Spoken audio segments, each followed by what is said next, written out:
Chapter 391. On this trip, Liu Yun brought along nearly 10 powerful fire dragons from the ancient tree fire dragon group, including the Hao fire dragon couple. As time went on, the older, battle-hardened fire dragons were no longer suited for long-distance travel followed by intense combat, so they were left behind with Yaji to guard the ancient tree. Therefore, Liu Yun brought along only those fire dragons in their prime. Among them was a male fire dragon that had just entered the symbiotic energy pyramid after challenging its way from the lower canopy of the ancient tree, but had not yet fully transformed. The reason for bringing it along was not only because of its exceptional talent, having defeated a fire dragon from a powerful subspecies of the ancient tree fire dragon group as a common fire dragon, but also because he wanted it to experience firsthand what constituted the pinnacle of combat power within the ancient tree fire dragon group, so that he could better control the more common fire dragons in the lower levels in the future. Though those common fire dragons submitted to the new rules of the ancient tree, they were more willing to follow this new male fire dragon, a new member who had risen from the lower levels through his own strength, than the established members of the fire dragon group. This is detrimental to the development of the ancient trees, especially since Liu Yun's breakthrough to ancient dragon status has limited the ancient tree fire dragon's reproductive capacity after their transformation. Therefore, flexing their muscles to new members, letting these power-loving fire dragons understand the true gap, will instill even greater enthusiasm in them to become members of the ancient tree fire dragons. Of course, for Liu Yun, this is merely a minor matter. If he can seize this opportunity to resolve it, why not? At this moment, Liu Yun, who was breaking through the air ahead of the group and creating a tailwind, was unaware that the male fire dragon at the very end of the group was gazing at him with a passionate expression. It's true that the ordinary fire dragons in the lower levels of the ancient tree disobey the fire dragons in the middle and upper levels, but the only thing they share is their recognition and fanatical worship of Liu Yun, the fire dragon king. To ordinary fire dragons, Liu Yun is a god who brings new life to the entire ancient tree region. Or, one could say, whether in terms of ecological change or power, Liu Yun is a figure revered and fervently supported by all creatures in the ancient tree region. More food resources, a more hospitable environment for monsters, all these are what Liu Yun brings. It is precisely because of this enthusiasm that these ordinary fire dragons, newly joined to the ancient tree, will, without the cats to act as a buffer and despite their hostility towards the ancient tree fire dragons, adhere to the new rules of the ancient tree. In the great Ant-Mound wasteland, at the edge of the swamp, a thick iron chain anchor is firmly nailed into a crevice in the rocks. At the end of the chain is a mobile research base, soaring in the air like a large kite. Hunters coming to investigate and scholars conducting field surveys below can return to the ship by calling the pterosaurs captive within the research base. At this altitude, the research base only needs to be wary of female fire dragons and a smaller number of flying monsters, making it much safer than a temporary camp. Bang, bang. A gnat with its maw open repeatedly rammed against the seemingly fragile, but in fact, remarkably sturdy, glass bottle. The leader of the 3rd Regiment held a parchment wrapper and carefully compared it with another piece of parchment on the table. How strange. These gnats seem to have evolved again. Not only has the special toxin in their parotid glands become more toxic, but the specific factor that triggers the monster's violent emotions has also become more active. This doesn't fit the living habits of this creature. The leader of the 3rd Corps had a nagging feeling. The increased toxicity and special factors in the gnawing insects meant the monsters they parasitized would die faster, indirectly leading to their own demise. From an ecological perspective, this evolution of the gnawing insects was undoubtedly self-destructive. But all living things have a survival instinct, and gnawing insects are no exception. This seemingly illogical evolution must hold some secret, and this secret might allow the investigation team to unravel the cause of the gnawing insects' proliferation and the connection between them and Nergigant. In the swamp, the hunting team, led by the Grand Commander and the Sword Master, was also encountering some trouble. This season was the breeding season for the mudfish dragons. Not only did the large number of mudfish dragon larvae cause considerable trouble for their hunting, but the number of these monstrous monsters far exceeded their initial expectations. It felt as if the entire swamp had become a breeding ground, with the monsters seemingly confined to this swamp. It wasn't, as the investigation team had initially thought, that their constant suppression was the only way to confine the monsters to this area. Due to the depth and the constant fighting, everyone, including the swordsmanship master, felt exhausted, except for the monstrous Grand Commander. At this moment, watching the Grand Commander standing on the reef, one hand relaxedly holding his spear, the other holding a telescope, vigilantly observing his surroundings, The swordsmanship master tightened his grip on the blazing wings and remade the decision he had been pondering for years. Though he was powerful, his physique was truly no match for the Grand Commander, a humanoid golden lion. Perhaps he had finally accepted his age. This great sword, which had served him for so many years, and had even been repeatedly strengthened with the scales of a blazing sun dragon, now needed a rest. However, the Commander-in-Chief's grandson, his apprentice, Noah, isn't currently strong enough to inherit the great sword. Although he's a talented young man, he's still far from the monster's talent, even though he's the Commander-in-Chief's descendant. It's unclear whether he ever inherit this powerful weapon. Perhaps, we can look forward to the members of the 5th Corps, composed entirely of elite hunters, who will serve as future combat reinforcements. Just as the swordsmanship master pondered, the Grand Commander's voice rang out. Spotted? A monstrous sea dragon. Damn! Even a monster of this caliber can't escape the parasites of gnawing insects. In the distance, at the estuary, a monstrous sea dragon with crimson joints and scales, swarming with gnawing insects, its eyes bloodshot, swam towards the Grand Commander and his men. The 4-man team immediately formed a defensive formation. They had used up all their consumables on this outing, and were originally here to rest and await the arrival of supplies from the other team, but they hadn't expected to encounter a monster after all. As the sea dragon approached, they discovered there wasn't just one, there were 3. This meant the Grand Commander and the Sword Master would each have to deal with one, leaving the remaining 2 to deal with. This was a sea dragon, a creature whose ecological niche rivaled that of a male Rathalos.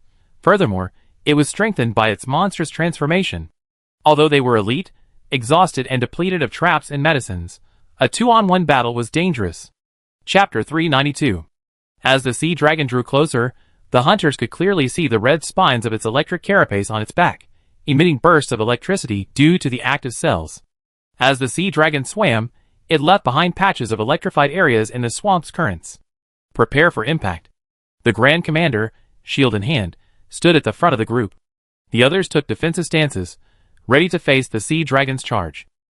The shallow waters surrounding them offered a natural advantage to the electric sea dragon, so the reef beneath them was their only chance to force it to continue its battle on land.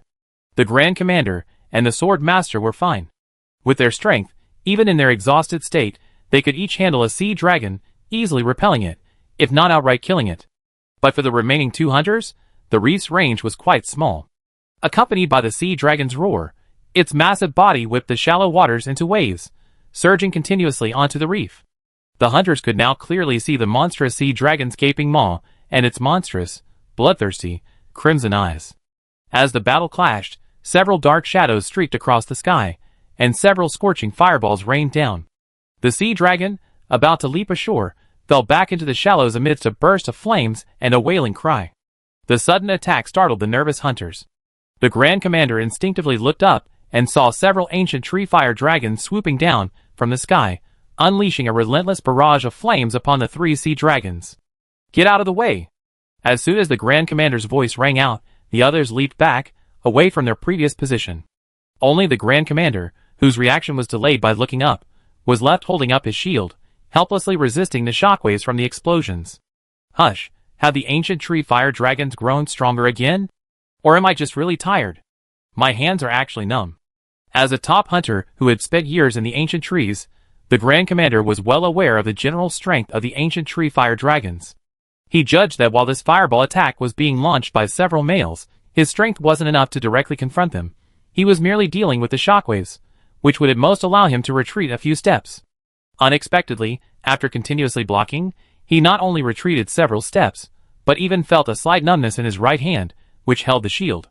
It's clearly not one of those battle-hardened males. Why? Watching the sea dragon being beaten back by the males, the Grand Commander withdrew from the battlefield, sheathed his shield, and began to question himself. At that moment, the whirring sound of wings flapping through the air came from beside him, but the airflow wasn't very strong. A bit of reserve, and the Grand Commander knew who was coming. I didn't expect something like this here would alarm you. Hey! Long time no see, boss. The Grand Commander turned, lifted the visor of his helmet, and, looking at Luo Yun, who stood on the reef with his wings folded, greeted him expertly. Luo Yun glanced at the Grand Commander, nodded slightly, and then, expressionless, gazed at the battlefield not far away. Luo Yun didn't want to elaborate on the Grand Commander's address. At first, he called him old friend. Later, after getting to know the cats, He followed their lead and called him Fire Dragon Boss. Over the years, the word Fire Dragon had been omitted altogether. Those who knew him as the grand leader of the investigation team, while those who didn't even think he was a high-ranking member of Luo Yun's followers in the ancient tree. Of course, the Fire Dragon Rathalos addressed Luo Yun as boss, a respectful title for the dragon of their faith. And the grand leader's boss was simply a shortened form of familiarity, similar to Old Wang or Old Li. In the sky, the great fire dragon and several battle-hardened azure fire dragons continued to soar. In the swamp, 6 male fire dragons each chose their opponent and engaged in a righteous 2-on-1 duel. Even though their ecological niches were similar, and the sea dragons possessed the added bonus of monstrous transformation, they still had little ability to fight back against the mutated ancient tree fire dragons in a 1-on-2 situation. At this moment, the electric shells on the backs of the 3 sea dragons shone brightly, a massive amount of electricity constantly flowing between them. Nets and electric balls flew high into the sky, attempting to bring the male fire dragons down. It must be said that, as the only large, flightless monster among Rathalos' nemesis that dares to come ashore and compete with them for prey, sea dragons do have some control over them. Rathalos are inherently weak to electricity, and attacking from high altitude is their preferred method. However, sea dragons' backs are covered in electric shells and red quartz electric spines, making them somewhat vulnerable to attack. Furthermore, these quartz electric spines possess considerable resistance to fire. This makes a normal Rathalos, facing a sea dragon, like facing a giant hedgehog. Coupled with the sea dragon's considerable mobility on land, the bayside Rathalos can sometimes only watch helplessly as their prey is snatched away by the sea dragon. Of course, this refers to ordinary male Rathalos. As for the ancient tree Rathalos, with the exception of this newly joined young male, the rest possessed extensive experience in group battles against sea dragons. They had engaged in years-long battles for their hunting grounds in the bays of the Great Ant Mountain Wasteland. With their overwhelming numerical superiority, these sea dragons could barely make a dent. One Rathalos seduced the other, while another took advantage of the vacuum left by the sea dragon's discharge to unleash a volley of flames. Since the waters were still shallow, the sea dragon couldn't escape by diving, so it could only absorb the damage. Through this excessive bombardment, while the damage was low, the cumulative effect was still considerable. But in this harmonious battle, the young Rathalos seemed out of place. Its combat philosophy remained that of an ordinary Rathalos, primarily melee, supplemented by fire damage. In such a group fight, it was temporarily constrained. This also caused the other powerful male fire dragon assigned to its group to be implicated, making the fight feel somewhat frustrated.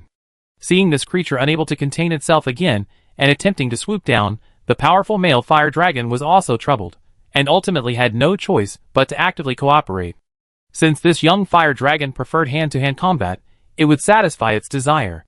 Flapping its wings even wider, the powerful male fire dragon swooped down at an even faster speed, the flames in its mouth beginning to charge. Just as it was about to enter the sea dragon's attack range, the flames on its wings and tail surged, and a thick column of fire poured down from above. However, this attack was indeed a bit too long in advance. Such an obvious attack had already been avoided by the sea dragon below. However, could the flames that could even charge the ancient tree male fire dragon be so simple? Chapter 393. The young male fire dragon was well aware that these elders were among the best of the fire dragon herd. Even though he had every confidence in his own strength, being with them was inevitably stressful. The way these elders dealt with the sea dragon during their recent battle had clearly proven this point. Both their fire output and aerial agility were far superior to his own. But seeing his partner suddenly charge down, he initially thought the elder was trying to demonstrate the difference in hand-to-hand combat, only to find him exhaling such a slow fire breath. What was he doing? The young male fire dragon couldn't understand. Even with his strength, which wasn't even close to the ancient tree, he could easily dodge such an attack, let alone the sea dragon below. But then, the powerful male fire dragon's actions truly opened the young dragon's eyes. The sea dragon below had indeed dodged the attack. The powerful male fire dragon's charged flames landed in the air, but with a dull roar, the powerful male fire dragon twisted its head, sending a column of fire laced with explosive material streaking across the water. Explosions followed its path. The sea dragon, having just dodged, had no time to dodge again before it was struck by the flames, and violent explosions ripped through its side. These explosions were like pushing hands. Once struck, they would be subject to the chain reaction of all the subsequent explosions. The sea dragon's massive body was like a sandbag, blasted from one explosion to the next, a dozen explosions in a row, carrying the sea dragon directly to the reef island where the hunters were.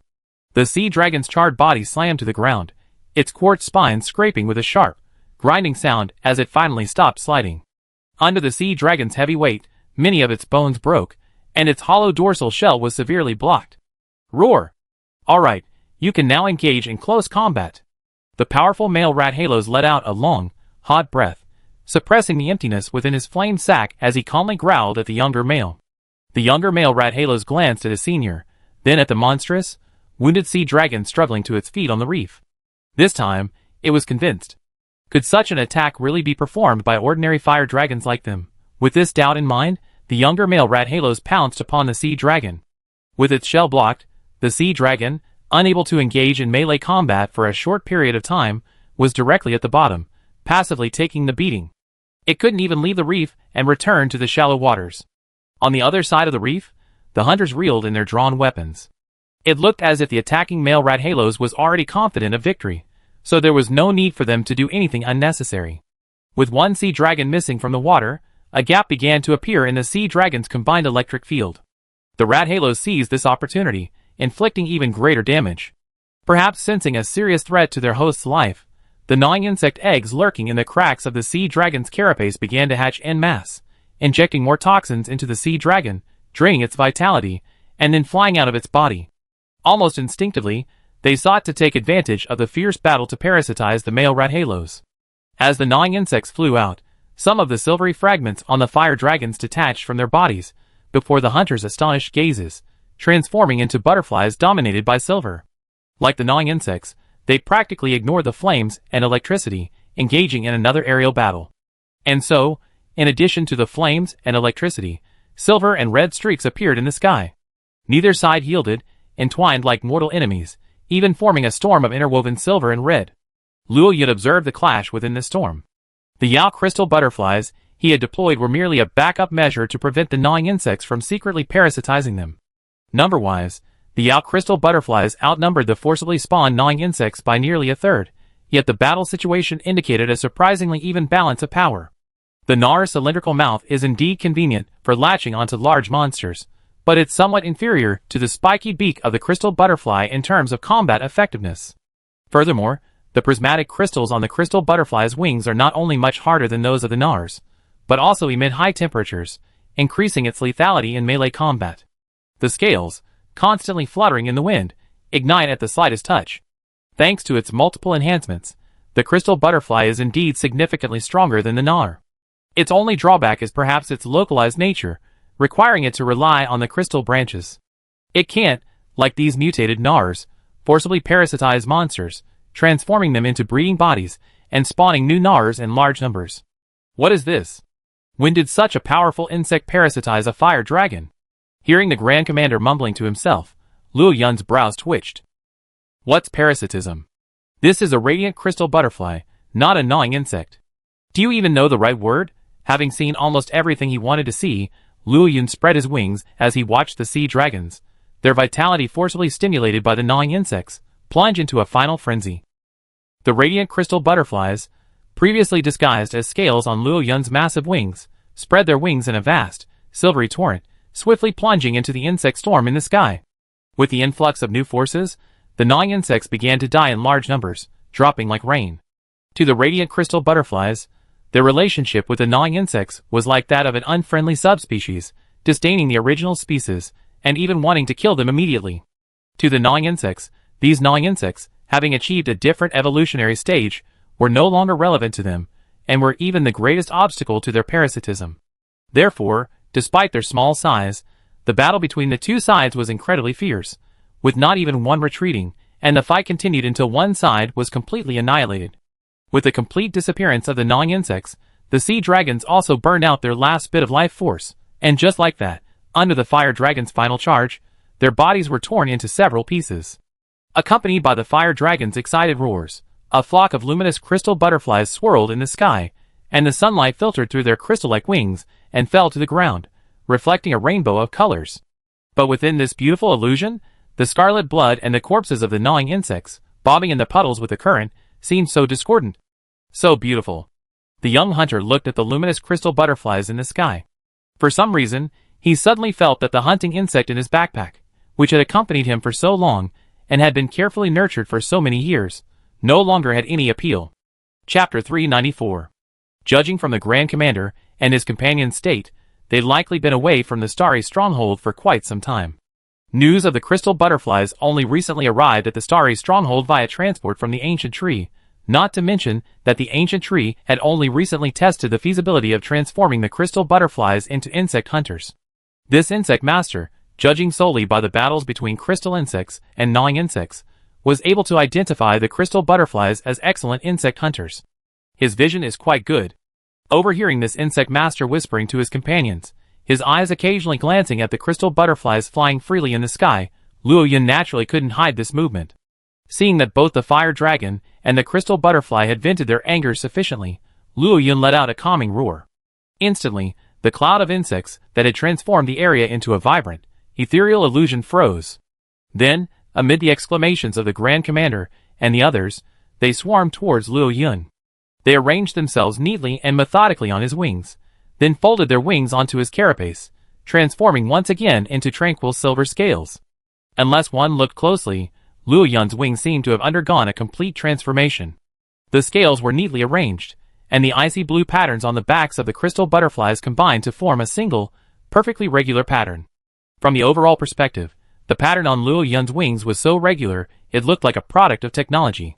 With the return of the last crystal butterfly, the remaining ones were evenly distributed among the remaining male fire dragons, causing the dragons, which had previously regained their original color, to once again be covered in a riot of color.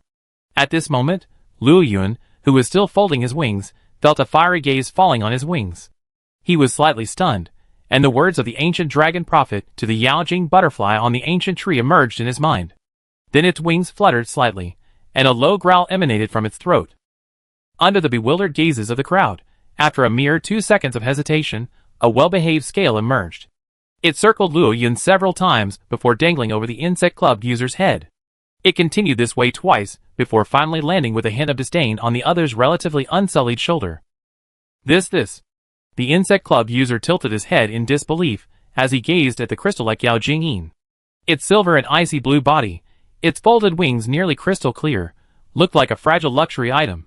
However, the battle between the Yao Jingyin butterfly and the gnawing insect had shown them that it possessed combat prowess that belied its deceptive appearance. Buzz, inside the insect sac, a hunter insect, feeling something, dragged its exhausted body, rubbing its wings together to produce a buzzing sound, attempting to announce its presence. However, its fickle master, subconsciously gripping the sac's opening, muffled the insect's noise. At this crucial moment, he didn't want the little creature on his shoulder, who seemed to be somewhat disdainful of him, to misunderstand him. Luo Yun paid little attention to the interaction between the insect stick master and his insects. He simply casually sent an insignificant Yao Jing butterfly over to test the validity of the ancient dragon prophet's words.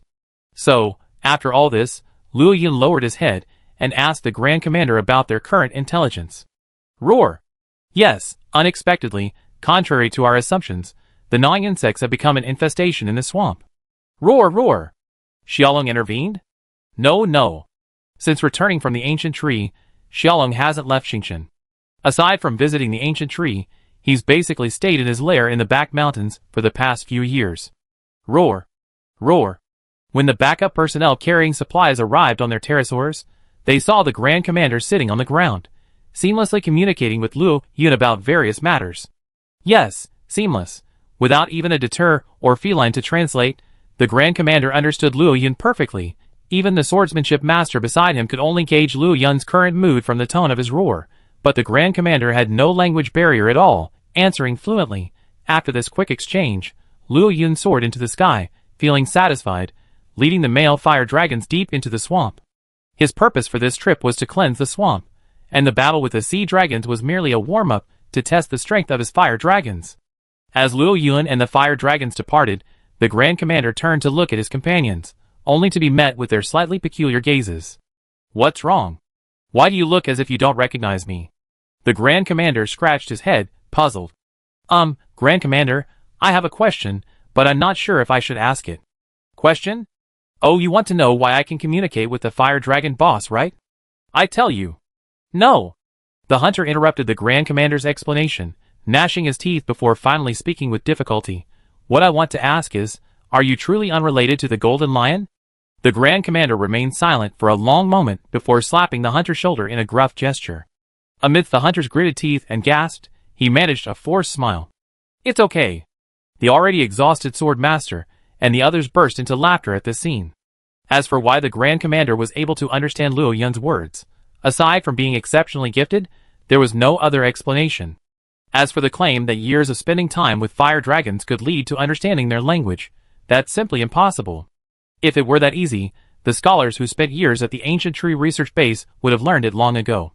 The Ancient Dragon Prophet, already considered a high-ranking member of the Ancient Tree Fire Dragon clan, wouldn't need the Dragon Girl to act as an interpreter. With the entry of Luo Yun and his 10 Ancient Tree Fire Dragons, the swamp erupted like a drop of water in hot oil. Although Luo Yun rarely took action, he joined the ensuing battles, including the Great Fire Dragon.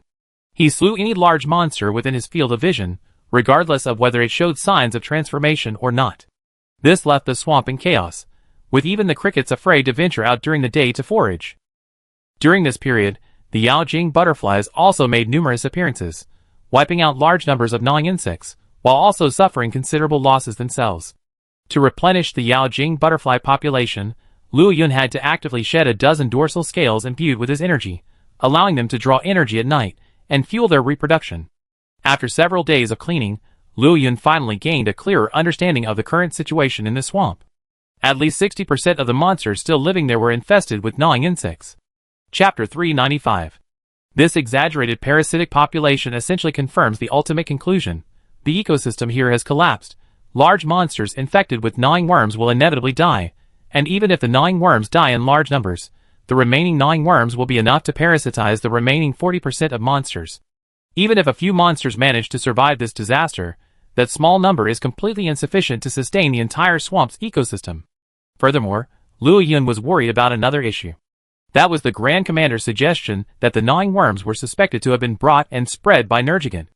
Luo Yun was naturally aware of the gnawing worms. They weren't brought by Nergigant, so the blame couldn't be placed on Nergigant. But the Grand Commander's claim that hunters had seen Nergigant actively attacking monsters, allowing the gnawing worms to parasitize the weakened creatures, made Luo Yun somewhat unsure.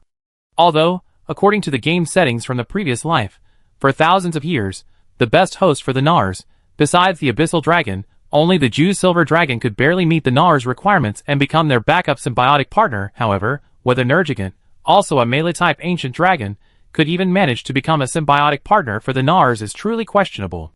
The Monster Hunter world is vast and full of surprises, and with the Gnawers undergoing some unusual changes in the new world, such a situation is truly unpredictable.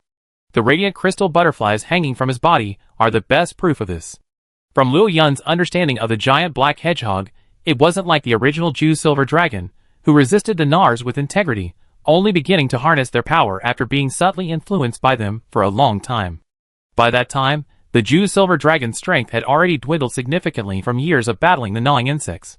If Nergigant truly accepted the symbiosis with the gnawing insects, it would be a true second-in-command of the Abyss Dragon, capable of actively allowing the gnawing insects to absorb its energy. This meant that once Luo Yun faced Nergigant, he wouldn't be facing the old Mimizi, but a strengthened Nergigant, perhaps even reaching the battle-hardened level. Up in the sky, Luo Yun took a deep breath. After 3 days of flight, he had a rough idea of the swamp's general extent. After actively disengaging all the radiant crystal butterflies, Luo Yun soared above the clouds, his sunlight ability fully activated. Unlike the sunlight that served as a second sun in the ancient tree area, Luo Yun's sunlight now displayed its destructive side. The temperature in the air began to rise rapidly. Under Luo Yun's precise control, the air temperature quickly reached 60 degrees. Perhaps this temperature wouldn't be a big deal for swamp creatures in the short term, but what if it persisted for a long time? Creatures that inhabit the swamp year-round have long been accustomed to a constant ambient temperature of around 10 degrees Celsius. A temperature fluctuation of a few degrees might only cause minor discomfort, but a prolonged fluctuation of over 20 or 30 degrees Celsius could be fatal. The hunter team, still exploring the swamp in search of monstrous monsters, was the first to notice the problem. Stepping into the shallow water, only the lower part of their legs felt cool, while their bodies felt incredibly hot. It was like their lower body was submerged in water, while their upper body was immersed in a volcanic zone. This feeling of ice and fire was unbearable for the hunters. "Let's go back," Keep going. This strange temperature difference alone is enough to put us in a difficult situation. The hunter made a quick decision, returning to the research base. At this moment, inside the mobile research base, the cabin roof was enveloped by a massive hot air balloon. The 3rd Regiment leader, already wearing thick clothing due to the prolonged high-altitude stay, was now constantly fanning himself with a small fan. Even at high altitude, the temperature inside the cabin was still nearly 40 degrees Celsius. Even the breeze from outside was hot, making the normally frail 3rd Regiment leader extremely uncomfortable. The Grand Commander, draped in a fur coat, stood at the bow, his half-white hair flying in the hot wind. Despite the heat, not a drop of sweat formed on his forehead. "Boss, was that you?" the Grand Commander whispered. Sitting on the deck with his back against the railing, the swordsman polished a female fire dragon katana. He remained fully armored and clad in heavy protective gear. Like the Grand Commander, the temperature seemed unfazed. Since returning a few days ago, the swordsman had spent the entire night alone in his room, finally making the final decision to seal up the great sword forged from Luo Yun's scales, which had accompanied him for nearly 20 years, and replace it with this female fire dragon katana, forged from Yaji's scales. Not to mention, with a lighter weapon, the swordsman's combat prowess has returned to its peak.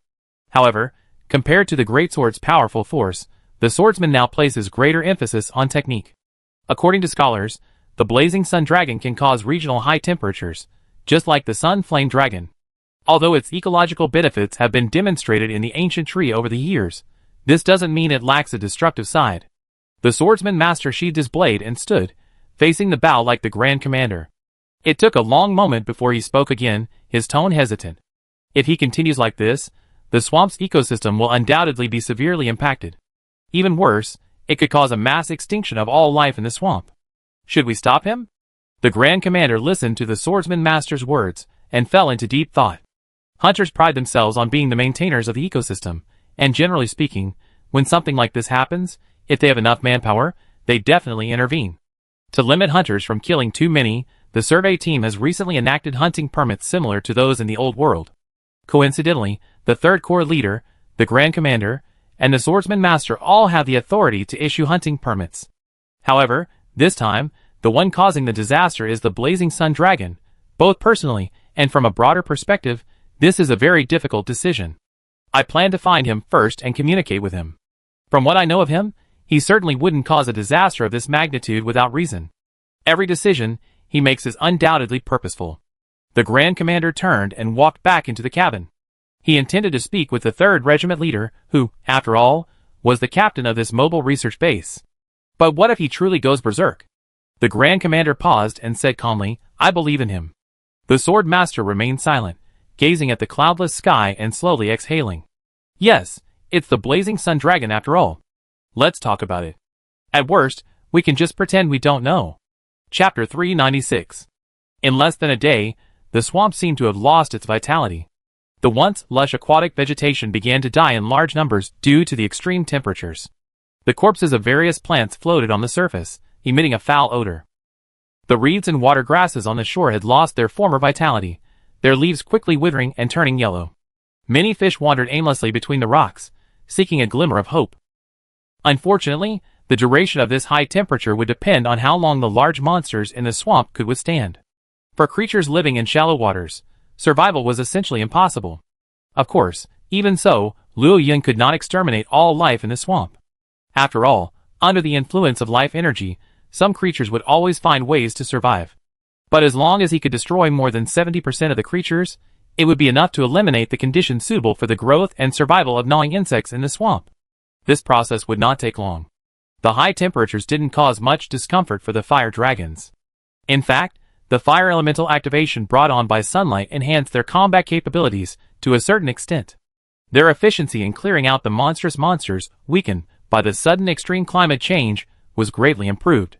The fire dragons followed Luo Yun, pushing their way through, leaving only a trail of monster carcasses and a swarm of lifeless gnawing insects. Of course, their actions left a deep trail, making it easier for some creatures to track them. Nergigant was furious. He had finally managed to increase the supply of these new food sources to a certain extent, finally escaping the predicament of being threatened with extinction at any moment. Before he could even have a proper meal, the table-turning dragon arrived. The Nergigant sensed Luo Yun's undisguised ancient dragon aura the moment he arrived in the swamp, but due to past friendship and the knowledge that he couldn't catch up, he ignored it. Unexpectedly, Luo Yun had actually triggered a natural disaster, hanging in the sky for 3 days. Now, even the wind blowing into his relatively cool cave was hot, evaporating even small puddles, and the once moist earth began to dry and crack. Most importantly, the gnawing insects, which he considered a precious food, had also become extremely weak. This change, already under the influence of the gnawing insect poison, could no longer suppress his inner rage. He decided to take the initiative and reminisce with his old friend Luo Yun. With Nergigant's departure, the gnawing insects parasitizing the weakened mudfish dragon in the cave suddenly perked up, flapping their wings and quietly following Nergigant. They couldn't wait any longer. 6 months, a full 6 months. They hadn't found a single opportunity to coexist with Nergigant. As the white blood cells of the new world, the embodiment of death and rebirth, Nergigant might be evil, but it couldn't be said to have no boundaries. The instinct for reproduction, etched deep within his genes, was the greatest constraint on Nergigant. Though the lure of the gnawing insects was terrifying, it was no match for the constraints nature had imposed on the Nergigant species. Up to now, in addition to becoming more violent in his heart, Nergigant still treats these mutated gnawing insects as ATMs, continuing his scumbag behavior without wavering in the slightest. Even much of the pure life energy absorbed from the gnawing worms was channeled into the specialized spines beneath Nergigant's body, designed for reproduction. This left the gnawing worms helpless, forcing them to increase the toxicity of their venom while seeking an opportunity to break through Nergigant's psychological barriers. Luo Yun's appearance presented the gnawing worms with a perfect opportunity. Due to their inherent sensitivity to the life energy within monsters, the gnawing worms perceived Luo Yun as an ancient dragon no less powerful than Nergigant. Furthermore, the presence of the luminous crystal butterfly within Luo Yun meant he was destined to slay the gnawing worms in large numbers. This posed a significant conflict with Nergigant's intention to cultivate the gnawing worms. If Luo Yun and Nergigant faced off, given the ancient dragon's vitality, neither side would easily succumb, both would simply be left extremely weakened after the battle. Just like the situation after the battle between the primordial silver dragon and the abyss dragon, that would be the perfect time for the gnawing insects to forcibly parasitize the Nergigant. These insects could even covet Luo Yun's vital energy, taking advantage of his weakness to forcibly parasitize him, and then plunder his vital energy to supply the Nergigant. With the energy of another ancient dragon, the Nergigant's resistance to them would surely be further reduced. Of course, given the intelligence of the gnawing insects, they certainly didn't think that through in detail. It was simply because they had seen such a thing happen before, driving them to make a similar decision instinctively. Above another part of the swamp, the leader of the 3rd Regiment, holding a telescope, repeatedly adjusted the airship's course by observing the remaining traces below. Has the blazing sun dragon really gone berserk? All along the way, there are the corpses of all sorts of monsters. Even herbivorous dragons weren't spared. Below, in a pool of water that hadn't yet completely dried up, a deep crimson now blackened by the intense heat, lay the corpses of several herbivorous dragons. Judging by the marks on their bodies, they had been suddenly swooped down from the sky by a male fire dragon, slaughtered wantonly, and then simply dumped into the pool. Besides dried flesh and wounds, there wasn't even a trace of predation. They're just killing for the sake of killing. The leader of the 3rd Regiment lowered her binoculars and sighed. After having lived in the ancient tree for 10 years, she still had a certain peculiar attachment to the ancient tree fire dragons. Subconsciously, she didn't view them as monsters, but rather as allies. Thus, the thought of a potential confrontation with them filled her with a sense of unease. The captain watched the scene unfold below. This had been a consistent pattern throughout the entire journey. Any larger monster, no matter how harmful, was mercilessly slaughtered by the fire dragon. At this moment, he had only one thought in mind: to find the blazing sun dragon as quickly as possible and investigate what had happened, something that would cause this old friend to break his usual pattern of wanton killing. "Captain, look! Those are traces left by the Nergigant."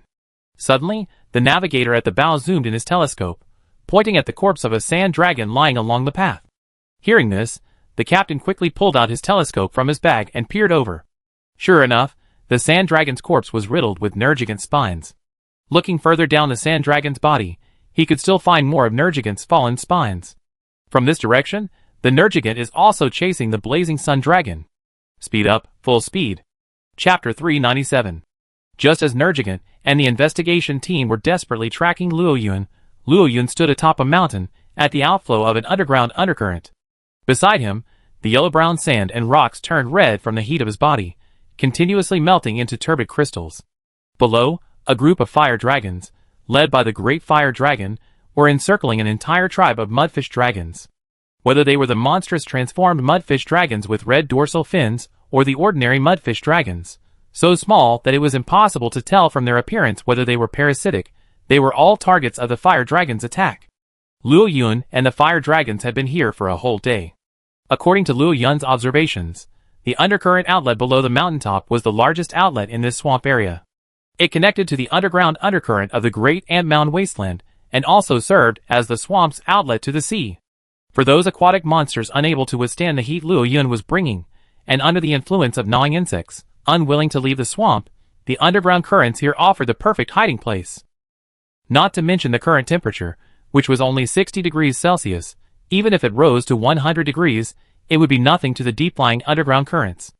Unless Luo Yun could penetrate deep underground and cut off the water source, these monsters could simply burrow in and escape the disaster safely. Thus, Luo Yun decided to go all out and block the way here with his fire dragons, waiting for the monsters to arrive. A large amount of blood flowed from the mudfish dragons, only to be swept away by the slightly turbulent current. The fire dragon transformed into a massive fireball and plunged directly into the water.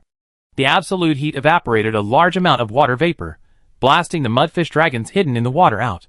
The other male fire dragon seized the opportunity to attack, taking another life. Suddenly Luo Yun, who was controlling the situation from the mountaintop, had a sharp look in his eyes. He looked westward and saw the investigation team's mobile research base, using the air currents to rapidly approach him. He had originally thought that Nergigant would arrive first, but he hadn't expected the investigation team to arrive before it. Luo Yun recklessly unleashed his destructive side, never intending to avoid the investigation team's attention, and fully prepared for their pursuit. He also unabashedly displayed his life force in order to draw out Nergigant, whose hiding place was unknown. However, he had expected Nergigant to find him first. After all, the ancient dragon's ability to sense life force could sometimes be quite convenient. Seeing the swarm of mudfish dragons below about to be annihilated, Luo Yun slightly reduced his sunlight, and began to recover the life energy consumed by the natural disaster. Even though this expenditure seemed insignificant to him, the thought of the possibility of his opponent being Nergigant made him fearless. After all, Nergigant's current condition was still unknown. If it was indeed the strange overcoming state Luo Yun most desired, he would at least buy the fire dragons enough time to retreat before fleeing. Of course, based on the information he had previously received from the investigation team, Luo Yun judged that Nergigant's current state was at most at the level of battle-hardened or strange overcoming. Not to mention that the gnawing worms had only been discovered for a little over 6 months, and their mass reproduction had only been going on for a mere 3 months. Even without the ancient dragons allowing the gnawing worms to drain sufficient life energy, even if Nergigant devoured all the gnawing worms, it would be impossible for it to enter the strange overcoming state. This isn't just a matter of quantity, the crucial issue is quality. Aboard the airship, the Grand Commander and his companions gazed at Luo Yun, who remained atop the mountain, appearing remarkably calm in the face of their arrival. Their tense hearts instantly relaxed, and they all let out a slow, unspoken sigh. At least judging by Luo Yun's current demeanor, he hadn't lost his mind. The ability to communicate was the minimum the investigation team could expect from Luo Yun's current state. This also meant that the probability of a fight between the two sides had instantly dropped to a minimum. After the 3rd Regiment's captain had practiced many times, skillfully lowering the anchor and docking the mobile research base near the mountaintop, the Grand Commander, unable to contain himself, blew his whistle first, tossed the rope in his hand, and instructed the pterosaur, upon hearing the command, to bring him to a nearby position beside Luo Yun. "Boss, are you feeling alright?" "What the hell? I completely channeled my energy and prepared to battle the giant black hedgehog at any moment, and you're asking me if I'm feeling alright?" Facing the Grand Commander's worried gaze, Luo Yun ignored his seemingly unfounded concern and continued to gaze down at the battle winding down below. But Luo Yun's reaction made the Grand Commander's heart skip a beat. He clenched his fists and feigned a casual demeanor as he walked to the edge of the cliff. Following Luo Yun's gaze, he gazed down at the river, dyed crimson. "Boss, this kind of slaughter down there doesn't seem like your style. What happened to those mud dragons?" The Grand Commander's tone was lighthearted, but the unspoken tone of his words made Luo Yun uncomfortable. "Roar! Ask whatever you want." Luo Yun's roar was simple and easy to understand, and the Grand Commander didn't detect any emotion other than annoyance. It seemed this old friend was still mentally stable. I want to know why the fire dragons have been indiscriminately slaughtering all kinds of large monsters lately, and why you cause such high temperatures. The Grand Commander looked directly into Luo Yun's azure pupils, his tone filled with trust. You must have your reasons, old friend. If needed, we will do our best to support you. Luo Yun observed the Grand Commander's unfailing expression and raised his chin slightly, motioning him to look at the floating mud dragon carcasses. As the Grand Commander's gaze fell over, he saw that the fire dragons, having already completed their kill, did not rush to retreat. Instead, they maintained an aggressive stance, staring at the mud dragon carcasses that rose and fell with the waves, waiting for something. Gnawing insects? As the Grand Commander finished speaking, a swarm of gnawing insects broke through the mud dragon's carapace, and a large number of them flew out, rushing towards the fire dragons without hesitation. Undeterred, the radiant crystal butterflies burst forth from the fire dragons, tangling with the gnawing insects. The fire dragons, no longer spectating, continuously used ranged attacks to help the radiant crystal butterflies gain an advantage, decimating the gnawing insects in large numbers. The gnawing insects are terrifying, but they can't turn the entire swamp into a deadly place, right? Just kill the monsters infested by the gnawing insects. There's no need to go to such lengths. The Grand Commander understood the dangers of the gnawing insects, but he still couldn't understand Luo Yun's choice. He froze in silence after Luo Yun let out a low roar. How is this possible? 60% of the monsters are infected? Chapter 398. 60%. How could there be so many? Is it us? This number of monstrous monsters completely exceeded the investigation team's initial assumptions. They assumed that, with the hunters slaying the vast majority of the monstrous monsters, the remaining ones would remain within the swamp, where, relying on nature's self-regulation, they would only need a little more time to self-purify. But now, Luo Yun gave a number that made the Grand Captain's heart tremble. Having been a hunter for so many years, even if he wasn't a scholar, the Grand Captain understood the significance of 60% of the monsters being infested with these mortal gnawing insects. The ecological damage to this swamp had reached an irreversible level. And yet, the investigation team hadn't noticed anything. They should have simply persisted a little longer, expended more manpower to enter the swamp, instead of confining the monsters to the swamp and then leaving them there, relying solely on experience to make such a foolish judgment. Is there still hope? Perhaps, there's no need to be so extreme. The Grand Commander's voice was hoarse, but when he looked up and met Luo Yun's cold, vertical pupils, he immediately understood what he meant. He sat down cross-legged on the ground, with a somewhat dejected look, and sighed deeply. Xingqian has never ceased its research on gnawing insects. Even now, the gnawing insect research project at the mobile research base is still ongoing. Thus, the investigation team has a relatively good understanding of the gnawing insect ecology. These constantly mutating gnawing insects are not the kind that can be completely eliminated by simply destroying the source.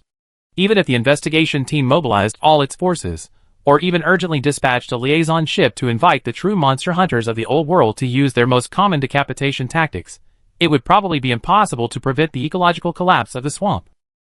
Luo Yun's actions were easy to understand.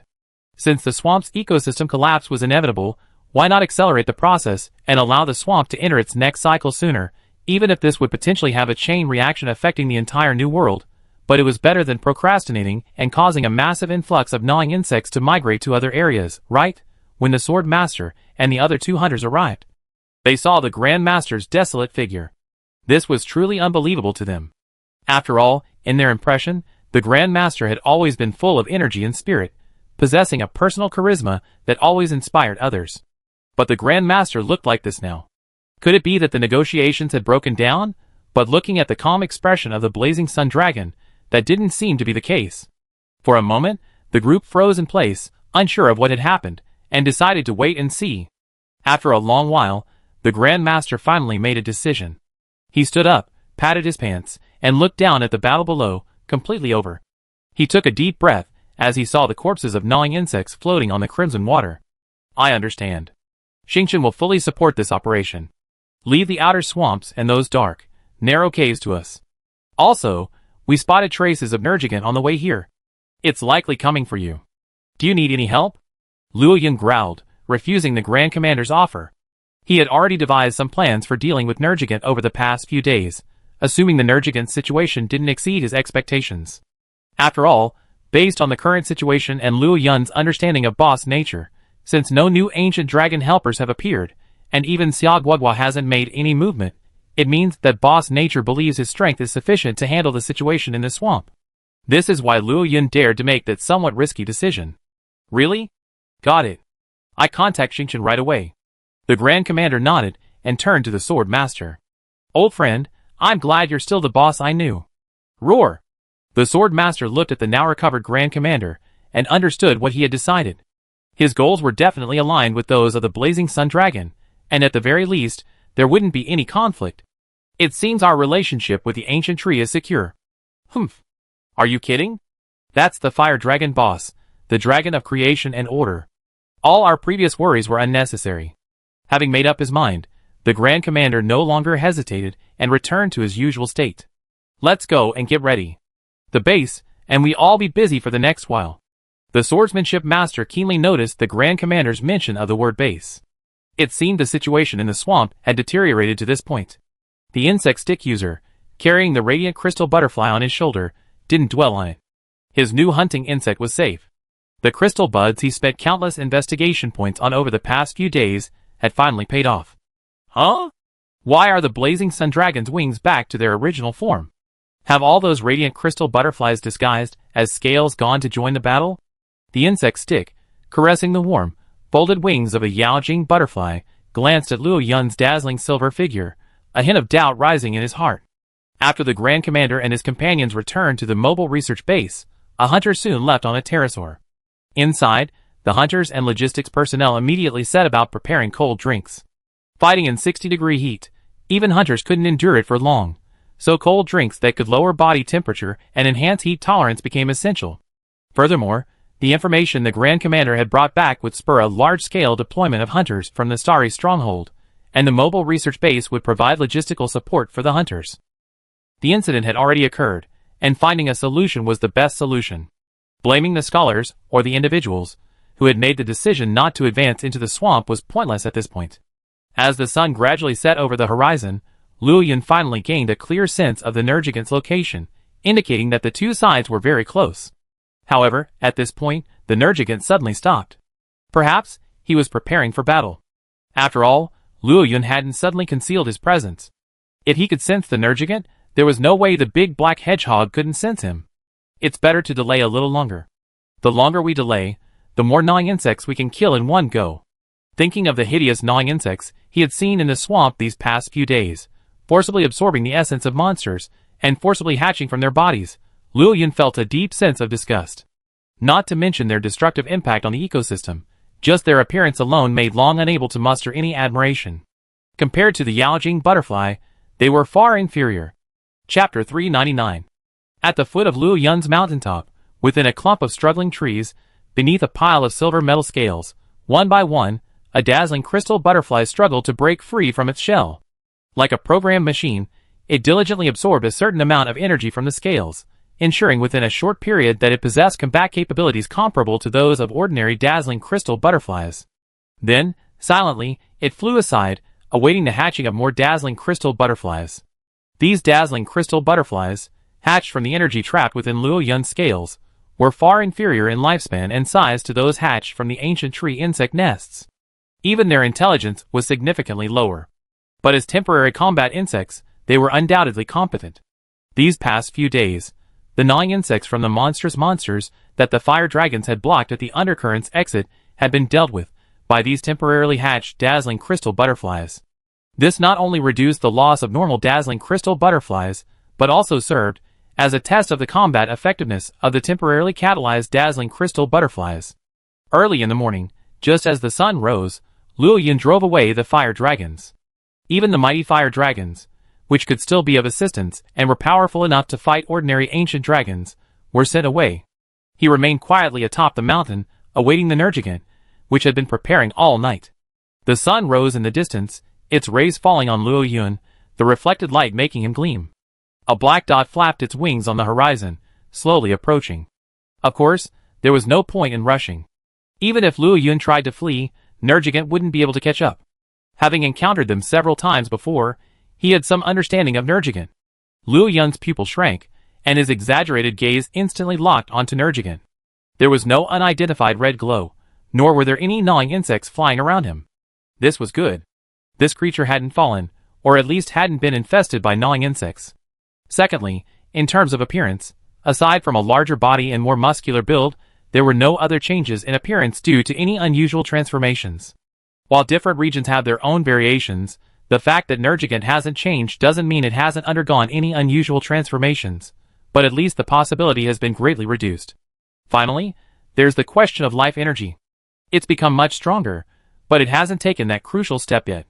Its ecological niche remains similar to its original state. It seems that just over 6 months of gnawing insect infestation isn't enough to cause this creature to experience a dramatic improvement.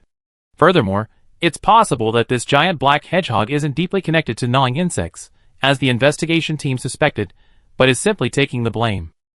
In short, from the current perspective, everything is moving in a positive direction, and Luo Yun has gained more confidence in his plan. How many gnawing insects we can eliminate in this wave depends on your relationship with them, old friend. Don't let me down. Up in the sky, Nergigant, which had been flying slowly towards them, didn't even spare the Grand Commander and his men on the deck as it passed by the mobile research base. They were all high-cost, zero-return foes, not worth a second glance. But as he drew closer to Luo Yun, he realized that Luo Yun hadn't shown any sign of moving away from him. He merely maintained a routine vigilance, not even uttering a single threatening roar. He clearly intended to engage him in a fight. At this thought, Nergigant's wings flapped faster and faster, and the dragon grew increasingly excited. Oh my god.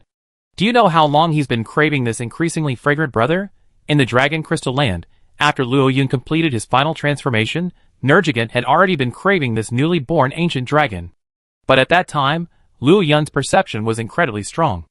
Even if Nergigant restrained its aura, once within a certain range, Luo Yun would still detect it, and then he see Luo Yun adopting a direct, "If you dare attack, I dare you to flee" stance. During that time, Nergigant was utterly disgusted by Steel Dragon's wind-controlling tactic of accelerating itself and slowing down its opponent. Facing Luo Yun, a fellow speed-type ancient dragon, and unable to successfully launch a sneak attack, it was truly helpless and could only try to find another prey. Furthermore, besides his speed, Luo Yun constantly had a golden fire dragon at his side, rivaling the combat power of an ancient dragon. Fighting two at once was truly impossible. That's why, despite having absorbed a significant amount of gnawing insects' energy last night, boosting his condition to peak form, he still looked so unsteady as he approached today. But now things were different. Luo Yun had finally given him a chance. The troublesome golden fire dragon was gone, and the white mist of the annoying dragon was gone. After confirming that Luo Yun was truly alone in the fight, the Nergigant's spines rapidly multiplied, catalyzed by the abundant life force, quickly transforming into a hard black. A dozen or so inconspicuous diamond thorns were hidden among the swarm. This was proof of his numerous battles with ancient dragons over the years, a gift for surviving the torment of a forbidden-level ancient dragon. Roar! An excited and violent dragon roar echoed through the sky, awakening the still-dormant swarms of nearby pterosaurs. A large number of them scattered, their resounding cries ringing the bell for battle. A silver-white sun rose rapidly, soaring into the sky with a whistling wind and a long, blue-purple tail of flame. The pitch-black dragon of death and reincarnation followed closely behind, plunging into the clouds. Instantly, the clouds began to swirl, like cotton on fire, instantly engulfed in flames, forming a fiery abyss that continuously curled toward the center. The morning coolness faded, and the temperature rose rapidly. Inside the mobile research base, the Grand Commander and his companions quickly downed a bottle of cold drink, the coolness emanating from their bodies dispelling the sudden heat. Gazing at the huge fire cloud, rumbling and emitting a variety of explosions, two hunting teams consisting of 7 people and 1 cat, riding on their panicked pterosaurs, quickly descended toward the swamp below. At this moment, the group of fire dragons below, which had dispersed under Luo Yun's orders, were now locked in a battle with a large group of monstrous monsters. These monstrous monsters, unlike those previously eliminated by the hunters and fire dragons, were generally of a higher ecological niche and surrounded by a greater number of gnawing insects. There was even a monstrous explosive scale dragon covered in gnawing insects. It was currently locked in a fierce battle with the Rathalos, while the other fire dragons also had their own opponents. The blazing sun dragon's guess was correct. The battle between the ancient dragons will attract a large number of gnawing insects. Everyone, beware of the gnawing insects' sneak attacks. Before the battle between the blazing sun dragon and the Nergigant ends, cooperate with the male fire dragons to kill these monstrous monsters as much as possible. Chapter 400. The arrival of 2 hunter teams, including the Grand Captain and a swordsman, who had once again reached peak strength, did not significantly ease the pressure on the fire dragons, given the sheer number of monstrous monsters. However, with their combined efforts, the rate of killing the monstrous monsters was indeed much faster. The gnawing insects within these slain monstrous monsters, having lost their hosts, were forced to forcibly drain the monsters of their last remaining vitality before their final breaths, forcing them to hatch. Soon, the battlefield turned crimson. The number of gnawing insects increased significantly. Even with the protection of a number of radiant crystal butterflies, the fire dragons were nearly parasitized by the gnawing insects several times. Fortunately, the presence of hunters on the battlefield was crucial. Once a male fire dragon was parasitized, it would actively come to the hunter's side, repelling the hunter's opponent while exposing the parasitic area, allowing the hunter to attack the gnawing insects clinging to its body. Under the combined attack of the hunters and the crystal butterflies, the gnawing insects that had barely managed to infest the area were cleared away. This coordinated effort allowed the battle to continue. High above, within a vortex of flames, the powerful pull, like a black hole, trapped Nergigant at its center. The flame vortex, a modified form of the fire tornado, reduced its destructive power while further enhancing its containment capabilities. Nergigant swung its forelimbs, and its jet-black spines, driven by immense force, burst forth from the sea of fire, shattering the long, serpent-like flames. Its fiery scales, hidden within the flames, barely managed to partially cut through the colliding spines.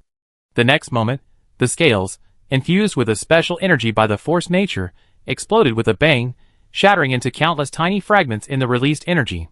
These fragments penetrated the gaps between the spines on Nergigant's arm, steadily incising tiny wounds.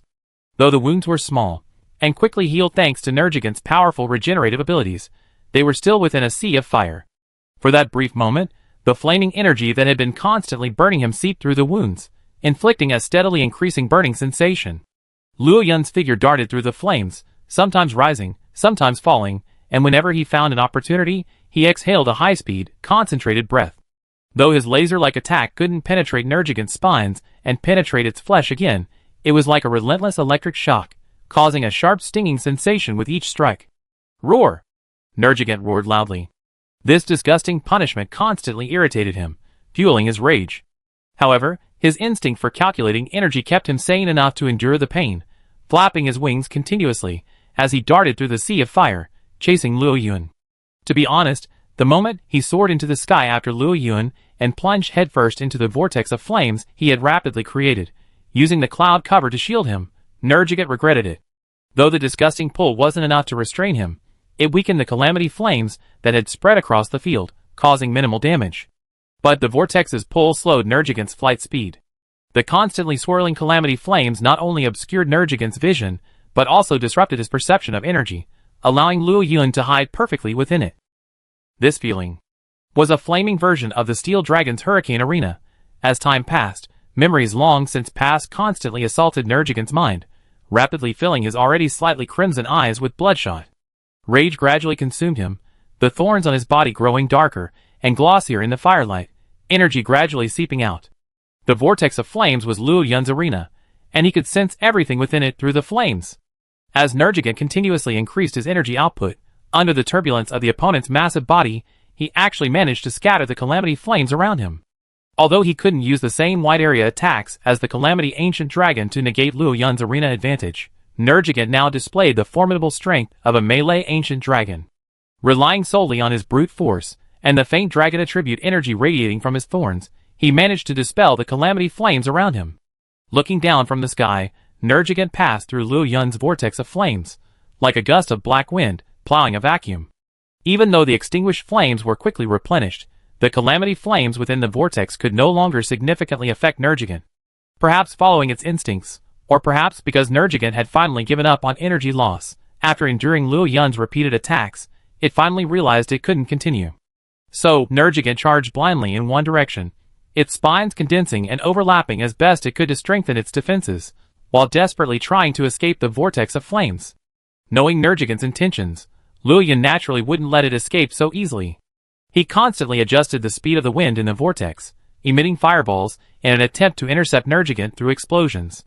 Later, Luo Yun even appeared beside Nergigant, attempting to lure it back. But Nergigant narrowed its eyes, completely ignoring Luo Yun's temptations and the fireballs that bombarded it. Even though battered and battered, it looked horribly battered, it charged forward with unwavering determination. Seeing Nergigant near the edge of the flame vortex, Liu Yun knew it could no longer hold him back. His plan to rely on the flame vortex to drain Nergigant's stamina and energy was now thwarted. He could only watch helplessly as Nergigant burst forth from the flames. Adhering to the principle of not wasting unnecessary energy, Liu Yun dispersed the flame vortex the moment Nergigant charged forward. Just as he was about to resume his dog-walking mode, he saw Nergigant's charge continue unabated. In the blink of an eye, it had sprinted a great distance, as if ready to leave. Roar! Wait! Just leaving like that? Come fight! Liu Yun's pupil shrank, and his wings, already poised for ascent, twisted stiffly, forcing a change in trajectory. He arced and pursued Nergigant, roaring and making provocative noises as he went. But who knew that Nergigant, whose wounds were rapidly healing, simply glanced back at Liu Yun with his scarlet eyes, still showing no sign of stopping, clearly not wanting to fight anymore. The ancient dragon had a good memory, and the memory of being led around by the steel dragon for 3 days and 3 nights unfolded like a scroll, provoked by Liu Yun. Once bitten, 10 years afraid of the rope. This principle applies to this world as well. Seeing Liu Yun's behavior, Nergigant initially thought Liu Yun was truly willing to give him a chance, but he hadn't expected him to resort to that disgusting tactic again. Unable to catch up, unable to engage, not only wasted energy, but he was also left in a miserable state. So couldn't he just give up? Chapter 401. Liu Yun had anticipated that the flame vortex wouldn't be able to trap Nergigant. He hadn't expected to kill Nergigant with this move, he simply wanted to drain Nergigant's energy. After all, Nergigant was only a melee-focused ancient dragon. Breaking out of the flame vortex would surely consume more energy than Liu Yun, who had created it.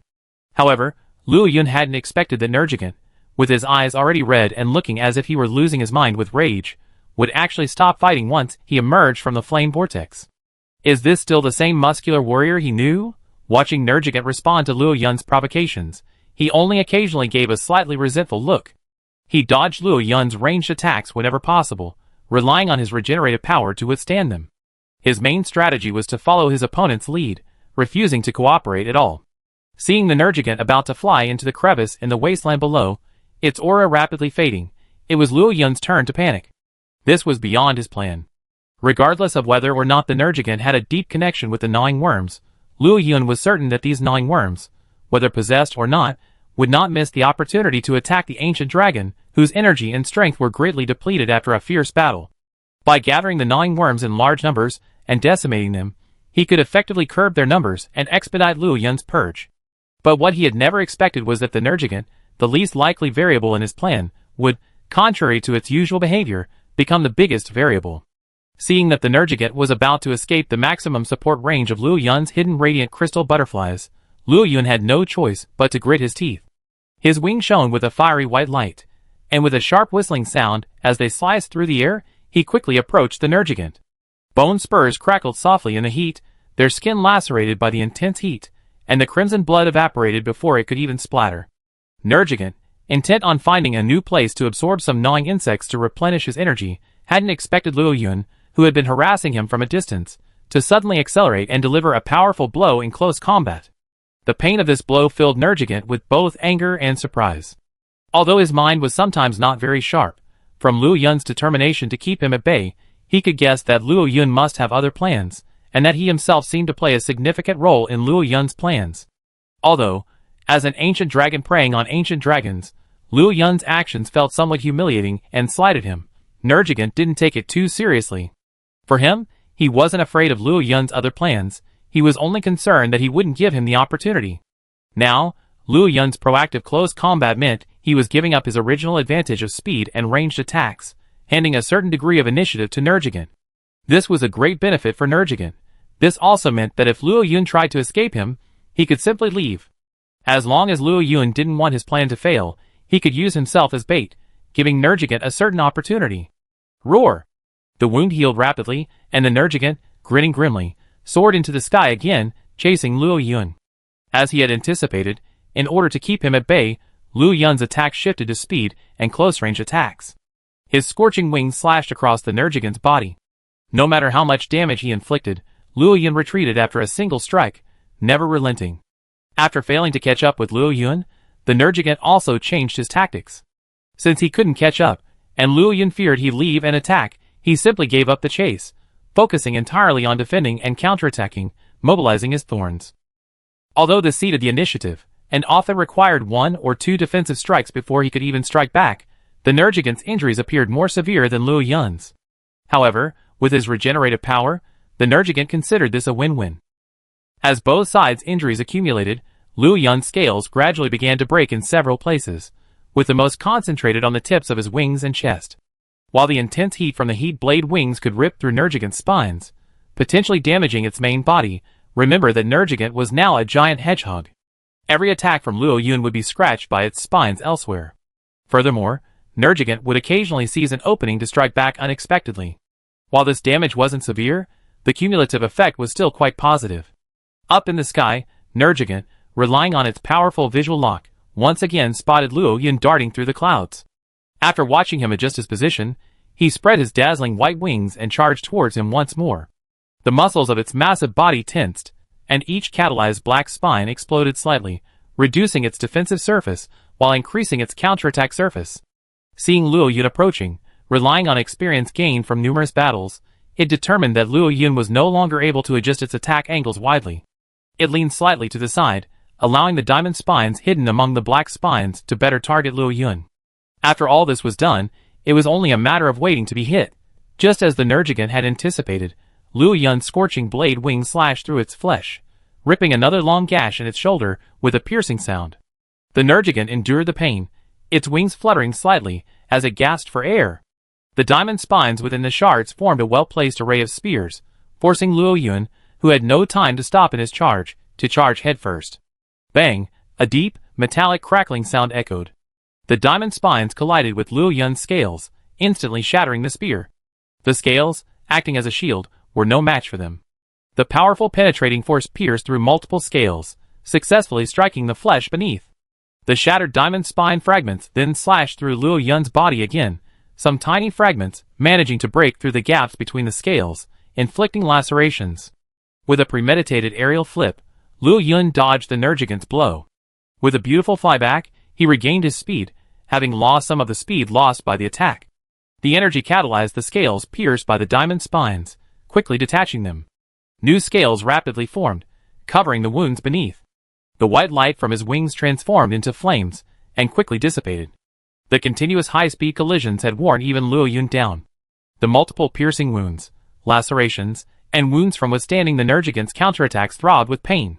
Gazing at the rapidly healing wounds of the Nergigant below, Luo Yun finally understood how difficult this creature was. Trading wounds for wounds was commonplace for him. It was truly disgusting. Had he not known that the other party's energy and stamina had been greatly depleted, Luo Yun would have given up long ago. Thankfully, this situation was within his expectations. The previous battle had subtly brought the battlefield back to its starting point, and what followed was a war of attrition. Below, seeing Luo Yun cease his attacks, and even the flames on his wings fading, Nergigant mistakenly assumed he was too exhausted to maintain his super speed, and immediately charged forward with excitement. The next second, Luo Yun flapped his wings, creating a fierce gust of wind that disrupted the Nergigant's charge. Suddenly, the dragon plunged into the white clouds above, concealing itself within them. No again? Had been tricked once, Nergigant watched Luo Yun's movements, feeling as if a bucket of cold water had been poured over him. The passion that had once simmered from the close combat with Luo Yun suddenly seemed to subside considerably. Thankfully, Nergigant, already aroused by his battle spirit, would not give up without a word. He cautiously shifted his position beneath the clouds, trying to locate Luo Yun's exact location and discern his intentions. If Luo Yun intended to create another vortex of flames, he would wait beneath the clouds. As long as he didn't advance, Luo Yun would have to continue expending energy, seeing who could outlast the other. Thus, Nergigant was no longer in a hurry. He simply locked onto Luo Yun, still in the clouds, through his senses while recovering his strength. In the clouds, Luo Yun also noticed that Nergigant had no intention of catching up. He dispersed the vortex of flames beneath his wings, gained a slight altitude gain, and began to mobilize his life energy. At this point, the distance between him and Nergigant, as well as his obstructed view, satisfied the conditions for escaping the battle. Regenerative power, huh? I can do that too. Chapter 402. In less than a minute, the wounds on Nergigant's body completely healed. Even the high concentration of fire energy left by Luo Yun's heat blade wings was completely eliminated by Nergigant's own energy. It could be said that, aside from the depletion of energy and stamina, Nergigant, physically, had returned to peak form. With such a remarkable self-healing ability, it's no wonder he could consistently chase down other ordinary ancient dragons. From his perception, Luo Yun still showed no sign of emerging from the cloud. Nergigant was growing increasingly annoyed. With a flicker of his eyes, he turned around, acting as if he wouldn't come out. Sure enough, the next second, the cloud began to roll, and a giant silver-white dragon burst through, charging towards him once again. Roar, roar, roar! His suspicions were confirmed. Nergigant excitedly turned, his suppressed fighting spirit resurfacing. Instead of retreating, he charged forward, counterattacking Luo Yun. But the next second, Nergigant's excited roar abruptly ceased. Hurrah! Nergigant's charge stalled instantly, and he blinked rapidly. If it weren't for the wrong timing, he would have even wanted to pat his head to clear his head. What did he see? A completely intact Luo Yun, unharmed. Thanks to his unique abilities and years of experience chasing ancient dragons, Nergigant could easily assess the severity of an opponent's injuries based on their appearance and aura. This allowed him to determine if the opponent had sustained sufficient damage, or if they were feigning injury in order to strike him hard.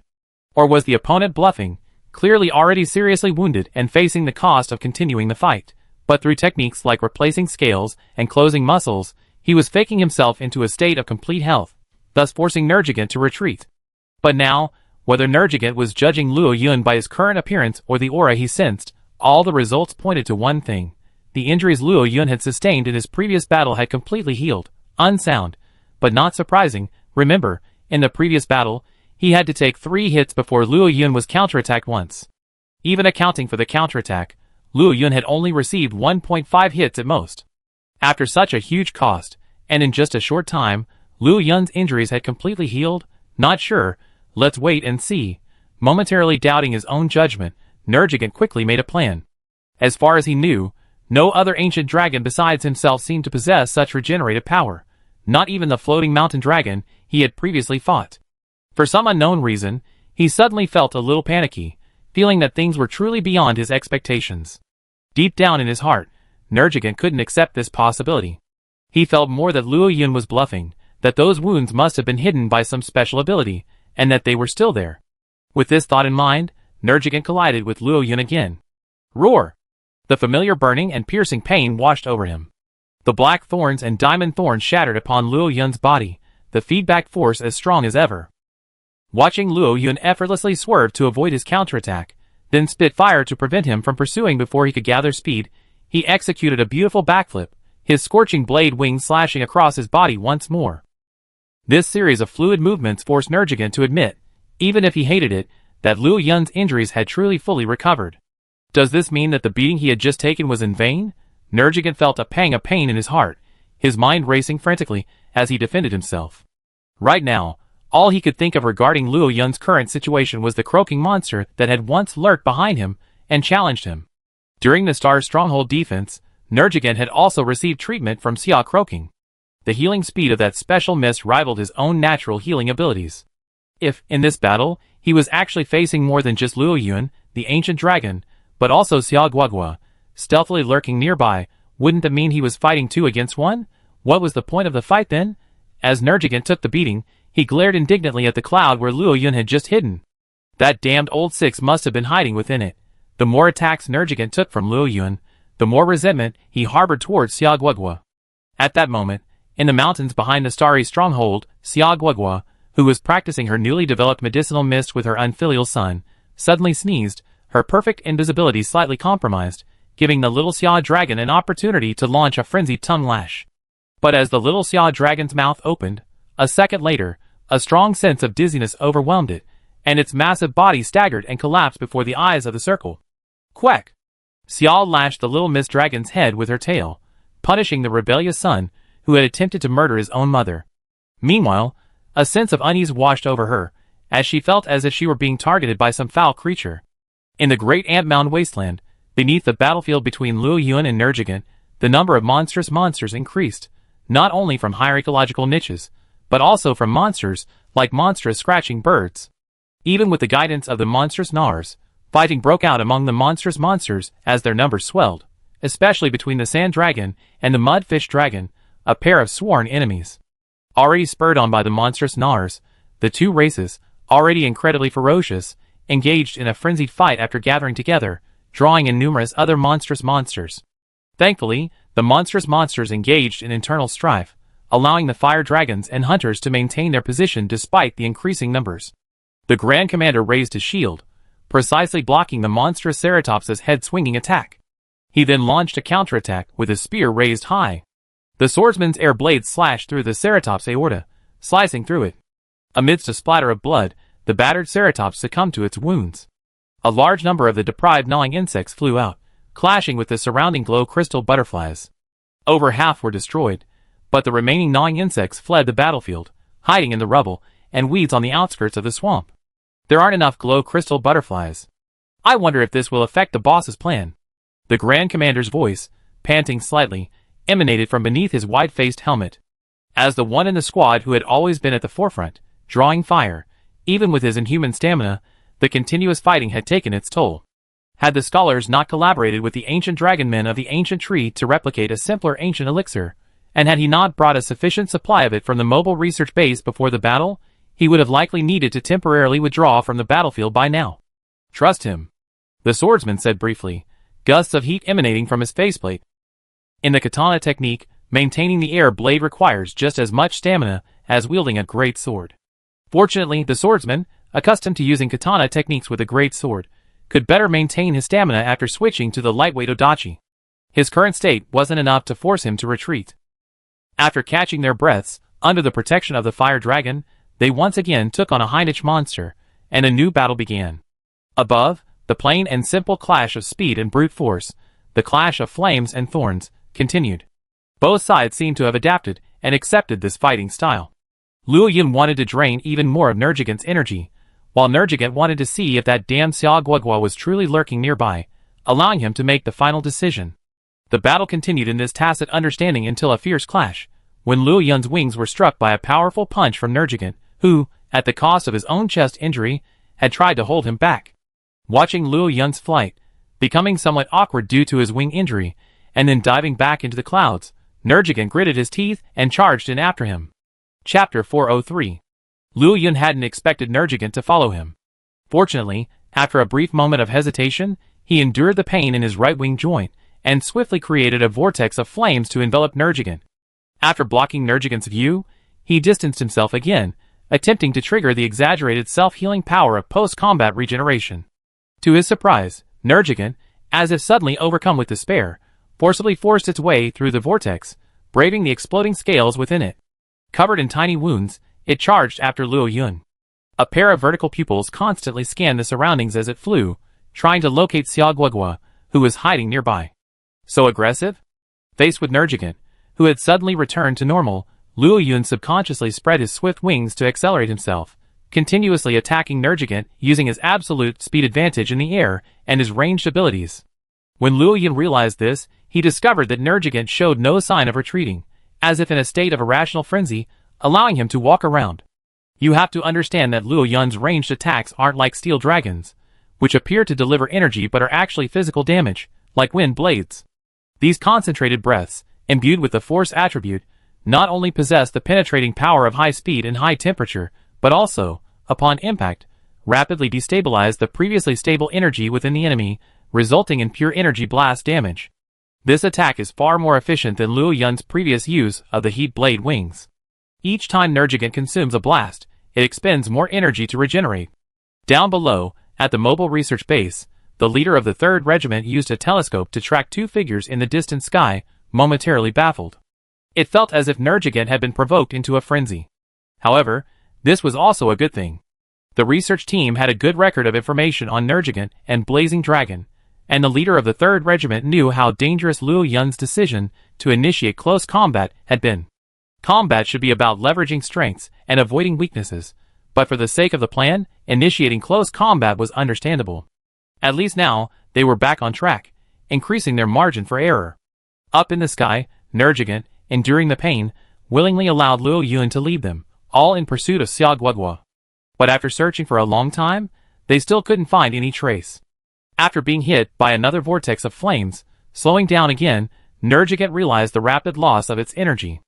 Heartbroken, it abandoned the idea of forcing a breakthrough by counteracting its energy and instead strengthened its spines, seeking a weak spot in the vortex of flames to break through. This delay gave Luo Yun enough time to gain distance. Scrambling to mobilize his life energy and activate his regenerative power, his wounds healed rapidly, and the slightly dislocated wing joints quickly closed, returning to their original state with a crisp sound. Multiple scales quickly replaced those shattered in battle. In just over 10 seconds, a completely new Luo Yun emerged, save for the loss of physical strength and energy. Finally freeing himself from the vortex of flames, the Nergigant took a deep breath of the scorching air. New flesh quickly grew on the burned areas of his body, replacing the scorched skin.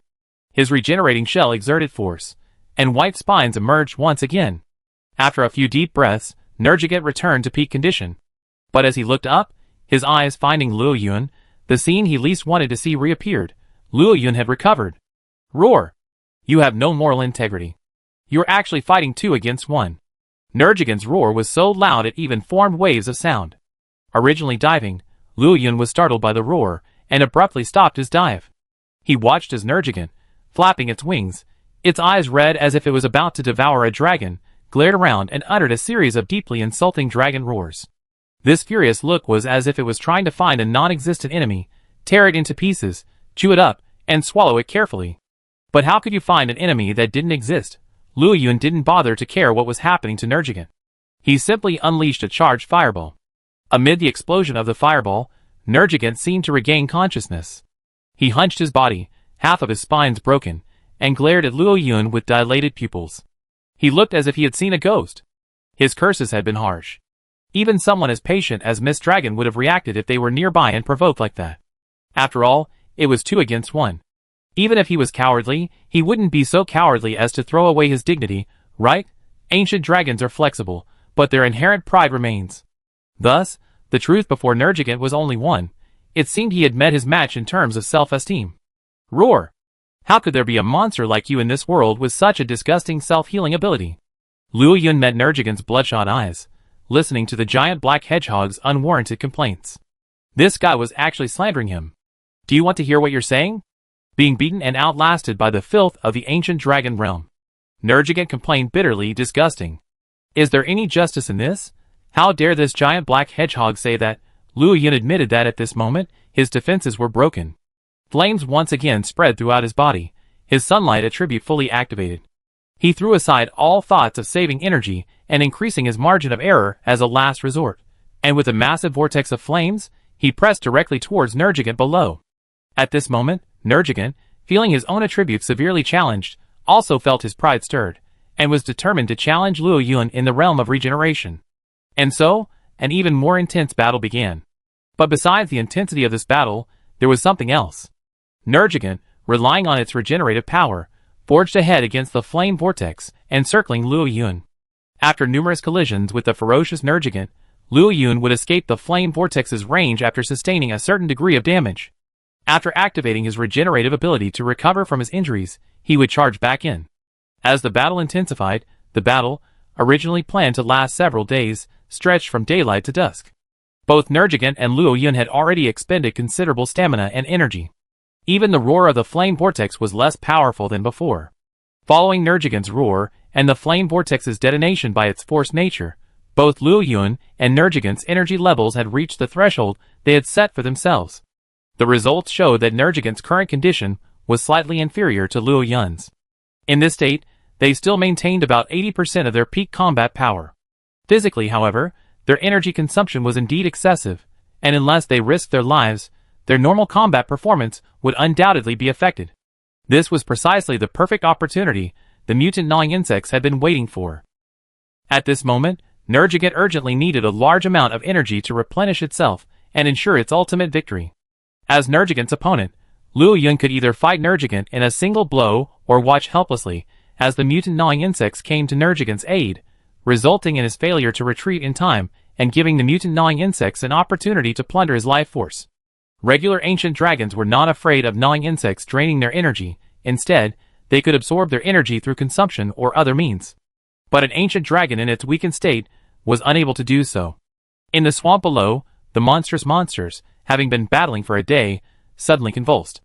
Amidst howls of agonized pain, the mutant gnawing insects, carrying their vital energy, broke free one by one, soon transforming the battlefield into a sea of crimson insects.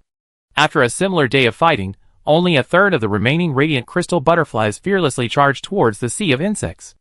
Unfortunately, overwhelmed by sheer numbers, these ethereal, spirit-like crystal butterflies were swarmed by the mutant gnawing insects, leaving them unable to make a single splash.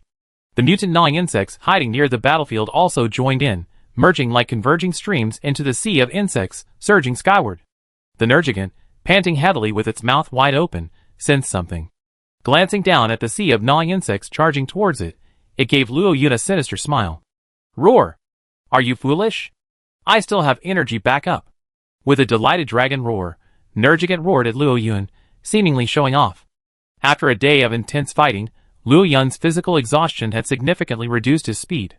With sufficient energy replenished, Nergigant felt confident in launching his most accustomed pursuit mode. Even if Luo Yun possessed the same regenerative abilities as him. So what? Wouldn't he still be the ultimate victor? The joy of victory, coupled with a 30% chance of successfully preying on his good brother, was enough to make Nergigant ecstatic. This time, it was a win-win for him. Watching the swarm of insects approach, Nergigant grinned broadly, his ferocious expression like a demon at dusk, intently watching Luo Yun's every move, striving to deny him any chance of a comeback. But under Nergigant's gaze, Luo Yun, who should have been conflicted, even timid, now remained calm, so calm that the flames on his body subsided. Its wings began to vibrate at a distinct rhythm, an elusive low-frequency sound carried far into the distance. Soon, bursts of humming echoed from the desert mountain streams below. Amidst this melody, several rivers of silver, tinged with icy blue, rose in the glow of the setting sun. With Luo Yun's favorable winds, it arrived early, colliding midair with the crimson sea of insects.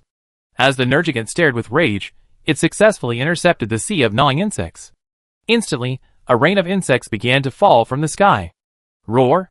Chapter 404. How to drive a giant black hedgehog insane with a single dragon roar. At this moment, this gentle roar, a mixture of 3 parts suspicion, 3 parts disdain, and 4 parts provocation, was deafening to the Nergigant. Nergigant had never imagined that a dragon's roar could be so piercing. Luo Yun had clearly given him a chance the first time he had given him sufficient backup energy. So why had it turned out like this? Nergigant's expression shifted from a smirk to disbelief, and then quickly to anger. His increasingly heavy breathing and slight, uncontrollable trembling clearly revealed his current state of mind. Roaring to the heavens in utter rage, Nergigant, eyes red, charged frantically towards the radiant crystal butterflies that were swarming the alien gnawing insects.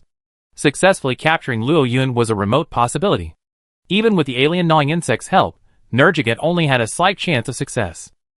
But the life energy within these encircled and slain mutant gnawing insects was real. Even if it couldn't be leveraged for his ultimate victory, it could at least replenish the energy consumed in this battle. However, Luo Yun, with his plan already complete, wouldn't allow Nergigant to disrupt things at this moment. He flew down, intercepting Nergigant without hesitation, his heat blade wings flashing brightly as he stopped it. At the mobile research base, the leader of the 3rd Regiment, who had been observing the battle all day, saw this, put down his telescope, picked up a small hammer, and struck the ancient bell beside him. With a heavy voice, the leader of the 3rd Regiment issued his order. The personnel waiting at various locations on the mobile research base immediately sprang into action.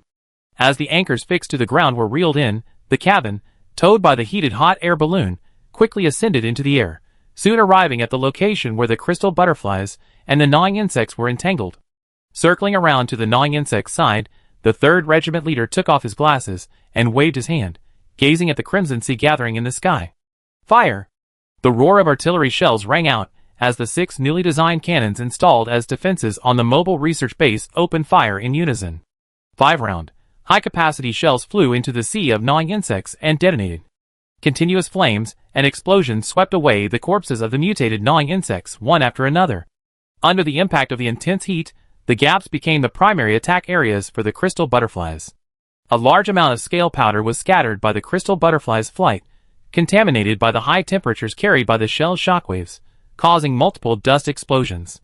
Even with its immense energy resistance, the repeated attacks decimated many of the mutant gnawing insects, which must have perished in the intense heat. Nergigant, entangled by Luo Yun and unable to move forward, saw this scene, his eyes red as if they were dripping blood. Those radiant crystal butterflies and the survey team's artillery had destroyed more than just the mutant gnawing insects. They were his food. After so many years, he finally had a good meal again. But not only did Luo Yun, the table turner, show up, but even worse, he actually smashed his bowl right in front of him. How could anyone bully a dragon like that?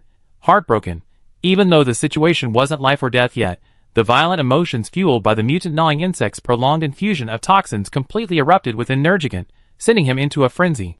Completely abandoning defense, disregarding the stamina drain, he pressed on relentlessly, his physical pain diminishing as he pressed forward, intent solely on pursuing his most resolute desire. Roar! Food! Nergigant's wings vibrated, gathering strength.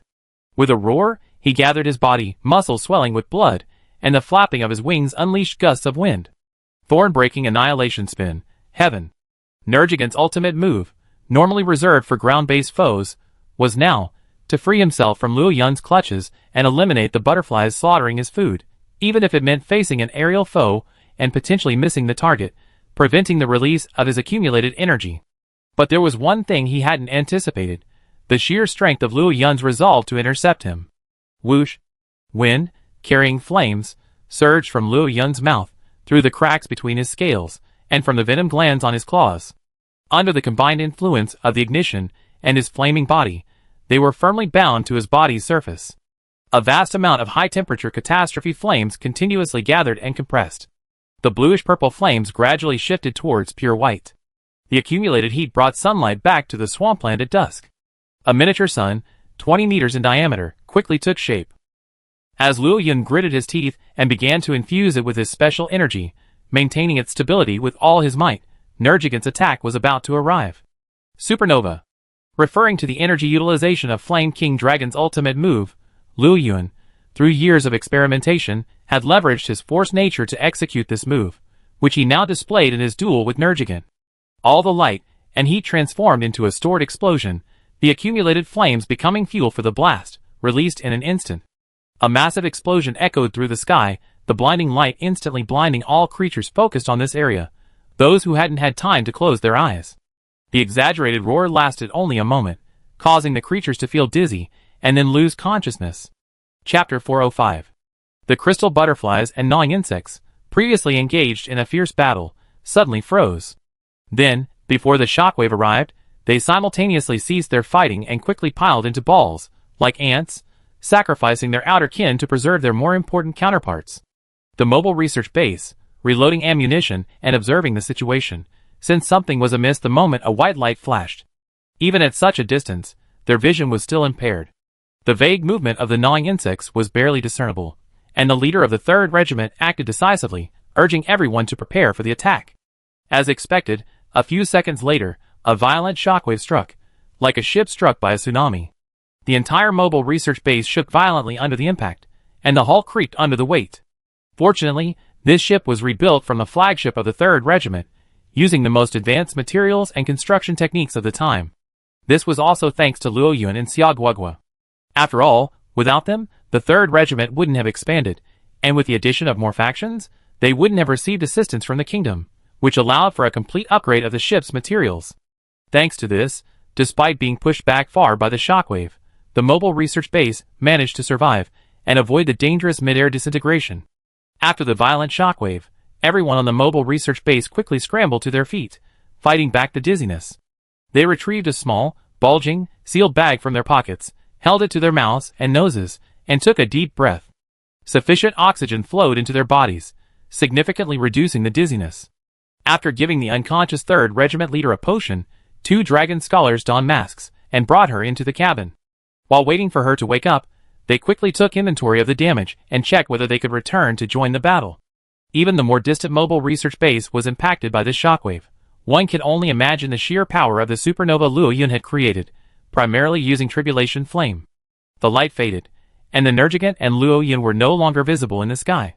Both the crystal butterflies and the gnawing insects had suffered heavy losses in the aftermath of the explosion. Only the portion protected within the core remained, staggeringly taking flight and resuming a new battle in the sky. In the shallows of the swamp, Nergigant, mired in the mud, looked incredibly miserable. Its 2 massive demon horns, exposed above the mud, were irregularly fractured, one of them even broken vertically. The crack extended all the way to the base, and a large amount of crimson blood flowed from the root crack. One arm twitched, its thick regenerative shell cracking. Not only could it not produce thorns, it was also unable to heal the wound or stem the blood flow. The injuries outside the mud were already severe, let alone the other parts of his body buried within. Recalling that moment, he, already in a state of rage, not only failed to dodge immediately, but also directly bore the brunt of the damage. The violent explosion immediately shattered his thorn-breaking annihilation whirlwind. Immediately afterwards, the sheer blast shattered his thorns, shattered his taut muscles, tore open his flesh, and shattered his bones. Finally, like a cannonball, he crashed into the swamp with the shockwave. Nergigant had never imagined that Luo Yun had mastered such a move in just a few short years. The technique looked familiar to him, having hunted Flame King Dragon before. Yet, the same move, with a completely different power. Luo Yun's attack surpassed anything a normal ancient dragon could unleash. The last time Nergigant suffered such a fate was because he provoked Cult Dragon and was struck by a wave of superheated heat from its enraged state. In other words, Luo Yun's attack was the kind only a reincarnated ancient dragon could unleash. What a loss, such a loss. Nergigant stared dejectedly at the stars that flickered in the sky as the sun set. The pain in his body paled in comparison to the pain in his heart. Returning to the pre-liberation era? No. With this attack, not only had he lost the pure life energy he had gained from the gnawing insects over the past 6 months, but he had even lost all the life energy he had painstakingly accumulated since the battle with Cult Dragon. After the battle with Xianhui Dragon, it took him a considerable amount of time to regenerate his severed limbs, and another 3 years to accumulate energy. Only then did he replenish his body's depletion, allowing him to join the battle against Fuyue Dragon at the call of nature's consciousness.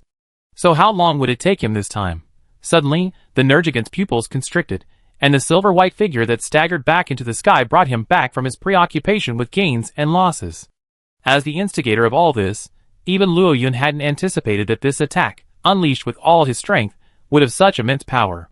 Despite taking numerous protective measures and precisely calibrating the energy release, he still sustained significant injuries from the subsequent explosion. Fortunately, this attack was unleashed from high altitude. Besides dispersing the clouds in the area, it didn't cause much damage to the ground. Otherwise, the terrain would have changed, and the underground currents would have been redirected by the earthquake. The battle between the celestial crystal butterflies and the gnawing insects in the sky had come to a close. Fortunately, the number of gnawing insects did not exceed Luo Yun's expectations, and many celestial crystal butterflies remained. While some continued to pursue the escaping gnawing insects, the remaining celestial crystal butterflies, under the glaring gaze of the Nergigant, flew onto Luo Yun's wings. The needle-like beak pierced Luo Yun's mottled scales, willingly offering all its energy. With the infusion of pure energy, a large number of celestial crystal butterflies perished, and Luo Yun's condition, thanks to the replenishment of energy, began to recover visibly. In particular, the seemingly grievous wounds on his body continued to heal under the influence of regenerative power, returning to a state of complete recovery. Watching all this, Nergigant trembled all over, unsure whether from anger or pain. Isn't what Luo Yun was doing now exactly what he had been dreaming of doing?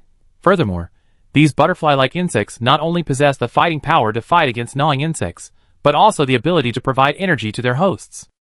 Such a stark contrast. What else could this be but cheating? A huge question arose in Nergigant's mind. He was puzzled. He and Luo Yun were doing similar things, yet why did they have completely opposite outcomes? Watching Luo Yun's breathing gradually stabilize, Nergigant, knowing he couldn't just sit there and wait for death, struggled to pull himself out of the mud, dragging his body, which had barely regained some mobility. His overwhelming desire to survive forced him to desperately control his own aura. After locking onto a direction, he spread his wings and floated above the mud, paddling towards it with his one remaining hand and foot. As Luo Yun scanned his surroundings, he finally located the Nergigant. He saw the massive black hedgehog, its horns and tail broken, plunge into the effluent of an underground undercurrent, disappearing amidst the ripples. Gazing at the bright starry sky tonight, he watched the fire dragons, roaring and tracking him from afar. Luo Yun responded with a tired but still resounding roar under the rising moonlight. Chapter 406. The morning sun once again fell upon the water, rippling the waves. What should have been a beautiful scene was marred by the gigantic, lifeless corpses of monsters in the shallows. The rising temperatures prevented any fish from the deep waters from risking their return and attempting to feast on this delicious meal. The plankton had long since died out. In such conditions, even the abominations, a vital component of the New World's life cycle, dared not enter the swamps. The corpses were left to shrivel and rot in the water. The intense battle, which had lasted all day, had concluded. After a night's rest, although the energy consumed had not yet been fully replenished, Luo Yun had more than enough to continue his role as a second sun in the sky. The injured hunter and the male Rathalos were receiving treatment at the mobile research base, and the swamp seemed to have returned to its former state. Atop the mountain, Luo Yun awaited the return of the male fire dragon, who had gone hunting for him outside the swamp. Only a few radiant crystal butterflies fluttered listlessly around him. After battling the gnawing insects and replenishing Luo Yun's life energy, these were the only radiant crystal butterflies he had brought with him. Because they were overexpended, they couldn't reproduce quickly with Luo Yun's energy anytime soon. This forced Luo Yun to postpone the cleansing plan for a while. The Grand Commander, stripped of his heavy armor and wearing a simple animal skin short-sleeved shirt, leaped from the pterosaur, which was drooping furiously. He waved it off as the pterosaur gazed with delight. Watching the pterosaur flee as if it wished it had grown another pair of wings, the Grand Commander pulled out a cold drink from his belt and guzzled it down in a few gulps. After relieving the heat, he finally approached Luo Yun. It must be said that this high-tech potion was truly powerful. In 60-degree heat, even a short exposure to the sun without protection would cause dehydration and cracking in the skin of an ordinary person.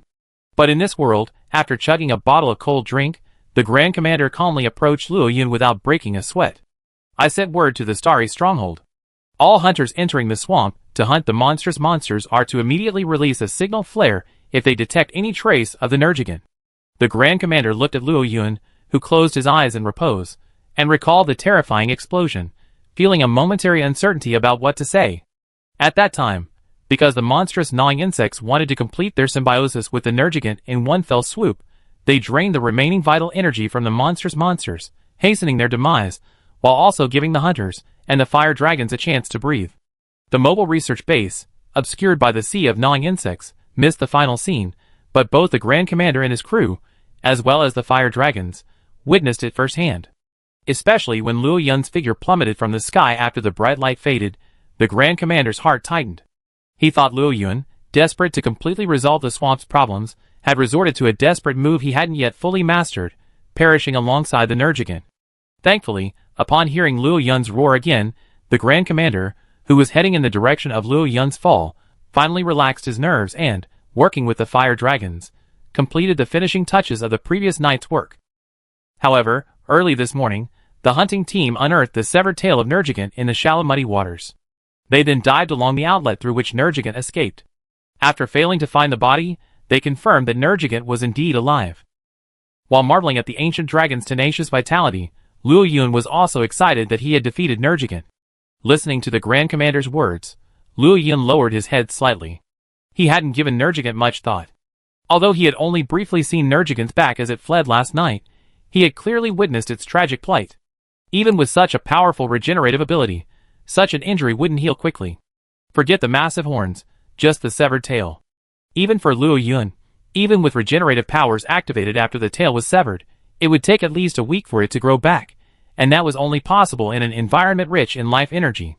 Last night's sea of gnawing insects might have gathered, not even 80% of the swamp's gnawing insects, but certainly 70%. The remaining gnawing insects within the swamp were extremely scattered. Furthermore, a large number of hunters from the Star Stronghold were now pouring into the swamp, and Luo Yun's male fire dragons were patrolling the skies. Nergigant's attempt to regroup the gnawing insects to replenish its energy would undoubtedly be invisible to Luo Yun. Perhaps he could then use Nergigant to further accelerate the gnawing insect cleansing. A few days passed, and as time passed, Luo Yun's energy had almost fully recovered. This time, he began to proactively attack the monsters in the swamp. With the addition of this superclass ancient dragon, the cleansing of the swamp sped up significantly. Led by the veteran hunter, the fourth-term hunters also saw Luo Yun for the first time, and unwittingly, they had a new group of fanatics chasing him. During the daily breaks from combat, some people would clamor for more quests, hoping to quickly exchange them for the Tianlin shed by Luo Yun, which could be used as core materials for weapons or armor from the ancient tree quests. Luo Yun, who occasionally landed on the mobile research base to rest, overheard these remarks and would sigh inwardly, what a bunch of lovable tools. The purge lasted for more than half a month.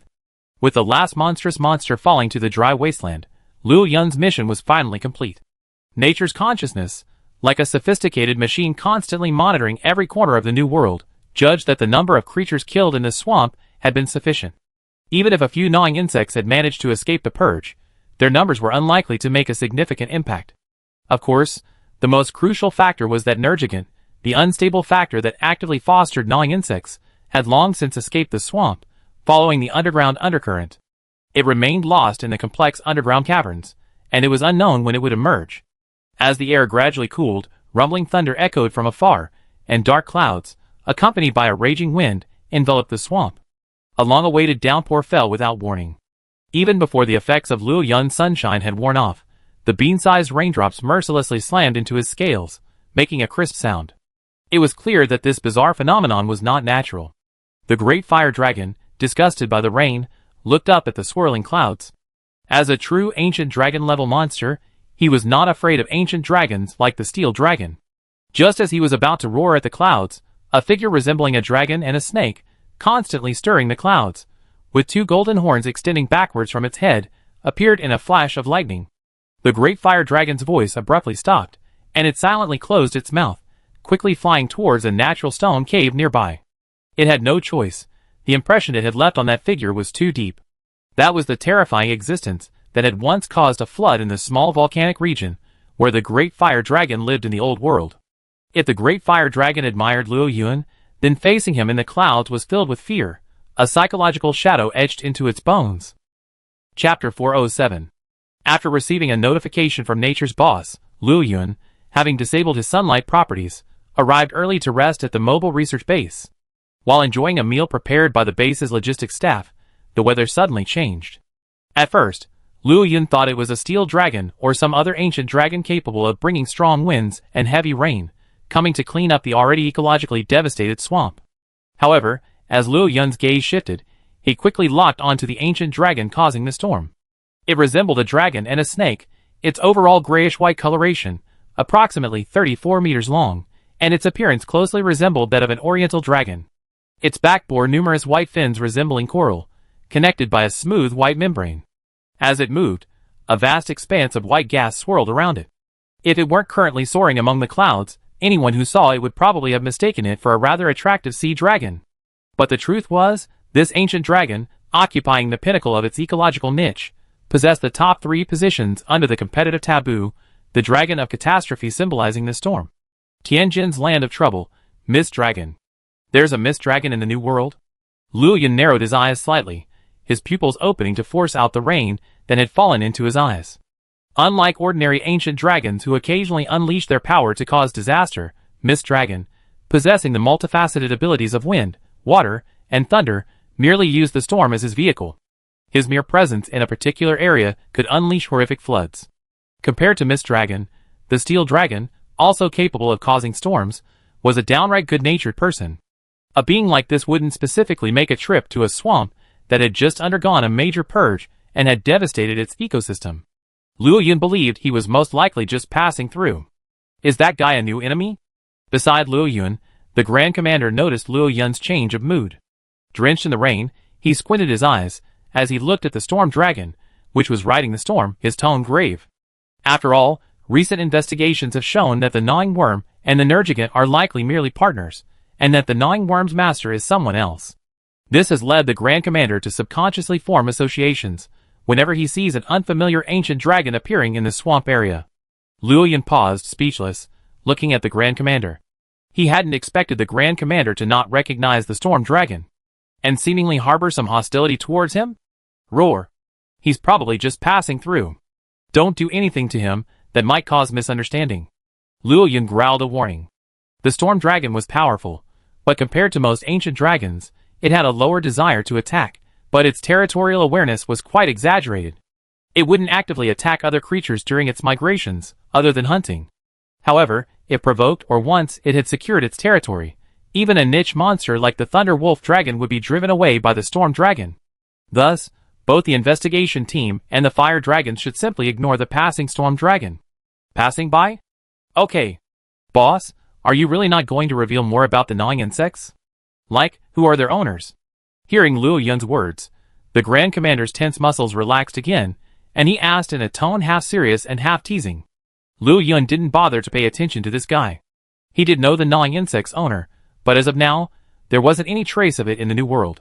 Otherwise, with the number of gnawing insects in the swamp, the original noble silver dragon, as a knight, would have come to deal with it long ago. Would Liu Yun still need to come? After receiving a roll of the eyes from Liu Yun, the Grand Commander simply rubbed the back of his head awkwardly and watched Lan Long fly by in the distance with Liu Yun. As they approached the mobile research base, Lan Long's gaze instantly locked onto Liu Yun, standing on the deck with his wings folded. After a few deep glances, he memorized his appearance and hurried on. On another small continent, almost integrated with the new world, a monster, arguably a world foe, finally revealed its presence. Several unforbidden-level ancient dragons, including Lan Long, were heading there. Nature's consciousness had issued an ultimatum. If this encirclement and suppression failed, the next ones to pass would likely be the world's collaborators, those forbidden-level horrors. This storm had come and gone quickly. But just because Lan Long paused briefly to observe Liu Yun, the swamp, which had been drying up due to the prolonged heat, was once again drenched by underground currents. Massive soil erosion led to a flood. Not only did it flush out those fish that had slipped through the nets in the deep waters, but it also swept the shrunken corpses into the sea. Luckily, almost all the hunters conducting the clearing operations on the surface were equipped with pterosaurs, otherwise, there would have been considerable casualties in this flood. Looking down at the swamp below, where there was no place to stand except for the hills, Liu Yun suddenly flapped his wings and roared, summoning the surrounding male fire dragons.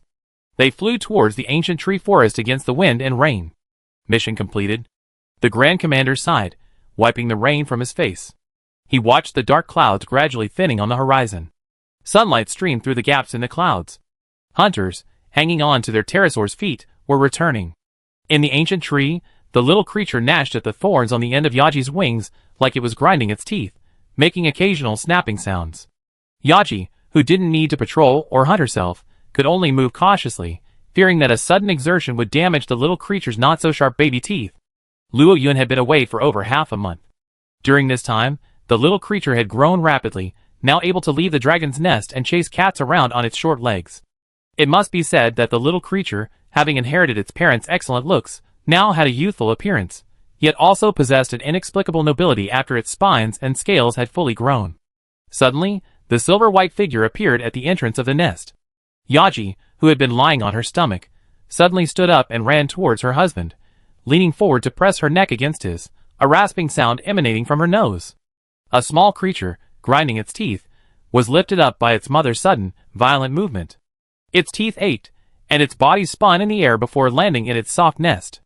Its large, azure eyes stared blankly at the ceiling, its head dazed. Liu Yun spread his wings and gently embraced Yaji, sniffing the familiar scent. Their body temperatures intertwined, soothing each other. In this ambiguous atmosphere, an untimely whimper echoed from its nest. At the sound, Yaji finally realized what she had just done. Under Liu Yun's bewildered gaze, he hurried back. Chapter 408. Beside the New World, near the coast of a small continent later named the Demon Gathering Land by the investigation team, a seemingly apocalyptic battle was erupting. The ocean was surging, meteors fell from the sky, and attacks were unstoppable, capable of easily altering the continent's topography, destroying the ecosystem, and shifting the flow of earth veins. Ordinary creatures, whether large monsters or microscopic creatures responsible for degradation, would have no chance of survival even if they were merely affected. The battle-hardened ancient dragons, once ecological overlords, hiding in various locations within the Demon Gathering Land and responsible for its ecological composition, now sensed the energy collision there and, unanimously, chose to restrain their own aura, remaining quietly within their own territories, showing no intention of joining in the frenzy. In the land of ice and snow, a half-diamond thorn nergigant, biting its own forelimb with its mouth open, drool dripping continuously. Its eyes were red as it fought back its instincts. With such abundant and vast life energy, if only one possessed it, it might even attempt to seek an opportunity. But now, outside the Demon Gathering Land, it wasn't just a matter of 2 or 3. Amidst the auras of released ancient dragons, the chilling presence of one, standing alone against many, even holding its own, was the true reason why the world-annihilating dragon preferred to endure the pain of suppressing its instincts rather than joining in the fray. He had no doubt that if he dared to join in the fray, his vaunted regenerative powers would be powerless to protect him. A single encounter, a single breath, and he said goodbye to this beautiful world. Finally, under such chaotic pressure, Some ancient dragons could no longer sit still. A battle-hardened dragon, looking back every few steps, stealthily left its territory, flapping its tiny wings and gritting its teeth as it soared towards the new continent. As one of the least important ecosystems in the demon-gathering land, he had originally chosen to escape his seemingly endless family responsibilities and come here for a retirement vacation. After all, he had spent nearly 100 years in a haunted place like the Dragon Crystal Land, vying for a mate before successfully becoming a battle-hardened ancient dragon.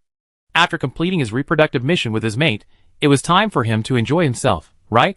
But now, in this situation, there was no guarantee that the demon-gathering land would be overwhelmed by those terrifying ancient dragons.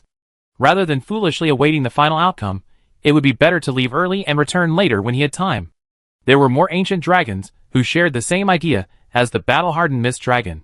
Several others took to the skies after him, the only difference being that their destination was the Dragon Crystal Land.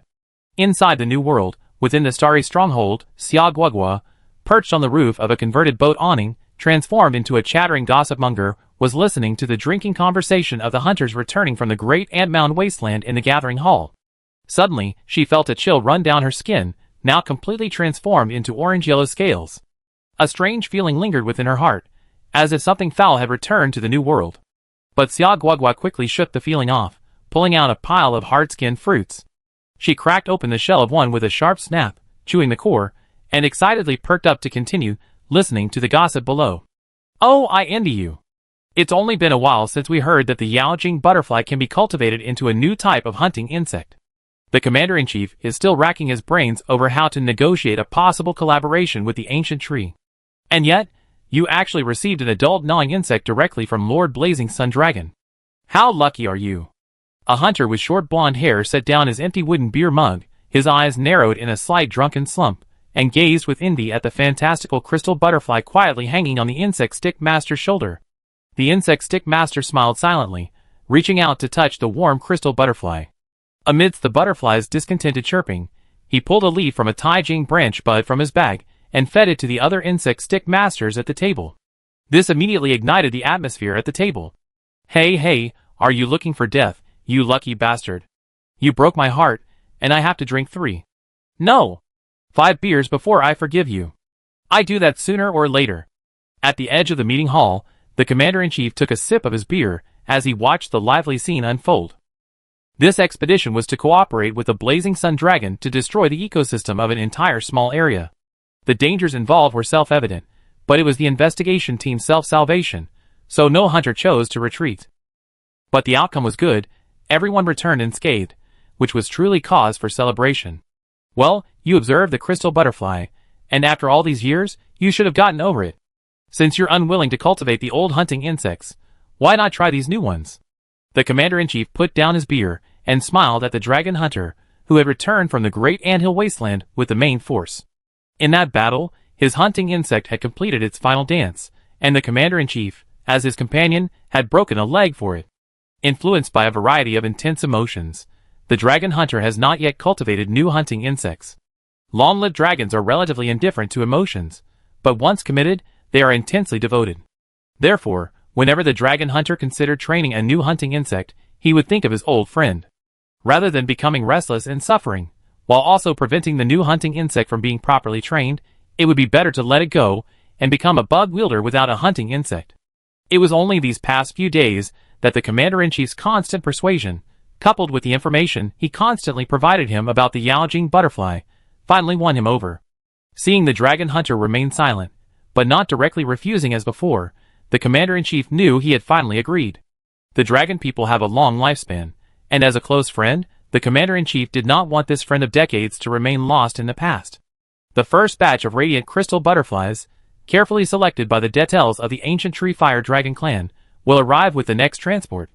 Remember to go and help those young ones with their inspection. The commander-in-chief raised his glass.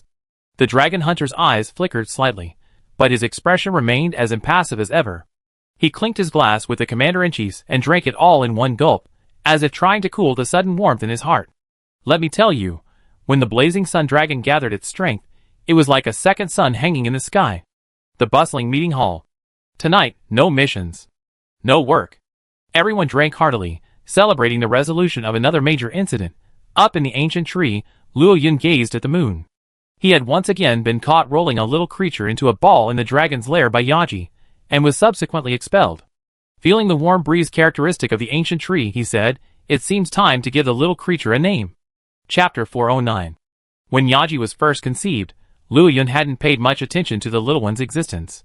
He had initially considered keeping things simple, calling her either Luoya or Luoji. If he felt unsatisfied, he followed the usual fire dragon practice and let the cubs come up with their own names once their intelligence improved. After all, for ordinary fire dragons, it was just a code name. Even Hor would be fine.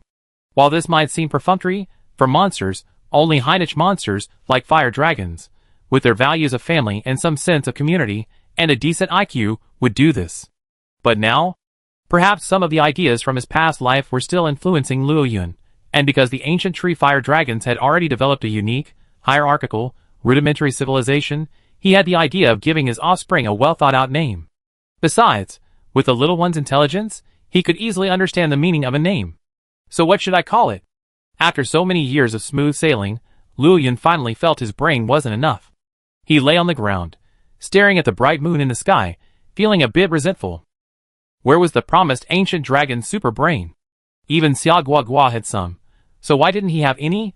Luo Yun subconsciously overlooked the fact that Xia Guagua was the only other Xia dragon in the world, a subspecies forcibly mutated by drug use. Xia Guagua's usual behavior was simply too unremarkable, and his occasional weak presence made people subconsciously ignore him. But honestly, naming, if you ignore the meaning, is more about choosing a name than a matter of choice. The next day, Luo Yun, his eyes slightly bloodshot, approached the little creature in the nest, yawning with its mouth wide open. Yaji, who had just gotten up, was instantly alert, fearing that Luo Yun would curl the little creature into a ball again. Roar! From now on, you be called Loren. After a night of deliberation, Luo Yun closed his eyes and counted the names. Finally, from among a number of names that best suited this world's culture, he chose this name, which sounded somewhat like the Latin word for laurel. The little guy, seeing Luo Yun's state, was ready to scream and accuse his father of his cruelty to his mother's face, but his words simply got stuck in his throat. He now has a name? Wu Jie? Mimicking Luo Yun's roar with some awkwardness, the little guy tried to say his name over and over in his childish voice. Tonkatsu, who had arrived early to relieve his shift, was stunned for a moment when he heard Luo Yun's words. Then, he glanced at another cat from the fire dragon guard. The cat instantly understood and, with a delighted smile on its face, ran out of the nest on all fours. Tonkatsu reached out and rubbed the head of the mottled, orange and red kitten beside him, a stark contrast to the red and gray of the typical fire dragon deter, and rubbed it vigorously. This was Tonkatsu's child, named Dobao. He had brought Dobao with him today, intending for him to serve as young master, little Lauren's hunting trainer. Dobao, who inherited more of his feline mother's markings, glanced bewilderedly at his strong father before his gaze fell on little Loren, who was calling his name over and over again. Remembering the news he heard in Blazing Fire Village, his eyes grew firmer. Soon, little Lauren's name spread throughout the ancient tree from the cat's mouth, even reaching the investigation team. They were also very concerned about Luo Yun's cubs. Nowadays, the New World investigation team was becoming more and more closely bound to the ancient dragons. Although everyone knew that the ancient dragons had extremely long lifespans and Luo Yun was the youngest among them, it would be great to have another ancient dragon that was close to humans in the future. The little one's name was thus decided. For unknown reasons, the ancient tree briefly experienced a moment of inexplicable excitement for several days, as if the world had been settled and an heir to the throne had been appointed. This atmosphere left Luo Yun somewhat bewildered. The strict rules of the ancient tree's fire dragon group were in place, and Luo Yun had no intention of changing them. Whether little Loren remained in the ancient tree in the future was another matter. The cat's excitement was fine, after all, even if the cat population grew too large and some needed to be separated, choosing to follow little Loren, who had grown up in the ancient tree environment, was an option. But why were the fire dragons also excited? There was one good thing, however. After little Loren had his own name, for some reason, he finally began to grow close to Luo Yun. Even when he was curled up in a ball, he stopped complaining. Instead, his large, azure eyes would stare intently at Luo Yun. Occasionally, when Luo Yun was listening to a report or giving an order, he would spread his tiny wings and clumsily imitate Luo Yun's movements. Just as Luo Yun was entering a new phase of family affection. In the mountains behind the Xingqian stronghold, A battle-hardened Xiaolong dog furtively followed a scent and crept in. Just as it raised its head and surveyed its surroundings, seemingly searching for something, a small Xiaolong suddenly leaped out of the plantation. A pair of large eyes, remarkably similar to Xiaoguagua's, fixed their gaze on the uninvited guest. Its invisibility was instantly lifted, and its body continuously shifted through different colors.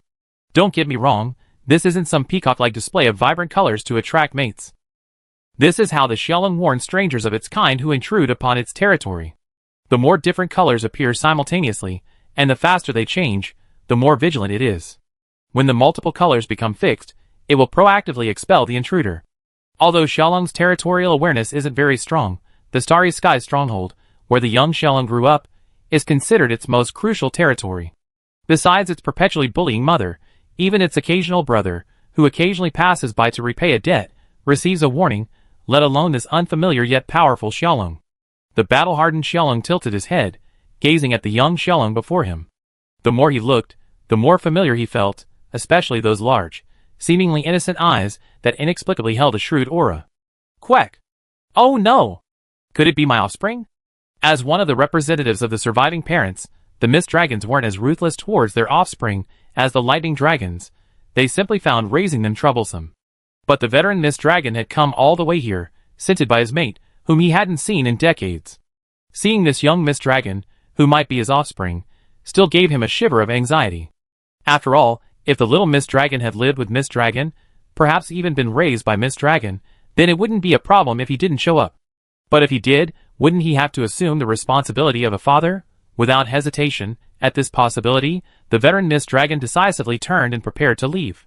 But as the scent of mandrake washed over him, and as veteran Mist Dragon stared in disbelief, a flash of light and shadow passed through the jungle not far from him.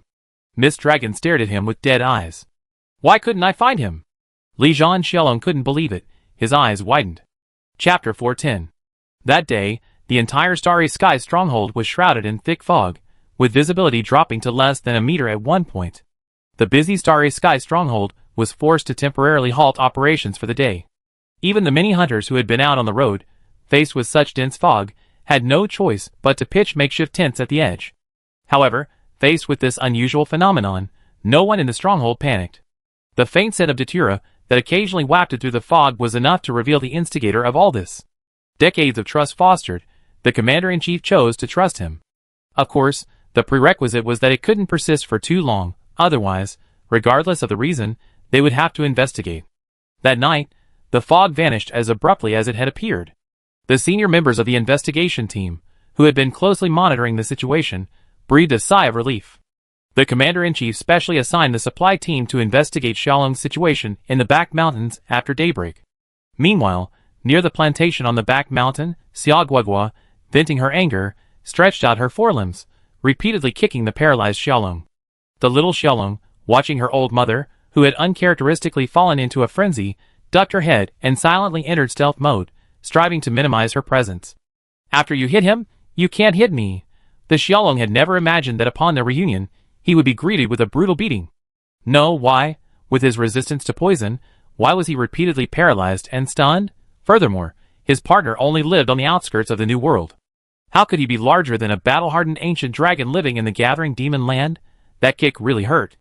Especially the next day, when the battle-hardened Xiaolong noticed Xiaoguagua's scales had unexpectedly turned orange-yellow. He looked as if he'd seen something. He immediately activated his super brain, trying to figure out what was going on, only to be kicked again by the well-rested Xiaoguagua. Xiaolong simply have a distant family relationship, but couples don't engage in separation or anything like that. In fact, because of Xiaolong's inherent love of fun and fear of trouble, once paired, they share a territory and look after each other to mitigate potential risks. But this scumbag dragon, on the other hand, ran away the moment Xiaoguagua became pregnant. And he ran away with a legitimate reason, too. They're all Xiaolongs. Who doesn't know who? If this scumbag dragon hadn't run away back then Xiaoguagua wouldn't have needed to personally intervene in incidents like the Tianhui dragon incident and the Fuyue dragon incident, right? Do you know how I gotten through all these years? Gua. Xiaoguagua raised her upper body, and with each quack, she stomped her forelimbs hard on the battle-hardened Xiaolong, paralyzed by the specially formulated, targeted drug mist, and staring in disbelief. As a battle-hardened individual, the The battle-hardened Xiaolong was naturally extremely resistant to poison, but Xiaoguoguo's poison wasn't poison, it was medicine.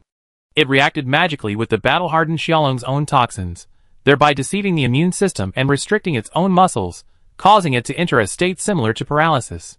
This was the medicine Xiaoguoguo had developed specifically for this scumbag dragon after completing her final transformation into a special individual.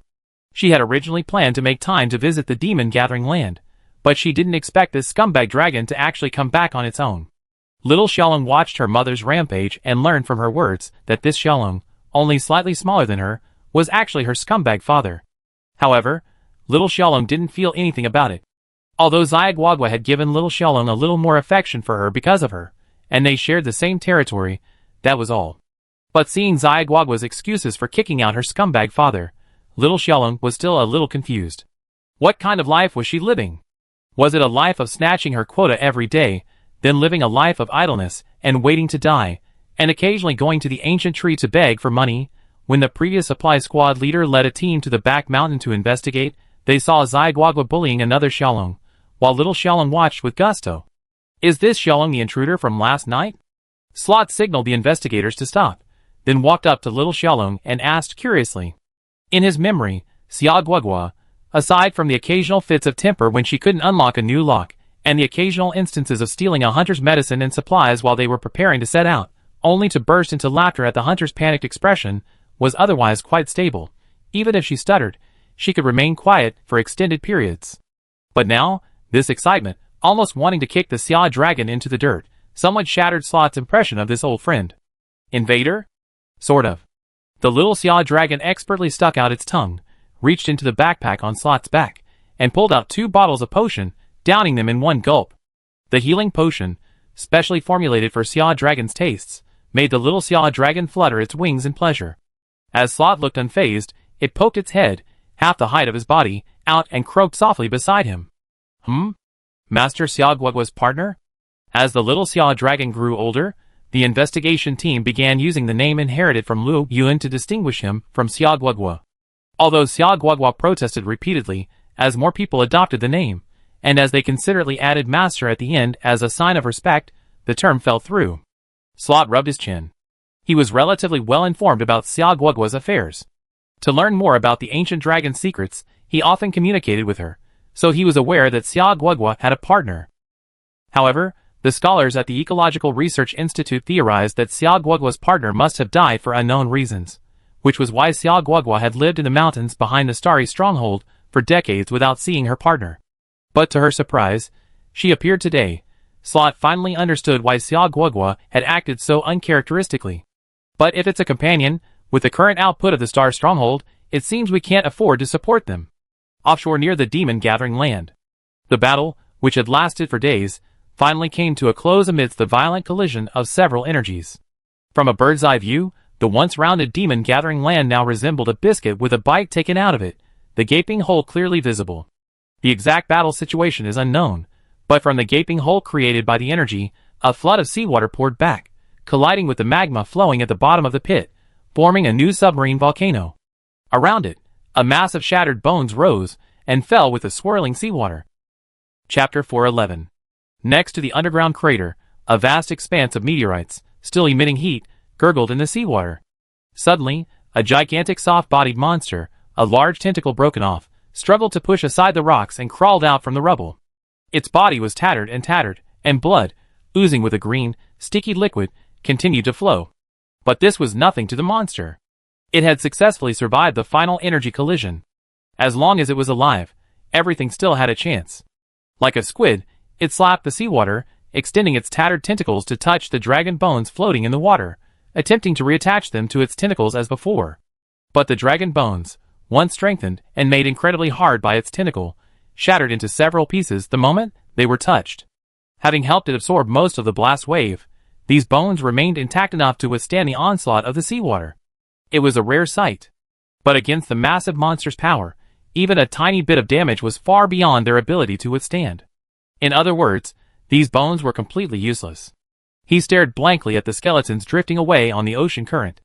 For the first time, he regretted his arrogance, wanting to take part in such a battle, even resorting to ambush attacks on those unleashed ancient dragons.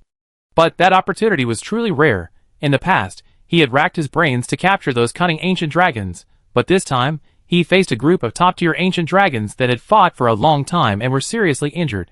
To ensure his success rate, he even brought his own dragon tomb with him, but even if he had the choice over again, he would make the same decision. As the most greedy of the unleashed ancient dragons, regrets wouldn't stop him, not even death would. Once returned to the pre-liberation era, he couldn't stay in the demon-gathering land. He had offended too many ancient dragons there before, and now that the dragon tomb had been destroyed, not even a few dragon bones remained, and one of his main combat tentacles had been broken.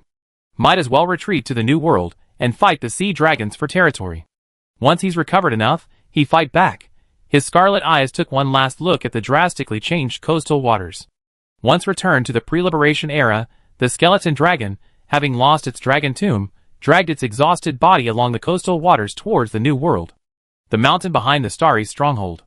The battle-hardened Miss Dragon swallowed hard, watching Miss Guagua and Little Miss Dragon bury their heads in their large bowls, devouring the nutritious meals specially prepared by the supply squad and the cafeteria.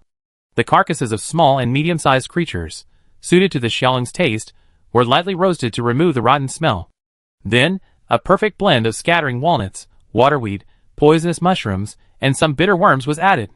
3 secret medicines were placed beside the large bowl as a post-meal snack. The battle-hardened Xiaolong watched the fey cat busying around Guagua and breathed in the aroma of the nutritious meal. Even the mind, honed by years of slacking off and playing around, was now in a state of flux. He really wanted to ask, is this what you call a hard life? He believed that thanks to his near-perfect invisibility, he had lived a comfortable life in the resource-rich demon-gathering lands these years. But now, compared to Guagua and Little Xiaolong, who ate whatever they wanted, with a balanced diet of meat and vegetables, and a well-balanced nutritional balance, the gap seemed a bit too great. No wonder Guagua's size surpassed his after just a few decades. He shifted his forelimb slightly, about to take a step forward to see what else was in his nutritious meal. But the next second, 2 warning sounds of food protection rang out simultaneously, and Guagua and her cub adopted almost identical food protection postures. Not wanting to be pitted against a mother and son doubles match again, the battle-hardened Xiaolong silently retracted its forelimbs. Today, Slot specifically sought out Guagua, apologetically expressing his concern that with the current supply volume at the Starry Sky stronghold, he feared they couldn't afford to support a third adult Xiaolong, and asked if Guagua could come up with a solution. In response, Guagua gave him a "are you kidding me" expression, immediately declaring that the scumbag dragon should be left alone to fend for itself. There was no need to worry about it stealing the base's supplies. Both Guagua and the cub would keep a close eye on each other. This statement relieved Slot, and without further ado, he raised the standard of Guagua's meals. This led to the scene before him. Gua. When had the battle-hardened Xia dragon ever suffered such injustice? While he couldn't be said to be unbridled in the demon-gathering land, he could at least do as he pleased with his invisibility and poisonous mist. He had never suffered such humiliation before. So, after a moment of rage, the battle-hardened Xia dragon flapped its tiny wings and flew deep into the forest, under Guagua's vigilant gaze. Out of sight, out of mind. A dignified Xia dragon would never accept charity. Guagua watched this scene, and glared at the little Xia dragon, who was pretending to be engrossed in his meal, but was secretly reaching out his claws to reach for Guagua's 3 secret medicines. He snatched the medicine away, gazing at the little Xia dragon's desperate gaze. Then, after a moment's pause, as if suddenly struck with a touch of maternal love, he returned one. Quack! Go guard the other side later, quack! Don't give that scumbag dragon any chance, quack! Little Miss Dragon nodded frantically, rolling up the secret medicine with his tongue and swallowing it in one gulp. The Starry Stronghold is his territory. He absolutely won't allow any scumbag dragon of unknown origin to enter without permission. Seeing Little Miss Dragon's spirited appearance, Guagua gulped down his mouthful of food with satisfaction. He knew that scumbag dragon all too well. Aside from the one time he fought for him over 100 years ago, he always behaved like a typical Miss Dragon. Seeing him and Little Miss Dragon eating so well, would he obediently go out and forage on his own? He wouldn't believe it. Even if he beat Little Miss Dragon to death, as long as he kept a good guard during this period, this scumbag dragon, seeing that things were hopeless, would naturally return to the forest. Then, at this moment, Guagua had a question. Not many ancient dragons roam the ancient forest, most only occasionally pass through. So does this scumbag dragon know that a powerful being has emerged from the ancient tree? If he were to suffer a setback at the starry stronghold and return to the forest, seeing the ancient tree amidst the same buildings, would he lose his mind and provoke Luo Yun? You know, even Xiao Guoguo's perfect invisibility couldn't escape Luo Yun's perception. It wasn't until after the mutation, when his invisibility was further improved to target Luo Yun's special energy, that he was able to evade Luo Yun's attention for a short period of time.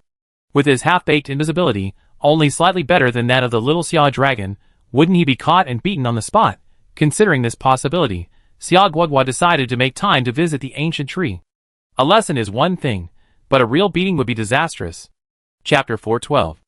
As Xiao Guogua had anticipated, not long after the battle-hardened Xiao Long flew away, he found some mushrooms and insects in the abundant forest.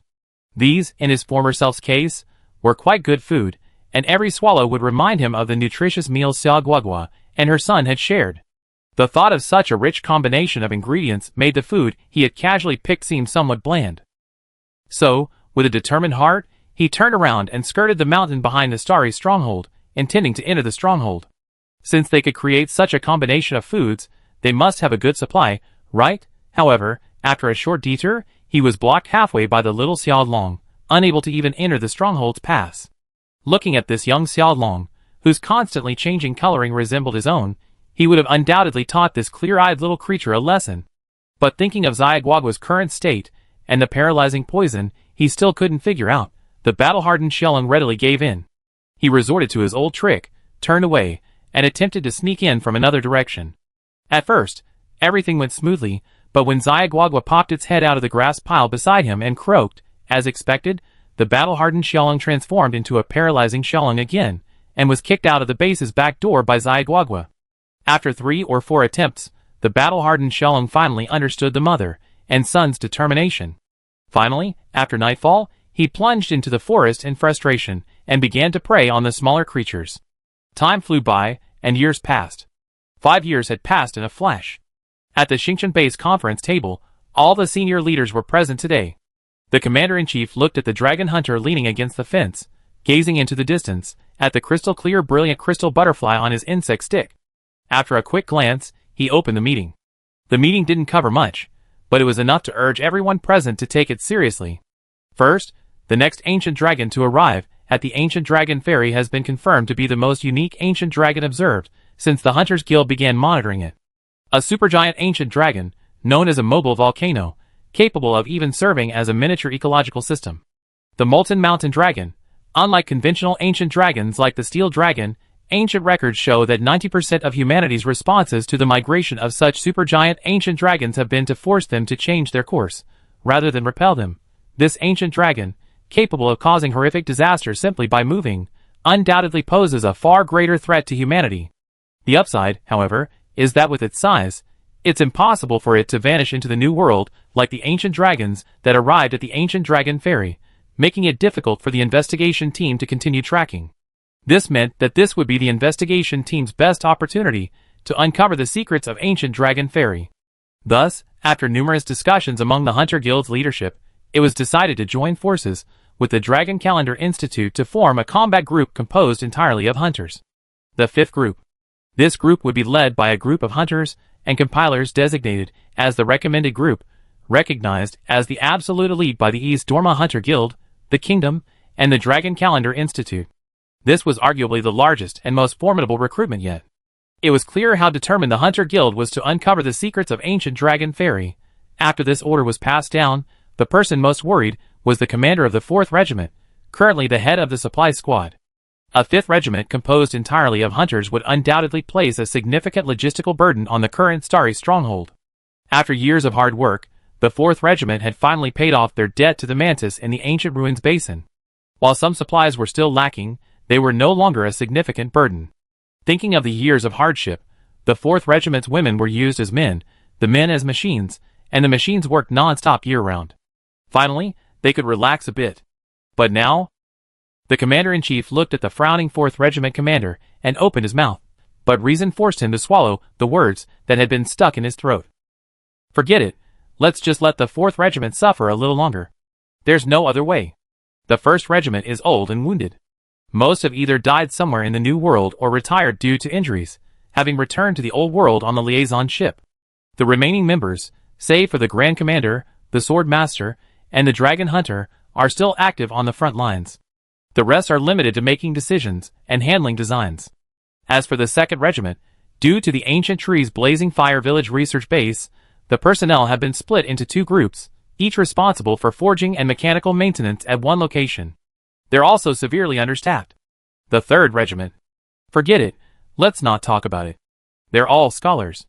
It's good enough if they don't lag behind in logistics, and we can't expect too much more. So, only the 4th Regiment is left.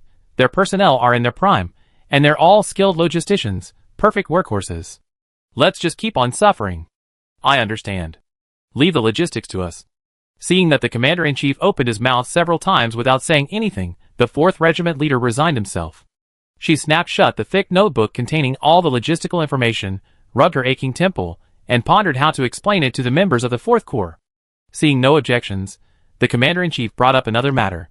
A resolution regarding the mobile research base crossing the Grand Canyon and penetrating the depths of the New World. The 3rd Corps leader, who had been hunching against the cold wind, perked up immediately. She had been making this request to the Commander-in-Chief frequently since the mobile research base was completed, even at one point involving Master Yuenya, who had been focusing on surveying the Grand Canyon for years.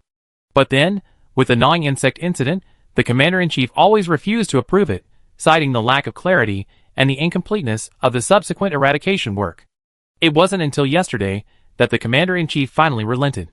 This matter had been circulating within the Survey Corps for a long time, primarily due to a shortage of hunters.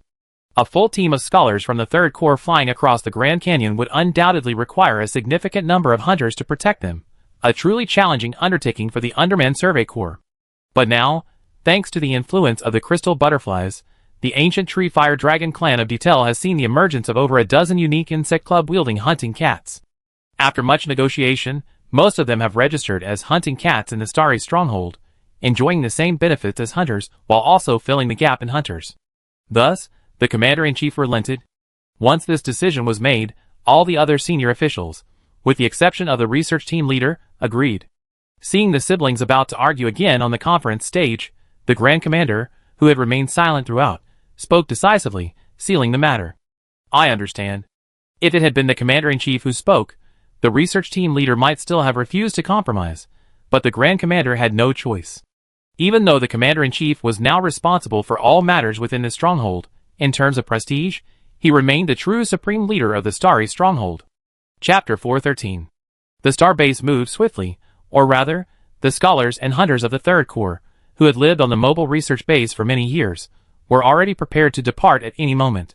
Therefore, after receiving approval, they spent a moment ensuring sufficient logistical supplies before reeling in the anchor and drifting inland, following the sea breeze.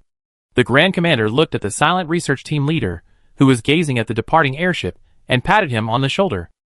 Don't worry. The mobile research base has undergone numerous safety upgrades over the years. Even if it crashes, the crew can make an emergency landing immediately. There won't be much danger. Furthermore, Master Yuenya has been scouting the Grand Canyon for years. She's followed the trails left by the dragon-like monsters that escaped from the depths of the New World and found a highly likely route through. Even if something unexpected happens, Master Yuenya will be able to successfully bring them back. Let's hope so. I just hope I won't regret not stopping her firmly today. The research team leader sighed, bid farewell to the Grand Commander, and returned to his base alone. At this moment, immersing himself in research could bring him peace of mind. The Grand Commander gazed at the research team leader's desolate back, thought for a moment, and decided to take a further step to ensure this matter was resolved. It's been over a year since I last visited the ancient tree, and I miss it quite a bit. I wonder if the little prince who loved wrestling with me the moment we met has learned to fly yet? I remember a year ago, when even a one-handed shield couldn't stop little Lauren's dragon chariot, and I was forced back 2 steps by the unexpected force. Given the ancient dragon's growth rate, surely it's going to get even stronger this year. Maybe I have to switch to a large shield this year.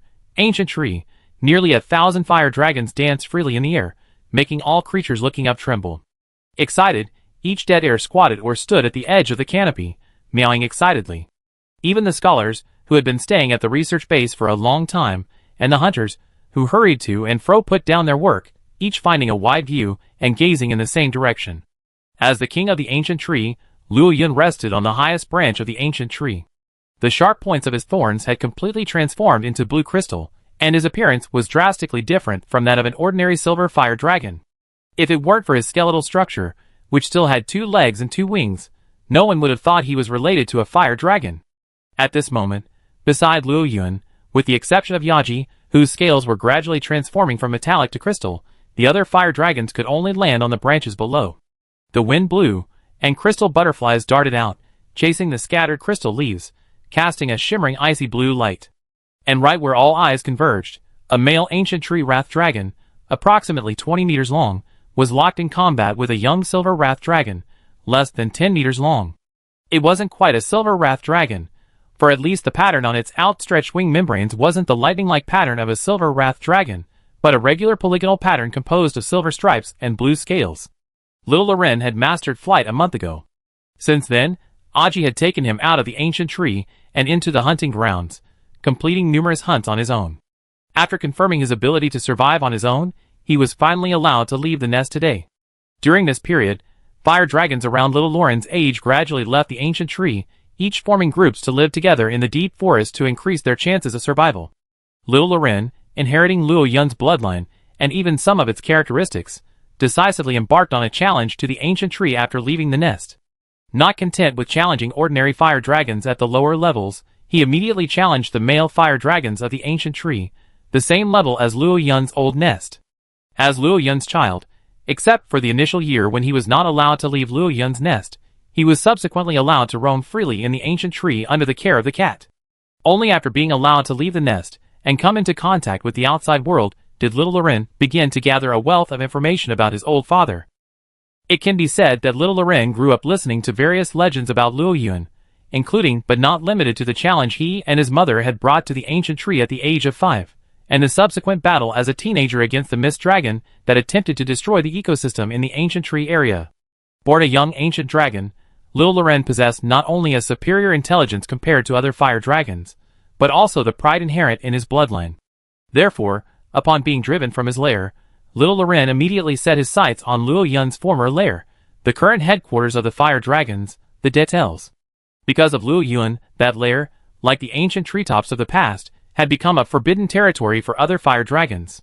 But for Little Loren, he wanted to prove himself, and failing to inherit that lair would be the greatest humiliation. However, Little Loren's current strength was indeed far superior to that of Luo Yun in his past. Apart from other things, the physical abilities granted by his ancient dragon blood alone were enough to surpass Luo Yun's former self. However, the ancient tree fire dragons of today are no longer the ordinary fire dragons of the past. With wings ablaze with blazing flames, their physiques are even stronger and more agile, and their fire pouches have nearly doubled in capacity, far surpassing those of the male fire dragons of the past. The battle reached a stalemate, and the ancient male tree fire dragon did not let up despite Little Loren's status. It could even be said that knowing the young dragon before him was Luo Yun's child, he exerted himself even more than usual, treating the battle as a life-or-death struggle. Such behavior is the greatest respect for the king and his offspring. Little Loren wasn't afraid of exchanging injuries for injuries, but unfortunately, while his physique was formidable, he hadn't inherited Luo Yun's strength. In the repeated close combat, he suffered considerable losses due to his sheer size disadvantage. At this moment, Little Loren was engulfed in flames, his flaming body constantly mobilizing the fire energy in his fire pouch, reducing his energy consumption. Seeing the ancient tree fire dragon flapping its wings again, Little Loren gritted his teeth, increasing his stamina to increase his speed. After gaining a safe distance, he turned around and unleashed a series of fireballs tinged with wisps of blue-purple flame. The ancient vitality not only activated Little Loren's ancient dragon blood, but also directly enhanced his current strongest fire attack, allowing him to easily unleash flames with a hint of catastrophe-like properties even in his juvenile stage. Even the ancient tree fire dragon wouldn't dare take such a blast head-on, forcing it to slow down and alter its flight trajectory. At this moment, Little Loren, already at the maximum speed he could withstand thanks to the acceleration, soared high into the sky. Out of the corner of his eye, he caught sight of Luo Yun and Yaji watching the battle from the top of the ancient tree. His azure eyes instantly grew resolute. The fire energy within its body surged forth, and the luminous crystal butterfly, hidden beneath its scales, broke free and bathed in the increasingly frenzied flames of Little Loren. Through its bite, it poured all its stored life energy into him. Instantly, little Loren transformed into a brilliant fireball, blue-purple flames darting through it. With a magnificent arc and a swirl, the fireball, driven by little Loren, began to spin at high speed, like a meteorite falling from the sky, plunging down, with a rumbling sound, as it accelerated at top speed. Cute stars flying and crashing. Chapter 414. The winner is decided. After watching little Loren absorb the energy of the crystal butterfly and unleash his still untapped flaming form in one breath, assuming that form, the battle, which had only lasted a short while, came to a close. Although Luo Yun didn't know if little Loren had inherited his telepathic ability, at that speed, the ancient tree fire dragon had no time to evade much. The worst-case scenario would be a mutual loss. However, little Loren was still an ancient dragon cub, so he must have some advantages in vitality and resilience. Boom! A tremendous roar exploded in the air. After a fleeting flash of light, a tremendous impact swept across the surroundings. The raging flames, no longer restrained, were scattered by the wind, sending the air soaring in temperature. As the bluish-purple flames threatened to fall upon the ancient tree, the onlookers made no move to evade, staring intently into the smoke and dust, speculating with great interest on who would ultimately be the victor. Colorful refracted light scattered everywhere. From all corners of the ancient tree's canopy, flocks of luminous crystal butterflies flew out, forming a thick crystal wall outside the canopy. Whether the aftermath of the impact or the chaotic flames, when they touched the crystal wall, they were easily blocked by these seemingly fragile, dreamlike butterflies. The creatures within felt no other discomfort, save for a wave of heat that swept up icy blue scales and rained down on the dense foliage. As two figures fell from the smoke and dust, crashing heavily onto the cliff, all the onlookers held their breath in anticipation. Soon, the slightly petite silver-white figure moved first, then slowly rose, using its wings as support. Little Loren looked at the ancient tree dragon in the distance, its scales exploding from most of its body. Though still breathing, the dragon had lost consciousness, and would soon lose any fighting ability. He breathed a sigh of relief, yet could no longer suppress the fire within him. He raised his head and roared toward the sky, releasing a slightly immature yet commanding dragon roar. In the treetops, the watching cats cheered, not only because little Loren had successfully completed the challenge, but also because they were cheering for the true strength of the ancient tree dragons, as demonstrated by both sides in this battle. Of course, this didn't include a certain detail, whose fur color was different from others of its kind. Boss Loren is the best. In the entire ancient tree, the only one who addressed little Loren this way was Tonkatsu's child, Dobao. He was also the only detail with a clear subordinate relationship with little Loren. After little Loren vented his anger, he panted and slowly folded his wings. At this moment, a female ancient tree Rathalos flew down, with a group of cats carrying large and small bags. Anxiously rushing to the unconscious male ancient tree Rathalos, she prodded the male's head with her massive jaw thorns while growling anxiously. Please drink these recovery potions, meow. Unlike the female Rathalos, these cats had long since grown accustomed to this situation. Not only was the male still breathing, they had even seen him die from the fierceness of the battle due to a minor accident. Little Loren unceremoniously drank the specially formulated fire dragon medicine, feeling the coolness of his wounds. After regaining some strength, he flew directly towards the central cave. From now on, that place is his. After the battle, most fire dragons were excited after witnessing such brutal and bloody fighting, but some also looked deeply distressed. Currently, the ancient tree has nearly 1,000 fire dragons, and the ratio of ancient tree fire dragons to ordinary fire dragons is almost 1-to-1. This massive population has already saturated the entire ancient tree area. If it weren't for Luo Yun's diligent service as a second son over the years, turning the ancient tree area into a tropical jungle, coupled with the gentle life energy constantly emanating from the ancient tree, it would have attracted enough prey to thrive in this area. This has increased the biological capacity of the entire ancient tree area several times over. However, in addition to fire dragons, the ancient tree area also houses groups of monsters, like thousand-blade dragons and thunder wolf dragons. Therefore, upon realizing that the number of fire dragons in the ancient tree could no longer be increased, Luo Yun decisively reinstated the brutal last-place elimination system, strictly controlling the number of ordinary fire dragons and the ancient tree fire dragons. Because little Loren challenged the ancient tree's male fire dragon, this elimination process had nothing to do with the ordinary fire dragons living at the bottom. When little Loren's opponent recovered, if it didn't want to leave the ancient tree, it would have to find another opponent to challenge, passing the challenge down the chain until a fire dragon left the ancient tree area. Yes, once, a fire dragon was eliminated, and only needed to leave the ancient tree. But now, for the sake of the entire ancient tree area, the eliminated fire dragon must leave. Without the competitiveness of a large group, even for ancient tree dragons, practically a subspecies, even if the eliminated ones formed groups again, scattered across the vast new continent would be nothing. Even survival would return to its former straits. After the battle, Luo Yun and Yaji returned to their nest. But even Yaji, who had once been incredibly rare, even doting on her child like a monster, showed no intention of checking on little Loren. Just like a normal female dragon, once her young were capable of surviving on their own, her attention would return to her mate. For those who had left the nest, while not quite leaving them to fend for themselves, she wasn't far off. The strong prey on the weak. In this cruel world, survival ultimately depends on one's own efforts. If he died while growing up, it would only mean that little Loren wasn't suited to this world. Yaji might then feel a little sad, but that was the worst that could happen. With their fighting spirit stirred by little Loren's battle, the hot-blooded fire dragons flocked to the thousand-blade dragon's territory, intending to confront their old neighbor and vent their fury. As for whether such an action would provoke a war between the two tribes, they were already competing for the same ecological niche, and such fighting had continued unabated for years. So let them fight. As the recurring dragon roars faded, the ancient tree gradually quieted. At this moment, Tonkatsu, who had inherited his father's power and become the leader of the fire dragon detail, entered, carrying the cane inlaid with Luo Yun's scales from childhood to adulthood, the symbol of the fire dragon detail leadership. Like the former fire dragon detail leader, he respectfully began his report.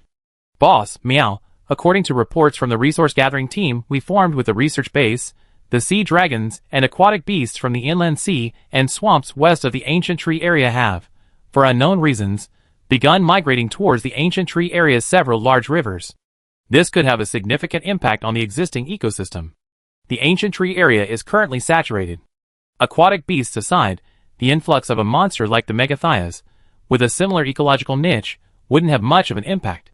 In fact, because its niche is somewhat lower, it's likely to become food for monsters in a higher ecological niche.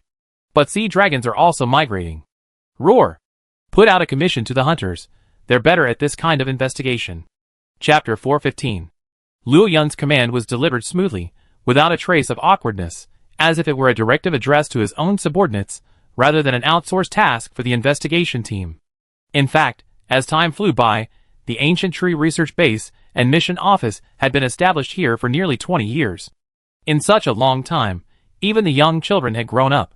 Just like the Commander-in-Chief's grandson, Noah, in their hearts, the new world was the place where they were born and raised, their home, while the distant old world was merely a hometown mentioned by their parents. Some children born and raised in Chihua Village, after following their parents to the Starry Sky Base, introduced themselves as I am so-and-so from the Ancient Tree Chihua Village. Over the years, the investigation team had subtly integrated into the ecological civilization of the Ancient Tree and become one of Luo Yun's people. I believe that in a few decades, the relationship between the Ancient Tree Research Base and the Ancient Tree will become similar to that between the Old World Hunter Guild and the kingdom it occupies, a cooperative relationship between the organization and the kingdom, while the vast majority of its hunters are also citizens of the kingdom, accepting its rule. Soon, a new investigation mission appeared at the mission posting area in the lower right corner of the cafeteria. However, a simple drawing of a fire dragon was depicted in the lower left corner of this mission notice, distinguishing between ordinary missions and fire dragon missions. These missions are often the most popular among ancient tree hunters. Not only do they receive logistical support from Deter during the mission, but they also receive an item called the Dragon Summoning Flute, a modified version of the original Fire Dragon Rescue Horn. This item can be used during the mission to unconditionally secure the assistance of any nearby ancient tree fire dragons that hear the horn and rush over. Of course, summoning just a few ancient tree fire dragons depends entirely on luck, as it depends on how many ancient tree fire dragons are nearby at the time. According to existing records, the most numerous such incident occurred when a hunting party, being pursued by several thunder wolf dragons, happened to find a group of ancient tree fire dragons hunting in a nearby hunting ground. They subsequently summoned over 30 ancient tree fire dragons, both male and female. Thus, the dragon summoning flute was privately named Cat's Fire Dragon Summoning Technique by some of the Phalanx in charge of logistics, following the naming conventions from the old world. Thanks to this item, ancient tree fire dragon quests are not only highly secure, but with luck, they can even benefit from the assistance of ancient tree fire dragons. With these conditions, how could hunters not enjoy such a quest? Thus, With the announcement of the quest, the seemingly harmonious atmosphere outside the quest counter, where people were enjoying themselves, eating, drinking, and discussing new discoveries and newly acquired hunting techniques, suddenly quieted down. As soon as the cat in charge of posting notices left, the teams with editors would immediately grab their notebooks and rush over. Those without would also send a hunter to investigate. West of the ancient tree area. That's a bit far, what a shame. This was the voice of the 4th Regiment's hunter team. Currently, apart from the transportation routes jointly maintained by the survey team and the ancient trees, the only area of the ancient tree forest that had been explored and thoroughly explored was the ancient tree area. The rest of the area remained extremely dangerous for the survey team, and the 4th Regiment's hunters, with the exception of a few, were only capable of single-handedly taking down the great thief dragon. Therefore, when a mission location appeared in a dangerous area outside the explored area, the 4th Regiment's hunters would tacitly abandon the mission and hand it over to their seniors. It's indeed quite far, and it involves high ecological niche monsters like sea dragons. Even with the help of fire dragons, it's a very dangerous undertaking. The mission's danger rating was rated 7 stars, a level that immediately eliminated a significant number of participants. Finally, after much discussion, the mission was finally accepted by a seasoned hunter team from the 2nd Regiment, who had previously participated in the capture of the Flame King Dragon. As a token of support for the mission, the ancient tree granted the team access to the dragon summoning fluid multiple times to ensure the mission's success rate. As the hunter team set off on their respective thief dragons, the Grand Captain, his hair now gray but still imposing, led the transport team to the ancient tree. Watching the brilliant crystal butterflies flying overhead, the Grand Captain smiled as if returning home, greeting them along the way, looking even more like a local than Deter, the transport team's captain. Huh? This nest. Passing by the central nest, the Grand Commander noticed that the nest, which had been dimmed by Luo Yun's relocation, was now ablaze with torches. Even Deter, the Fire Dragon's special caretaker, was active inside. The Grand Commander was well aware of the significance of this nest to the ancient tree, and after careful consideration, he formed a hypothesis. After jumping off the herbivorous dragon and patting the leader Deter's head, telling him to continue leading the group to the cache, the Grand Commander removed his shield and, holding it high, entered the cave. The Grand Commander made no effort to conceal his voice along the way, quickly attracting the attention of the nest's new owner. Sniffing the familiar scent, excitement overshadowed the aches and pains in his body. Little Loren stood up, crouching low, breathing heavily. Seeing a massive shield made of golden dragon material appear within his view, his legs, far stronger than those of an average male Rathalos, suddenly unleashed a powerful thrust, charging forward like a high-speed dragon chariot. With a body length of 10 meters, Little Loren resembled a small hillock. He thrust with no effort. With a dull thud, his silver-white scales collided with the golden shield, creating a metallic creaking sound. Little Loren's massive figure contrasted sharply with the Grand Commander's diminutive form.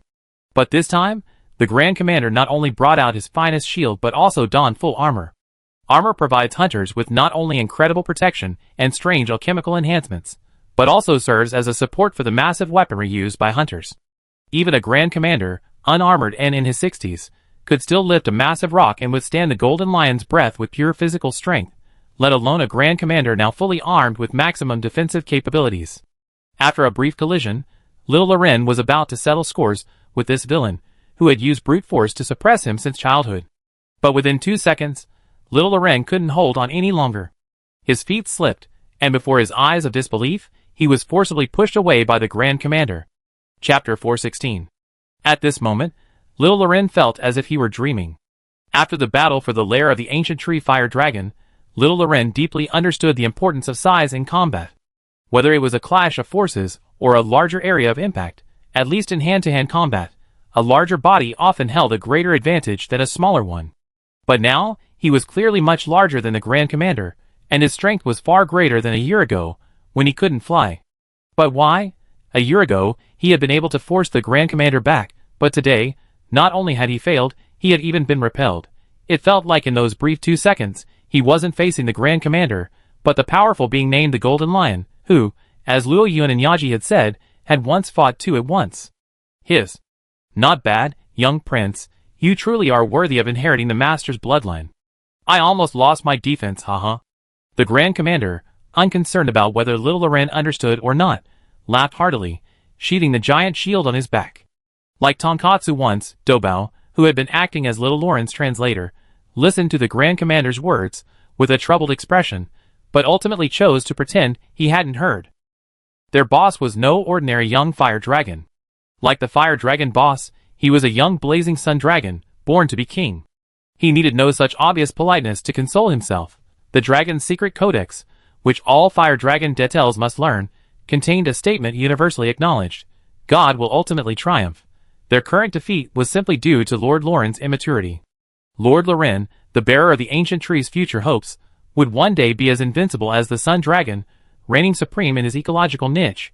Dobao thought feverishly, his eyes fixed on Little Lauren, who had recovered and once again displayed the proud demeanor of a fire dragon boss. Little Lauren roared softly, his wings slowly spreading and then retracting, rubbing against each other with a low-pitched sound. One by one, radiant crystal butterflies flew out from the gaps in the vines, landing on Little Lauren's wings with a faint blue glow. With the energy infused by the radiant crystal butterflies, Little Lauren's wounds began to heal at a visible rate. Soon, the scabs began to fall off, and new scales began to grow. Little Lauren had inherited his regenerative ability, a trait he had inherited in part. However, his healing speed was far slower than Luo Yun's, and he could only do so when his life energy was overflowing. Thankfully, the radiant crystal butterflies on the ancient tree were now ubiquitous, nearly as abundant as the fire dragons, so Little Lauren had plenty of backup energy. After shaking off the weakened gouging butterflies, Little Lauren felt his body, though still a little sore, was generally fine. He growled at Dobao and the Grand Commander, then spread his wings and swiftly flew out of the nest, leaving behind him only Dobao's panicked meow. Meow. While training your hunting skills is good, this challenge, just completed, is simply too much. The Grand Commander's pupils shrank slightly. He looked at Dobao, who wanted to stop Little Lauren, but didn't dare to speak to him due to his status. He stroked his chin thoughtfully. It seems that the pressure on your young prince is not small. The ancient dragon's inherent pride, coupled with the expectations of every creature in the ancient tree except Luo Yun and his wife, Little Lauren, possessed wisdom comparable to that of a human. Combined with Luo Yun's words and deeds, he gradually developed a human-like way of thinking, his rationality suppressing his animalistic nature. This was why Little Lauren felt such psychological pressure despite the lack of survival pressure. If it were an ordinary fire dragon, or even any other ancient dragon, they probably wouldn't have felt any psychological burden at all. Shaking his head, and bidding Dobao farewell, the Grand Commander exited Little Lauren's lair, and headed towards the summit of the ancient tree. Besides meeting old friends, he also had to inform Luo Yun about the 5th Corps. After all, the 5th Corps were the most elite combat corps, and they were quite numerous. Whether for the sake of alliance or to prepare for potential impacts on the ecological environment, they couldn't just come quietly like the 3rd and 4th Corps. Furthermore, once the 5th Corps arrived, they would need the ancient tree's assistance in their quest. 5th Corps Blue Star? Luo Yun's eyes drifted slightly after hearing the Grand Commander's words. Over 30 years had passed since he arrived in this world, from a young dragon eating mushrooms to the current ruler of the ancient tree. It was safe to say that as long as he didn't deliberately seek death, he wouldn't die so easily. Hearing that familiar designation, he couldn't help but feel nostalgic. This emotion was brief, unnoticed by the Grand Commander, and Luo Yun recovered. He growled softly, indicating his understanding. As for the Grand Commander's request for assistance, or even his hope that Luo Yun would intervene if necessary, he remained silent. Luo Yun had harbored certain suspicions about the Molten Mountain Dragon's arrival and the subsequent events, but he wasn't prepared to make any promises until these suspicions were verified. As for refusal, that was impossible. Given the current ties between the investigation team and the ancient tree, and the events that followed the Molten Mountain Dragon's arrival, the ancient tree couldn't remain aloof. Although the Grand Commander felt somewhat disappointed at not receiving a clear answer from Luo Yun, the 60-year-old hunter soon put these matters aside and began to chatter in Luo Yun's ear as usual. West of the ancient tree area, the hunting team, following the trail of the water beasts, finally arrived at a basin connected to the inland sea after crossing a large forest swamp. Beside a lake, the hunter carefully parted the leaves that blocked his view. The scene before him made his pupils shrink, and he was stunned for a few seconds in disbelief. In the lake's vortex bay and on the beach, there were a large number of white skeletons. These bones emitted bursts of unknown gas, shrouding the beach in mist, like a huge tomb. "Captain, this is..." The hunters following behind were also shocked by the scene, and quickly raised their binoculars to observe carefully. Most of the skeletons looked like water beasts or aquatic animals. While rare, Some of the remains resembled sea dragons, and even the remains of high-niche monsters like the Dragon Slayer. The scene was truly shocking. What's going on here? After some thought, the hunter team decided to investigate further. At that moment, a seasoned double-blade wielder crouched down, picked up a pristine white bone, and after examining it carefully, said, "Something's wrong. Judging by the shape and weight of this bone, it's still very fresh. This definitely isn't a natural formation." Chapter 417. As the dual sword wielder finished speaking, a rustling sound emanated from the mist. A hunter's strength isn't limited to physical strength, their senses are also exceptional. Only with these abilities can they accomplish a series of hunting missions in uncharted and dangerous areas. Thus, although the noise was small, the hunters present accurately picked up the subtlest of sounds. As they retreated quickly, each drew their weapons and prepared for protection, their eyes scanning their surroundings. Suddenly, a dragon-slaying tail blade burst from the pile of bones, its blade flashing in a brilliant arc as it slashed down in an instant. Thankfully, the hunters present reacted immediately. The katana wielder dodged with a precise Mikari, then moved swiftly, striking the upper end of the tail blade with a swift upward slash. The air blade ripped through the scales, creating a gash. Strangely, the wound was unseen. The others, who had dodged the blow by diving or rolling, had barely risen to their feet when they saw tiny wisps of fire ignite around the tail blade's slashing path. Not good. Retreat. The katana user's heart tightened upon receiving the command, but his movements were quick. With a Kasaya slash, he leaped up and landed, quickly rolling backward to close the gap again. In a flash, a series of flames erupted around the dragon-slaying tail blade, sparks and hot winds raining down on the katana user. However, the sparks were insufficient to penetrate the armor, causing no damage. This series of maneuvers, like dancing on the edge of a blade, was already second nature to the seasoned katana user. His muscles had memorized it, and he'd long since grown accustomed to this intense yet thrilling style of combat. As for those unfamiliar with the technique, they either already switched weapons or been slain by the monster. Is it a dragon slayer? Why is there a dragon slayer here? The dual sword user's fighting spirit surged, instantly transforming into a demonic form. He was about to charge forward. But just as he was about to act, another figure burst forth from the pile of bones beside him. The ferocious sea dragon skull, radiating a crimson aura, gazed down at the dual sword user from above. Its pale, charged shell instantly unleashed a powerful force, crackling with electricity. Amidst the hollow clatter of bones, the newly emerged monster opened its bloody maw and tore at the dual sword user. Want to finish me off first? The dual sword user's abilities, in their demonic form, were significantly enhanced by the power of their fighting spirit. This method, similar to the Golden Lion's, which strengthened itself at the expense of physical strength, made the dual sword, a weapon theoretically unsuitable for large monster hunting, shine with a different kind of brilliance. With each step, the dual sword user quickly dodged to the side, then thrust the dagger in his right hand, piercing the monster's bone. Then, exerting force with his arm muscles, he used the dagger to propel himself upward, soaring above the monster's head. His dual sword swung wildly, slashing down along the creature's body. A large number of bone fragments flew, and the dual swords collided with the quartz stone of the sea dragon's battery shell, creating a shower of sparks. His companions quickly responded, forcing the sea dragon's skeleton while successfully retrieving the dual sword user. Perhaps encountering unexpected resistance, both the sea dragon skeleton and the dragon-slaying tail blade retreated into the pile of bones with a squirming movement. A massive figure slowly emerged from the mist, its massive skeletal shell chilling to the bone. From within the pale shell, the recently retreated sea dragon skeleton and the dragon-slaying tail skull, with its blade retracted, reappeared beneath the dim blue light between the bones. Two-headed dragon. The dual sword user couldn't believe how such an unliving monster could exist in this world. This monster roamed freely in the sea of piled bones, its two ferocious dragon heads roaring silently at their group. On one side was lightning, on the other fire. These vastly different energy attributes, manifesting simultaneously within a single entity, was this something a normal creature could achieve? The skeleton dragon, the ancient dragon realm's Tyrannosaurus Rex, an amphibious creature, could appear anywhere in the world. Due to his boundless greed and relentless brutality, he considers all creatures in the world as prey. From massive monsters to ordinary birds and beasts, he spares no one. It can be said that his existence, like ancient dragons like the Tianhui dragon, is despised by the world. But as the embodiment of greed, he is also an indispensable member of the world. Prepare to blow the dragon flute. We cannot defeat such a creature. This time, The dragon flute was not intended to summon the ancient tree fire dragon to aid in the battle, but rather to rely on the fire dragon's flight ability to allow the hunter team to safely evacuate. After all, the creature before them had, right before their eyes, retracted the head encased in the dragon's skull back into the pile of bones.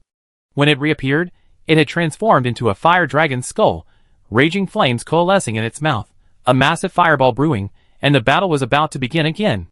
Suddenly, a bright yellow bolt of lightning shot out from the side with tremendous force, shattering numerous skeletons and interrupting the fire dragon's brewing attack. Followed by a flash of lightning, a figure shrouded in blue electricity suddenly appeared. With a pull of its horn, another dramatic bolt of lightning struck. A resounding dragon roar echoed from the sky, and a flame queen dragon, swirling in blue-purple flames, rushed down with unparalleled fury towards another dragon head. It's the Qilin and the flame queen dragon. Retreat! A battle between ancient dragons is not for us to participate. Back then, the Flame King Dragon's flaming breath shattered their dreams of capturing an ancient dragon. The hunter team that later participated in the interception of the floating mountain dragon was well aware of the absolute gap between them and the ancient dragons. The four young hunters, who had harbored unrealistic dreams, had long since aged. Now, they possessed a calmness rather than fervor. Without stopping recklessly, they blew their dragon-calling flutes, sheathed their weapons, and retreated from the dangerous area. Behind them, lightning, flames, and water streams, dragon-attributed energies, continuously intertwined. Both the Qilin and the Flame Queen Dragon felt as if they were facing an overwhelming force, facing the skeleton dragon's relentless flow of energy attacks. In the skeleton dragon's hands, the corpses of various monsters unleashed combat capabilities far beyond their original ecological niches.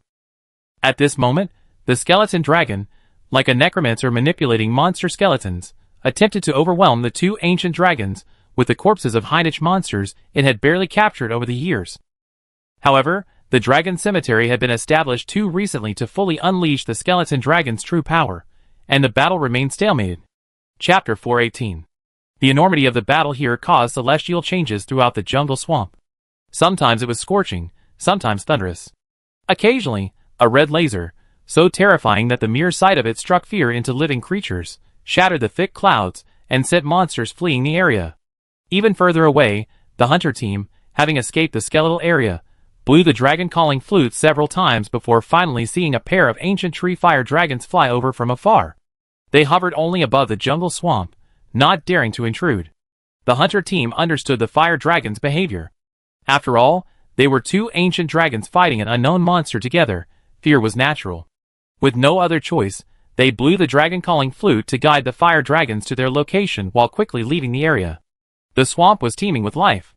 While not as abundant as the best ancient tree areas of the ancient forest, it was still home to a similar number of monsters, thanks to its abundant water resources and diverse inhabitants, compared to other areas deep within the ancient forest. The commotion caused by the three ancient dragons' battle, which spread from the basin to the jungle swamp, significantly slowed the hunter team's retreat. Fortunately, after advancing for a difficult distance and escaping the ancient dragon's pressure, the supporting fire dragon couple began to lower their altitude. After confirming the authenticity of the dragon summoning flute, they proactively protected the hunter team.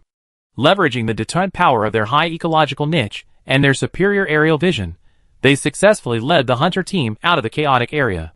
Watching the male ancient tree fire dragon swallow the used dragon summoning flute and fly away with the female fire dragon, the hunters in the safe area set up a makeshift tent.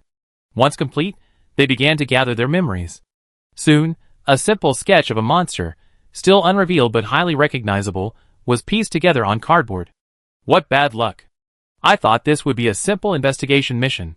The katana user took the whetstone and began sharpening his katana by the firelight. A group of dual sword users gazed longingly at the katana user's whetstone. While back rubbing was certainly enjoyable, the damage to their weapons was also heartbreaking.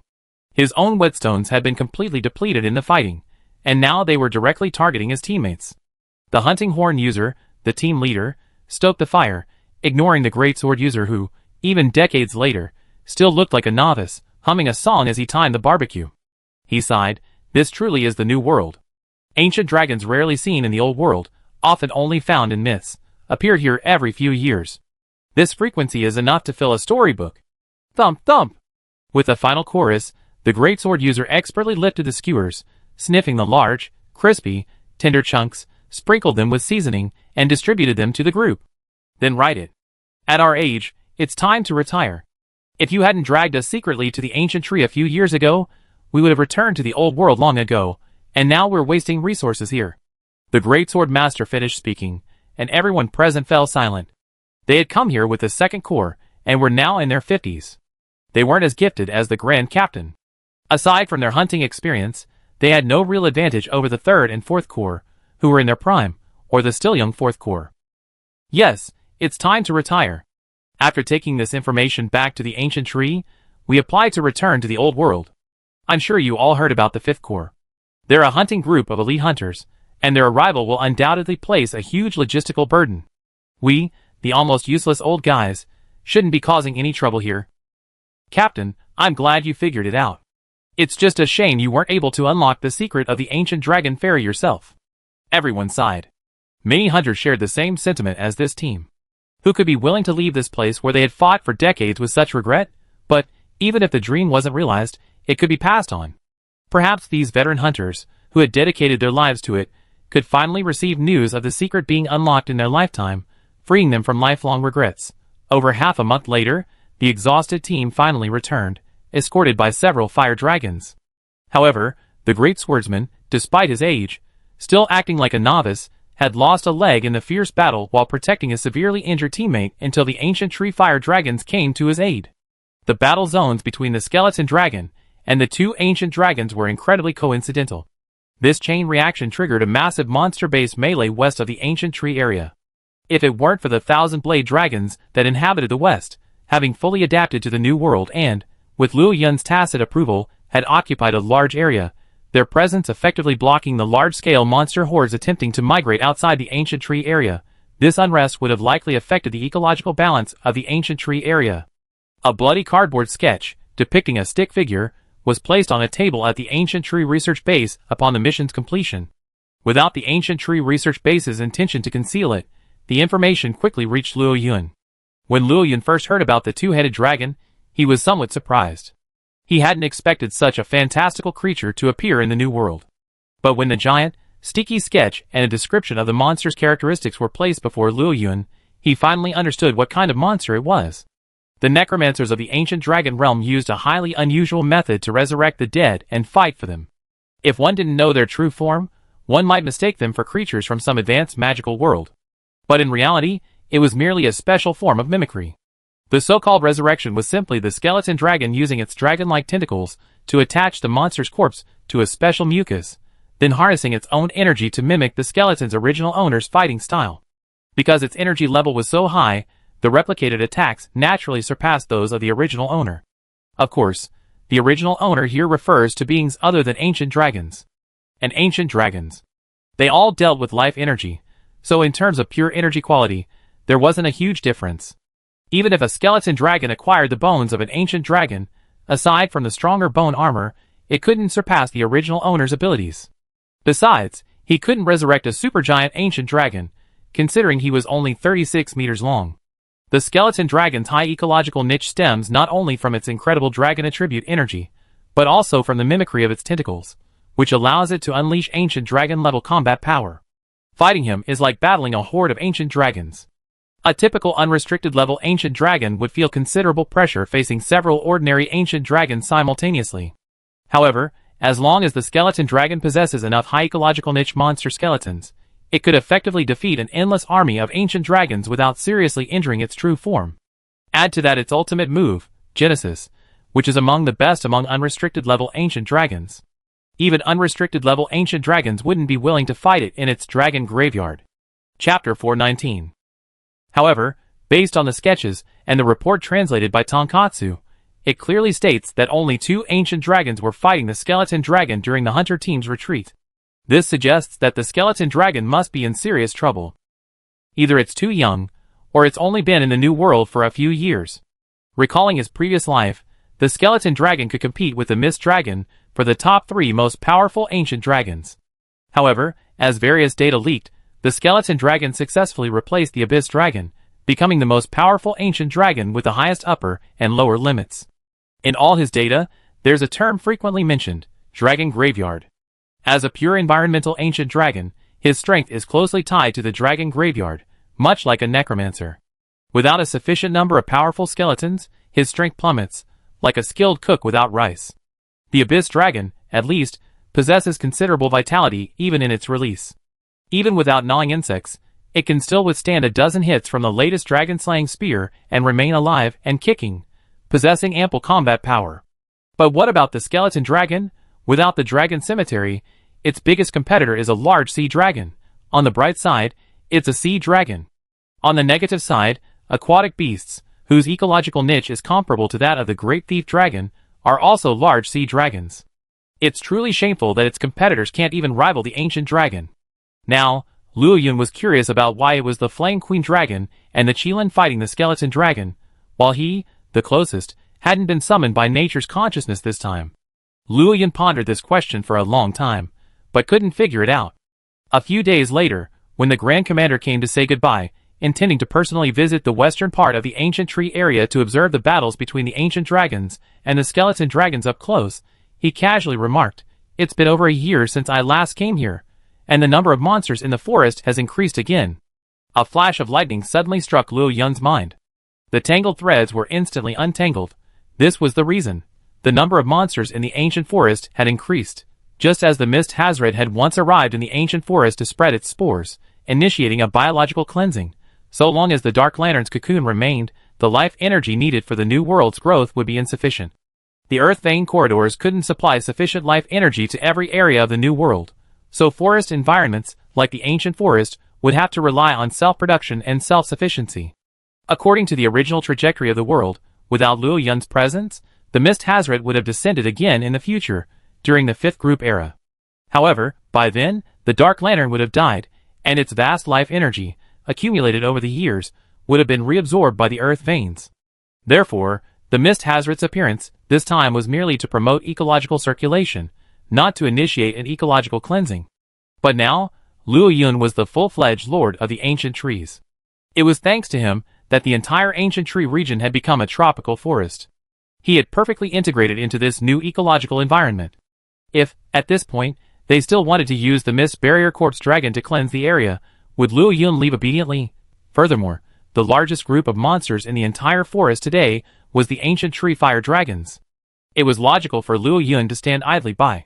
Thus, by engaging the skeleton dragons, the Flame Queen dragons, and the Qilin in battle, they could stimulate the migration of monsters in that area, creating a chain reaction that would cause chaos throughout the ancient tree forest.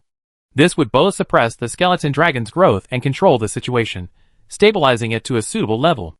Once the blood of the creatures had been used to nourish the forest, Luo Yun, along with Aji and Xia Guoguo, would be called upon to encircle and suppress the skeleton dragon, preserving its life force in the new world.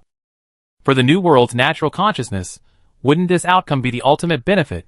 Such a plan, aside from being too cruel and resulting in the deaths of numerous ordinary monsters, would be almost entirely beneficial to the new world. After coming to terms with it, Luo Yun felt even more conflicted. As an ancient dragon, the new world's growth was closely tied to him. Not to mention the slowly but steadily increasing affinity with nature displayed on the dashboard, which clearly indicated that his interests were aligned with those of nature. But as the master of the ancient tree, he felt a pang of pain watching it become embroiled in this turmoil. After much deliberation, he issued an order to intensify the group hunt, and quietly waited for the outcome. Beside him, Yaji, who had keenly noticed Luo Yun's low mood, slowly approached, leaning forward, the golden scales on her neck rubbing gently against Luo Yun's silver scales. She gazed at Luo Yun with a firm yet gentle gaze, a purring sound emanating from her throat. Just as Luo Yun had just experienced repeated pursuits by the raptor dragon and the savage jaw dragon as a child, and was restless and nervous in his old lair in the great ant mound wasteland, Yaji's snoring proved she was still by his side, never leaving. To the west of the ancient tree area, the Grand Commander stopped and looked helplessly at the silver-white figure soaring high in the sky. He hadn't expected that little Loren would follow him after noticing him. He was going to investigate the ancient dragon's tracks, and even he himself didn't dare to guarantee he could escape unscathed. Although he knew that this was little Loren's own choice, the Grand Commander could simply ignore it. Even if something went wrong, Luo Yun wouldn't have a single thought. But after all, he was the child of an old friend he had watched grow up. How could he ignore him if something bad happened? The Grand Captain did try to communicate with little Loren, but he wouldn't listen. "You naughty boy. Whether human or monster, they're all troublesome. With a slight sigh, he watched little Loren toss a successfully hunted herbivorous dragon in front of him, and then he expertly began to skin and flesh it. Now that things have come to this, let's eat something first. The makeshift team of 1 man and 1 dragon was finally formed, thanks to the Grand Captain's compromise. After a detour, little Loren fought off 2 ordinary 1,000-blade dragons in a 1-on-2 battle, and the Grand Captain finally left the ancient tree area. The air temperature plummeted, and the wind, fragrant with the scent of grass, trees, and earth, was tinged with a hint of blood. Following the hunter team's map, the Grand Captain saw for the first time what a forest in complete chaos, even causing ecological stress, looked like. Monsters no longer fought one-on-one, but in packs, sometimes dozens, sometimes just a few, engaging in a chaotic melee across the forest's various environments. Of course, such a chaotic battle among ordinary monsters wouldn't pose much danger to the Grand Commander, as long as he didn't get too deeply involved. But the presence of a proud young ancient dragon was a threat. Throughout the journey, little Loren showed no fear. Whenever he encountered a monster blocking his path, regardless of its niche, he unleashed the oppressive force of his top-tier niche to forcibly repel it.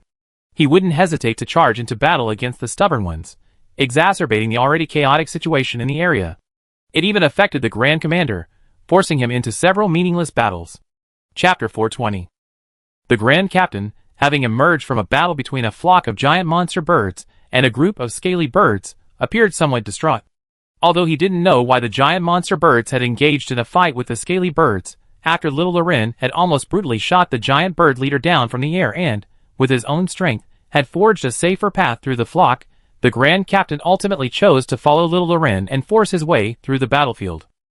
Watching little Loren close his eyes, his small wounds from the recent battle healing at a remarkable rate as he breathed, the Grand Captain couldn't help but sigh in admiration.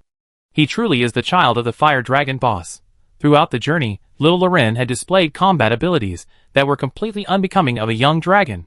Most striking of all, his relentless vitality.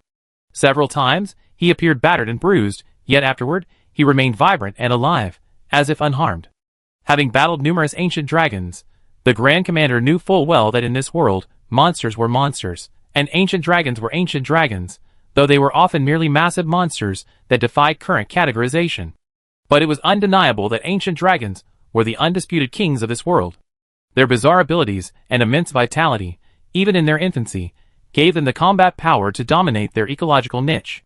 Furthermore, the Grand Commander believed that the data he had gathered indicated that young Loren was significantly more powerful than Luo Yun at the same age. But for some reason, he felt that young Loren's ultimate limit might not be as great as Luo Yun's. A rustling sound of brush rustled. The Grand Commander was instantly alert, spun around, gun in hand, ready for battle. Little Loren, who had been resting, also opened his eyes in due time. A scorching aura instantly spread throughout his body. Even the branches beneath his feet seemed faintly ablaze. Little Loren's final inherited trait, sunlight. This was inherited through his bloodline, a power unique to the descendants of the blazing sun dragon. Unlike Luo Yun's previous ability, which could affect the air temperature of an entire area with a single trigger, little Loren's sunlight, now activated by blending fire and life energy, could only raise the surrounding temperature and slightly increase the activity of his fire energy. In terms of lethality, it wasn't even as powerful as the flame body, but the advantage was that when little Loren activated this state, the fire energy within his body would become incredibly active, passively invigorating his entire body, making his scales harder and increasing his resistance to various energy attributes. As the rustling sound grew closer and more rapid, little Loren was about to take to the sky. A panicked water beast suddenly rushed out, its eyes filled with terror. Even after catching sight of little Loren and the Grand Commander, it charged forward regardless. Just as little Loren was about to spit a blast of flame, green lightning emerged from the jungle like a twisting snake, crashing down upon the water beast and exploding, causing it to wail loudly. Then, a tentacle smeared with blue liquid, its tip resembling a dragon's head with a gaping maw, snatched up the limp water beast and dragged it away, forcibly before the Grand Commander's eyes. A foul smell lingered in the air. The Grand Commander gazed warily at the dense jungle, his spear tapping the edge of his shield. Hearing this sound, little Loren, who had been somewhat cooperative with the Grand Commander, quickly took to the air to provide alert. The Grand Commander, on the other hand, focused his senses and observed his surroundings. He carefully gathered the leaves stained with the blue liquid left by the tentacles, and quickly retreated from the jungle. Finding a new, temporary foothold on a thick tree root with a wide view, the Grand Commander sheathed his weapon. Listening to the sound of little Loren landing on a branch, he solemnly retrieved the blue liquid he had collected. The stench of corpses, the fishy smell of marine life, and an unidentified, pungent odor venomously stung the Grand Commander's nose.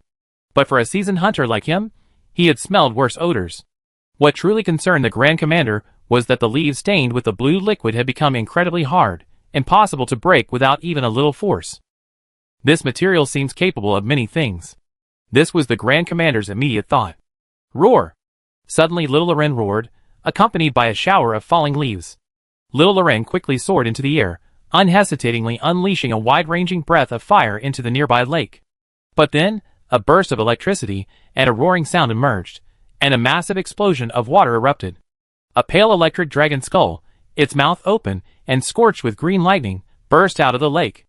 Beneath the skull were wings, reduced to mere bones, from which the lightning emanated. Rapidly climbing to avoid the oncoming current, little Loren unleashed full force, like a flying cannon, continuously spitting out fireball after fireball. However, the fireballs, landing on the pale skeleton, seemed to have no other effect except making a noise and raising a little smoke. Suddenly, a golden spear pierced through the dust, aiming directly at the monster's head.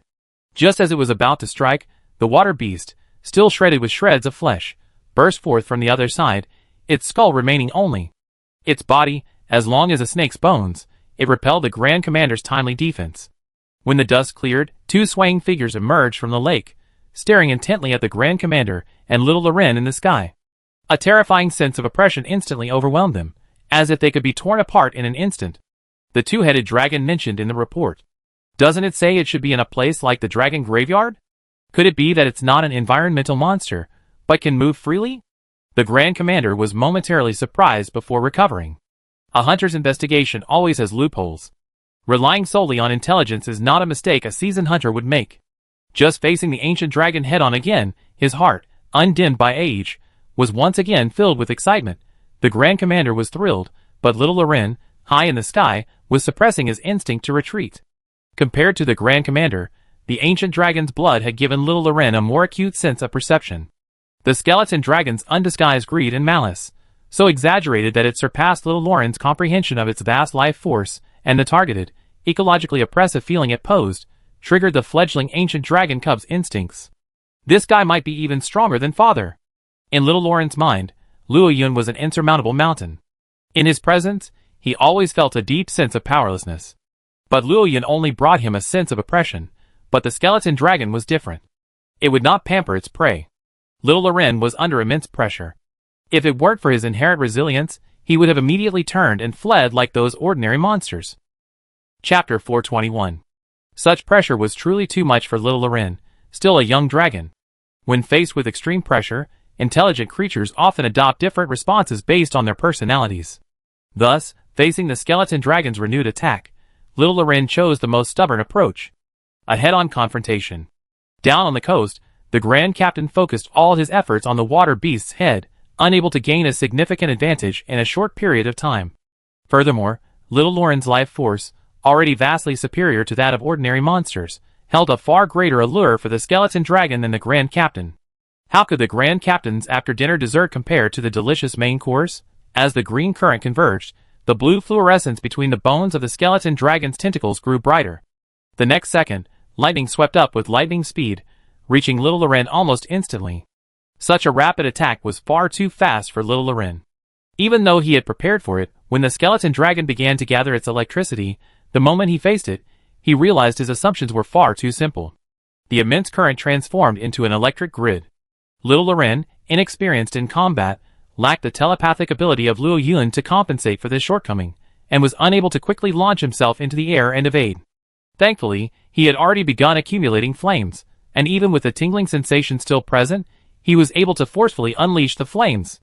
The blazing red flames collided with the green electric grid, the clash of energies exploding at the intersection.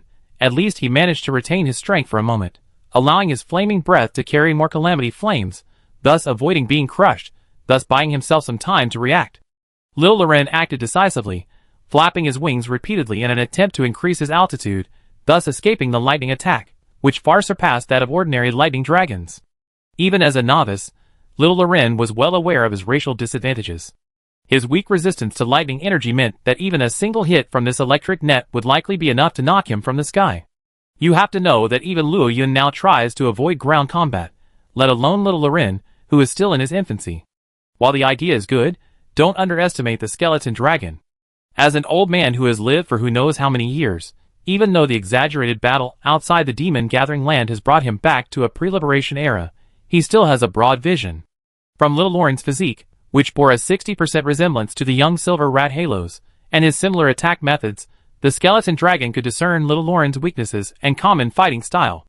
Thus, little Loren's failure to evade his attack immediately was enough to persuade him to abandon his attempts and increase his energy output, aiming for a devastating blow. Amidst the lightning dragon skeleton's silent roar, the crown of the skull, still a thin membrane remaining, unfolded, and the power grid's output efficiency soared again. The flame breath, which had been barely resisting, was instantly defeated. This sudden surge of lightning caught little Loren off guard. Having never faced an enemy above the ancient dragon level, he had no idea that his flame breath, despite exerting all his might, would be incapable of even a marginal resistance. His throat was already burning.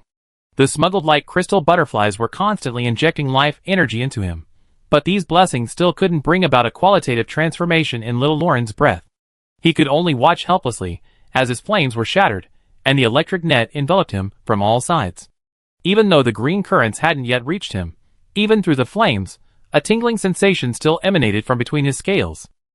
Just as little Loren, unsure of what to do and contemplating consuming it with gritted teeth, a massive fireball, blazing with calamity flames, suddenly flew from behind him and slammed directly into the center of the electric net.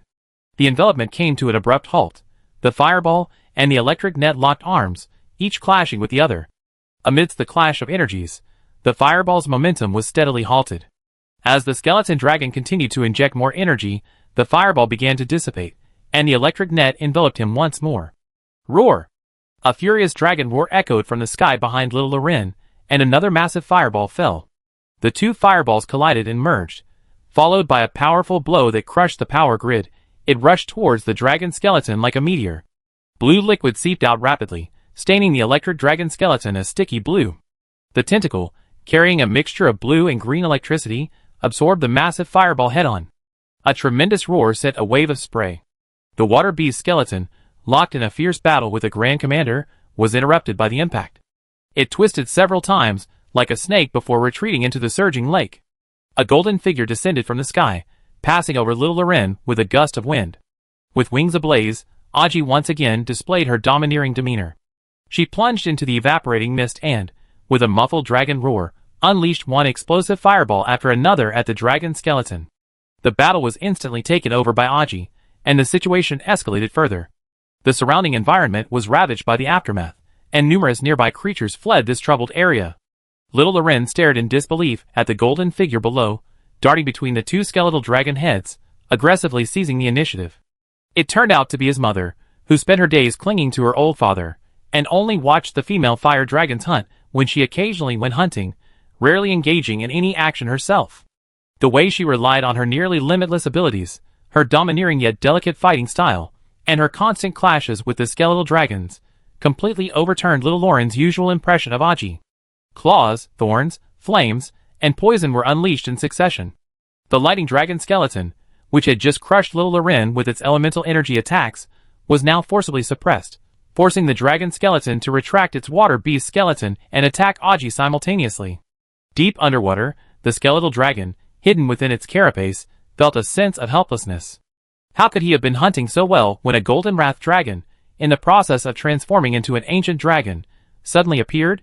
He had already lost a large number of Heinich skeletons in the previous battle with the Cheelans, forcing him to leave the dragon tomb with the remaining lightning dragon skeleton to forage for food. But even the lightning dragon skeleton, having only recently been transformed by the blue liquid, hadn't truly transformed to the point where it could face an ancient dragon head-on. Losing it in a battle with the golden wrath dragon would be a waste. Of course, this didn't mean the skeleton dragon was powerless against Yaji.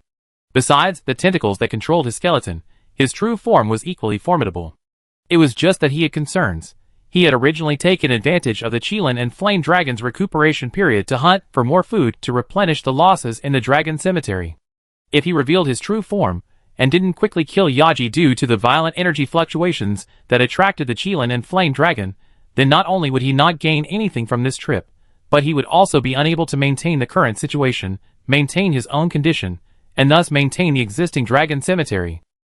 He really didn't want to start all over again, just as the skeleton dragon was hesitant, afraid to cause any further commotion, and Yaji's attacks were relentless. In a nearby area, two unfamiliar ancient dragons unleashed their might, instantly forcing the skeleton dragon to make a decision.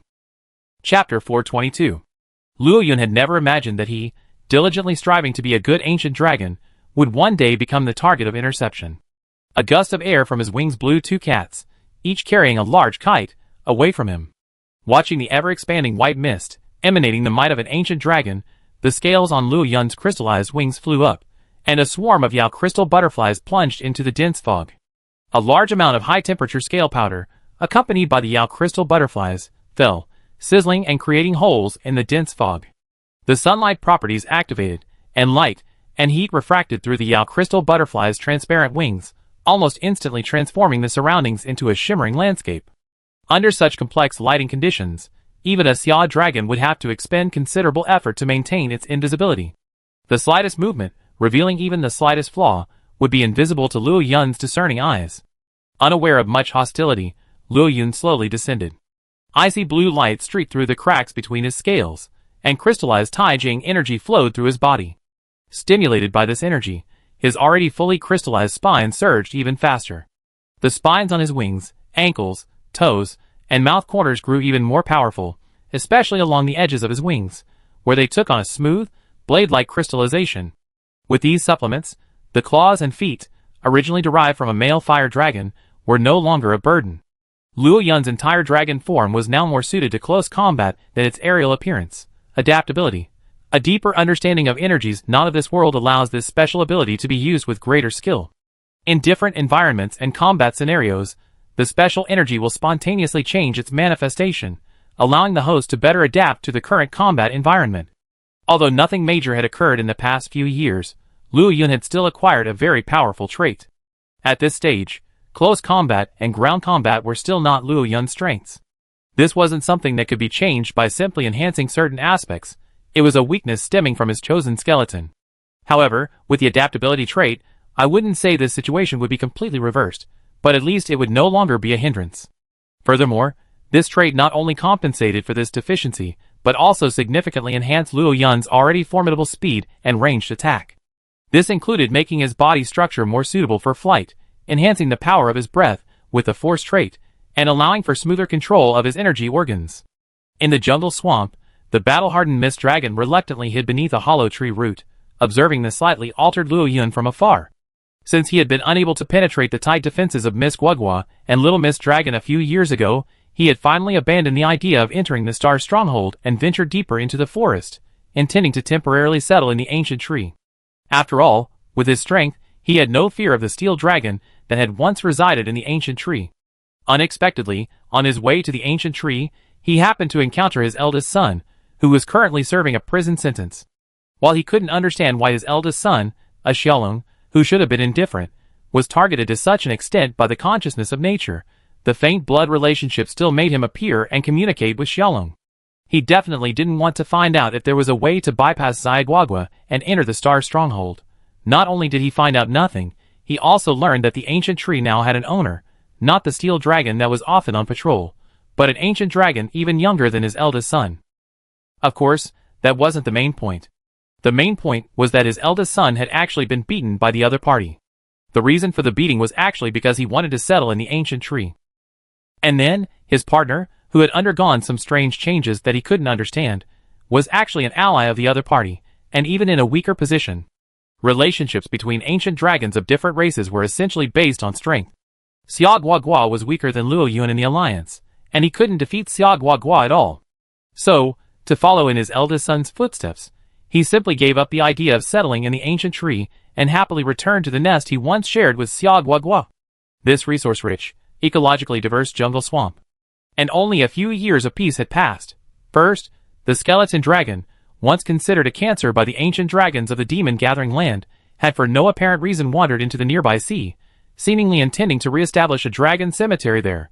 Just as the jungle swamp was in turmoil due to the skeleton dragon, two more ancient dragons arrived to attack it, prompting the veteran mist dragon to once again consider moving. But before he could put his mind to it, Luo Yuan and his wife arrived. Having successfully procrastinated against the nature consciousness through repeated attempts at deliberation, he was summoned again, his will so strong it seemed as if to declare, "If you don't contribute this time, I deal with you next time." With no other options, the veteran mist dragon gritted his teeth and released his aura, carefully separating Luo Yuan and Yaji with his breath, successfully trapping Luo Yuan in this area. "Don't want to fight, quack." The battle-hardened Xiaolong rolled its eyes, its face drooping on the ground like a duck, its face akin to Xiaoguagua. The thick fog grew and spread with its breath. However, the toxins contained within were so minimal that even ordinary creatures, like the jungle lizards, could breathe the fog and scurry through the trees with remarkable agility. This meant that while the fog was intimidating, it was completely weak, clearly a mere formality. Although they had never communicated, Luo Yuan could still discern something from the dense fog that obscured his vision. From his understanding of the Xiaolong, this dense fog, from beginning to end, could only convey two words: humiliation. Aji's battle zone wasn't far away, and the chilling aura of the ancient dragon was rapidly fading. It was obvious that the situation wasn't dire. Understanding the battle-hardened Xiaolong's intentions, Luo Yuan no longer pretended to be ready for a fight. Instead, he remained quietly, focusing his full attention on releasing his oppressive force in the direction of Aji. Sensing Luo Yuan's intentions, the battle-hardened mist dragon heaved a sigh of relief and, in response, released its ancient dragon aura, mimicking Luo Yuan's approach and no longer restricting its own aura. This allowed the hesitant skeleton dragon to accurately sense the two new ancient dragon auras even during the battle. Fearing this was a new thug dispatched by nature's consciousness to deal with it, the skeleton dragon decisively retreated. Rather than continuing to engage the golden fire dragon, maintaining its form was crucial. Chapter 423. Yaji once again relied on the flames on her wings, enduring the numbness as she forced her way through the electric net. She circled the tentacles, precisely avoiding the attacks of the now tattered water beast skeleton, and accurately located the gap in the skeleton that had just been shattered by her fireball. With a swipe of her tail like a sledgehammer, a slightly dull sound echoed, and the tentacle itself, without the protection of the skeleton, was struck. The entire electric dragon skeleton fell to the side amid the skeleton's roar. Yaji, who had only delivered this attack, was not in a good situation either. She took the full force of another water beast skeleton tentacle, and was forced back to the shore. The high concentration of septic toxin and fire poison was enough to make even an ancient dragon, like the skeleton, feel uncomfortable. Ancient dragons rarely use poison, not to mention that Yaji's poison was a complex toxin influenced by the symbiotic nature.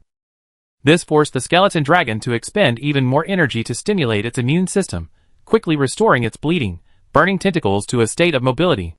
Seeing Aji charging forward again, the skeleton dragon knew that if it remained hidden, it would surely be drawn into battle by the golden wrath dragon once again. The presence of the two strange ancient dragons in the remote area grew increasingly pronounced. With no alternative but to do so, with massive waves crashing onto the shore, the skeleton dragon's true form, resembling a giant squid, burst from the water. Amid the twitching of countless tiny tentacles, Crimson Dragon attribute energy instantly coalesced. Seeing this, Aji's heart rang with alarm. The raging dragon chariot abruptly stopped, its massive wings, far larger than those of a female wrath dragon, fluttering rapidly to halt its charge. The scales on its chest, under the influence of the rapidly circulating brilliant fluid, glowed crimson from the intense heat, and the entire structure rapidly hardened. The next second, a Crimson Dragon attribute laser shot out from the skeleton dragon's mouth. That's right. As an unforbidden level ancient dragon, the skeleton dragon's true trump card is its immense dragon attribute energy, which it manipulates with unparalleled skill. What should have been a difficult-to-control mist of dragon attribute energy was instead ejected by the skeleton dragon in the form of a laser. Its incredibly fast trajectory and greatly increased penetrating power meant no living creature would foolishly defend itself against it. Not to mention the extreme penetrating power and high temperature of dragon attribute energy, the suppression power of dragon attribute energy over other energies alone was enough to render most creatures defenseless. Clearly, neither Aji nor the Grand Commander, who was about to rush in to support them, were fools. They took cover the moment they detected the skeleton dragon's intention. As for the young dragon, upon its mother's arrival, it was reduced to howling in the sky, occasionally spewing a couple of fireballs to cheer things up, quite self-aware. But the joyful little Loren, screaming in the sky, managed to silence himself the next second. The exaggerated dragon attribute breath instantly pierced through the sturdy ancient trees, streaked through the rising white mist, and finally landed on a distant mountaintop. Like a melting cake, a hole was silently pierced through the mountaintop. The skeleton dragon's breath, unwavering in momentum, surged into the clouds, instantly dispersing the thick white cloud. Even among the most powerful ancient dragons, this breath was among the most lethal. Thankfully, for the skeleton dragon, this breath was only meant to intercept Yaji. If it could successfully hit her, it would be a blessing. If it couldn't, it would give it a chance to escape. Moreover, the moment this laser breath was released, thunderclouds instantly gathered above the sky at the other end of the jungle swamp. Amidst bursts of thunder, a figure moved relentlessly through the treetops. Knowing the Chilan's speed, the skeleton dragon quickly retracted its tentacles, stirring up a massive wave as it re-entered the lake and rapidly dived. In a matter of seconds, the entire dragon disappeared, even its aura rapidly dissipating. Besides the environmental damage caused by the recent battle, only a few shattered bones, shattered by Aji, remained, bobbing against the swaying lake. The skeleton dragon had arrived and departed quickly.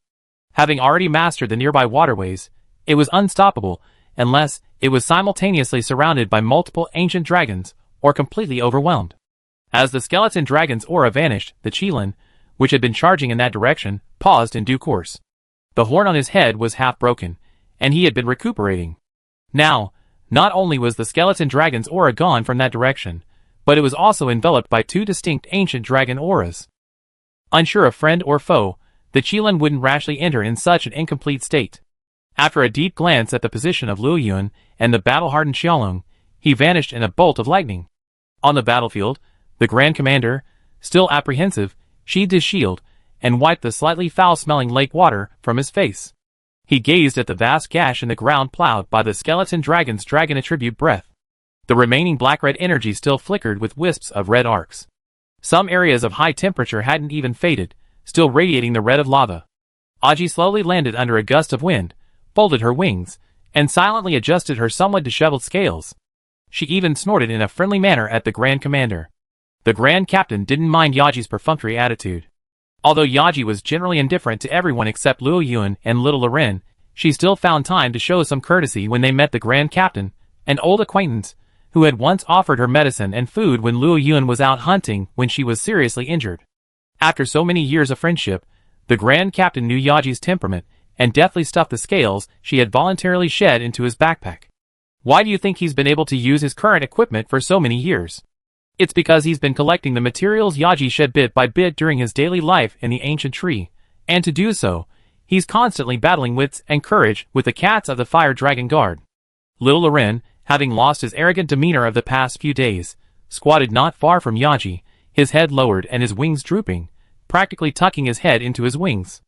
Even though he had left the nest and begun living on his own, little Loren knew full well that if Aji tried to strike him, she would absolutely not hold back, even though it was his father, Liu Yun, who had constantly endangered his life since childhood. For some reason, little Loren feared Aji, who had doted on him since childhood, the most. Add to that the ferocious fighting side of Aji, which he had never displayed before, and the aftermath of all that, and little Loren could only minimize his presence, hoping that some old father would soon appear and rescue him. Chapter 424. Boss! I'm so glad you're okay, meow. Doubao's tiny body was held by a cat from the resource collection team. The cat, dressed like a ninja, determined its direction and spun and glided, flexing the lines on its wings. After several swirls, it finally landed safely not far from little Loren. As soon as he landed, Doubao, on his four short legs, ran and leaped to little Loren's side, tears streaming down his face. He looked at the messy scales on little Loren's body, damaged by the skeleton dragon's electrical current, and the languishing crystal butterflies on his body. He quickly retrieved medicine from the large backpack behind him.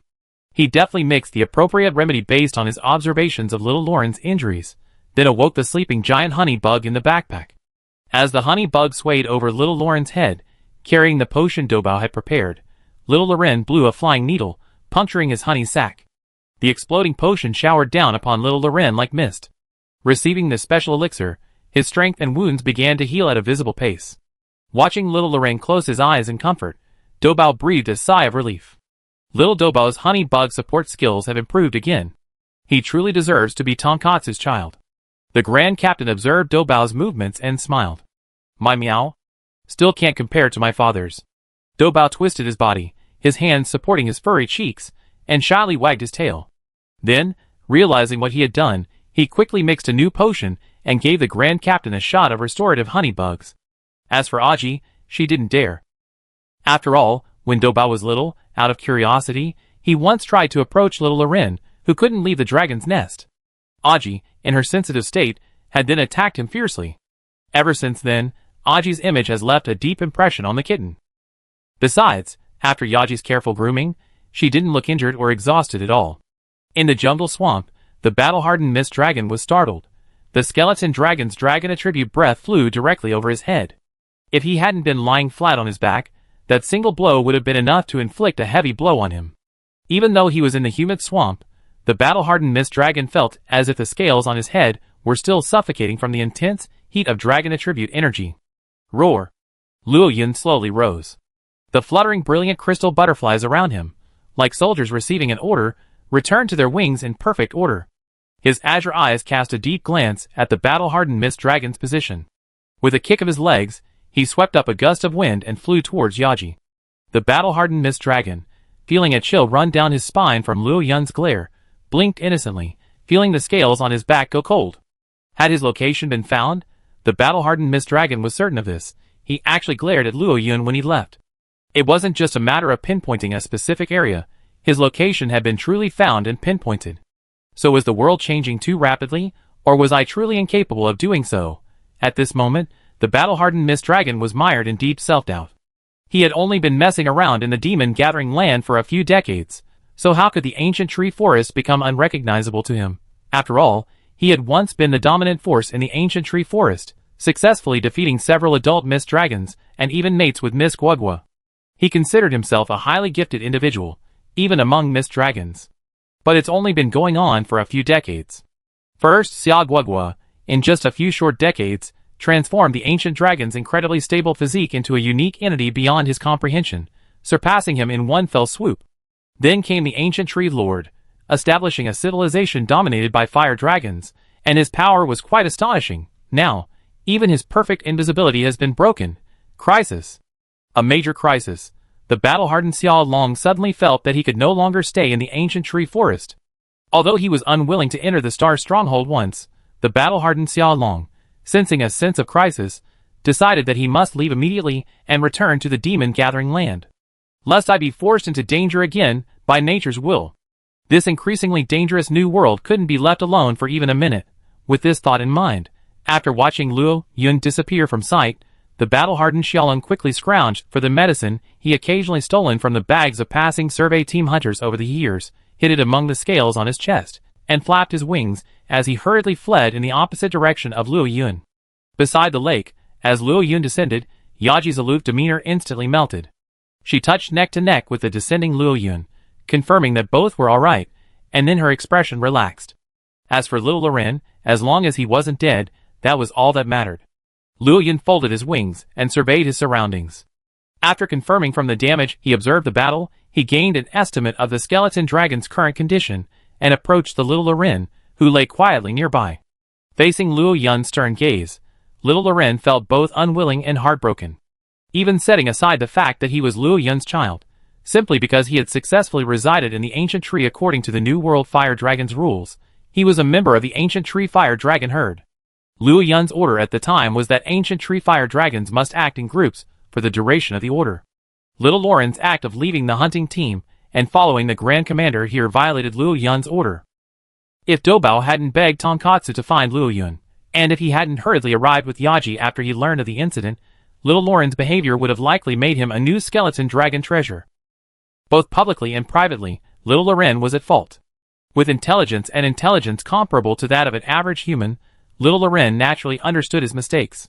So, facing Luo Yun, he acted like a child who had made a mistake, wings folded, body crouched low, awaiting Luo Yun's punishment. However, after waiting for a long time, Luo Yun made no move.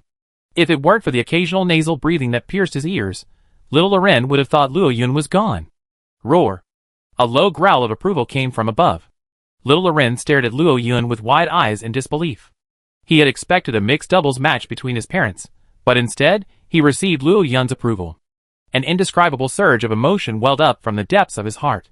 The child, chasing his father's back, received his father's approval for the first time, a feeling little Loren had always sought but never achieved.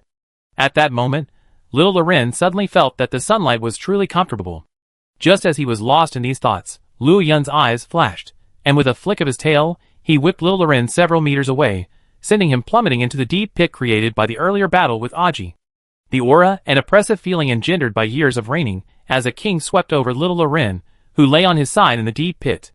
His father's approval had been granted, and now came the punishment for those who disobeyed his orders. Chapter 425. Luo Yun's lecture left little Loren severely injured. The series of moves, so brutal that even the Grand Commander exclaimed, left little Loren struggling to climb out of the pit. Finally, seeing Doubao's aggrieved expression, Luo Yun stopped, letting out a low growl as he gazed at little Loren in the pit. It won't happen again. Even if it was his son, this would only happen once.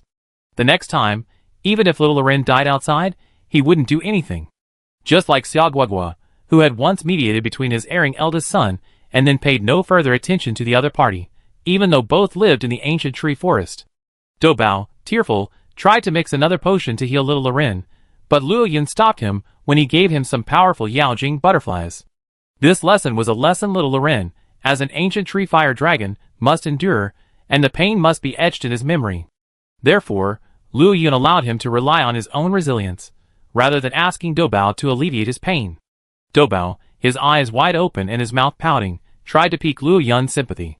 But at a dull thud from Yaji's nasal cavity, his fur stood on end, and he scurried under little Loren's wings, revealing only a cat-like head covered in an expedition hat. His small ears trembled, clearly frightened. After the incident, Luo Yun returned to Yaji's side, slowly crouching, and began to inquire with the Grand Commander about the skeleton dragon. He had an idea, perhaps a test, that he wanted to test with the skeleton dragon, so he needed to fully understand its current combat capabilities. Upon learning that the Grand Commander had yet to find the dragon graveyard, Luo Yun was somewhat disappointed. However, knowing that one of the two tentacles that attacked them was actually a water beast skeleton, this indirectly indicated that the skeleton dragon's current situation was not optimistic. At least, given the option, as a newly released ancient dragon, the skeleton dragon would undoubtedly use the skeletons of High-Niche monsters as its normal weapons. The Yaojing butterfly flew out, helping Yaji quickly replenish its depleted energy. After a few words with the Grand Commander, they quickly took off and began searching along the lake's waterways for the dragon graveyard. However, perhaps because the skeleton dragon's dragon graveyard was still small and hidden, coupled with the numerous waterways and extremely complex terrain near the jungle swamp, after 2 days of searching, they were unable to find the basin mentioned in the hunter team's report. Thankfully, the Grand Commander was also busy.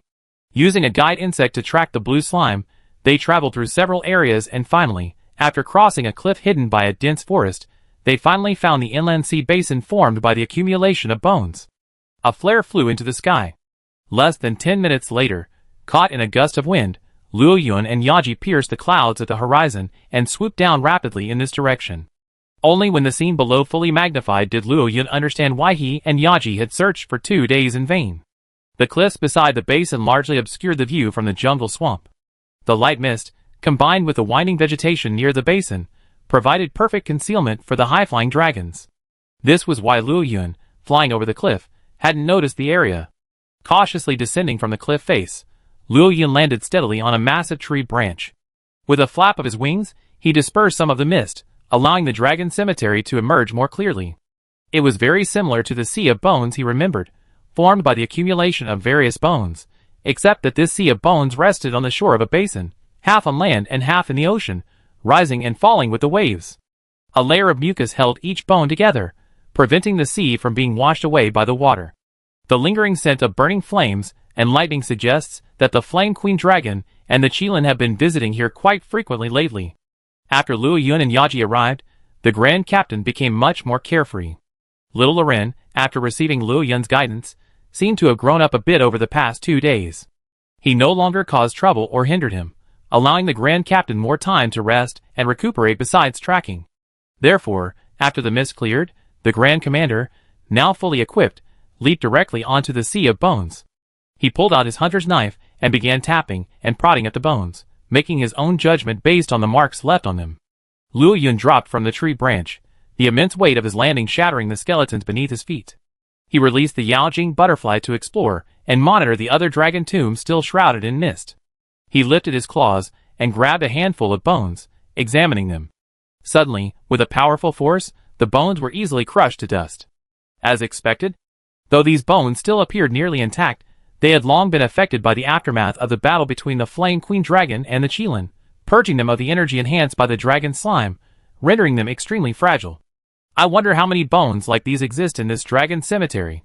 If more than half of the skeletons in the dragon cemetery have become like this, merely being processed by the skeleton dragons as a foundation, then this dragon cemetery is nothing but a facade. And the skeleton dragon's strength, without revealing its true form, is probably even less than that of an ordinary ancient dragon. Suddenly, Luo Yun sensed that a group of Yaojing butterflies had instantly lost their breath. Roar! With a loud roar in that direction, blue-purple flames ignited on its wings. Suddenly, a sea of fire, originating from Luo Yun's wings, swooped down towards a certain direction in the fog.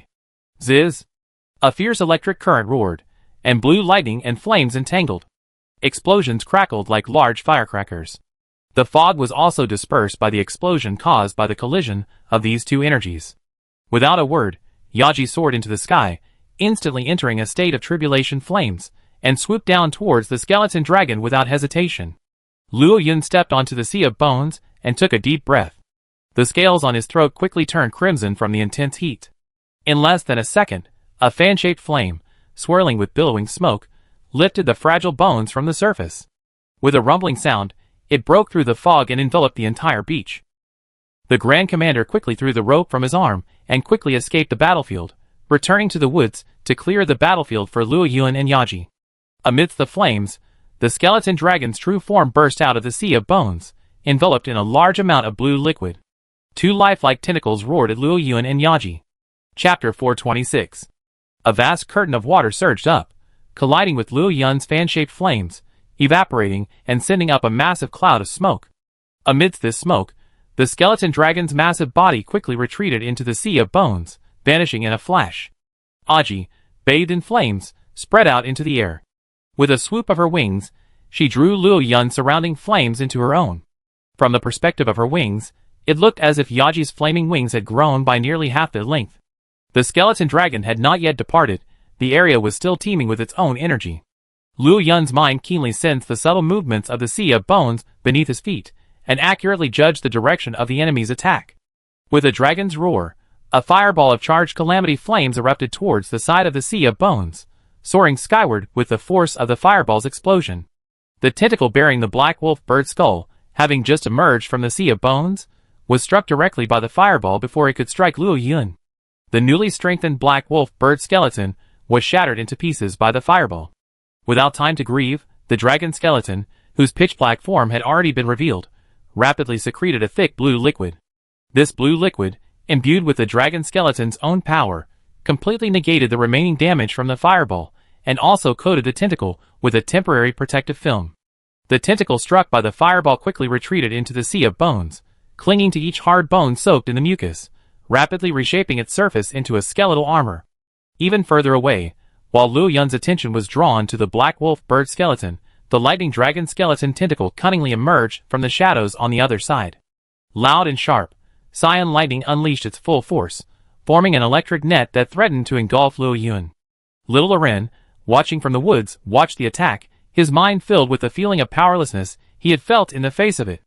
At this moment, Luo Yun, having soared so quickly into the air, had no time to adjust his direction.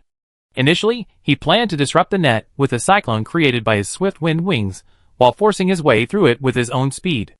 To his surprise, the skeleton dragon was in full force from the start, supplying every last ounce of energy. Seeing no hope of escape, Luo Yun flapped his wings, rapidly secreting a large amount of flammable liquid. With a twirl of his body, a massive, rotating fireball appeared out of thin air. The blue-purple flames blocked most of the damage from the electrical current, leaving no way for Luo Yun's scales to defend him. Just as the skeleton dragon's electrical energy clashed with Luo Yun's fireball version of Return to Heaven, a fireball struck the lightning dragon's skeletal tentacle from the other side, and Yaji, charging forward, unleashed a burst of 5 calamity fireballs. Compared to Luo Yun's pure blue-purple fireballs, Yaji's fireballs were primarily orange-red, with the remainder being the blue-purple calamity of fire. This meant that Yaji prioritized explosive power over flame damage in her fireball's energy distribution. The 5 fireballs relieved Luo Yun's predicament, forcing the skeleton dragon to withdraw its remaining tentacle, which had been reserved for Luo Yun's trap. What puzzled the skeleton dragon was that Yaji's accuracy seemed to be lacking. Of the 5 fireballs, facing a target as large as his, she only managed to hit 3, with the remaining 2 landing near him. The skeleton dragon was somewhat bewildered, but he didn't stop his movements. The quartz stone on the newly extracted sea dragon skeleton began to glow a deep blue. Amidst the intersecting currents, a gravitational ball filled with blue lightning, like a collapsing black hole of lightning, was launched outward by the skeleton dragon. Just as it was about to strike Yaji, the Yao Jing butterflies that Luo Yun had originally dispatched flew back. A large group of Yao Jing butterflies fearlessly swooped down upon the lightning ball. Relying on their extraordinary energy absorption resistance, they forcibly charged into the core of the lightning ball. With a burst of flames exploding in the center of the lightning ball, the massive attack was instantly dissipated. Roar! The skeleton dragon wanted to continue its attack, but with Luo Yun's dragon roar, a swirling concentrated breath poured down, firmly suppressing the skeleton dragon's skeleton tentacles and the lightning dragon's skeleton tentacles. The dissipating flames reignited the remaining flames from Yaji's exploding fireball. In an instant, 5 pillars of tribulation flame soared into the sky with a violent explosion, the air distorting noticeably in the awe-inspiring blast. The combined detonation of their combined attack resolved the lack of explosive power in Luo Yun's flames and the insufficient temperature in Yaji's fireball. Additionally, Luo Yun thoughtfully activated the forced attribute at the peak of the tribulation flame's power, injecting a large amount of Tai crystal energy, allowing the subsequent energy of the tribulation flame pillars to burst forth in a concentrated burst. Amidst the earth-shaking tremor, the Grand Commander clutched the rope tightly, the other end of the rope tied securely to a thick tree trunk. He watched helplessly as the 5 pillars of fire merged into one in the explosion. A blinding white light pierced the forest. The stored energy, exploding from the intense heat, obliterated a portion of the dragon cemetery, carving a massive crater into the beach. The fog surrounding the dragon cemetery completely dissipated. The waves pushed out by the explosion, after being impacted by the ocean, surged back with even greater force. Little Lauren's azure pupils shrank to a single line. Such an attack overwhelmed his imagination. This was a battle beyond his comprehension, a battle that was only at the level of a powerful map king at his age. Little Loren, who had never witnessed the true high-end combat power of this world, suddenly felt ridiculous for his behavior since leaving the nest. He possessed an excellent bloodline, yet he was complacent after defeating a powerful adult ancient tree dragon. He and the Grand Commander had been constantly stirring up trouble along the way, eager to challenge anyone they met. Indeed, due to Little Lauren's inherent talent, although there had been some ferocious battles along the way, the weakened traits inherited from Luo Yun and the ancient dragon's extraordinary vitality allowed Little Loren to consistently win. Having never felt his life hanging by a thread, he ultimately suffered a crushing defeat at the hands of the skeleton dragon. I had originally thought that the clash between Aji and the skeleton dragon was already dramatic, but compared to this moment, anyone with eyes could see that the fight between Aji and the skeleton dragon was merely a test of each other. As for whether this was a serious fight, Little Loren could no longer tell. Besides, Little Loren now had another question in his mind. Could any creature truly survive such an explosion? The battle has only just begun. Just as Little Loren was thinking this, the Grand Commander, as if knowing what he was thinking, spoke in a deep voice. Having witnessed countless all-out battles between ancient dragons, the Grand Commander was no longer the bloodthirsty spectator who would die just to see it. His horizons had broadened considerably, and he understood that such an attack would, at best, inflict only minor injuries on an ancient dragon. Chapter 427. Roar? Little Loren let out a doubtful dragon roar in unison. The next second, a large number of bones flew into the air, and a seemingly unharmed skeletal dragon emerged from the ground on the other side. Its main body, with multiple clawed and savage tentacles, emerged in full view, and 2 mimicking tentacles, clearly a new set of skeletons, waved angrily. Red dragon attribute energy spread from the skeletal dragon's body to its tentacles, and the azure glowing slime between the bones was stained with black and red lightning. The pressure from the highest ecological position among the ancient dragons spread unbridled and rapidly with the skeletal dragon's roar. At this moment, he no longer wanted to think about hiding himself and growing to peak condition. He also didn't bother to consider whether this small dragon tomb could withstand the aftermath of their battle. First, Qilin and Yanfei dragon, then Luo Yuan and Yaji. This constant harassment, unable to kill, yet giving up felt like a waste of this newly created dragon tomb. Already in this state of turmoil, the skeleton dragon's temper, almost identical to that of the Tyrannosaurus Rex, was completely unleashed. At this moment, the skeleton dragon simply wanted to completely unleash itself and fight with all its might, even though its strength hadn't yet recovered to its true unlocked level due to the size of the dragon tomb. It must be said that the completely unleashed skeleton dragon's pressure was truly overwhelming. Mainly attacking with its main dragon attribute energy, its two tentacles constantly transformed into different monster skeletons, unleashing attacks of varying attributes depending on the situation. Even with Luo Yuan and Yaji joining forces, they could only manage a draw against the skeleton dragon's reckless fighting. Suddenly, the intensity of the battle soared several notches. The entire basin was ablaze with energy, ablaze with color. Earthquakes and tsunamis were frequent, even affecting the subterranean tributaries, causing a renewed migration of monsters in the vicinity. However, during this battle, the skeleton dragon gradually sensed something amiss. Though the two sides were engaged in fierce fighting, the actual damage inflicted seemed somewhat disappointing. At least, for the ancient dragon, such damage was barely noticeable. The only real loss, besides the energy drawn from both sides, was the constant depletion of his stored monster skeletons. And this wasn't just the ordinary skeletons in the top tiers of the dragon cemetery, but also the high-quality skeletons at the bottom, capable of being used as weapons by him, fortified for a considerable period by his blue slime. However, while the skeleton dragon sensed something was amiss, Luo Yuan and Yaji's relentless fighting, often employing the ancient dragon-like, wound-for-wound style, made the battle feel incredibly realistic. At this moment, the skeleton dragons were somewhat bewildered, and could only grit their teeth and continue fighting. Something's wrong. Something's terribly wrong. The Grand Commander held up his shield, blocking the occasional flying bones from the aftermath of the battle. His eyes raced, locked firmly on the three dragons engaged in combat. Little Loren was puzzled by the Grand Commander's words. In his view, the battle had already reached its climax, so why would the Grand Commander still mention something amiss? It was already incredibly magical, and it felt like the battle had transcended the realm of mere living creatures. From Little Loren's current perspective, accepting such a fight already demonstrated his generosity, so he truly couldn't understand the Grand Commander's current intentions. Sigh. The Grand Commander sighed, raising his shield for Little Loren to see more closely. Have you noticed? While the battle is fierce, whether it's the boss's flames or the queen's close combat, their targets are mostly focused on those constantly replacing skeletons. Given the speed of this unknown ancient dragon, do you think the boss, already a forte in speed, won't be able to seize the opportunity while the enemy's skeletons are being replaced to attack its true form? Besides, despite the intensity of the fight, from what I know of the boss, he still has a lot of hidden cards up his sleeve. Those radiant crystal butterflies, aside from being distractions, haven't even helped the boss gather energy once. Is that normal? Rather than defeating them, I feel the boss and his men's true goal is to deliberately consume their skeletons. Huh? Little Loren blinked in confusion as he listened to the Grand Commander's words. He couldn't say he hadn't noticed this, could he?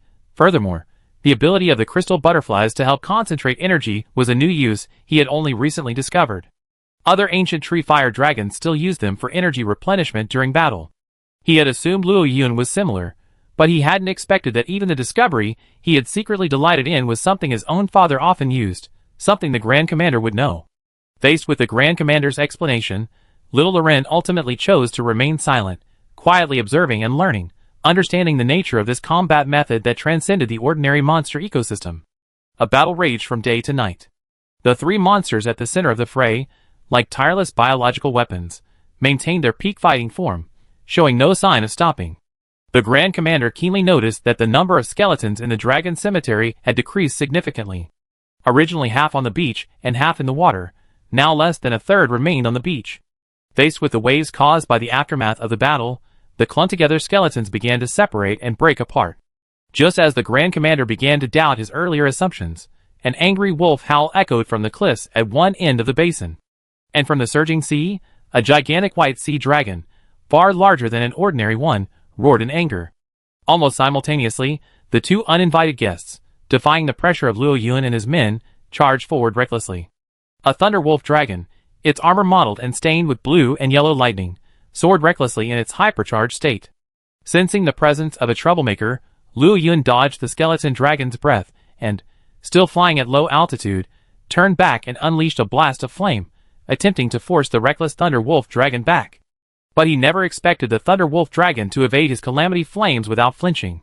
With a determination to die, it bravely passed through the flames, leaping high before Luo Yun's narrowed eyes, delivering a powerful blow. Faced with the full force of this unusual Thunder Wolf Dragon, even though Luo Yun was caught off guard and nearly defenseless, he was forced back a distance by its palm, nearly falling to the ground. While this attack wasn't particularly damaging, it was nonetheless deeply insulting. He, a superclass ancient dragon, was slapped by an unknown Thunder Wolf Dragon. This is unbearable. Luo Yun adjusted his posture, intending to burn this reckless creature to death, but when he turned his view, he saw that the man's neck had been bitten off by Yaji. A simmering anger was stuck in his throat, with nowhere to vent. Chapter 428. Fuming with rage, Luo Yun once again turned his gaze towards the skeleton dragon. It was then that he realized the devastation the dragon cemetery had endured from their battle. Although he hadn't yet revealed his trump card in the previous battle, the intensity of the conflict prevented Luo Yun from being distracted. Had he not already planned his fighting style and target, this battle would have likely devolved into a life-or-death struggle. At this moment, the White Sea Dragon, far larger than the average species, was like the Thunder Wolf Dragon. A surge of electricity emanated from its body, and it lunged towards the skeleton dragon, braving the attack. However, due to the energy disparity, the skeleton dragon overwhelmed its defenses before even 2 moves, its tentacles tightly entangling it. Large amounts of blue liquid, accompanied by dragon attribute energy, continuously penetrated its body, and its 2 mimicking tentacles continuously released energy attacks. Besides a final lash of its tail against the skeleton dragon's main body, the White Sea Dragon was immediately dragged into the sea of bone, defenseless. Now, even Luo Yun was at a loss as to what these 2 creatures were doing.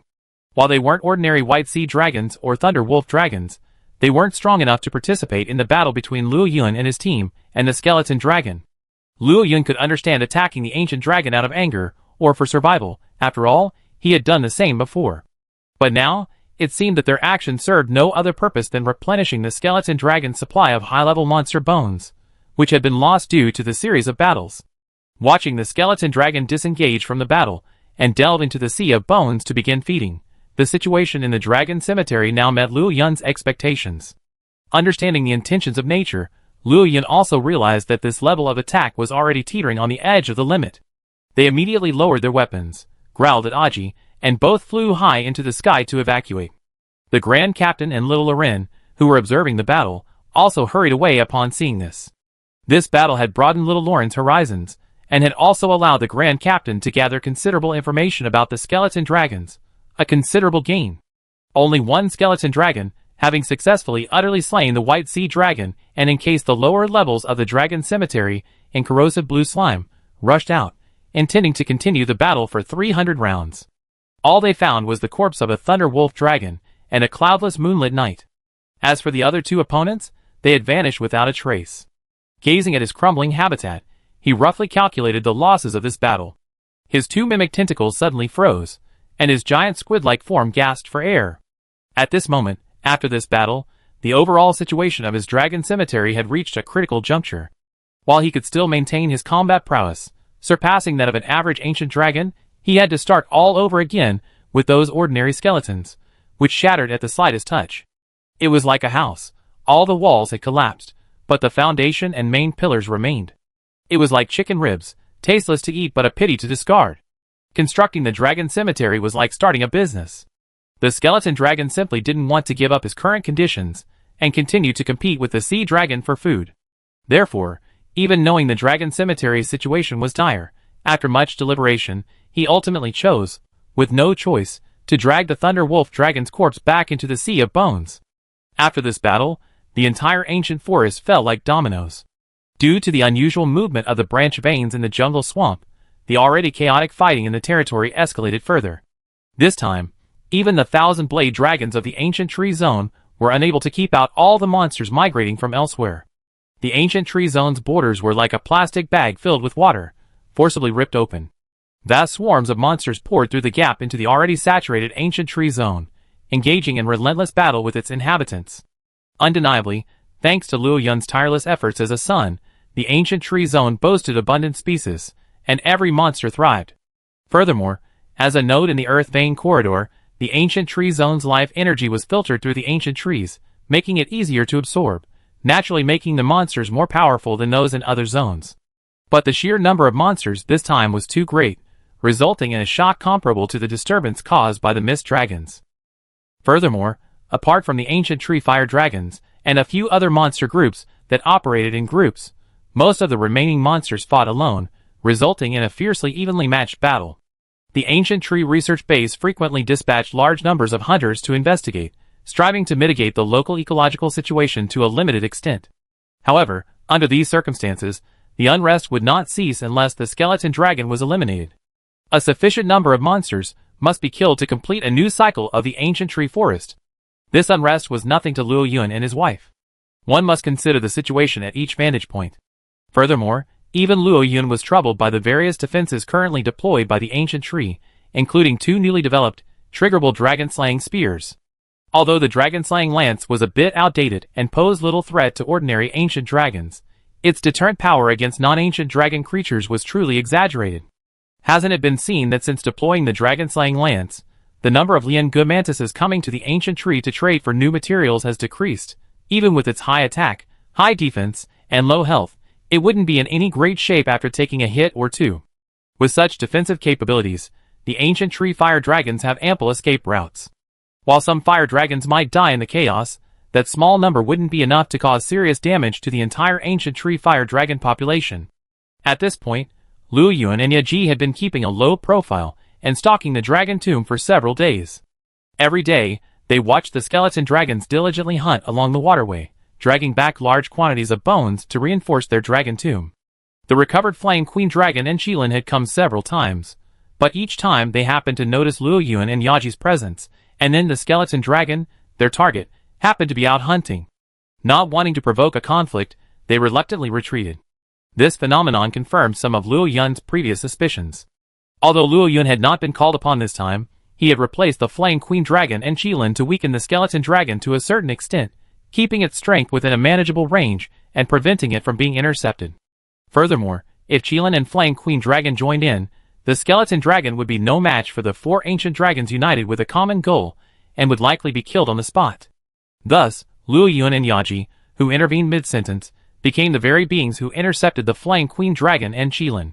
This maneuver taught Luo Yun that nature's consciousness was like a cold-blooded boss, who only cared about the outcome, not the process. As long as the result remained the same, the process was of no concern to them. With this understanding, Luo Yun's ultimate goal for this trip was fully achieved. In the future, when the nature consciousness boss began harvesting the energy giants of the New World, Luo Yun could finally create opportunities to secure a share of the spoils. Having come to this realization, Luo Yun no longer offered to work for free and greeted the Grand Commander and his men as they returned.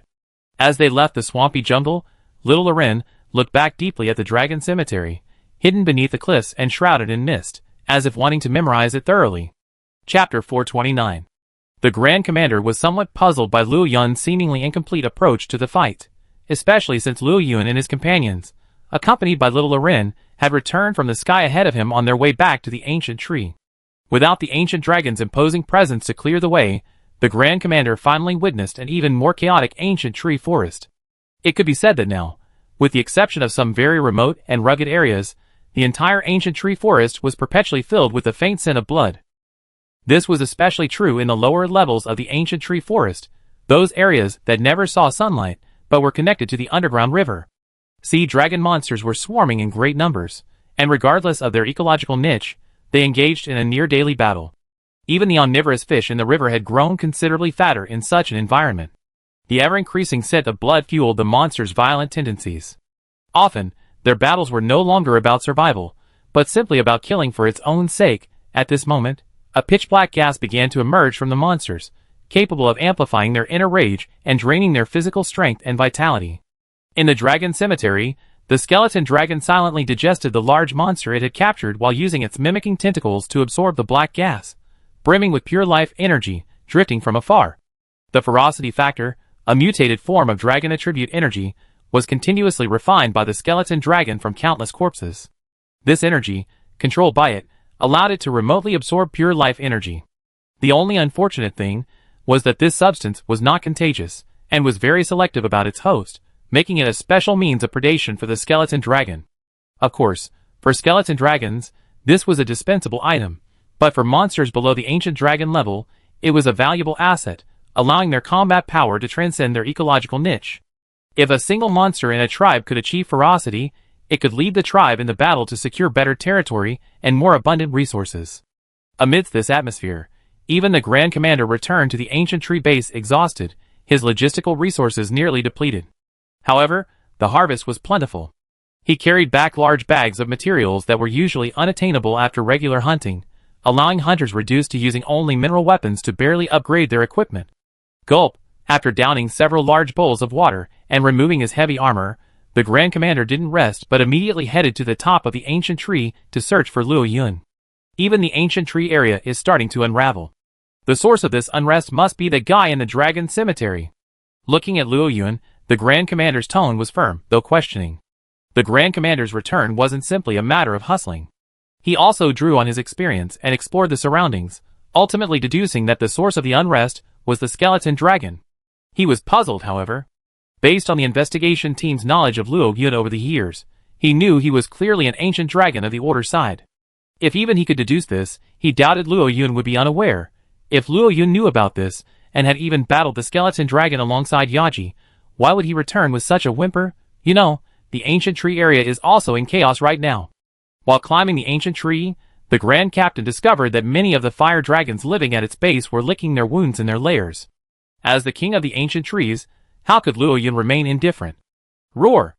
This is all nature's choice. It's a necessary part of the ecosystem. This is the price the world must pay for its growth.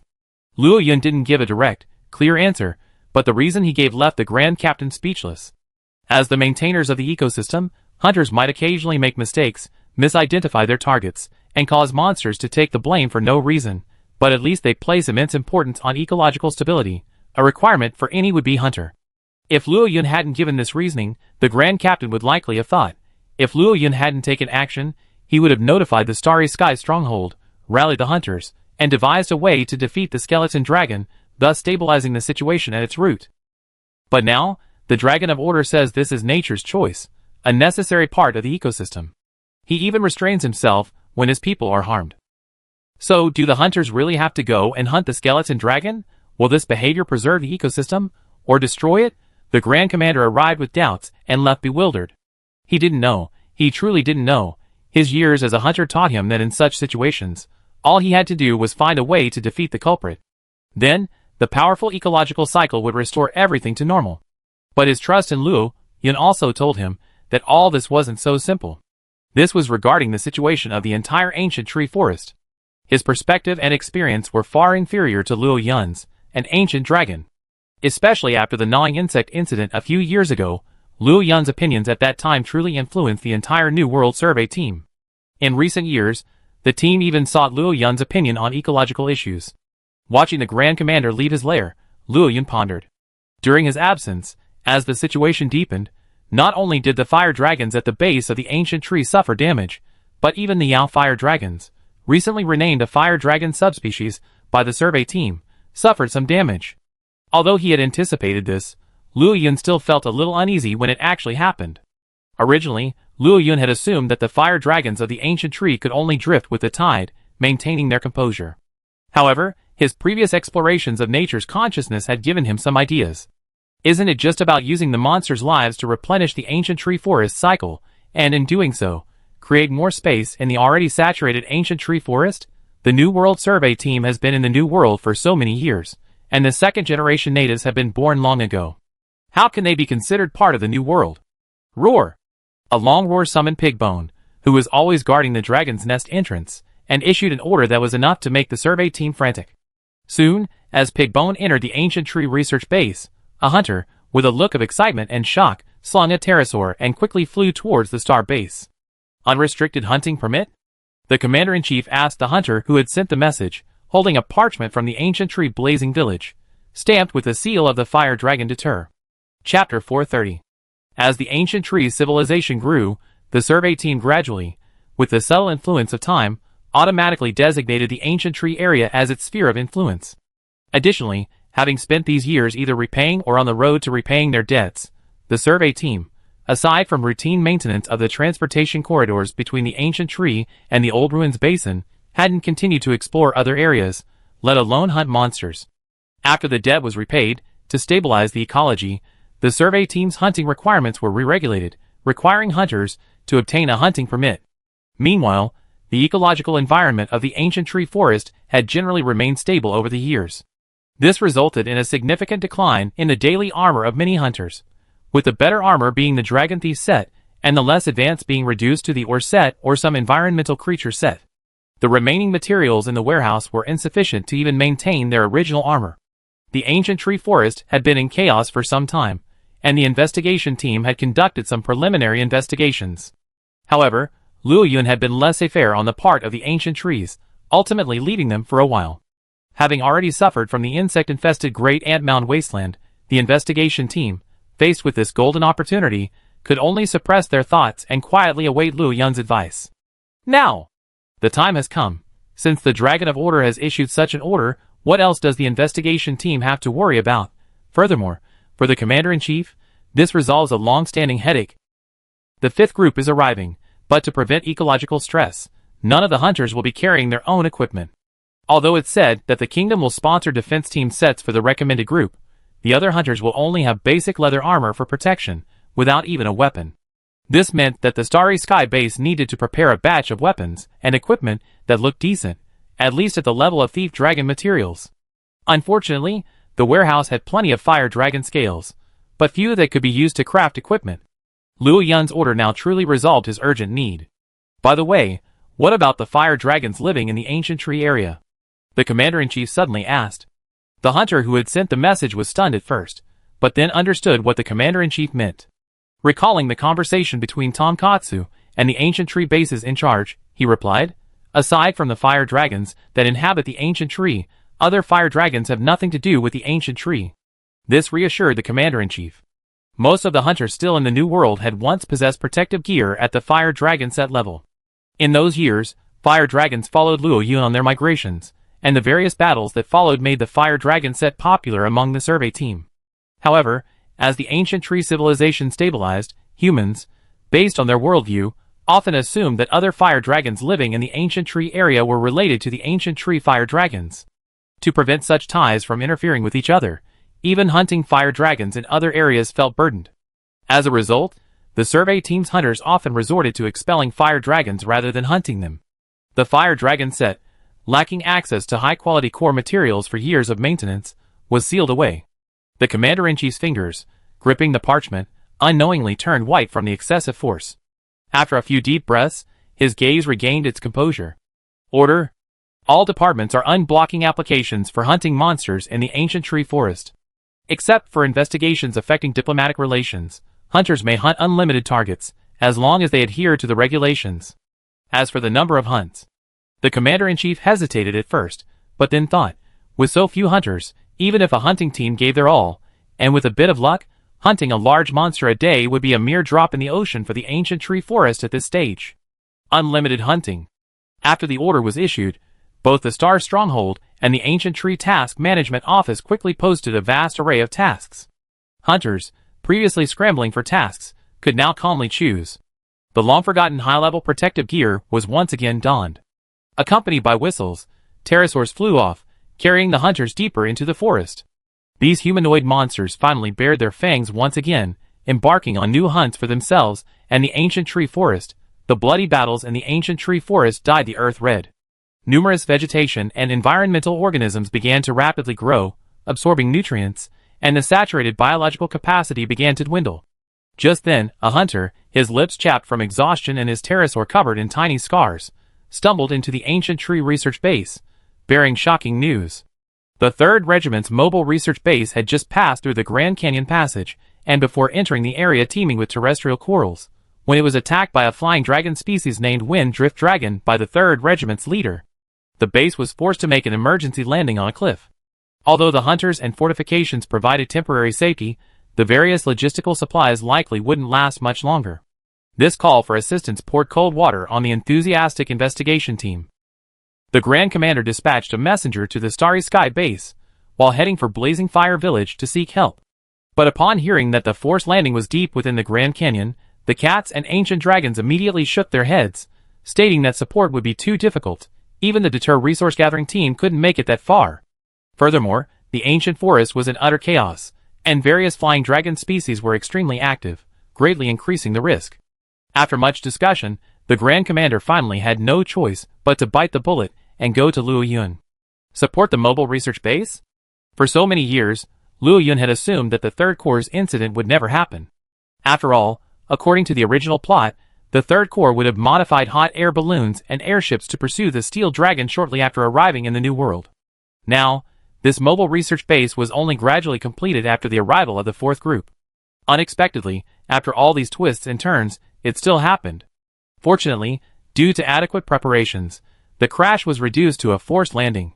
Furthermore, the ship was equipped with not only escort hunters, but also equipment like crossbows, greatly increasing safety. This could be considered a change. However, support seems possible. After all, the hunters of the research group will carry the supplies, and the fire dragons will only provide transport and protection. Besides, the ancient forest is still in such a state of chaos. After some discussion, the Grand Commander emerged from Luo Yun's lair, his face pale. Gazing at the blazing sun, he felt a chill run down his spine. Thinking of the treaties he had just agreed to, the Grand Commander made a fateful decision. He would be among the first group of support personnel heading into the Grand Canyon, and he didn't plan to return for the next few years. Chapter 431. The Starry Base moved swiftly. After receiving the news, the smile on the research team leader's face vanished, and he became gloomier, sitting alone on the shore for an entire day. The Commander-in-Chief quickly issued several orders, including, but not limited to, dispatching a group of scholars from the Institute of Botany to ensure logistics for the mobile research base. A group of hunters was assigned to repel the monsters near the mobile research base, at least to the point where the base would not be attacked by monsters in that area. Finally, the craftsmen responsible for designing the airships were busy conducting research, attempting to find new materials from existing supplies that could repair or even replace the hot air balloons. Orders were issued one after another in an orderly manner. The more these orders were, the more the Commander-in-Chief's years of cultivating his chi helped him maintain his composure, until several Yohua dragons and several hunters arrived from the depths of the ancient tree forest. Looking at the new treaties in his hands, the Commander-in-Chief's hands trembled slightly. Calm, the fact that he could maintain his composure was a testament to his self-control. If the Grand Commander appeared before him right now, he would be fully armed and give him a duel. Of course, the Grand Commander couldn't fight back. 10 years. Do you know how he survived those dark years? He just paid off his debts, and his logistics were back on track. He just received Luo Yun's unlimited hunting permit, further improving his hunter's prowess and his research on ecological monsters. These two joyful events combined should have been even more joyful, but why? Grand Commander, you deserve to die. At that moment, the logistics squad leader, passing by the conference table, faintly heard a low, gnashing growl. Turning, she saw the Commander-in-Chief's face, already slightly aged, still as composed and calm as ever. The logistics squad leader scratched her head and hurried towards the distribution area, clutching a notebook filled with numbers. Her 4th regiment finally had a moment's rest, but as its leader, it was far from time for rest. The logistics staff had been working overtime for years, constantly under high pressure. Now was the time for psychological comfort. She had to continue to cheer them up and spread some positive energy. As the 4th-term leader began to walk away with a smile on her face, the Commander-in-Chief's calm voice echoed from the conference table behind her. Please wait a moment. It's a good thing you're here. I'm afraid I have to trouble you with something. The Commander-in-Chief's tone remained unchanged, but at that moment, the 4th-term leader's hair stood on end. She had a strong premonition that if she turned back at this moment, something terrible would happen. She resisted inwardly, but her duty, as the supply squad leader, forced her to turn away awkwardly. Commander-in-Chief, is there something going on? 10 minutes later, a roar like that of a female fire dragon echoed from the conference room throughout the starry stronghold. Grand Commander, you deserve to die. In any case, the agreement had been signed, the deed had already taken place. Watching the fire dragons escorting the hunter and supply teams away, the Commander-in-Chief sighed softly. Out of the corner of his eye, he glanced at the swordsman, who sat cross-legged by the guardrail, cradling his odachi, practicing sword meditation. His words remained stagnant in his chest. The timing of this guy's sword-wielding technique is truly fortuitous. Beneath the ancient tree, a cat collecting team returned with bags of supplies. After climbing into a large elevator-like basket, one of the cats carefully lifted an egg half its height from the bag on its back. I say, eggs like these should just be handed over to the cafeteria for disposal, meow. No, meow. This egg has reached its incubation period, meow. The hunting rules say you can't kill young or imminent monster eggs. Then you can't bring it back, meow. What if the creature inside this egg affects the fire dragons? I find a way, meow. After a brief argument, the elevator returned to silence. Only Deter held the poisonous bird egg, which occasionally swung, proving the creature inside was still alive. That night, Detel, gazing at the egg with a scowl on his face, pondered what to do with it. As he pondered, the eggshell suddenly cracked. Then, before Detel's astonishment, a hideously adorable poisonous bird chick emerged from its shell, its head drenched in egg liquid. It stared at Detel, then gave a weak cry and affectionately licked the first creature it had ever seen. The next day, an emergency meeting was called in Blazing Fire Village. That afternoon, a Detel, carrying the still immobile poisonous bird chick, moved from Blazing Fire Village to the base of the ancient tree. Their dwelling was even lower than the fire dragon, almost reaching the ancient tree forest. At night, Detel solemnly and carefully placed a fire dragon scale around the neck of a young poisonous bird. The bird happily hugged the neck of the bird, which was not much smaller than itself, and meowed excitedly. From now on, you are also a member of the ancient tree, meow. Time flew by, and the years passed like a shuttle. For years passed in a flash.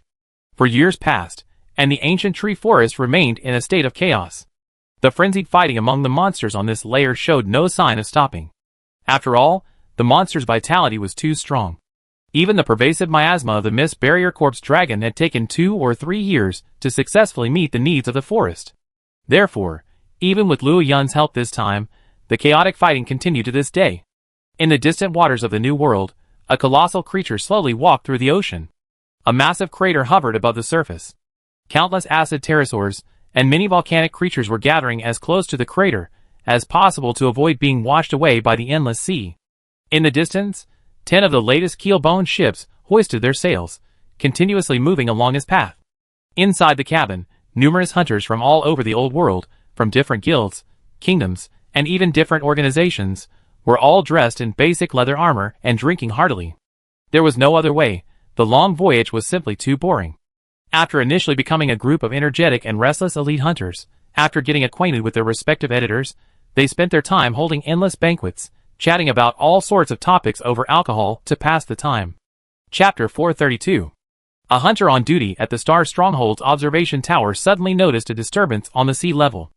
A molten mountain dragon, carrying an entire volcano on its back, surged out of the sea, entered the coastal waters, and slowly approached the ancient tree forest. Thick smoke billowed continuously from the volcano's crater, and a multitude of acid-winged dragons fluttered about. The sheer awe-inspiring power of its movement surpassed any ancient dragon ever seen, even more so than the floating mountain dragon. This was the oppressive feeling emanating from an absolute monster measuring 257.5 meters in length and 131.3 meters in height, carrying an entire miniature ecosystem on its back. Furthermore, this molten mountain dragon was, among all the molten mountain dragons currently recorded by the Hunter Guild, one of the undernourished and undersized. At least the molten mountain dragon, the cornerstone of the demon-gathering lands adjacent to the New World, far surpassed the current molten mountain dragon, which had truly reached the end of its life and had come here in search of a final resting place. Great! This time, the landing site isn't ours, but across the inland river. Having determined the molten dragon's path, the hunter breathed a sigh of relief. But as he adjusted his telescope, hoping to get a closer look at the molten dragon before it vanished, he spotted a massive keelboat hoisted atop its back. The hunter instantly realized something was amiss by the flag on the keelboat. Rescue! The 5th Regiment needs help. As the hunter's anxious voice echoed, the long-awaited star base quickly shifted into action. The long-prepared liaison and trading vessels quickly departed to support the unarmed 5th Regiment. Little Loren, now nearly 10 years old and reaching a length of 14 meters, accompanied several other Yahoo dragons, who had also accepted escort missions, escorted the survey team members transporting supplies to the mobile research base back to the star base. Years passed. Perhaps it was the battle with the skeleton dragon that finally awakened him, or perhaps it was because his mind matured with age. Over the years, he has actively participated in various battles, making visible progress with each one. The flowers in the greenhouse, after experiencing the wind and rain of free range, have finally realized their potential. Now, without being specifically targeted, little Loren has begun to understand the true nature of natural disasters. He has even been summoned by nature's consciousness several times to eliminate several specialized individuals with high ecological niches. After landing on the star ship, little Loren looked at the survey team members below with some confusion, somewhat confused as to what they were so excited about. After all, in his eyes, the survey team members responsible for logistics had rarely smiled, and the overall atmosphere was dull. Today's unusual behavior naturally piqued little Loren's curiosity. Flying out of the starship, he found little Miss Dragon, who had been raised into a fat, ancient dragon by the investigation team, in the medicinal herb plantation, and began to inquire about what had happened. Meanwhile, at a common campsite near the coast in the ancient tree forest, a male hunter, approximately 2.2 meters tall, wearing no protective gear, and with arms that were not overly muscular, but with defined curves, descended from the sky.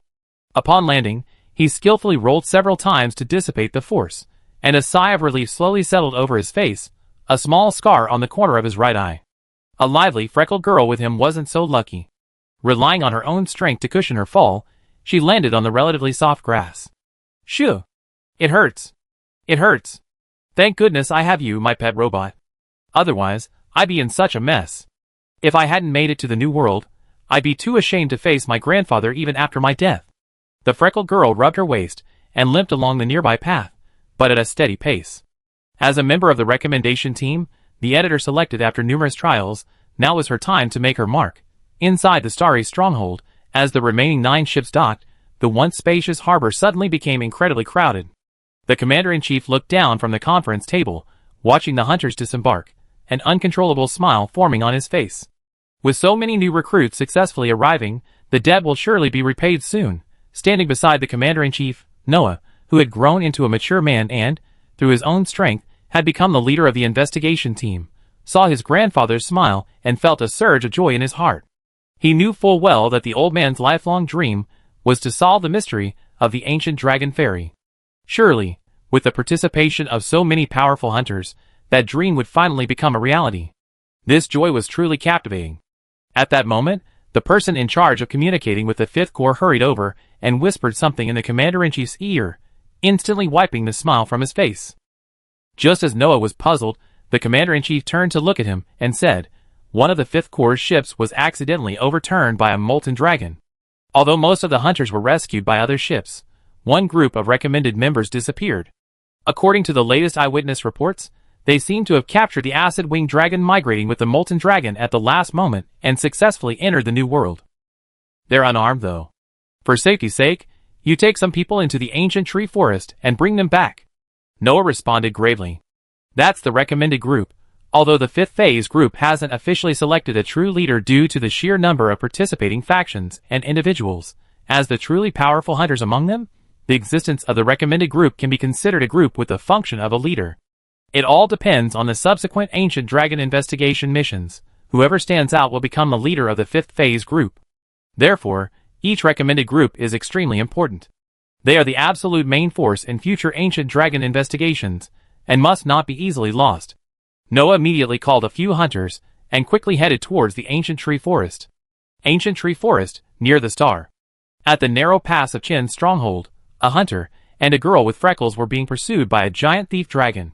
Watching his companions panicking, the hunter's right hand tightly grasped the handle of his hunter's knife, used to strip monsters of their materials. If he couldn't escape, he would have no choice but to use the knife to finish off the giant thief dragon. Roar! Suddenly, a powerful roar, accompanied by a gust of fishy wind, ripped through the woods. A brute-jawed dragon roared and charged at the giant thief dragon. But just as it sent the giant thief flying, the brute-jawed dragon's gaze fell on the hunter and the girl with freckles. Memories of being surrounded by hunters over the years suddenly resurfaced, constantly battering its brain. The brute-jawed dragon's eyes instantly turned red, gazing at the two before it with malicious intent. At this moment, the gears of fate began to shift. Chapter 433. The hunter class's inherent strength is undeniable. After all, they face behemoths that can easily reach over 10 meters in length, several meters in height, possess immense strength, and possess a variety of supernatural abilities. However, the benefits of their equipment shouldn't be overlooked either. With a hunter weapon in hand, the threat posed to monsters is vastly different from without. Thus, even for someone with numerous legendary exploits in the old world, facing this broodjaw dragon without armor and armed only with a hunter's dagger, whose damage to large monsters is comparable to a toothpick, he remains in grave danger. High attack and low defense are the best descriptions of a hunter. Only those blessed with special forging and alchemy can offset their defensive disadvantages. You go ahead, I chase this thing off. With a determined look in his eyes, the hunter spoke to the freckled girl behind him, his voice deep and steady, his hunter's dagger in hand, carefully observing the broodjaw dragon's every move. I understand. Please hold on, I go get help. There was no need for sentimentality. As the editor of the recommendation team, all she needed to do when facing large monsters was trust her fellow hunter's judgment. Besides, with her small frame, before becoming an editor, she could only fight giant monster birds. Staying behind would only hinder them. The freckled girl ran towards the pass, looking back every step of the way. The hunter crouched slightly, ready to defend and counterattack at any moment. 2 streams of scorching breath emanated from the nasal cavity of the broodjaw dragon. The heat instantly ignited the outside of its nasal cavity as it met the air. The heat dissipation membrane on its back opened, and its throat began to turn slightly red from the accumulated heat. It knew full well that if it didn't kill the tiny figure immediately, once the red object soared into the sky, it would be quickly besieged by a swarm of them. To prevent this, the broodjaw dragon intended to unleash its full firepower, striving to kill the opponent as quickly as possible. At this moment, tiny specks of blue dust descended from the sky like a dream, floating in the wind, as if embellishing the battle. As the hunter frowned slightly, his gaze somewhat bewildered, the broodjaw dragon, once filled with murderous intent, stiffened beneath the blue dust. Its fiery breath subsided, and its nostrils ceased to spit out breaths, instead closing tightly, as if it dared not even breathe deeply. Just because the newcomer, the hunter, didn't understand what the dust represented, didn't mean that the broodjaw dragon, a monster lurking in the ancient forest, didn't understand. The presence of the crystal butterflies has become one of the hallmarks of the fire dragon. Through years of evolution, these dust particles have become remarkably stable, even to the point where, when inhaled, they won't emit high temperatures or burn unless triggered. This means that monsters fighting fire dragons not only face the dragon's attacks, but also constantly guard against the inhaled dust, which could reach a critical mass and burn their respiratory tract. Of course, because a typical fire dragon can only carry a limited number of crystal butterflies, this dust is typically only released in large quantities during close combat, triggered by the crystal butterflies hidden between its scales. But now, even before the main character has even appeared, the air around the jaw dragon is already thick with crystal dust. This is beyond the jaw dragon's previous understanding. At that moment, several crystal butterflies, appearing out of nowhere, shimmered in the sunlight, dragging their bodies past the broodjaw dragon. The next second, the broodjaw dragon's rapidly shrinking pupils saw the surrounding crystal dust rapidly shift from blue to crimson. Boom! A flash of blue-purple flame suddenly exploded. The hunter, sensing danger, immediately leaped outward, narrowly avoiding the sudden blast. Though he didn't look back, his experience allowed him to gauge the force of the explosion behind him. His keen senses suggested he heard something massive plummeting from the sky, hurtling towards the broodjaw dragon at the center of the blast. Tumbling skillfully to his feet, the hunter reversed his grip on his hunter's dagger and slowly retreated, warily watching the massive figure emerging from the thick smoke. A gust of sea breeze blew, sending smoke and dust drifting off into the distance. Soon, a massive dragon, seemingly modeled after a silver Rathalos, appeared before the hunter. Clearly still in its teens, its body, not particularly robust, rested quietly on the broodjaw. The broodjaw, which had momentarily displayed a murderous aura, now slumped to the ground, seemingly breathing more heavily than it inhaled. Several crystal-like butterflies fluttered and landed on the dragon's wings, perfectly camouflaged as its scales. This monster, unprecedented in the old world, had the hunter's vigilance at its highest level. It wasn't that he was worried about his life. As a top-tier hunter, a true superhuman, he had handled ancient dragon incidents several times alone, facing their direct pressure. Even without protective gear, his agility and the claws on his wrists meant he could remain safe, unless he encountered an ancient dragon. However, little Lauren's attack method was indeed somewhat out of character for a typical monster.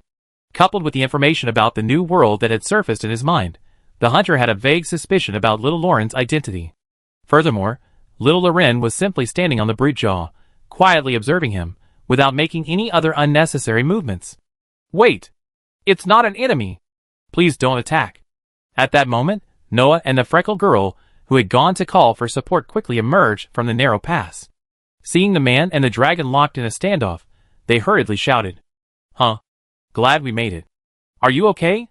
Noah quickly ran to the hunter's side, exhaled a long breath, and asked the unharmed hunter out of habit. Seeing him shake his head, he turned to little Loren. "Thank you so much." Little Loren didn't respond, but instead glanced deeply at the hunter beside Noah, who was only wearing his undershirt. The moment the smoke cleared, little Loren saw the other hunter's defensive posture, and a deep sense of crisis welled up in his heart. A living creature's instincts wouldn't deceive him. This hunter's strength was likely truly extraordinary. He remembered him. With a flick of his wings, he soared back into the sky, accompanied by a gust of wind. He had only sensed the immense life force reaching the new continent, and planned to wait and see, but he had unexpectedly discovered such a powerful hunter. Perhaps he should record this incident after returning to the ancient tree. Little Loren's aloof demeanor didn't cause any discomfort to the three present. Noah had long since grown accustomed to it. As for the hunter who had guessed little Loren's identity, he understood that ancient dragons, including their descendants, were supposed to behave this way. Chapter 434. However, his fixed assumptions quickly shattered. On the way back to the star base, the three introduced themselves.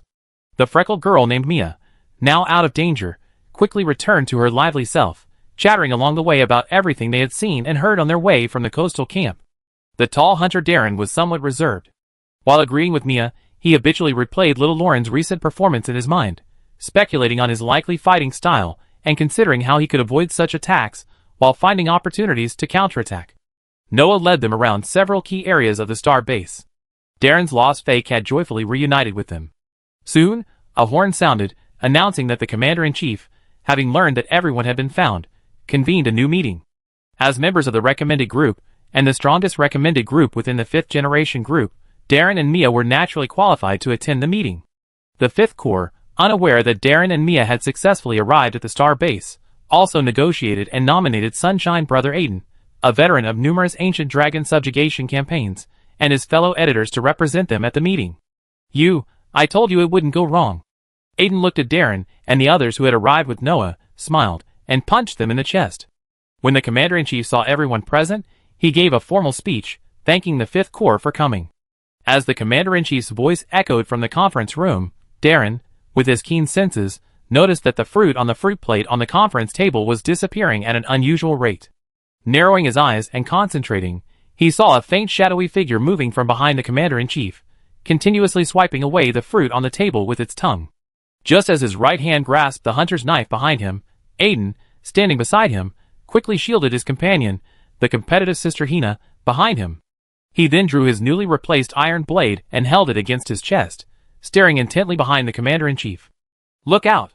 There's a monster!" Aiden's voice was quiet, just loud enough not to startle the monster, yet loud enough for everyone present to hear. Hearing this, Darren no longer hid, drew his hunter's knife, and prepared to pounce. As the situation became tense, the voice of the unspoken swordsman master rang from beneath his mask. "That's enough." Darren paused, his hand resting on the table, ready to exert force. He saw the commander-in-chief and the swordsman master exchange a smile, and as his mind raced, he understood the situation. Not bad, worthy of being a recommended hunter, you pinpointed Lord Kasumi Long's exact location in such a short time. The commander-in-chief looked at Darren and Aiden, his eyes full of admiration. But when his gaze swept over his son, Noah, who seemed still unaware of what was happening, he sighed. His grandson had truly inherited every bit of his talent. Even with the swordsman master's personal guidance since childhood, his talent was merely decent. Compared to the truly gifted hunters in the recommended group, he was far behind. Fortunately, Noah inherited his barely passable hunting talent, along with a corresponding calmness and a broad perspective. He was better suited to being a commander, rather than a frontline hunter. As the commander-in-chief's voice faded, a moment of trance appeared behind him. A somewhat chubby-looking dragon lay in a flat duck position on the platform behind him, its large, round eyes blinking with a hint of clarity. But what made the freckled girl, Mia, gasp in surprise was that the dragon's head was wearing a crown made of various unknown plants and flowers, even colorful mushrooms. It looked perfectly in line with Faye's aesthetic. With its lazy, indifferent demeanor, barely a hint of wildness, it was truly hard to imagine it could be a large monster, let alone an ancient dragon usually found only in legends.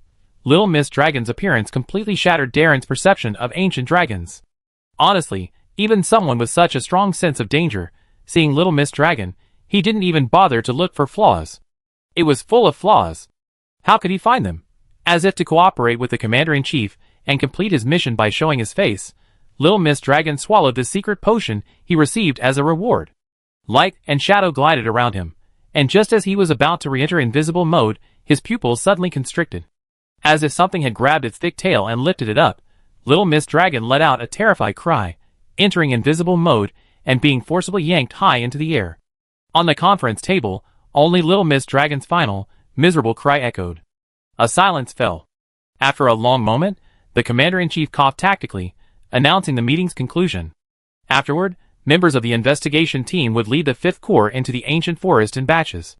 While acclimating them to the new continent's more intense and chaotic wilderness, they would also lead these new hunters in mining for ores and hunting for materials for new equipment.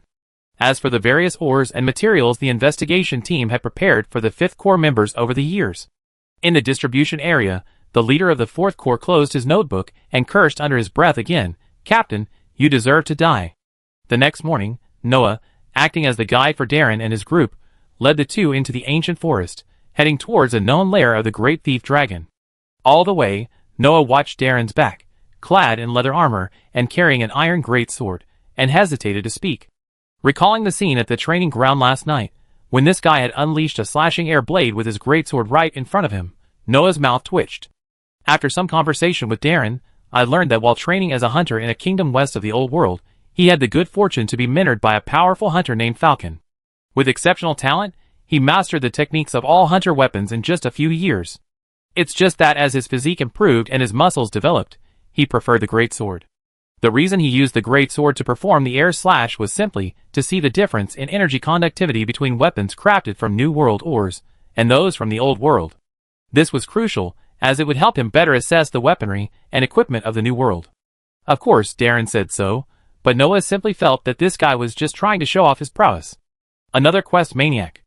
Chapter 435. You're lucky. The Hunters Guild in Blazing Village is currently granting an unlimited hunting permit. Therefore, in the ancient forest, as a recommended group, you only need the editor's approval to hunt any large monster. But remember, unless there are special circumstances or absolutely necessary reasons, please refrain from hunting the obsidian dragon. After all, we are allies. Noah spoke earnestly to Darren. Ordinary hunters needn't worry about obsidian dragons. After all, obsidian dragons usually swarm in large groups, and even a small group of ordinary hunters might not be a match for them. However, Darren was an absolute powerhouse, who single-handedly resolved the ancient dragon incident, so a warning was necessary. What if the situation warrants a hunting expedition? Mia asked curiously. Although the old world has heavily promoted obsidian dragons, a similarly order-oriented and human-friendly fire dragon clan, minor frictions are common among humans, let alone among different species. Hearing this, Noah paused and looked at the two men seriously. His smile vanished, and he said sternly, "Then you must be prepared to be investigated by the Ancient Tree Hunters Guild. Until the matter is clarified, those under investigation will not receive any cat cars or other logistical assistance during this period, and the Ancient Tree Hunters will also protest." Hearing the serious consequences, Darren frowned slightly, while Mia caught a glimpse of the meaning. Ancient Tree Hunter? Upon the ancient tree, Little Loren, flying at full speed, had successfully returned to his lair. His fire dragon detail guard had also been successfully established over the years. Unfortunately, Dobao didn't inherit Tonkatsu's natural talent for combat, and was even so weak that he lost the right to succeed him as the next fire dragon detail leader. Thankfully, his masterful skill in concocting special potions for fire dragons secured him a crucial position in Blazing Fire Village's logistics department, where he also served as Little Loren's translator and liaison.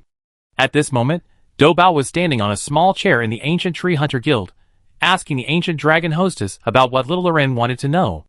"Sorry, Little Bean Bun, our information hasn't synced with the star base yet, so we don't know the details of the hunters you mentioned. Please wait a while, until the star base has synced the information of the fifth-term group members, then come back." "Okay, thank you, sister." After being rubbed by the ancient dragon girl, Bean Bun jumped off his chair somewhat frustratedly, and trotted out of the guild gate amid the greetings of hunters in groups of 3 or 4. The hunter guilds in the old world are not a unified force. Even the East Dorma Hunter Guild, with its Grand Elder in charge, has only a few branches directly under it. The majority of the remaining branches are independent factions that have adopted the East Dorma Hunter Guild's rules and principles. It is precisely because of this independence that some remote areas have different classifications for the same monsters, adapted to local conditions. Thankfully, although the hunter guilds are independent, they can share internal information to a certain extent, and the hunter certificates issued are also valid across guilds. The Ancient Tree Hunters Guild, located far from the old world, was established through a similar process. Primarily comprised of ancient dragon hunters, second-generation hunters born and raised in ancient trees, and the hunting cats of the Ancient Tree Fire Dragon clan, they secured authorization from Blazing Fire Village and the Ancient Tree King, and after friendly communication with the Starry Stronghold. It is a legal organization officially registered and supported by the New World. The original Ancient Tree Quest office was also merged into the guild. It can be said that the Ancient Tree Hunters Guild is now essentially a second stronghold for New World hunters. Luo Yun, who served as the sun for 3 hours each day, returned home to hear the news that the fifth group had successfully arrived. Although he had already guessed from the scorching yet immense life energy of the previous 2 days that the molten mountain dragon had arrived in the New World, hearing this news still caused a wave of emotion within Luo Yun. The fifth group has arrived. Does Blue Star truly exist in this world? And will his expressiveness differ from that of the data person, who, for the sake of gameplay, feels disconnected from the world's power structure? These questions flashed through Luo Yun's mind, but quickly vanished without a trace.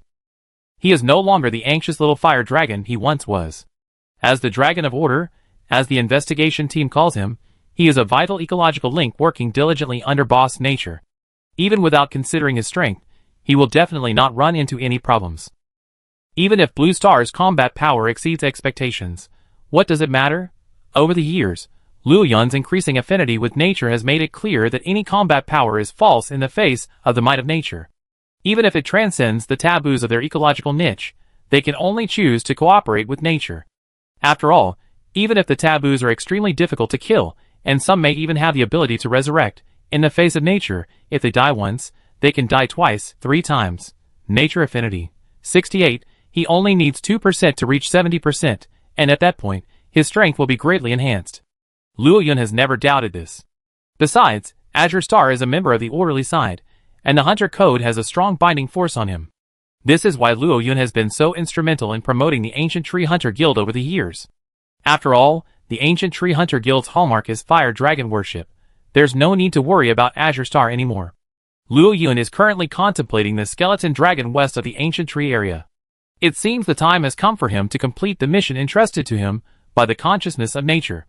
In a world disfavored by nature, the ancient dragon, a negative symbol, truly demonstrates the cruelty of the consciousness of nature in a bloody way.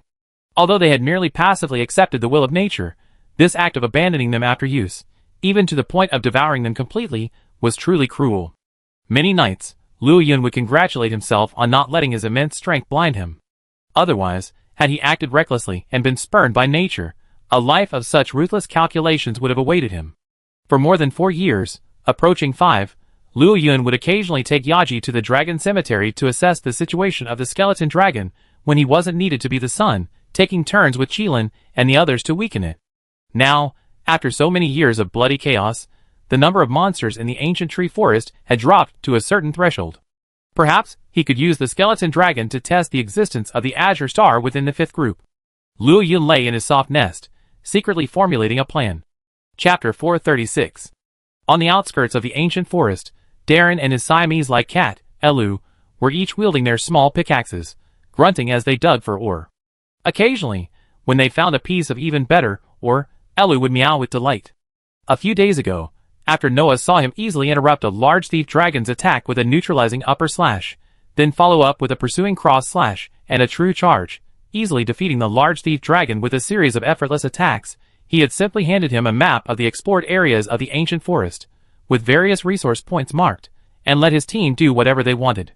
So, until now, they had been mining for several days straight. It could be said that during the few days since arriving in the New World, except for returning to the Starry Stronghold at dusk, and listening to the reports from ordinary hunters tracking the molten dragon, they had basically spent all their time mining. There was no other way. Who had Darren chosen a great sword? The ores and materials required for large-scale weapons are among the most valuable for hunter weapons, but the basis supplies were insufficient. forcing the hunters to gather the necessary supplies themselves. In the star base, the commander-in-chief looked solemnly at the message from the Ancient Tree Hunters Guild, handing it to the men beside him, feeling somewhat undecided. Based on the guild's investigation, and the recent behavior of the luminous dragons in the ancient trees, the years-long chaos in the ancient tree forest has come to an end. The blazing sun dragons have begun to consciously assert their presence and mitigate the chaos in the ancient tree area.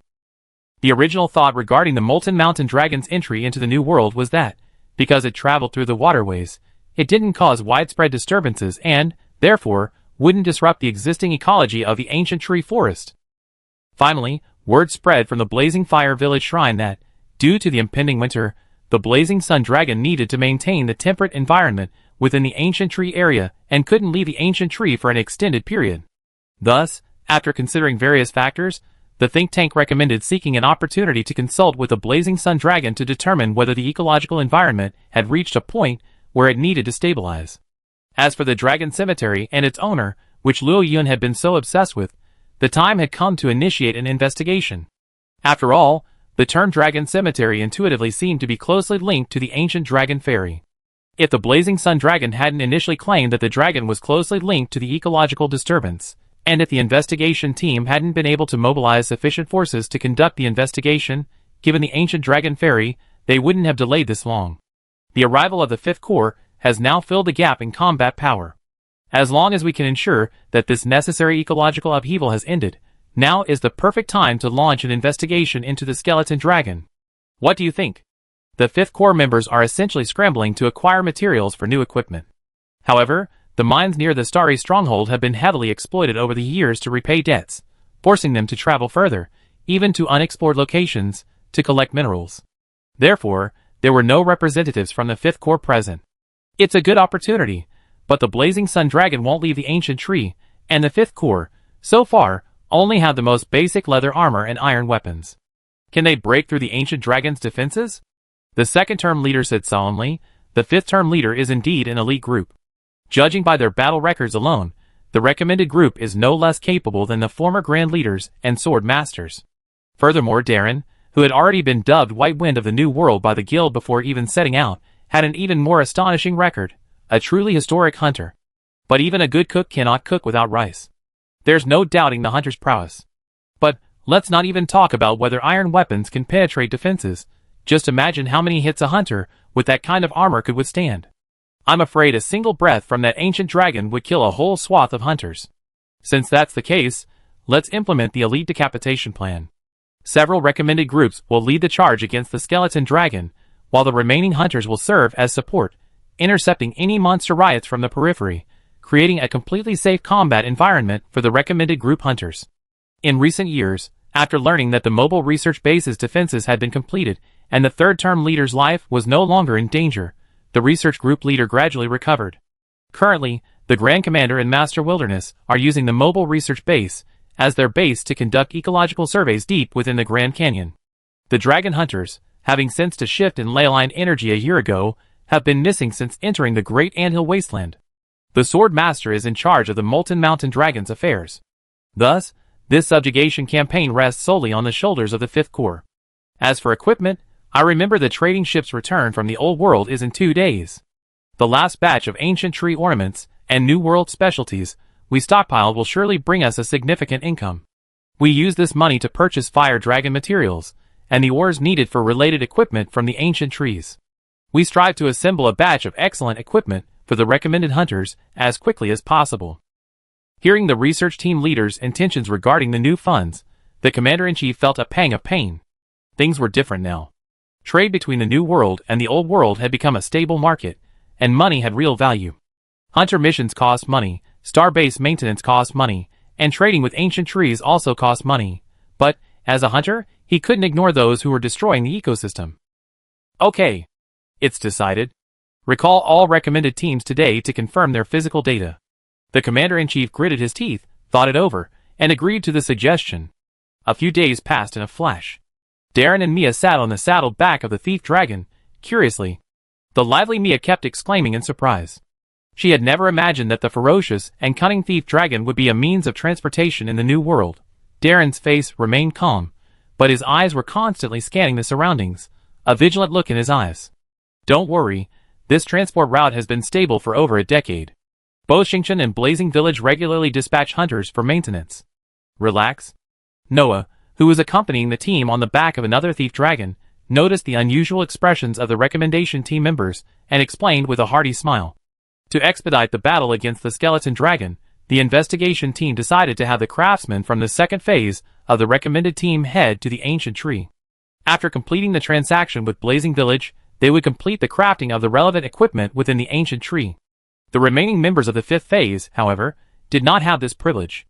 Led by the veteran hunters from the investigation team, wearing leather armor and armed with iron weapons, they marched in a mighty procession west of the ancient tree, assessing the situation there while also clearing the battlefield in advance. Chapter 437. This discrepancy naturally caused some dissatisfaction among the elite of the 5th Regiment. The most vocal voices came not from the kingdom hunters, accustomed to the high welfare benefits of the old world, but from the guild hunters from smaller towns. This was somewhat unexpected for the commander-in-chief, but on reflection, the kingdom hunters were already accustomed to this kind of large-scale, collaborative hunting. As hunters, they had also been soldiers, and their obedience was indeed much stronger. The dissatisfaction among the guild hunters wasn't about discrepancies in treatment. It was primarily because these hunters were still young and had never suffered the ravages of an ancient dragon. Therefore, they were willing to face an ancient dragon, even at the cost of death. The solution to dispelling these dissatisfactions was simple. That night, the commander-in-chief gathered these disgruntled hunters and summoned the Star Stronghold's ultimate trump card. Xiaoguogu emerged from the mountain, unleashing a spray of medicinal mist infused with several abnormalities that left these hunters sprawled.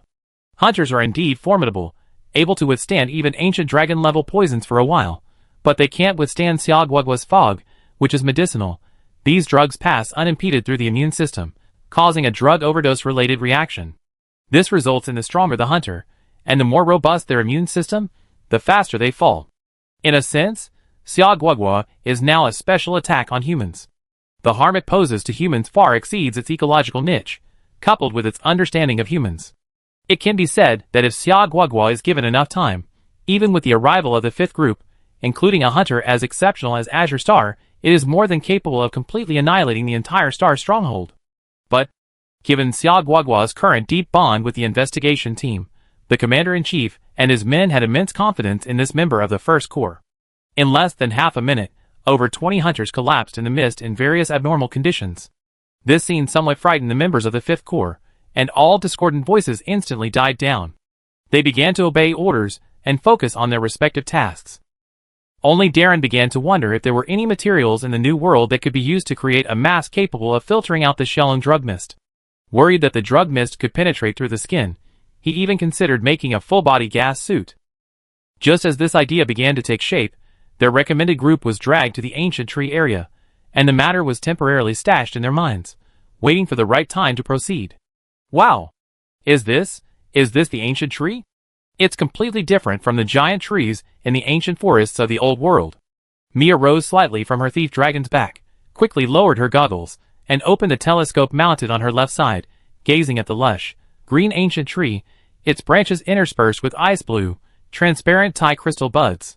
Floating crystal butterflies danced around the branches in the sunlight, while swarms of Yao fire dragons and ordinary fire dragons shuttled through the treetops. Giant cables connected various areas of the ancient tree. In some hollows, faintly visible fortifications shone coldly. For an ancient tree this vast, capable of housing thousands of fire dragons and an entire large detail village, to have completed such a massive construction project in just over a decade, it's undeniable that Luo Yun's unconscious thinking, inherited from his previous life as a construction enthusiast, had profoundly influenced all the creatures of Blazing Fire Village. Of course, we can't forget the contributions made by the survey team. The 4th Corps' logistics staff were truly exceptional.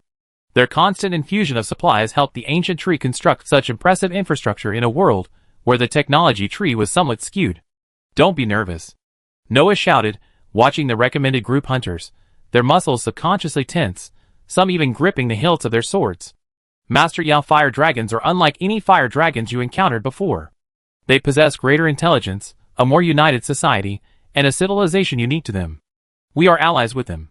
Please do not do anything that might lead to misunderstandings. Suddenly, a cold voice echoed from the front of the group. The recommended group looked up to see a dragon girl, wearing an ice-cursed dragon suit resembling a princess dress, watching them from atop a massive tree branch. "Miko, I didn't expect you to come pick us up." Noah's eyes lit up as he looked at the ancient dragon girl. He urged his thief dragon forward and greeted her with a bright smile. The ancient dragon girl nodded at him, glanced at the others, and said calmly, "Follow me." She pushed aside the leaves behind her, revealing a passageway of intertwined branches, covered in crystal buds and emitting a blue glow. "Wow!" Mia and Winning's sister, the only two female editors, explained in unison. This dreamlike passage touched their hearts. "These are all crystal buds. My goodness! Do you know how expensive crystal buds and the accompanying crystal butterfly hunting insects are in the old world these days? And there are so many here. I heard there's a bug wielder from the Dragon Academy in the old world who spent most of his life savings just to buy a crystal butterfly hunter, and then had to pay exorbitant prices to continue buying crystal branches. Now it seems like..." Sister Haoxing didn't finish her words, but her meaning was clear. She felt the ancient tree was being a rip-off. All foreign trade in the New World is handled by the Star Stronghold. Aside from a few special items, we don't trade directly with the old world. The ancient dragon girl's cold words came from the front of the group, an explanation that even Mia didn't know how to respond to. Not only had they been caught bad-mouthing someone behind their back, but they also ended up misunderstanding them. The most frustrating thing was that they were now members of the Star Stronghold, and these words had become like bullets, suddenly hitting them back. It was really frustrating. Thankfully, Noah had a good EQ and brushed off the incident with a few laughs. But then again, isn't Miss Miko busy? She even came all the way to pick us up. As one of Blazing Fire Village's high-ranking officials, the ancient dragon girl possessed the power to speak directly with the Blazing Sun Dragon and issue oracles. It was surprising that such a busy person would come all the way to pick them up. Not really. I also wanted to see who my teammates would be for the upcoming mission. Chapter 438. A mission in the near future? Will Miss Miko join us? Noah asked with some surprise. Not that he doubted the ancient dragon girl's strength. As the ancient dragon girl with the highest combat talent among the ancient dragons of the New World, after undergoing updated hunter training in recent years, her strength is undoubtedly far greater than before. Secondly, if her skills are lacking, she can make up for it with stats. With her ancient dragon set, her performance against ancient dragons is currently no worse than that of the average 5th phase recommended group. At best, only Sunshine Brother Aiden and Darren, wearing ordinary fire dragon sets and equipped with fire dragon weapons, can surpass the ancient dragon girl's performance. "Don't worry, I won't hold you back." The ancient dragon girl's tone remained cold and indifferent. "That's not what I meant. It's just your identity." In Noah's view, the ancient dragon girl, as the Shrine's sole shrine maiden, held a high position and wasn't a full-time combatant. Even the most formidable hunter couldn't guarantee they survive every ancient dragon slaying. Fighting wasn't the ancient dragon girl's job. If she died in battle with an ancient dragon due to inexperience, what a shame. And how could the ancient tree shrine find another shrine maiden? Everyone's job dictates their role. This was what the commander-in-chief had taught Noah since childhood. Having a powerful combatant was a good thing, but this dragon girl should. "I'm also a working hunter in the Hunters Guild." "Okay, Noah, no problem." After Noah fell silent, the dragon girl continued, "Actually, a few years ago, the gods wanted to get rid of the skeleton dragon, or at least expel it from the ancient tree forest. However, you all know the final result. Now that the internal circulation of the ancient tree forest has ended, continuing would probably have a significant impact on the entire forest's ecology. However, the timing is unfortunate. The god needs to maintain the temperature in the ancient tree area during the cold winter. We can't leave the ancient tree. Otherwise, creatures native to temperate environments won't be able to adapt to the cold and will die in large numbers. The ancient tree area's ecology could collapse, triggering an ecological imbalance affecting the entire New World. Thus, the god is very pleased that the Starry Stronghold is willing to take on this subjugation. In addition to me providing combat support in the fight against the skeleton dragon, His Highness Loren will also lead a group of flame dragons to intercept the rioting monsters outside. Even His Highness Loren is dispatched. What about the logistics? The Blazing Village will also shoulder some of the responsibility. As the ancient dragon girl finished speaking, a smile spread across Noah's face. As a high-ranking official in the Star Stronghold, he was well aware of the haste with which this expedition had been launched. Even the investigation team had braced for significant casualties. Thankfully, their allies were quite supportive, not only providing some logistical supplies, but even leading the charge was the little blazing sun dragon. Safe, as they spoke, The group emerged from the passage, the sun once again bathing their faces. May I ask, who is this Lord Loren you're talking about? Are there nobles in the New World? Mia raised her hand and asked like an elementary school student. What? Are nobles? The ancient dragon girl was puzzled. This was a newcomer to the term, but it was a minor issue. As she was about to explain to the equally puzzled members of the recommendation team, a gust of wind blew overhead, sending a flurry of leaves flying. A silvery figure streaked past the heads of the recommendation team, flying straight toward the treetops. Ah! That one that looked like a silver fire dragon the other day. He's His Highness Loren, the god's only current offspring. The ancient dragon girl interrupted Mia, ignoring her surprised expression as she continued to lead the group toward Blazing Village. Swish! Swish!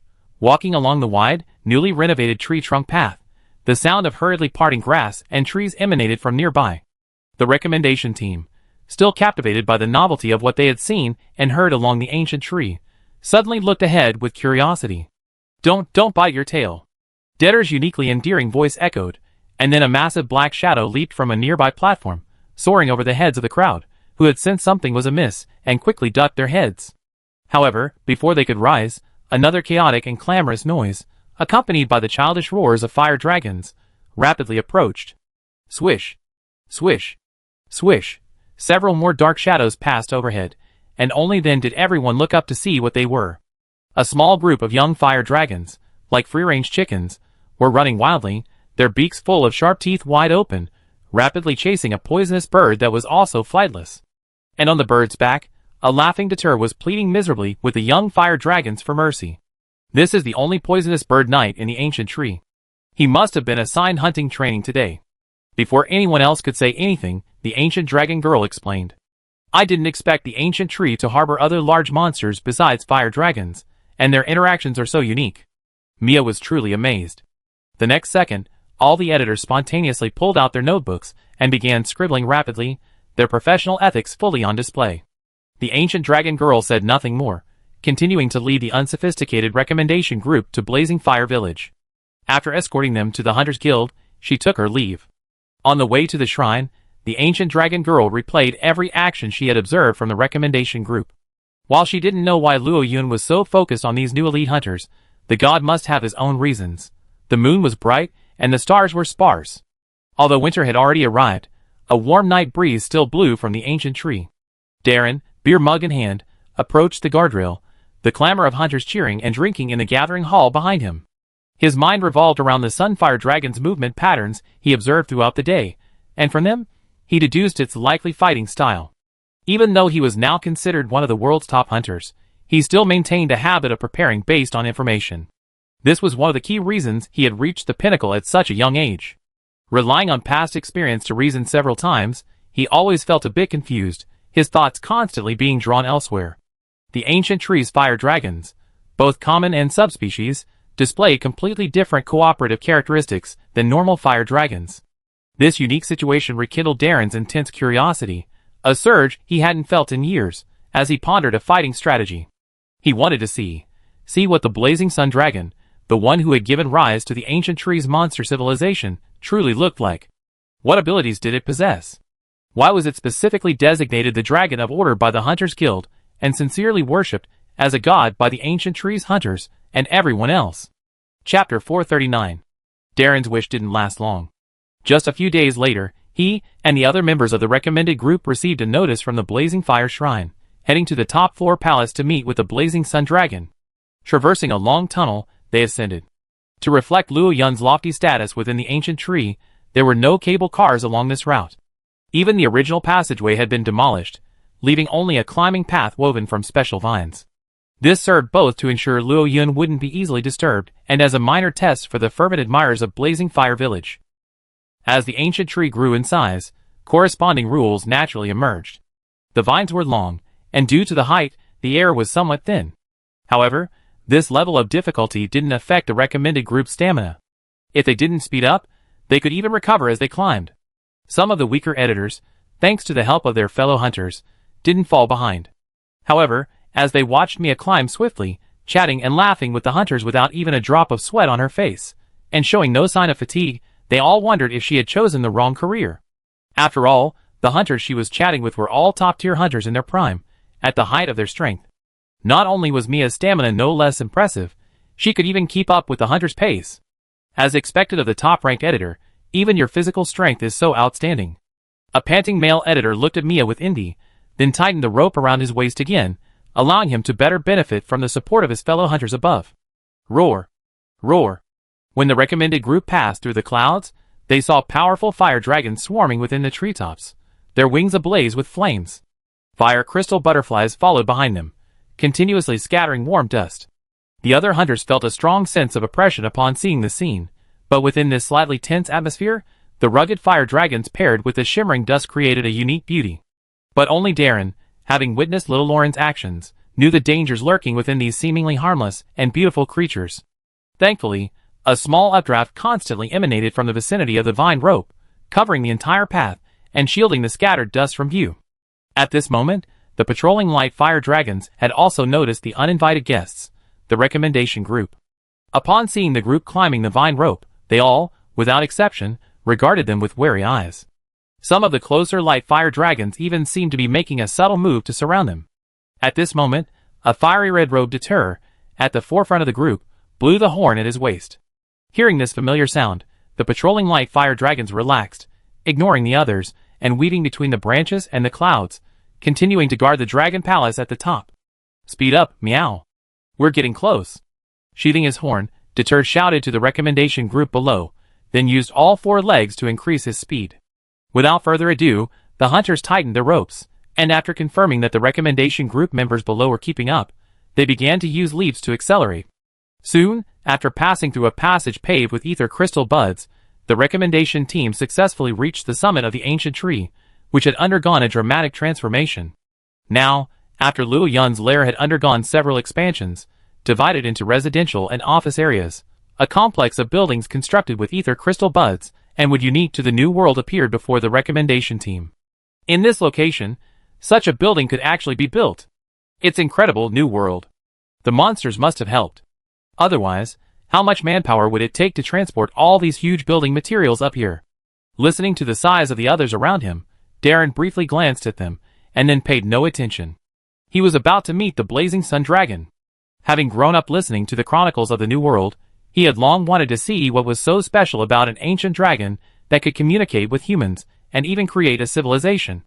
Because his village was destroyed by a passing ancient dragon when he was very young, Darren was well aware that he always had a certain prejudice against ancient dragons. It was this prejudice that became the driving force of his training. If the investigation team hadn't been organized based on the observed cycles of the ancient dragon crossings, he would have likely found a way to reach the new world long ago. Follow me. The gods have been waiting for you. The ancient dragon girl, dressed in a red and white Miko costume and out of her ice-cursed dragon suit, appeared at the door. After confirming that no one was missing, she nodded gently, handed over to the guide, Detail, and led the group deeper into the palace. Perhaps it was the ancient dragon girl's overly serious expression, or perhaps it was the wary gazes of the fire dragons Detail they had seen along the way, but the same atmosphere also infected the members of the recommendation team, making them unconsciously feel a little reserved. Even the lively and active Mia kept her mouth shut, not even glancing around with such curiosity.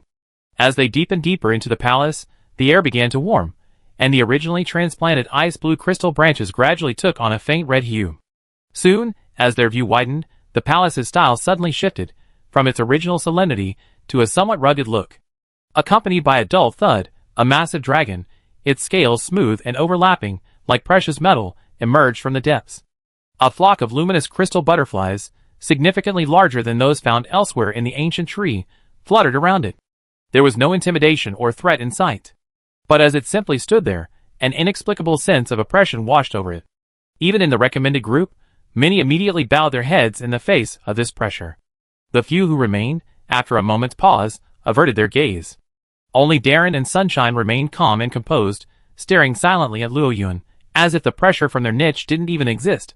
Seeing this, Luo Yun stopped testing and silently deactivated the pressure feature. His eyes swept over the hunters, whose bodies had noticeably relaxed, and when they landed on Sunshine and Darren, a look of approval crossed his eyes. Chapter 440. Roar. Welcome everyone. Boss Fire Dragon simply wants to see what the warriors, who will be launching their crusade against the ancient dragon look like? Tonkatsu stepped aside, his golden fire dragon armor, and the magnificent fire dragon hammer slung across his back nearly blinding everyone. As members of the recommendation group, those present were naturally worldly wise. However, aside from Darren, none of them, including Sunshine Brother, had ever worn any ancient dragon armor. Not to mention the rare armor Tonkatsu wore, said to be even rarer than ancient dragon armor, and the even rarer magnificent fire dragon weapon. Practicality aside, this was incredibly rare. Even Darren, who had his attention focused on Luo Yun, couldn't help but glance sideways. Roar! At this moment, Luo Yun let out another low roar, and Tonkatsu quickly began to translate. It was essentially just some polite talk, but it inexplicably excited everyone in the recommendation group. After all, these geniuses had heard human praise far too often, but this was their first time receiving praise from an ancient dragon, not to mention the disparity in power. Even from a macroscopic ecological perspective, ancient dragons hold a far greater place in nature than humans. Participating in a battle with an ancient dragon could be considered a lifetime achievement, but what about receiving an ancient dragon's praise? For a moment, these still very young hunters felt a sense of elation, their hearts filled with joy. The meeting, mainly led by Luo Yun, was quickly concluded. The recommendation group heard that Luo Yun would reward the hunter who performed best in the subsequent subjugation battle against the skeleton dragon with his own scales. The recommended hunters were all aghast, eager to grab their weapons, and head to the dragon graveyard to battle the skeleton dragon for 300 rounds. Although it was just a single scale, being personally gifted by an ancient dragon with approval was a completely different proposition from earning it through battle. This was a symbol of recognition from a top-tier monster, a story worthy of being recorded in history books. Such a temptation would be irresistible to even the Grand Commander, accustomed to grand occasions, let alone these young men. On the way out of the palace, Darren reflected on this brief encounter. The blazing sun dragon was indeed different from all the ancient dragons of the past. The ecological pressure was natural, after all, regardless of strength, there was a significant difference in their niches. But beyond this pressure, he only saw the arrogance of an ancient dragon in the blazing sun dragon, not the arrogance and disregard that an ancient dragon would show toward non-ancient dragons. This alone clearly demonstrates the utter difference between the blazing sun dragon and other ancient dragons. He's not the kind of evil god who, simply out of a bad mood, unleashes widespread disasters, wantonly slaughtering lives and destroying ecosystems. Not to mention that everything we've seen and heard in the ancient tree these past few days is a reflection of the changes he's wrought in just a few decades. Scales gifted by such an ancient dragon? I must strive for them. Darren clenched his fists, a flicker of fighting spirit in his eyes. The presence of the recommendation group vanished in the distance, and Luo Yun turned back to the depths of his lair and quietly crouched down. He recalled the reactions of Brother Sunshine and Darren, who was suspected to be from the Blue Star, in the face of his oppression. Could he truly be considered the force behind the investigation team? Even without weapons or armor, he remained composed in the face of such targeted pressure. Is it the confidence born of his own strength, or is it his inherent courage? In every respect, he is truly commendable. Luo Yun slowly raised his head, feeling the warmth of the sunlight filtering through the cracks onto his face. Let me see. Humans, clearly occupying a low to mid ecological niche, can still hold a place in this monster-infested world. The strong can even shoulder the responsibility of preserving the ecosystem. What does the pinnacle of such a group look like? Without the blessing of gameplay, without the halo of the protagonist, is the so-called Blue Star a glory that belongs solely to one individual, or a shining star for the entire group? Luo Yun's eyes were filled with anticipation. After becoming an ancient dragon, he often pondered a question. That is, when faced with an ancient dragon's natural disaster, could anyone truly single-handedly, relying solely on their legs and their barely threatening hunter weapons, slay the ancient dragon and destroy the natural disaster? He had fought many ancient dragons before, and knew they were incredibly intelligent and cherished their lives. At least, he had never seen one truly fight to the death. Even the backbone of the investigation team, the Grand Captain and his group, showed no fighting ability to pose a threat when facing an ancient dragon that refused to engage in close combat and unleash natural disasters at will. Even Luo Yun himself, if he truly wanted to transform into a disaster and destroy the ecosystem, without the intervention of other ancient dragons, with his stamina to fly continuously in the sky for a month without landing, and his incredible flying speed, could the humans of this era's monster hunter world really do anything to stop him? Could those hunters, so-called taboo-level hunters, fly 10,000 meters to defeat him? The more he pondered this question, the more the gap between the game and reality grew. Was the so-called plot of his previous life truly plausible? Could the hunters truly repel the Molten Mountain Dragon, defeat the Dark Lantern Dragon, and then nearly kill the Urkrai Dragon, ultimately completing the taboo trifecta? In his previous life, this game had originally been a game of hunting for hunting's sake. No matter how insane the protagonist's performance or how exaggerated the enemy designs, everything was purely for gameplay. But now, he was living in this world, having endured life and death to become the lord of a land, a god worshipped by an entire civilization. Thus, the more he understood his own strength and the world's consciousness, the less he dared to gamble. After all, every action had a profound impact. He had lived in this world for far longer than in his previous life, and not only had a partner, but also had descendants. These bonds and concerns have firmly bound him to this world. Thus, as the arrival of the fifth group drew closer, and the signs of the original plot becoming increasingly apparent, Luo Yun ultimately chose to trust himself rather than the original plot from his previous life's game. This is why Luo Yun had explored the workings of nature's consciousness several years ago, and now was using that half-dead skeleton dragon to test the blue planet, or rather, humanity's future top combat power. Chapter 441. Ever since meeting Luo Yun that day, the members of the recommendation team have been busy. Although they couldn't set out immediately because their equipment wasn't ready, the discussion about the skeleton dragon never stopped. Based on the available intelligence, a group of top hunters gathered to discuss their response, ultimately splitting into two teams based on their respective combat styles. The main attack team consisted of Darren, with Sunshine brother Aiden providing support with his one-handed sword. He was responsible for both attacking and creating opportunities for Darren to charge when necessary. A kingdom hunter, skilled in the use of a gunpowder rifle, was assigned to the main attack team.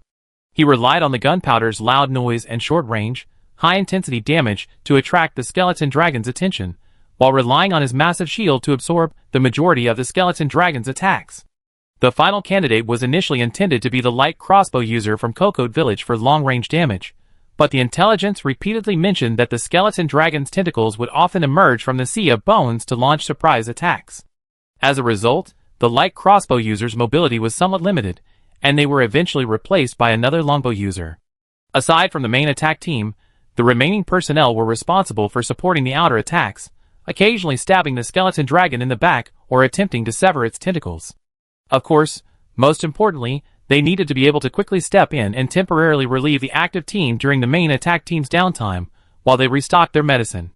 Everyone present had participated in battles against ancient dragons to some extent, and knew that the goal was to subdue them rather than repel them. When facing an ancient dragon, they not only had attacks far superior to those of ordinary monsters, but also had to be prepared for a protracted battle. After all, the ancient dragon's vitality is simply too vigorous. Outside the gathering hall, Mia and Sister Haoxing, each holding a beer, leaned against the fence, enjoying the warm sunshine. The only difference was that in Mia's other hand, instead of a notebook, she was holding a large bone stick for grilling meat. Sister Haoxing, standing beside her, was used to this. After all these days together, the other editors were either holed up in their rooms organizing their own materials, or poring over the various copies of documents and materials copied by the New World Ecological Research Institute. Only Mia, when she had nothing to do, would stay in the cafeteria or the gathering hall, reading documents and devouring all sorts of food. It was unknown how she developed such an appetite, even more outrageous than that of a hunter.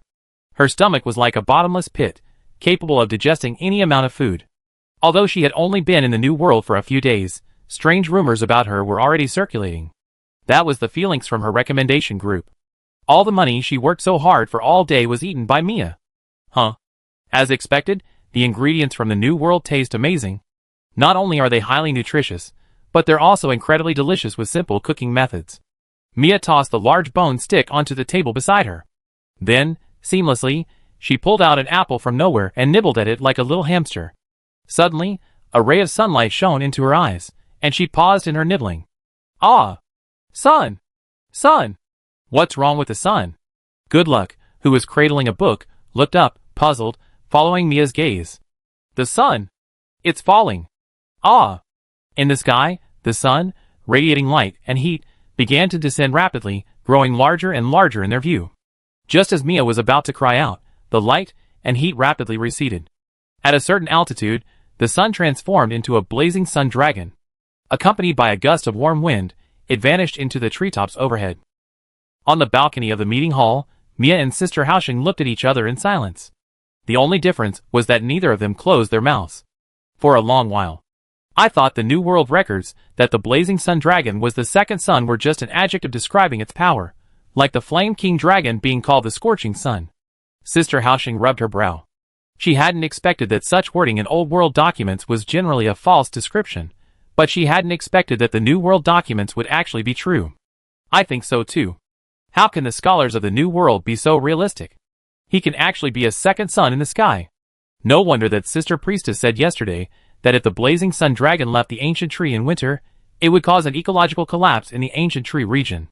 Yeah, who would have thought that the ancient dragon, often a symbol of natural disasters, would actually be the creator of an entire tropical jungle? The book only vaguely mentions that the ancient tree region's ecology is deeply connected to him. Couldn't they have gone into more detail? The two female editors exchanged glances, and the next moment, they simultaneously began to denounce the author of New World Chronicles. Time passed quickly. With the help of the second phase group members, a series of Yahweh dragon sets, incorporating the forging techniques of the ancient dragon people, and refined by the second phase group leader, were finally produced. Unlike the traditional male Rathalos suit, the Yao Fire Dragon suit boasts a greater advantage in energy resistance. Its color is relatively darker, its faux-scale armor is thicker, and it has slightly more alchemical circuits, allowing it to accommodate higher-level equipment and accessories. The hunters excitedly suited up, and performed one challenging maneuver after another in front of the forge. The second phase leader carefully observed their movements, identifying any areas that needed appropriate adjustments. Meow. Your order has arrived, meow. A slightly shrill voice echoed, as a group of deterrences approached, each carrying an exquisite wooden box. They opened each one under the hunter's curious gaze. Inside was a priceless ancient dragon crystal ornament from the Old World. You know, the most sought-after items in the New World aren't the specialties from the Star Stronghold or the more energy-dense monster materials, but the priceless, exclusive ornaments from the ancient Shoe-Blazing Fire Village. That outrageous triple skill is the dream of every active hunter, but unfortunately, it's unavailable. Even a top hunter like Darren couldn't even obtain one in the Old World, but now, 7 of these ornaments lay before them. If the Yahweh Dragon set's engraved ornament slots weren't limited to holding one Tai crystal ornament, I'm sure every hunter present would have wanted to snag them all. The leader of the second group looked at the frantic hunters in the recommendation group and understood their feelings perfectly. Unfortunately, even the Yahweh Dragon set, a top-tier set below the Ancient Dragon, has a limit on the number of alchemical energy circuits that can be engraved. To craft armor with a higher carrying capacity, one must use Ancient Dragon materials. Shaking his head, the leader of the second group crossed his arms and raised his chin towards the leader, Deter. Please introduce them to them. I'm sure these young hunters are eager to learn. The leading cat responded softly, and began to introduce each box one by one. These Taijing ornaments were originally intended for the Lord God's collection. Because this mission is arduous, the Lord God has specifically instructed that they be provided free of charge to the hunters. Let me briefly introduce them to you. This one has the skill, Concentration 3. This one is an attack orb, also level 3. This is a Master Orb 3. Chapter 442. Above, several pterosaurs trembled amidst a swarm of blazing dragons. However, being swept forward, they had no way of leaving. They could only flap their wings with all their might, suspending the members of the recommendation group below to keep up with the blazing dragon's flight. It's so hot. Is this what the hunters say, when blazing dragons attack en masse? The sky seems to burn like a blazing azure fire? Meow. If this keeps up, I need a cold drink, meow. Darren's feeling clings tightly to Mia's shoulders, dressed in a butterfly-shaped doll costume, its decorative transparent wings swaying in the air currents. Haha, you're wrong then. The hunter's phrase refers to the blazing dragons collectively activating their blazing azure fire state during battle. This is just their normal state now. In the group, Noah, overhearing the cat's words, explained with a chuckle. After years of cooperative battles, the Yao Fire Dragons had already developed their own unique combat method. The so-called blue fire mode, in essence, involves collectively igniting wings of flame. Through the flow of shared fire energy, they create a kind of domain, perfect for the Yao Fire Dragons to fight.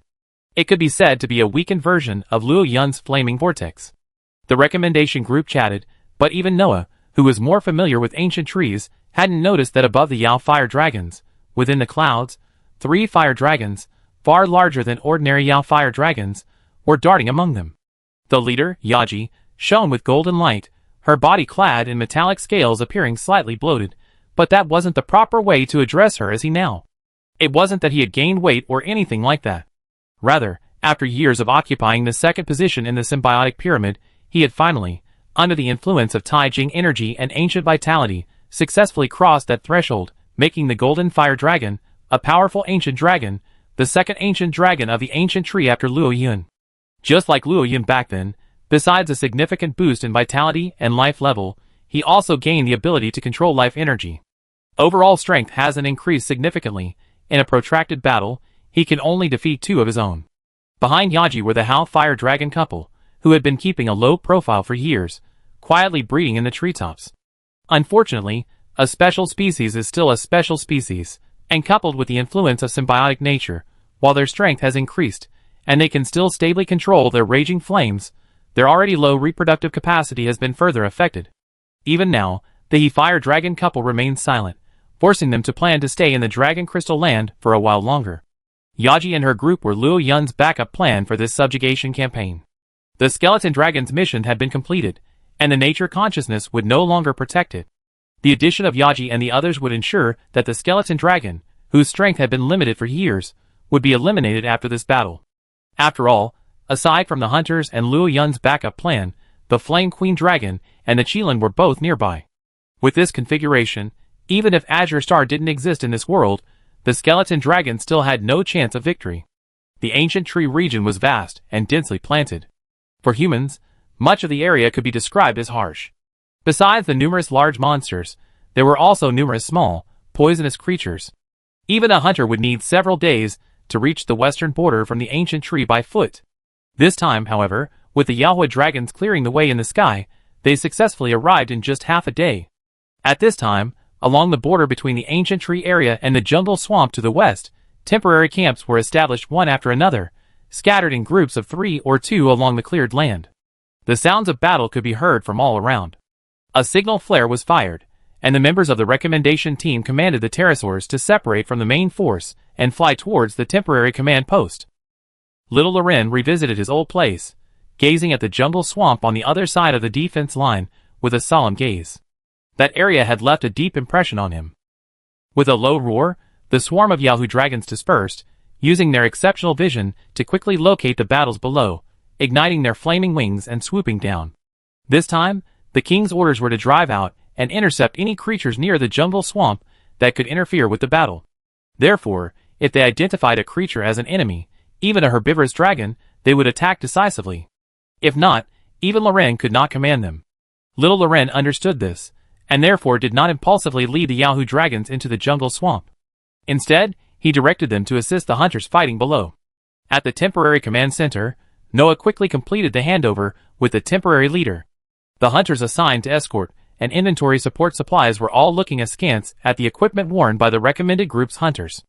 Any hunter capable of hunting a male Rathalos could be considered a top-tier hunter, and hunters who could assemble a complete set of Rathalos gear were the envy of countless hunters, a symbol of a high ecological position. Even though the fifth-term group was comprised of elite individuals, the vast majority were capable of team hunting male Rathalos, so naturally they were envious of the recommended group's current equipment. This is the situation. The location of the Dragon Cemetery has been explored, and the Skeleton Dragon's activity times are largely known. A route has been cleared from here to the Dragon Cemetery, sufficient to transport equipment and supplies. Cannonballs and crossbow bolts, as well as ammunition for the hunters' weapons and bows, have already been delivered. Supplies like medicine are being dispatched by Deter and Fei. Also, the whereabouts of the Flame Queen Dragon and the Qilin remain unknown.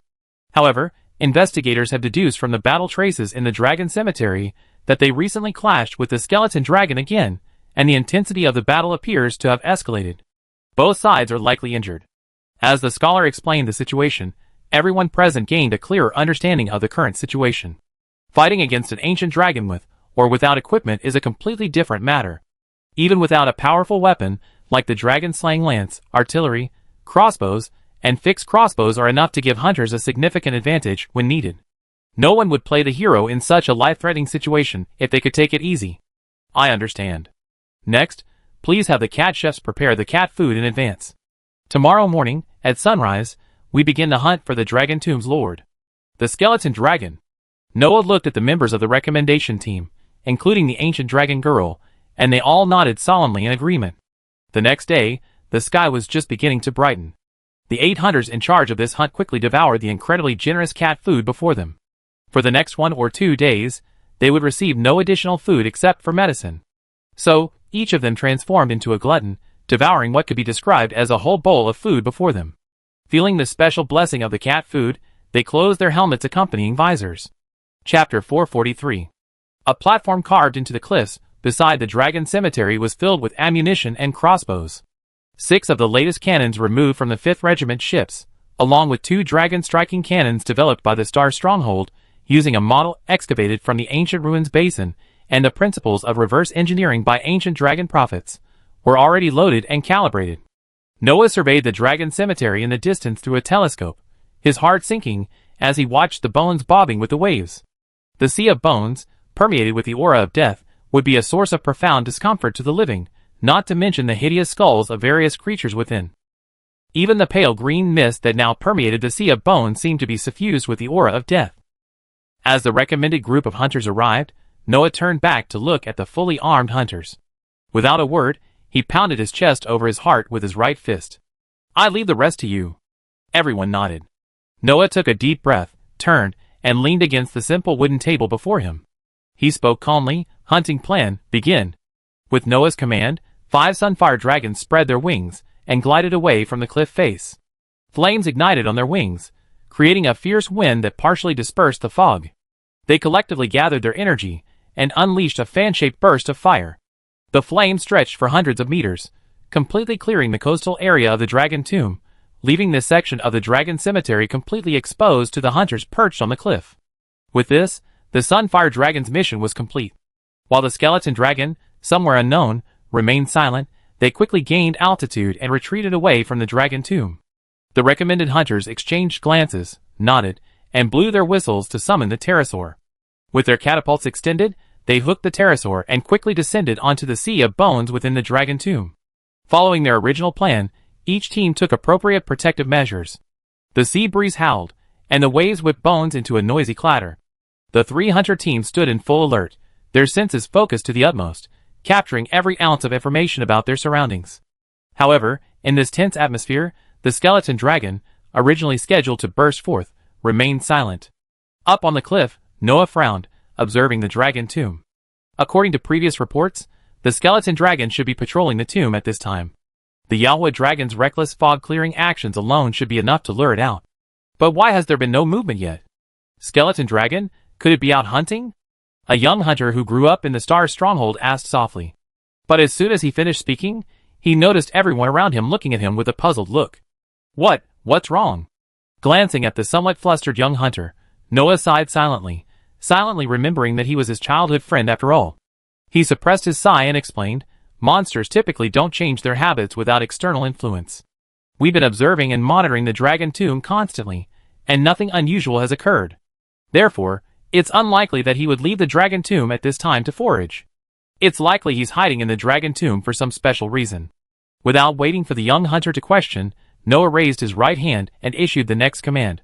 "All artillery, aim at the ocean portion of the dragon tomb. Fire 5 rounds in a row." With a rumbling sound, several cannons emptied their barrels simultaneously. The shells whistled over the hunters' heads, landing in another area of the dragon tomb, still shrouded in mist. Amidst the continuous explosions, the sea of bones trembled, and waves of air spread throughout the dragon tomb. Beneath the sea of bones, the skeleton dragon, digesting a large sea dragon monster that had inadvertently strayed into the dragon tomb this morning, was disturbed by the shockwaves of the explosion. The good mood of having already harvested a morning meal of nature's bounty was thus ruined. The only reason the skeleton dragon, possessing endless greed, temporarily spurned his predatory urges was the mere fact that he was eating.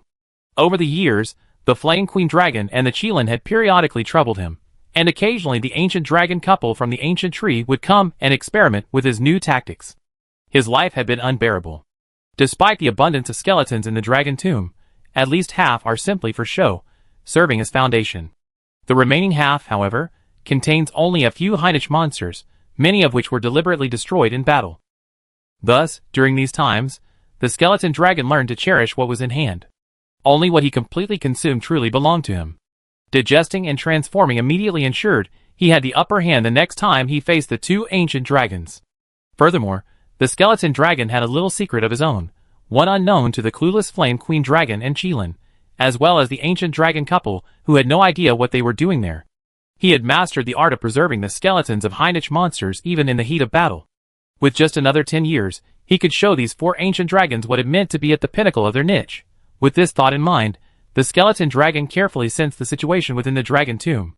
After confirming that the commotion wasn't caused by any of the four ancient dragons, and that no other dragons were nearby, it unfurled its bones-wrapped tentacles and proudly swam through the pile.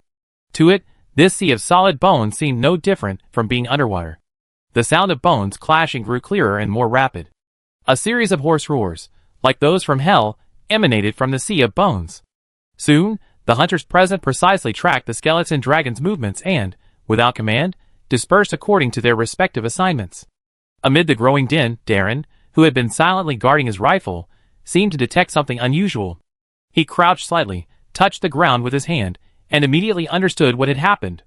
He exerted force from his waist, thrusting the gunner forward with all his might. Then, with a sudden burst of force from his legs, he leaped high, breaking the shin bone of the unknown creature that had landed on him. The next second, a mimic tentacle wrapped in a fire dragon's skull burst forth from the sea of bones. With a dull, resounding clang of bones, the mimic tentacle's bite was empty.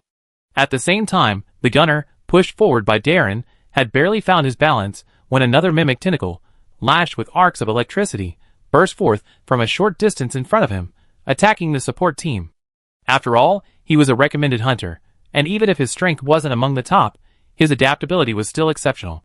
Using his forward lean, the gunner quickly loaded his gunner and leaped forward to within reach of the sea dragon's mimic tentacle. Sparks flew from the tip of the gunner's rifle, and a small projectile burst forth, exploding between the tentacle's crevices. Chapter 444. The loud noise and impact instantly attracted the attention of the sea dragon's mimic tentacles. Almost simultaneously, two mimic tentacles swung their weapons, aiming at the gunlance user. Two different energies entwined around the skeleton and began to rapidly brew. Darren leaped into the air, his blade in both hands. Strength was exerted from his waist, his muscles tensed, and the dark red dough chi within him rapidly concentrated. He slightly adjusted the direction of the blade's edge, harnessing the force of his fall. He swung the massive fire dragon sword with the force of a splitting mountain. Instantly, the gleaming metal blade collided with the reinforced skeleton attached to the mimic tentacle. The moment the blade's edge made contact with the reinforced skeleton, Darren felt a tremendous resistance from the blade. He hadn't felt this feeling in a long time. He understood that this was a matter of the weapon's slashing power. The Yawa dragon weapon was undoubtedly a formidable weapon, but against a monster like the skeleton dragon, it was only barely adequate, far inferior to the weapons he had used in the old world. Resisting the backlash, he exerted force with his arms again. With a low roar, the sharp blade finally broke through the surface of the skeleton, slicing along the gap and leaving a long, conspicuous wound on the armored mimic tentacle. Darren didn't stop after landing. He swept across, splitting the scattered bones thrown up by the twisting mimic tentacle. Seeing Sunshine Brother Aiden sprinting to his side, he used his immense arm strength to forcibly stop the backswing of his great sword, turned sideways, and once again activated his fighting spirit to charge.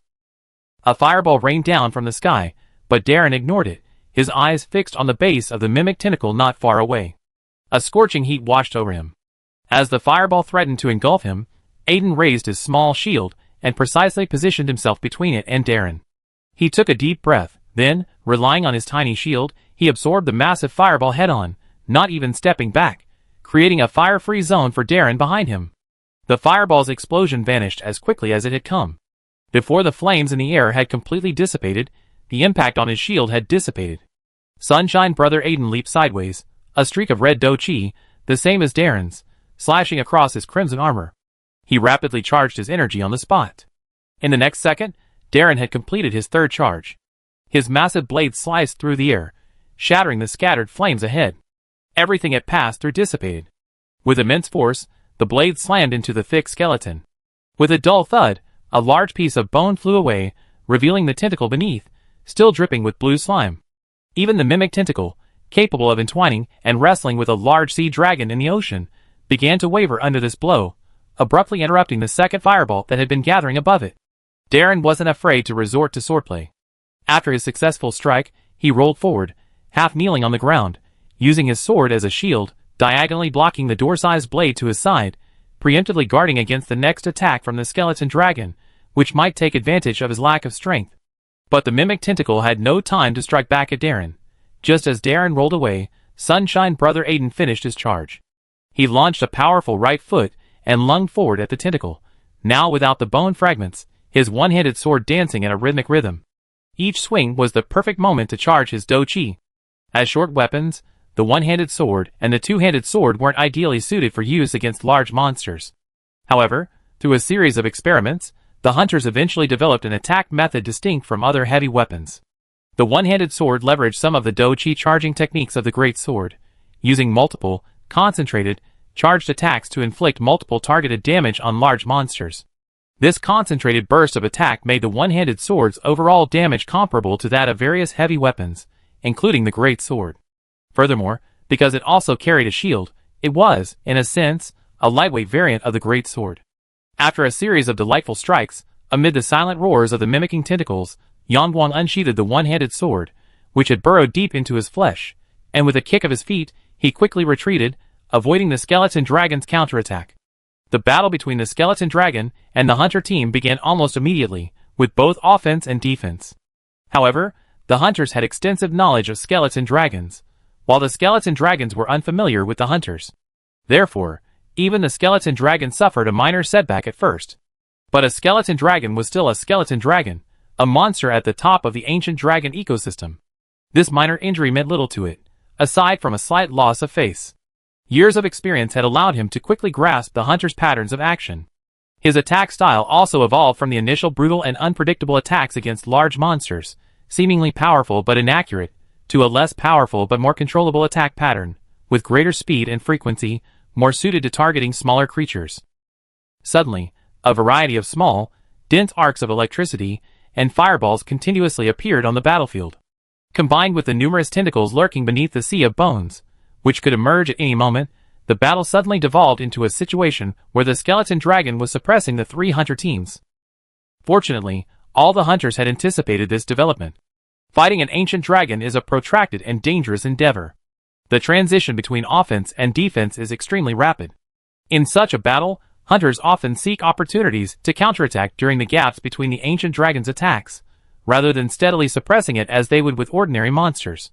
After all, an ancient dragon wouldn't foolishly let you figure out its attack patterns or thrust its head in front of you for a slash. Even melee-oriented ancient dragons forego the inefficient and risky bite method. Wings, claws, and scales are their best weapons. Atop the cliffs, Noah and a group of hunters, already ready for support, nervously watched the battle unfold below. Seeing the situation reaching a stalemate, with the recommended group of hunters in imminent danger from the skeleton dragon's attacks, one impatient hunter, unable to contain himself, called out to Noah, who appeared calm, but whose right hand, gripping the binoculars, was tense. "Captain, shouldn't we start providing support? At least get the crossbow team lurking in the jungle out." "Huh?" Noah lowered his binoculars, frowning, but ultimately shook his head. "Intel says the skeleton dragon's true form isn't those two mimic tentacles. Its true form is still hidden beneath the sea of bones. It's too early to send support now. But the recommended team, they're fine. This level of combat isn't a big deal for them right now. They're still getting used to each other." "Huh? Still getting used to each other?" The hunter blinked, looking at Noah in disbelief. "With the level of chemistry they were displaying right now, you say they're still getting used to each other?" The impatient hunter felt Noah was fooling him, but he had no proof. Chapter 445. Time slipped by. On the battlefield, as the teams became more familiar with their teammates, their coordination grew tighter. With a rough understanding of their teammates' strength ranges, Darren became increasingly proactive in his attacks against the skeleton dragon, gradually loosening his grip. Like him, the other members of the main attack team, understanding Darren's combat capabilities, began to shift their focus, actively matching his combat rhythm, constantly creating comfortable attacking space for him between the skeleton dragon's attacks. On the periphery of the battle, the other two teams providing support no longer expected to inflict significant damage on the skeleton dragon. In perfect sync, they proactively attacked the bone fragments on the mimic tentacles, weakening the skeleton dragon's defenses and allowing the main attack team to inflict more damage. The coordination between the several teams became increasingly smooth, and the people on the makeshift command platform on the cliff, who had been watching closely, began to relax. The impatient hunter, who had previously thought Noah was fooling him, now blushed a little, secretly admiring Noah. As expected of a disciple of a swordsmanship master, skill aside, at least his vision is truly unmatched by me. Noah, arms folded, watched the battle unfold in the dragon tomb, and his tense arms relaxed. To his surprise, he'd been right. What about teamwork? Honestly, the initial performance of the recommended group surprised him. You know, among hunters, improvisation is a taboo. Most hunters only form improvisations when they truly can't take the game alone and lack a permanent teammate. Moreover, such teams often disband after just one mission. Talent and trust don't develop overnight. Without the same master, training together from childhood, and knowing each other intimately, hunters struggle to form a permanent team. After all, it's a life-threatening undertaking, and even the slightest mistake can cost lives. Even if permanent teams accept new members, it's mostly to fill gaps or to mentor newcomers, or to mentor apprentices. At the beginning of the recommended team, especially the synergy between Sunshine and Darren, their trust, their timing, and their tacit understanding in creating attacking opportunities didn't seem like a temporary team. As a fellow greatsword user, Noah, at least, believed that seeing the fireball coming towards him, he couldn't just stand there and gather his strength, leaving the task of defending against it to a teammate he had never worked with before. Nor would they roll after that blow to clear space for a follow-up attack, especially against a one-handed swordsman. Any katana wielder, Noah, would have recognized that, on the battlefield, as the hunter team exerted their strength, the scars on the mimicking tentacles gradually began to multiply. This infuriated the skeleton dragon, which had thought it could easily deal with a few ants, and it roared immediately. The mimicking tentacles, their bones particularly damaged at the base, withstood the attack and quickly retreated into the sea of bones, only to surge out again less than 2 seconds later. Not only did the damaged bones reappear, but even the mimicking monster skeletons were reappearing. The shift in energy attributes caught the hunters off guard. The attack methods were completely different, and the energy manifestations were also different.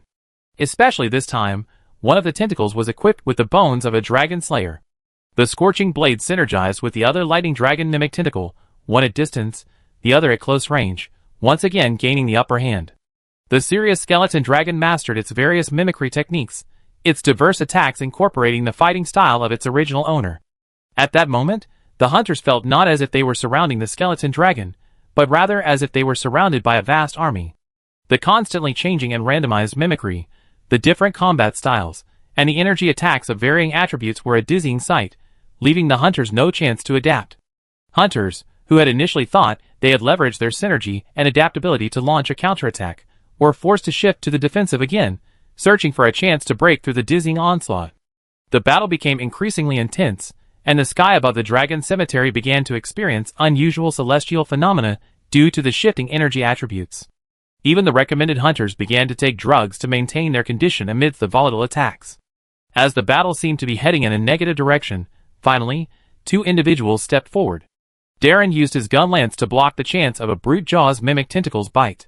With a sliding motion, he thrust his greatsword into the gap between the bone fragments. His muscles bulged, and after forcibly using a slashing blow that drew a large stain of blood, he rolled and shoulder-charged, knocking away the encroaching tentacle. He then seized the opportunity to mobilize all his Do Chi, completing 3 bursts of power in a remarkably short time. With the first strike, the mimic tentacle's bone fragment shattered. Driven by inertia, the greatsword swung in a crescent-shaped pattern, the blade slicing through the blue slime that hardened rapidly upon contact with air, slicing through the incredibly resilient black skin and tearing through the flesh. Amidst a shower of blood, he had ripped nearly a third of the tentacle's length open. Elsewhere, Darren inflicted the greatest damage the skeleton dragon had suffered so far in the battle, drawing its attention. The ancient dragon girl, who had been hovering at the edge of the battlefield, observing the recommended group hunters under Luo Yun's orders, also leaped back slightly to gather power, then wielded her one-handed sword and leaped to the side of another tentacle. Using the same attack method as Sunshine Brother Aiden, the one-handed sword, enhanced by the exaggerated cold energy, easily shredded the skeleton dragon's bone defenses. The absolute zero temperature, comparable to supercooled water, turned the blue slime beneath the bone into brittle pieces of paper. The ornate one-handed sword, crafted from ice-cursed dragon material, flew in the ancient dragon girl's hands. A large amount of flesh and blood splattered as she swung, then shattered into ice crystals due to the absolute cold. This cold energy from the ancient dragon not only froze the blood within the tentacle, but also prevented the muscles from closing. With just one attack, the ancient dragon girl, who had successfully escaped, soared to a level of attention among the skeleton dragons, comparable to Darren. One, relying on their own strength, the other on their equipment, managed to inflict sufficient damage despite this disadvantage, giving the hunters a moment to catch their breath and regroup. The formation, previously disrupted by the various attacks, coalesced again. Taking advantage of the gap between the skeleton dragon's two mimic tentacles, which were too severely wounded to quickly reattach new protective bone plates, the hunters launched another counterattack. This time, the skeleton dragon was completely impatient. The two wounds had truly disrupted its plans. The mimic tentacles, lacking much muscle, were less flexible, and even the energy conversion had become somewhat clumsy. As the sea of bones trembled, the skeleton dragon's true form emerged. This time, it was truly furious. Chapter 446. A piercing roar stirred up a massive wave of sound. Logically, a skeleton dragon's body structure shouldn't be able to produce such a shattering sound, yet this miraculous world granted it the ability to both land and sea. It was like being surrounded by a swarm of mosquitoes, biting them frantically. These mosquitoes couldn't be killed, and if you ignored them, they would continue to make piercing noises around you, even destroying your home. At that moment, the skeleton dragon's blood pressure nearly burst through his head. To prevent himself from sudden death, and to demonstrate the majesty of the ancient dragon, he finally decided to give it his all. Crimson dragon energy emanated from its gaping maw. Numerous small tentacles, like beards, oozed blue mucus from their surface, entwining with the dragon energy, making it even more ferocious. At that moment, the skeleton dragon was like an evil god emerging from the abyss, entangled by countless bones. Energy flowed through the bones, emitting bursts of sound, like its master's dying wails. Whether it was the recommended team on the battlefield or the support hunters on the cliffs, they all knew clearly that the real battle began from this moment. Prepare all support weapons. Calibrate them in advance. If the skeleton dragon appears open, fire immediately. Noah waved his hand, issuing a command as resolute as a commander-in-chief. The hunters responded quickly, clutching their crossbows and other expendable ammunition, calling upon the trembling pterosaurs, and flying towards the large equipment hidden at the edge of the dragon tomb. The appearance of the skeleton dragon's true form, coupled with its frenzied dragon attribute energy, and the increasing number of tentacles swirling with red and black lightning, immediately increased the pressure on the hunters. Dragon attribute energy weakens protective gear. Once attached, even barely adequate gear becomes vulnerable. Few would be able to withstand a blow, either becoming exhausted or completely incapacitated. Thus, the recommended hunters, already at a slight disadvantage, faced an even more challenging battle. Aside from Darren, who dodged and blocked, occasionally piercing through energy attacks and slashing with a seemingly effortless blow, the other hunters were practically dodging the entire battle. They barely managed to fight back, let alone block or defend. Once again, dodging the dragon's tentacle thrust, Darren swung his greatsword and, with a precise leap, slashed a wound into the tentacle. He then raised his greatsword to block the lightning from the sky. He moved, each step precisely ground on the skeleton, steadily and swiftly closing in on the dragon's main form.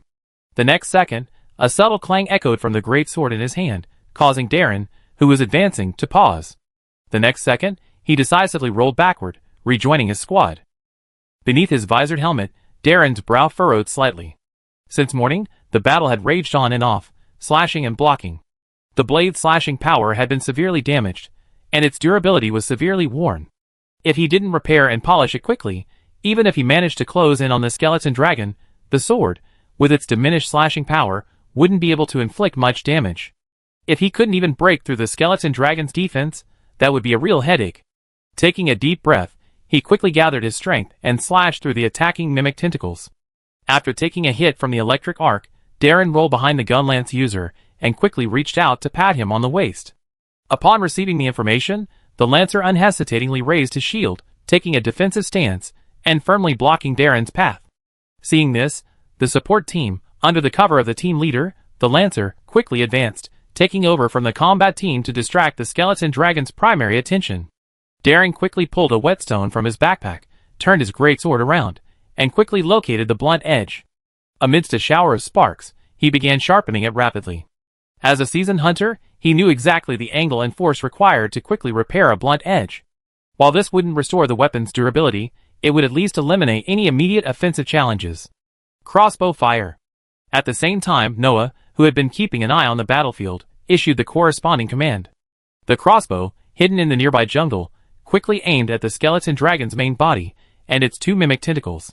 A barrage of heavy crossbow bolts blasted out, piercing the area saturated with attribute energy and rapidly impacting the dragon's body. For a moment, bone fragments flew, and the sound of crossbow bolts clashing against bone fragments was incessant. Combined with the support team's combined attack, Darren finally bought himself some time. After consuming a sip of potion, Darren's strength, having recovered his slashing taste, rapidly recovered, and he rejoined the battle, greatsword in hand. Feeling the most annoying and most painful ants charging forward once again, the skeleton dragon could no longer contain its fury. The closed maw of its main body opened again, and as its tentacles plunged into the sea of bones to act as support, a flood of dragon energy rapidly gathered within its mouth. Dodge! Although the skeleton dragon's area attacks had temporarily paused to gather power, but Dalawan didn't rush forward blindly.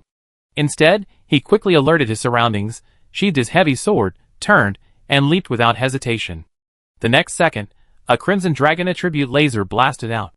The hunters, alerted, each dodged in their own way in the face of this devastating attack. Only the support team's lancer, having served as the primary defender during the skeleton dragon's attack, hadn't had time to sheath his shield. Seeing it was too late, he gritted his teeth and held it up, resisting. But this skeleton dragon's move was a terrifying one known as Genesis. Not to mention the suppression power of dragon attribute energy over other energies, even the immense penetrating power of a flame dragon's shield alone couldn't withstand. Ugh! In the mere moment of contact, the incredible impact and scorching heat were transmitted to the lancer.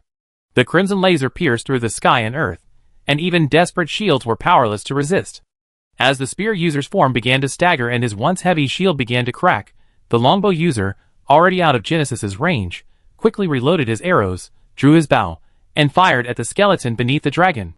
With a resounding explosion, the bone mass beneath one of the skeleton's tentacles, weakened by repeated exposure to the dragon's energies, collapsed. The skeleton's body shifted slightly, no longer able to control Genesis's attack. A crimson laser arced across the horizon, slicing the sea and the clouds in the sky with pinpoint precision, as if the world itself had been torn apart. The shield shattered, and the spear user collapsed exhausted onto the skeleton.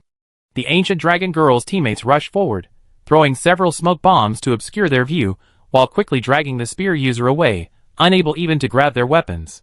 Chapter 447. On the cliff, watching the recommendation team dwindle, Noah clenched his fists tightly. After fighting for so long, the recommendation team had lost a single fighter. This was indeed somewhat unexpected. However, Noah remained calm.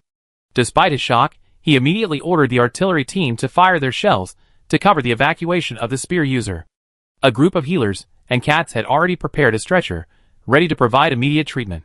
The ancient dragon girl's teammates evacuated with the spear user. Having lost her teammates, she quickly joined the support team to fill the spear user's vacancy.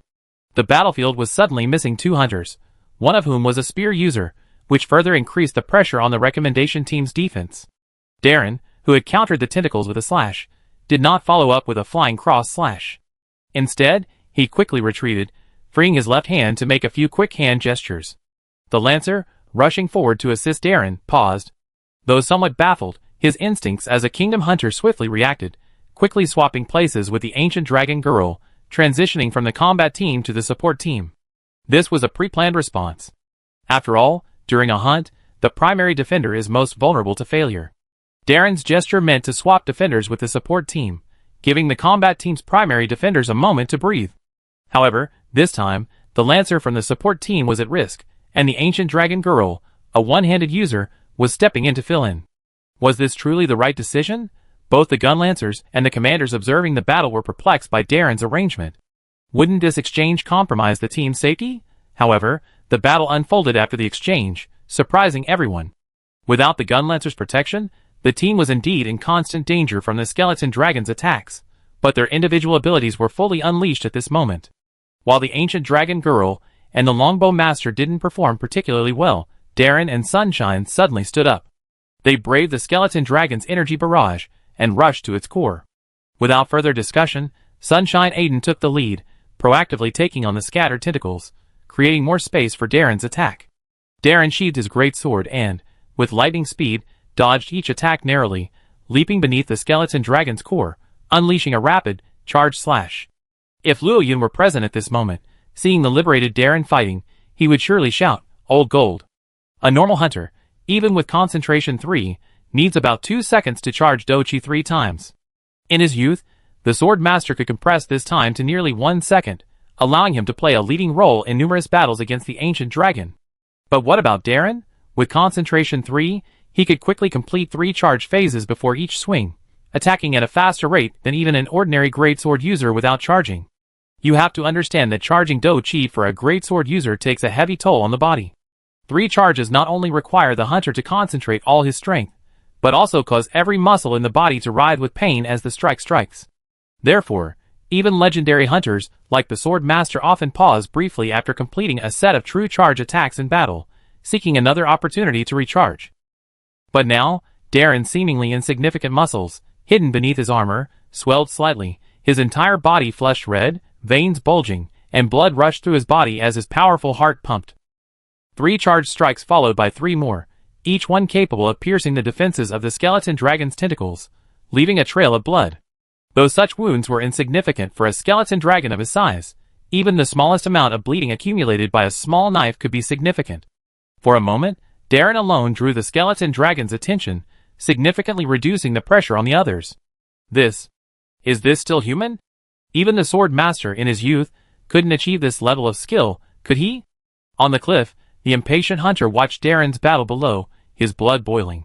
He had never seen anyone single-handedly break free of 2 top-tier teams against an ancient dragon, nor had he ever seen a single person steal the ancient dragon's attention from the others. Gaze upon the crimson blazing dragon armor, the impatient hunter longed to draw his weapon and fight alongside Darren. Noah's mouth opened slightly, unable to close for a long moment.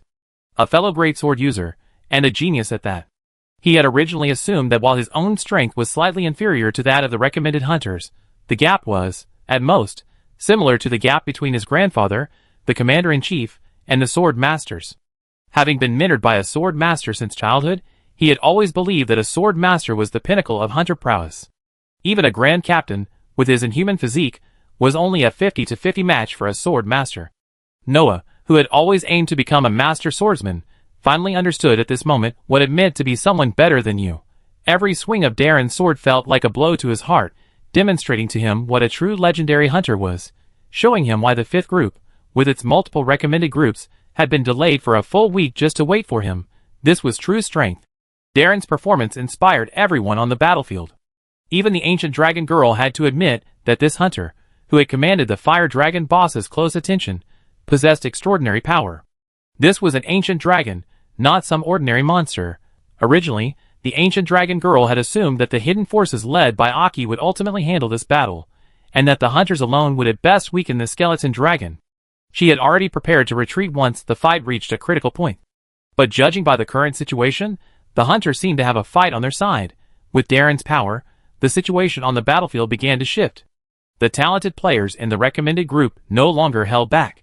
While they could rely on their individual strengths to force coordination with their teammates, they were still a temporary team, so it was better to focus on individual strengths and supplement with coordination. With this change of mindset, the recommended group hunters, who had begun to hesitate under high pressure, regained their rhythm of battle. Time flew by in this tense and exciting battle. Chapter 448. The subjugation campaign against the skeleton dragon had lasted a full day. This day had been a torment for both sides. To the skeleton dragon, the hunters were like elusive mosquitoes. The physical damage was secondary, but the mental torture had nearly driven it mad. A large number of monster skeletons had been lost in the battle, their wounds healing and reappearing. He wanted to eliminate them all in one fell swoop by flooding them with attribute energy, but the cannons hidden in the distance would fire rapidly, forcibly interrupting them. He wanted to ignore the physical drain and directly use Genesis, but this move had already left a recommended hunter in critical condition. How could the command post not be prepared? The 2 dragon-striking cannons fixed to the command post were specifically designed for such situations. 2 massive penetrating shells pierced the thick bone armor of the main body, their tips piercing the skeleton dragon's body, causing an explosion. Such an attack, let alone interrupting the skeleton dragon's charge, would force it to retreat back into the dragon tomb and replace its skeleton armor with new ones after 2 hits. He, the skeleton dragon, had fought for centuries in the New World and the demon-gathering land, crushing opponents and fleeing in panic.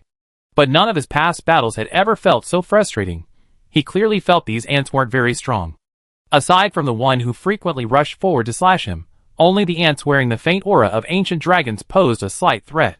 However, even these creatures, whom he normally despised, would work together to contain him, creating opportunities for the threatening creature to injure him.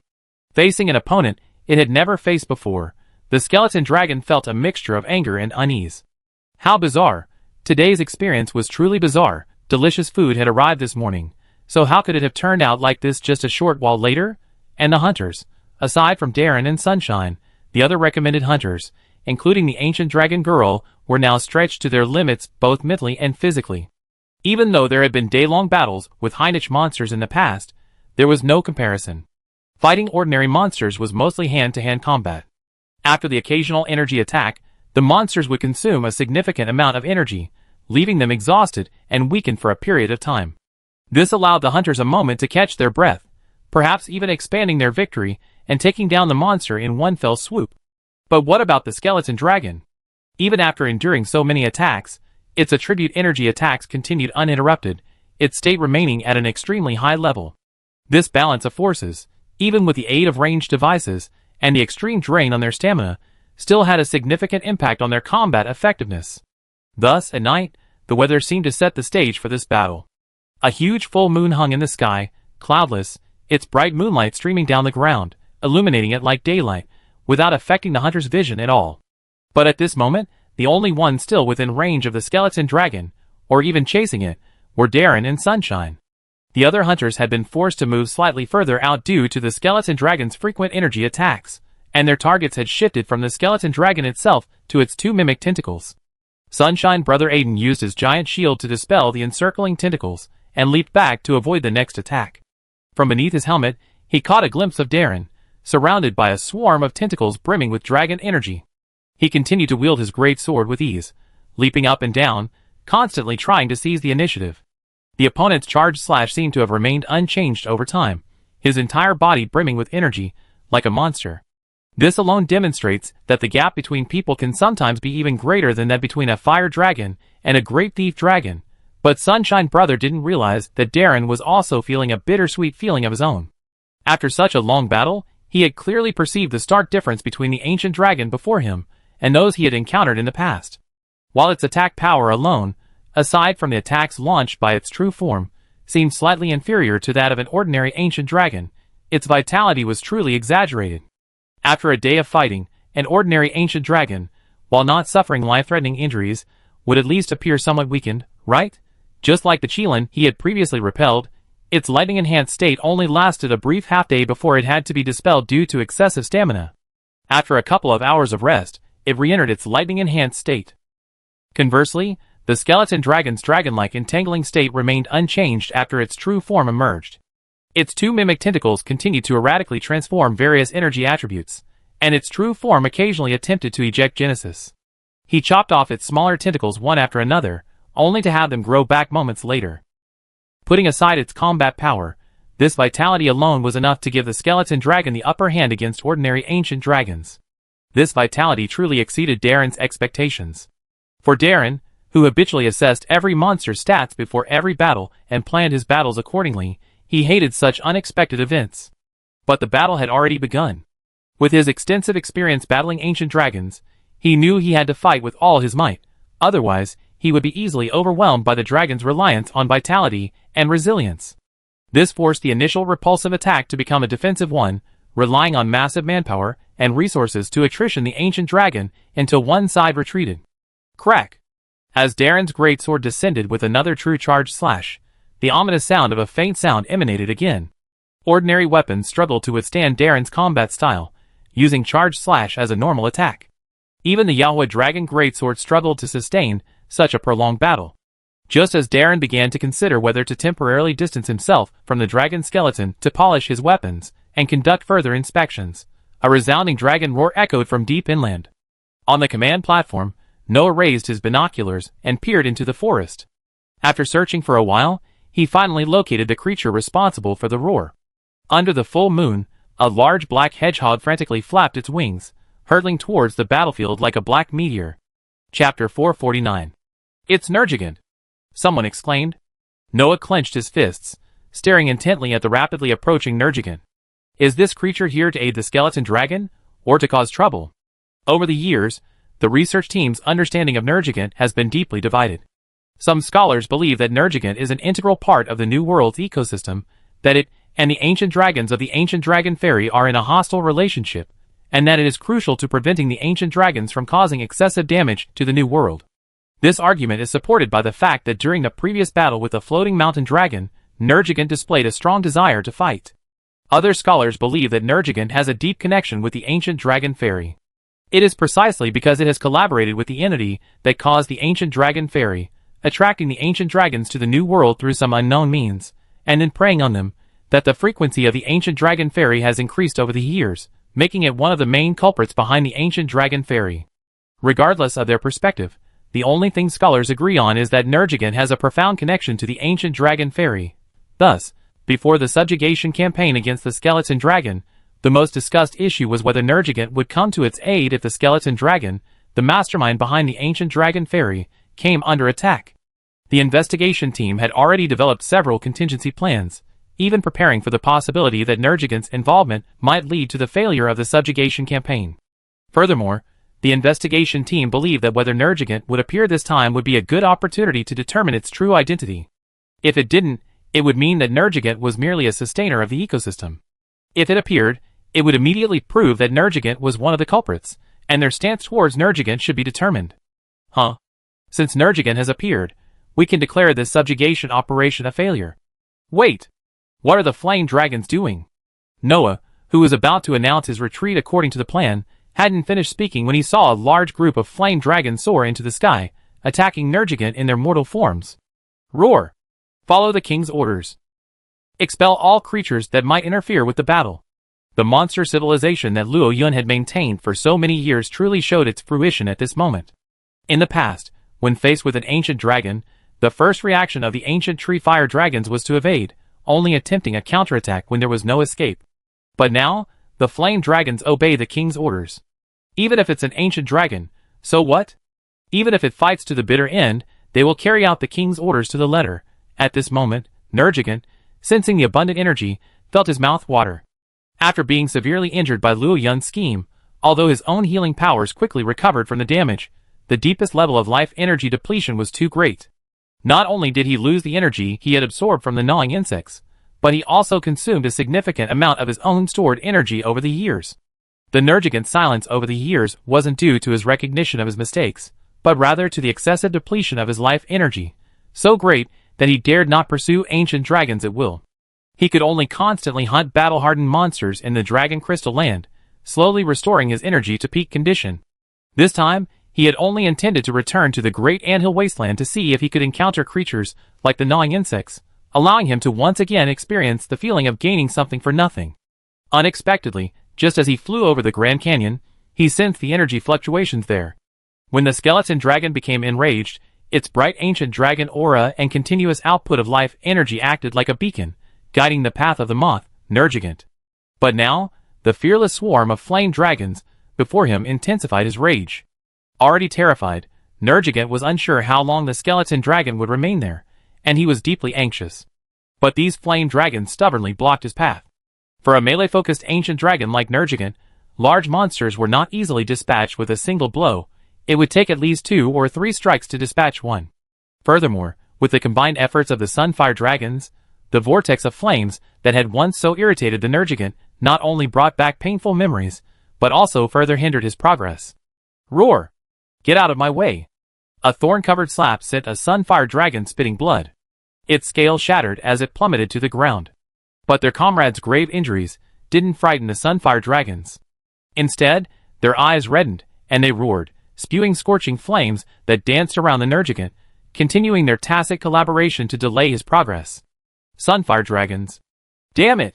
Let's try again! Have you loaded your Dragon Slayer cannon? Find the right moment and prepare to fire. Watching the Sunfire dragon's performance, Noah's blood boiled. Gritting his teeth, he turned towards the dragon graveyard, urging them to reload their Dragon Slayer cannons. Not yet. The precise filling of the gunpowder takes time. The operator responded quickly, his hands maintaining their speed. The more he needed to act now, the more he couldn't rush. Any mistake would destroy this precious shell, engraved with alchemical patterns.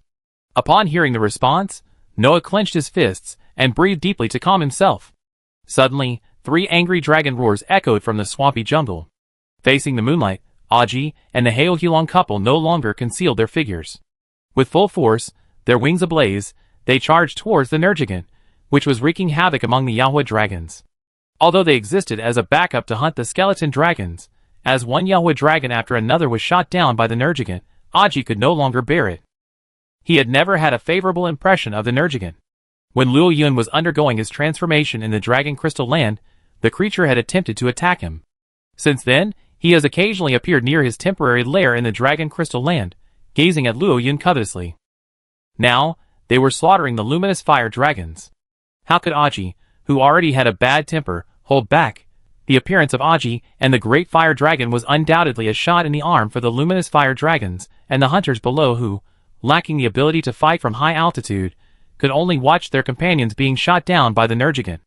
Aji's ancient dragon might press down on the Nergigant with all its might, successfully catching its attention. Nergigant, having initially thought it was a pleasant surprise, casually swatted away a luminous fire dragon and turned his gaze to see the beautiful Aji. And those 2 damned ancient dragon-level great fire dragons. 3 monsters of ancient dragon-level strength. Nergigant didn't even need to think twice to know this was a losing proposition, and he wasn't sure he could defeat them. This was simply too much. Chapter 450. Even facing 1 ancient dragon and 2 ancient dragon-level monsters, fleeing without a fight wasn't Nergigant's style. Thus, even knowing this was an asymmetrical and negatively impacted battle, Nergigant roared forward, engaging Aji and the others in a tug-of-war. But as the battle continued, Aji felt something strange. This Nergigant's attack seemed to be powerful, but in combat, they felt like they weren't living up to their reputation. It felt as if their strength didn't live up to their reputation as a loathsome ancient dragon. Even though they were an opponent that even Luo Yun had to take seriously, the battle at this moment gave Aji the same feeling as she had in the Dragon Crystal Land, just skirmishing with the newly born Flame Queen Dragon. Something unusual must be wrong. Although Aji didn't know this strange feeling still made her extremely alert, and she left no room for error in every attack. This tactic led Nergigant, with its own agenda, to confront a flying dragon-like Flame Queen, a Flame Queen in her volatile prime. The battle on Aji's side was raging, and the same was true across the dragon graveyard. The skeleton dragon sensed the presence of Nergigant and Aji, and knowing full well that he was disliked by the world, his heart was in turmoil.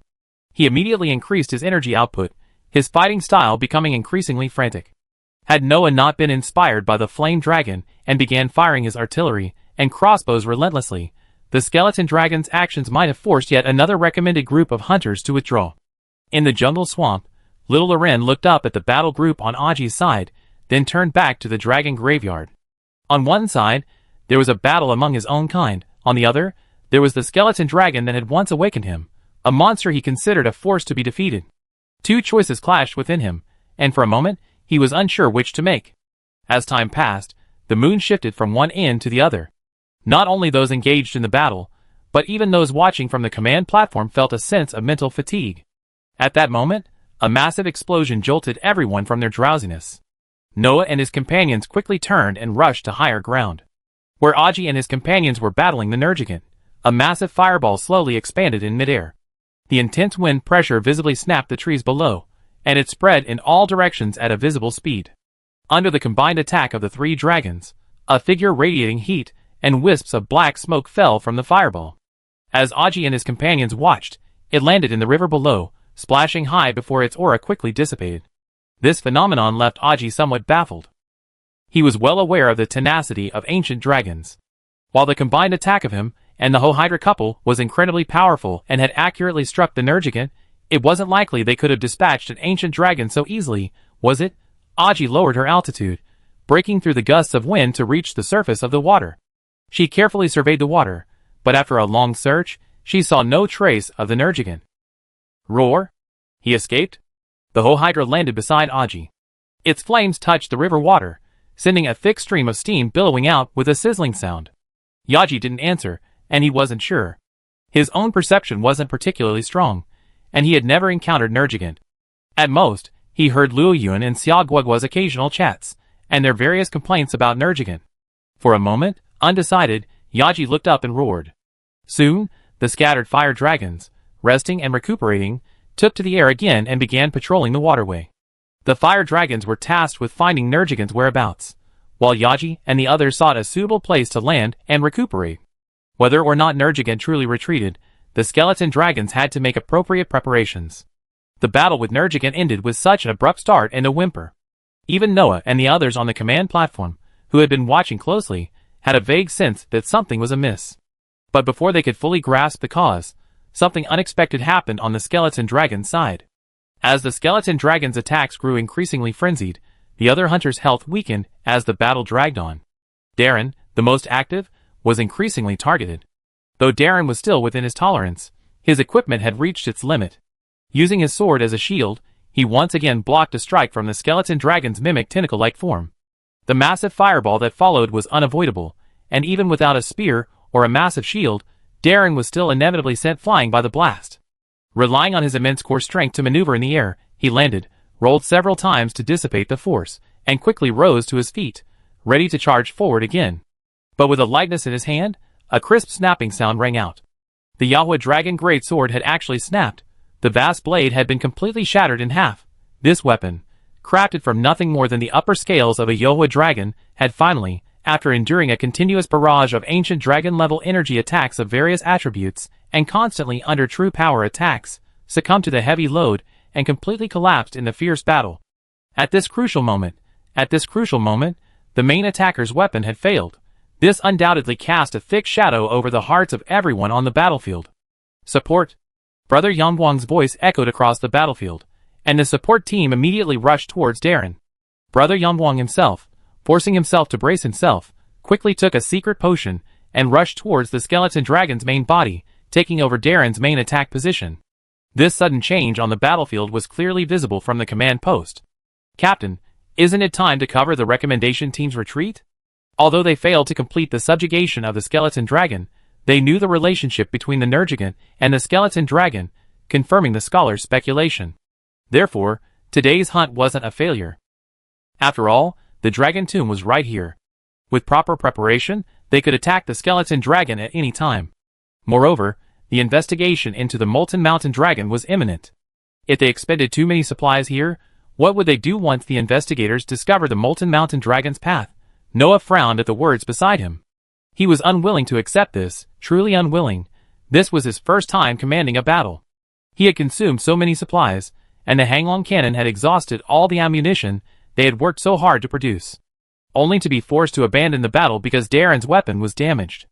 How could he accept this? However, it seemed there was no way to avoid it. High-level hunter weapons alone required a tremendous amount of time and effort to craft, not to mention the raw materials. Therefore, the logistics department didn't have any extra weapons in stock. The other greatsword users only had the Great Thief Dragon Greatsword. They wouldn't equip Darren with a weapon of that level to continue fighting the skeleton dragon, would they? If that were the case, it wouldn't be a fight against the skeleton dragon. As the commander, he was intent on killing Darren. So, if he didn't want to retreat now then? Noah reached back and touched the great sword on his back. After a few seconds of contemplation, his eyes hardened again. Chapter 451. Have the supply personnel take this to Darren. Noah reached for the great sword on his back. Its design was clearly different from that of ordinary fire dragon weapons. He handed it to the hunter beside him, not daring to glance at it, fearing he regretted. "Ah? This is your apprenticeship gift from the swordsmanship master, a token of his recognition. So, that's all. A weapon like this can only truly shine in the hands of the right hunter. When the master learns of this, I'm sure he agreed with my decision." The hunter saw Noah's resolute gaze, knowing he made up his mind. He gave up trying to persuade him. He took the magnificent red sword with hints of silver in both hands, swiftly dashed out of the command post, and leaped over the edge of the cliff. A whistle blew, and a pterosaur flew out, catching the hunter's grappling hook and darting toward the battlefield. Darren awkwardly dodged the attack of the mimicking tentacles, deflecting the flying bone fragments with his broken sword. The supporting gunslinger next to him again suggested he retreat. He had always let his teammates retreat, leaving Darren to deal with the monsters alone, and he was still a little uncomfortable with this. But he also knew that continuing to fight the ancient dragon with only a broken blade after his weapon was broken was undoubtedly seeking death. Despite his resentment, he had to face reality and began to dodge the skeleton dragon's attacks while retreating to the periphery. "Darren! Hold on!" Suddenly, a voice echoed from the sky. Darren looked up and saw, under the moonlight, a magnificent sword falling towards him. The hunter who had delivered the weapon didn't stop. After dropping his great sword and giving him a thumbs up, he continued to hang on the pterosaur's feet and return. Darren leaned sideways, and gravity forced the magnificent great sword straight into the sea of bones, leaving only the hilt exposed. He reached out and drew the great sword. As his fighting spirit surged, a scorching aura emanated from the blade. With just one touch, Darren knew the great sword was undoubtedly forged from ancient dragon materials. Upon closer inspection, wasn't it the blazing sun dragon great sword, called Burning Wings, that Noah had often shown off to them in the ancient tree? It was forged from the upper scales of a young blazing sun dragon, supplemented with numerous fire dragon materials and rare minerals. Subsequently, it was upgraded with materials such as scales from various stages of blazing sun dragon growth, acquired through a trade with the fire dragon Deter, making it incomparable to any weapon crafted from ancient dragon materials. For a hunter, a weapon is a second life. Now that Noah had lent him his second life, he couldn't let him down. Darren silently consumed the only ancient elixir in his backpack, quickly restoring himself to peak condition. He slung his great sword across his back and rejoined the fray. With a precise slash, he deflected the fireball that flew in front of him. He watched helplessly as the flames from the massive fireball were absorbed by his great sword. Then, with a precise counterattack, he slashed through the tentacles blocking his path. Then, braving the fire attacks of the mimicking tentacles, he charged headfirst into the vicinity of the skeleton dragon's main body. This is taking over Sunshine's position. The ancient dragon girl, supporting the attack, looked at Darren's new weapon with a startled expression, but she quickly retreated from the skeleton dragon's attack range, making way for Darren and Sunshine. With the change of weapon, Darren's combat performance improved dramatically. He no longer had to worry about cutting power, nor did he have to expend extra energy searching for weak spots in the skeleton dragon's armor when charging his blade. He even no longer had to worry about how to recover from a deflection due to insufficient cutting power. The burning wings slashed relentlessly, dealing exaggerated fire damage and inflicting deep wounds. The skeleton dragon, which had been relieved by Darren's brief absence, once again enjoyed the pleasure of cutting flesh with a knife. But these insects were so small and agile that the skeleton dragon had no other options besides continuing the stalemate. As for retreat, the skeleton dragon wasn't injured enough to warrant it. The sky gradually brightened, and the battle lasted a full day and night. At this moment, only 4 hunters remained on the battlefield, still battling the skeleton dragon. The other hunters were either exhausted or, caught unawares during the prolonged, intense battle, were forced to withdraw due to injuries. To be honest, the performance of the recommended hunters truly exceeded the expectations of everyone on the command platform. Equipped with the highly rated Yahweh dragon suit and wielding weapons of subpar slashing power, a mere 10 of them managed to battle an ancient dragon of the skeleton dragon's caliber for a whole day and night, even after their cannonballs and crossbows were completely depleted, yet they continued to fight. The very terrain of the dragon cemetery had been drastically deformed on the battlefield. The ancient dragon girl panted heavily. She had already reached her limit, and her ability to remain on the battlefield was entirely due to her ancient dragon gear. She had originally thought that Darren and Sunshine were the only ones in the recommended group who needed special attention. However, she hadn't expected the support team's main attacker, the youngest of the group, a 17-year-old katana user, to be able to keep up with the pace of battle. Not to mention his current combat effectiveness, judging by his potential alone, this katana user might one day become a monster comparable to Darren. This kid, the recommended group seems to call him Soaring Bird? A genius from the old world's East Shred. The youngest in the recommended group. The ancient dragon girl's mind flashed to the young hunter's image, and she accidentally took a tentacle whip. Watching the ancient dragon girl, after being hit, swiftly climb to her feet, drink her medicine, and continue to join the battle, and Sunshine, who had slightly left the main battle area to catch his breath, the corners of his mouth twitched slightly beneath his mask.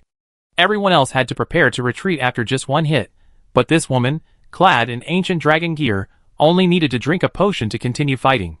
For a moment, he didn't know whether to feel envious or something else. On the command platform, Noah's eyes were bloodshot. Although Darren's new weapon posed a greater threat to the skeleton dragon, he had even forced it to abandon its attack on the others and focus on Darren several times. The reduction in the recommended team's numbers had a real impact. With 10 people in full, the odds were evenly matched. Now with 4, the odds remained evenly matched. This battle was simply too intense. The thought of retreat, which had been lingering in his mind, resurfaced, though it wasn't as pronounced yet. But with the katana wielder and the ancient dragon girl gone, Sunshine Aiden could only barely hold on. The battlefield could be seen as a one-on-one battle between Darren and the skeleton dragon. Noah knew he couldn't continue. Darren's weapons were indeed sufficient, but his protective gear was still as fragile as paper against the skeleton dragon. The risk was too great. No matter how high Noah's hopes for Darren were, he couldn't take it. Retreat! Roar! From the sky, scorching calamity flames descended from the sky, landing behind the unsuspecting skeleton dragon. The extreme heat consumed the remaining bone fragments, which hadn't been replaced due to the prolonged battle, and landed directly on the skeleton dragon's body. This sudden sneak attack immediately disrupted the balance of the battle between the skeleton dragon and Darren. The skeleton dragon, momentarily careless, unexpectedly took the full brunt of the calamity flames. Chapter 452. Although the skeleton dragon's skin was actually more resistant than its bone fragments in terms of various resistances, without the protection of scales and bone fragments, it completely absorbed the power of the calamity flames. This attack not only interrupted the skeleton dragon's next attack plan, but also created a rare opportunity for Darren below. He approached with his claws, ducked slightly to avoid the skeleton dragon's instinctive counterattack, and gently extended the burning wings in his hand. The spreading calamity flame seemed to be attracted, and instead of dissipating in the air, they were now injected into the great sword. This change startled Darren, but he did not stop his movements. His fighting spirit began to erupt, his body temperature rapidly rising, and the heavy breath from his mouth and nose turned into white mist and emanated from the slits of his visor. First strike, sever the connection between the base of the tentacle and the main body. Second strike, as the power was accumulated, a large amount of the scattered calamity flames continued to be injected into the burning wings, enveloping Darren in a fireball. As the third strike completed its charge, the calamity flames in the air dissipated, the fireball completely absorbed by the great sword, which was like a black hole. The once glossy, cold-gleaming blade of the burning wings now glowed an incomparably crimson red. Wisps of bluish-purple calamity flames emanated from the spines on the back of the burning wings like ribbons. True charge slash. The absolute heat tore through the skeleton dragon's powerful muscles, tearing through its dragon-attributed energy shield. Amidst a blazing aroma, a massive wound nearly 2/3 the length of the greatsword's blade was inflicted on the dragon's body. The burning wings continued its momentum, landing on the skeleton beneath its feet. Amidst a sickening, pungent smell of melting, it slashed a nearly 10-meter-long gash. The power of this strike far exceeded Darren's expectations. He had been using the burning wings for quite some time, and had basically mastered their use. But this level of lethality was truly too much. As the skeleton dragon roared in pain from its massive wound, Darren, recovering from his shock, quickly pulled the burning wings out from the bone marrow and rolled backward to avoid the skeleton dragon's counterattack. Perhaps that single strike completely consumed the calamity flame that the burning wings had just absorbed, and the great sword returned to its original form. In Darren's subsequent swings, it inflicted no similar damage. Caught between the calamity flame in front and Darren's fierce slashing blows behind. Caught from both sides, the skeleton dragon suffered a true wound that even its vitality could not ignore.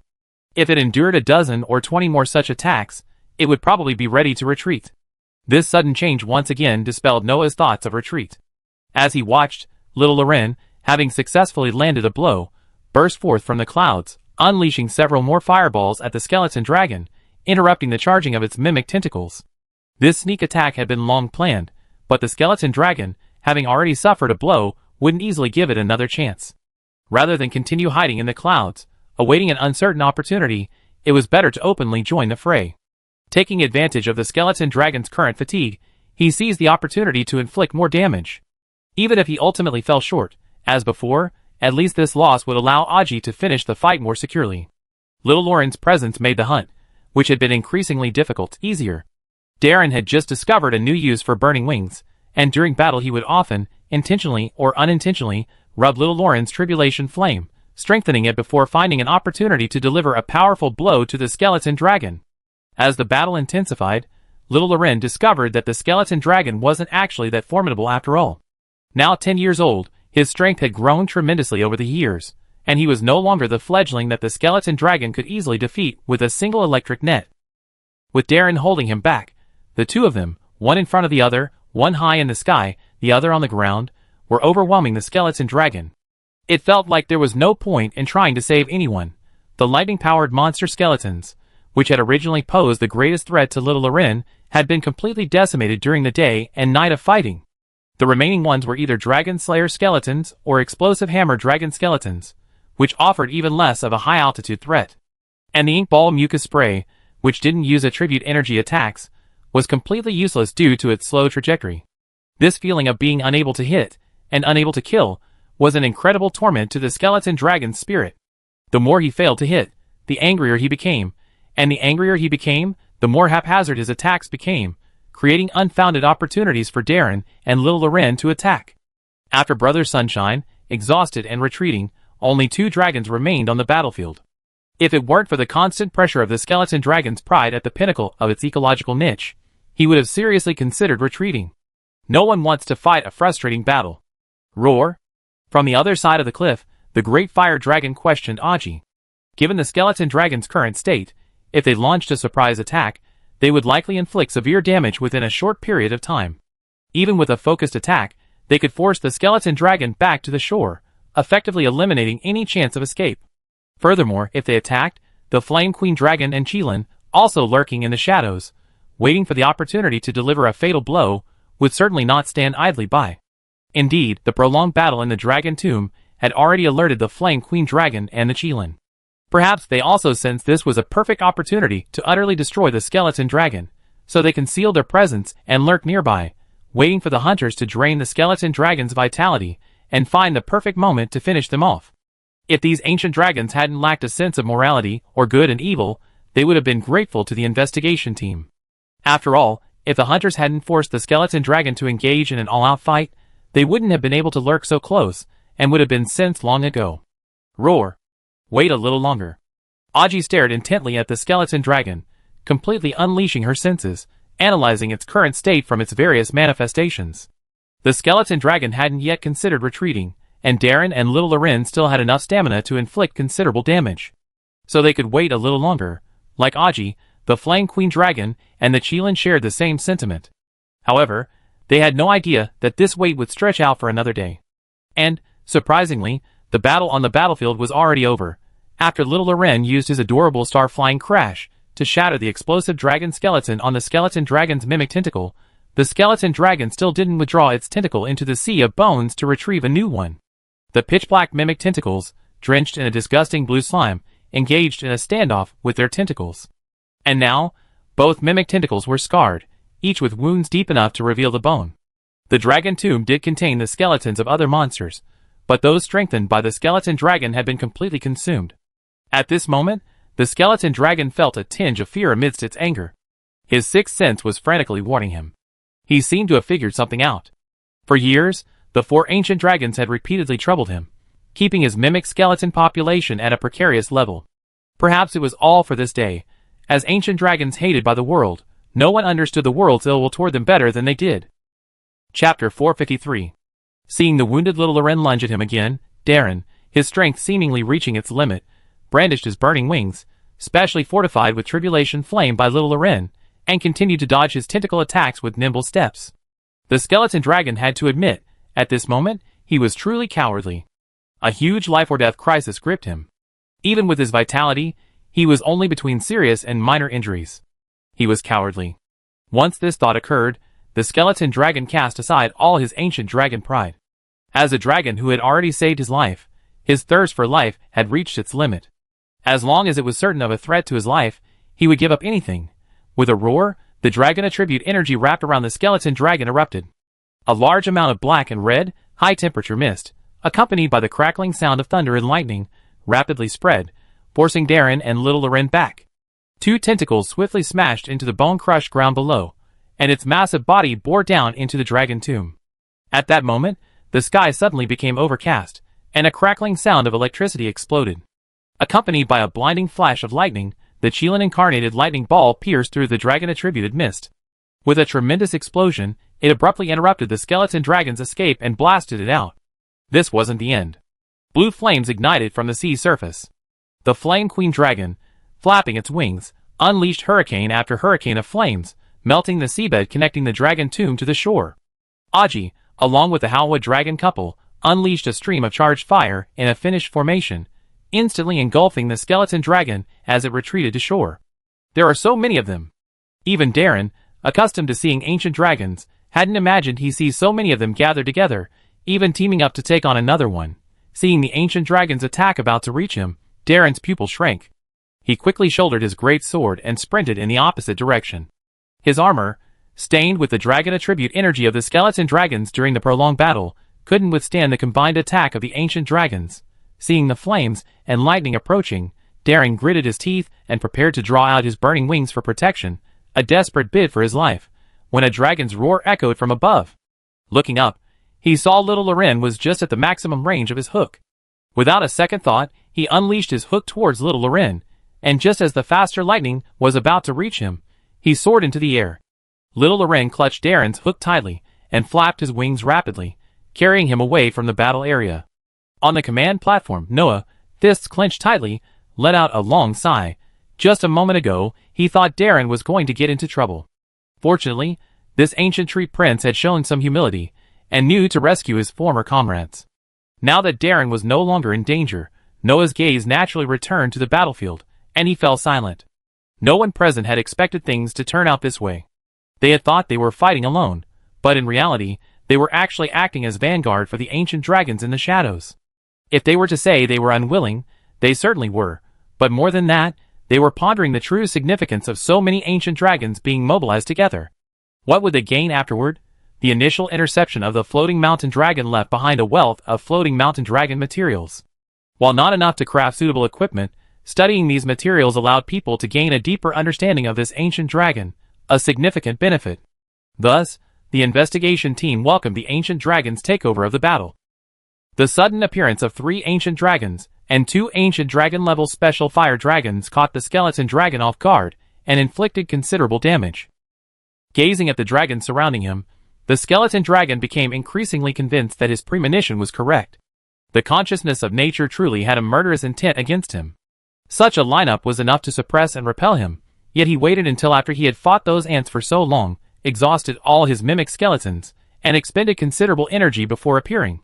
This was clearly a sure kill, but even so, the skeleton dragon had no intention of surrendering. His thirst for life led him to recklessly exploit his own strength and energy, striving to find a glimmer of hope amidst the siege. So, the ancient dragons demonstrated the battle between them to the hunters present, most of whom had never experienced a floating mountain dragon interception. In a flash, the entire dragon tomb was filled with radiant energy and shadows of fire, thunder, and dragon.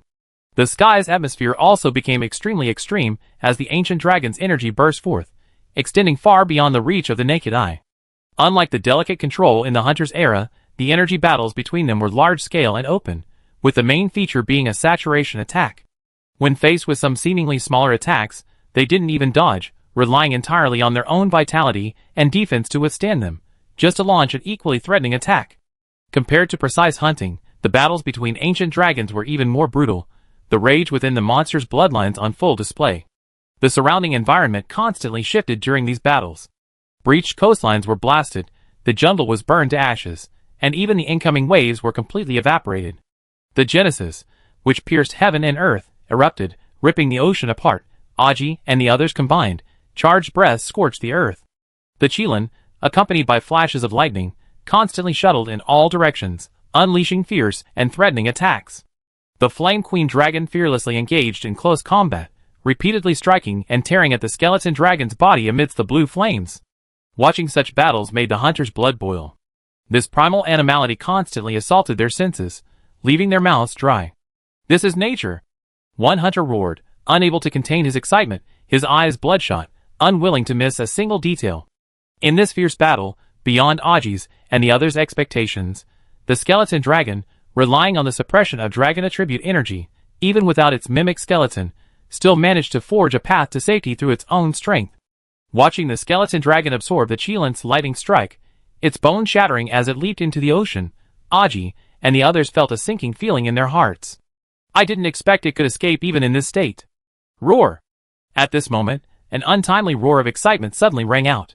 The skeleton dragon, having seen the dawn of life, gazed at the giant black hedgehog surging from the ocean, its dark eyes revealing despair. The Nergigant, which had been lurking in the sea for some time, flapped its wings and burst out of the water. Its powerful forelimbs grasped the skeleton dragon's body tightly, and with a ferocious, bloody maw, it bit into a certain part of its body. As the skeleton dragon struggled frantically, it unexpectedly pinned it to the shore, just a stone's throw from the ocean. The already severely injured skeleton dragon was bitten in the vitals by the Nergigant. Its eyes, craving for life, gazed longingly at the boundless ocean. The dragon's struggle ceased, its life force rapidly fading. This sudden change stunned the ancient dragons present. Before they could react, the Nergigant dragged the skeleton dragon's corpse into the sea, leaving a group of ancient dragons, unable to swim, staring at each other on the shore in bewilderment. Chapter 454. The Nergigant arrived suddenly, and departed just as quickly. It had taken advantage of the moment when the skeleton dragon, already on the verge of escaping, had braved the ancient dragon's attacks, and was at its most relaxed, to launch a final, precise, and fatal strike. In the remaining portion of the dragon tomb on the coast, the ancient dragons were momentarily unaware. By the time they realized what the Nergigant had done, it was too late. Aki roared first, charging forward with a gust of wind, only to see it disappear into the sea, leaving only a faint shadow behind. Gathering her breath, she unleashed a scorching flame directly in that direction. However, even for an ancient dragon, known as the embodiment of nature, facing the ocean, a terrain that could be considered a part of the world itself, its flames could barely stir up a wave. Beyond the vast expanse of white mist that rose and blasted a wide breach, the depth was not great. As the breath ended, within a few seconds, the gap created by the continued high-temperature flames returned to its original shape. Faced with Yaji's venting attack, the ocean showed no mercy. Anyone who couldn't swim, even if it was taboo, couldn't take advantage of nature itself. Seeing the skeleton dragon's remains were impossible to recover, the Qilin silently fled into the distance. The irascible flame queen dragon angrily blew a stream of flames at the remaining bones in the dragon tomb, then spread its wings and departed from this disgusting place that had delayed it for 5 whole years, delaying its plan to find its husband. As for the skeleton dragon's body, for the flame queen dragon and the Qilin, they simply wanted to confirm whether the skeleton dragon was truly dead. Whether the body survived was of little concern. However, Luo Yun had mentioned the skeleton dragon's corpse to Yaji and the Heohulong couple, saying that if possible, they could take it back to the ancient tree. Although Luo Yun hadn't made any firm demands, Yaji and the Heohulong couple were determined to do their utmost to achieve their best. Never imagined that they would be taken advantage of by the Nergigant. As expected, Yaji's premonition was correct. The Nergigant had deliberately fallen into the waterway and lurked along it into the sea, enduring humiliation and waiting for this opportunity. With Yaji's outburst of impotent rage finished, the battle was finally over.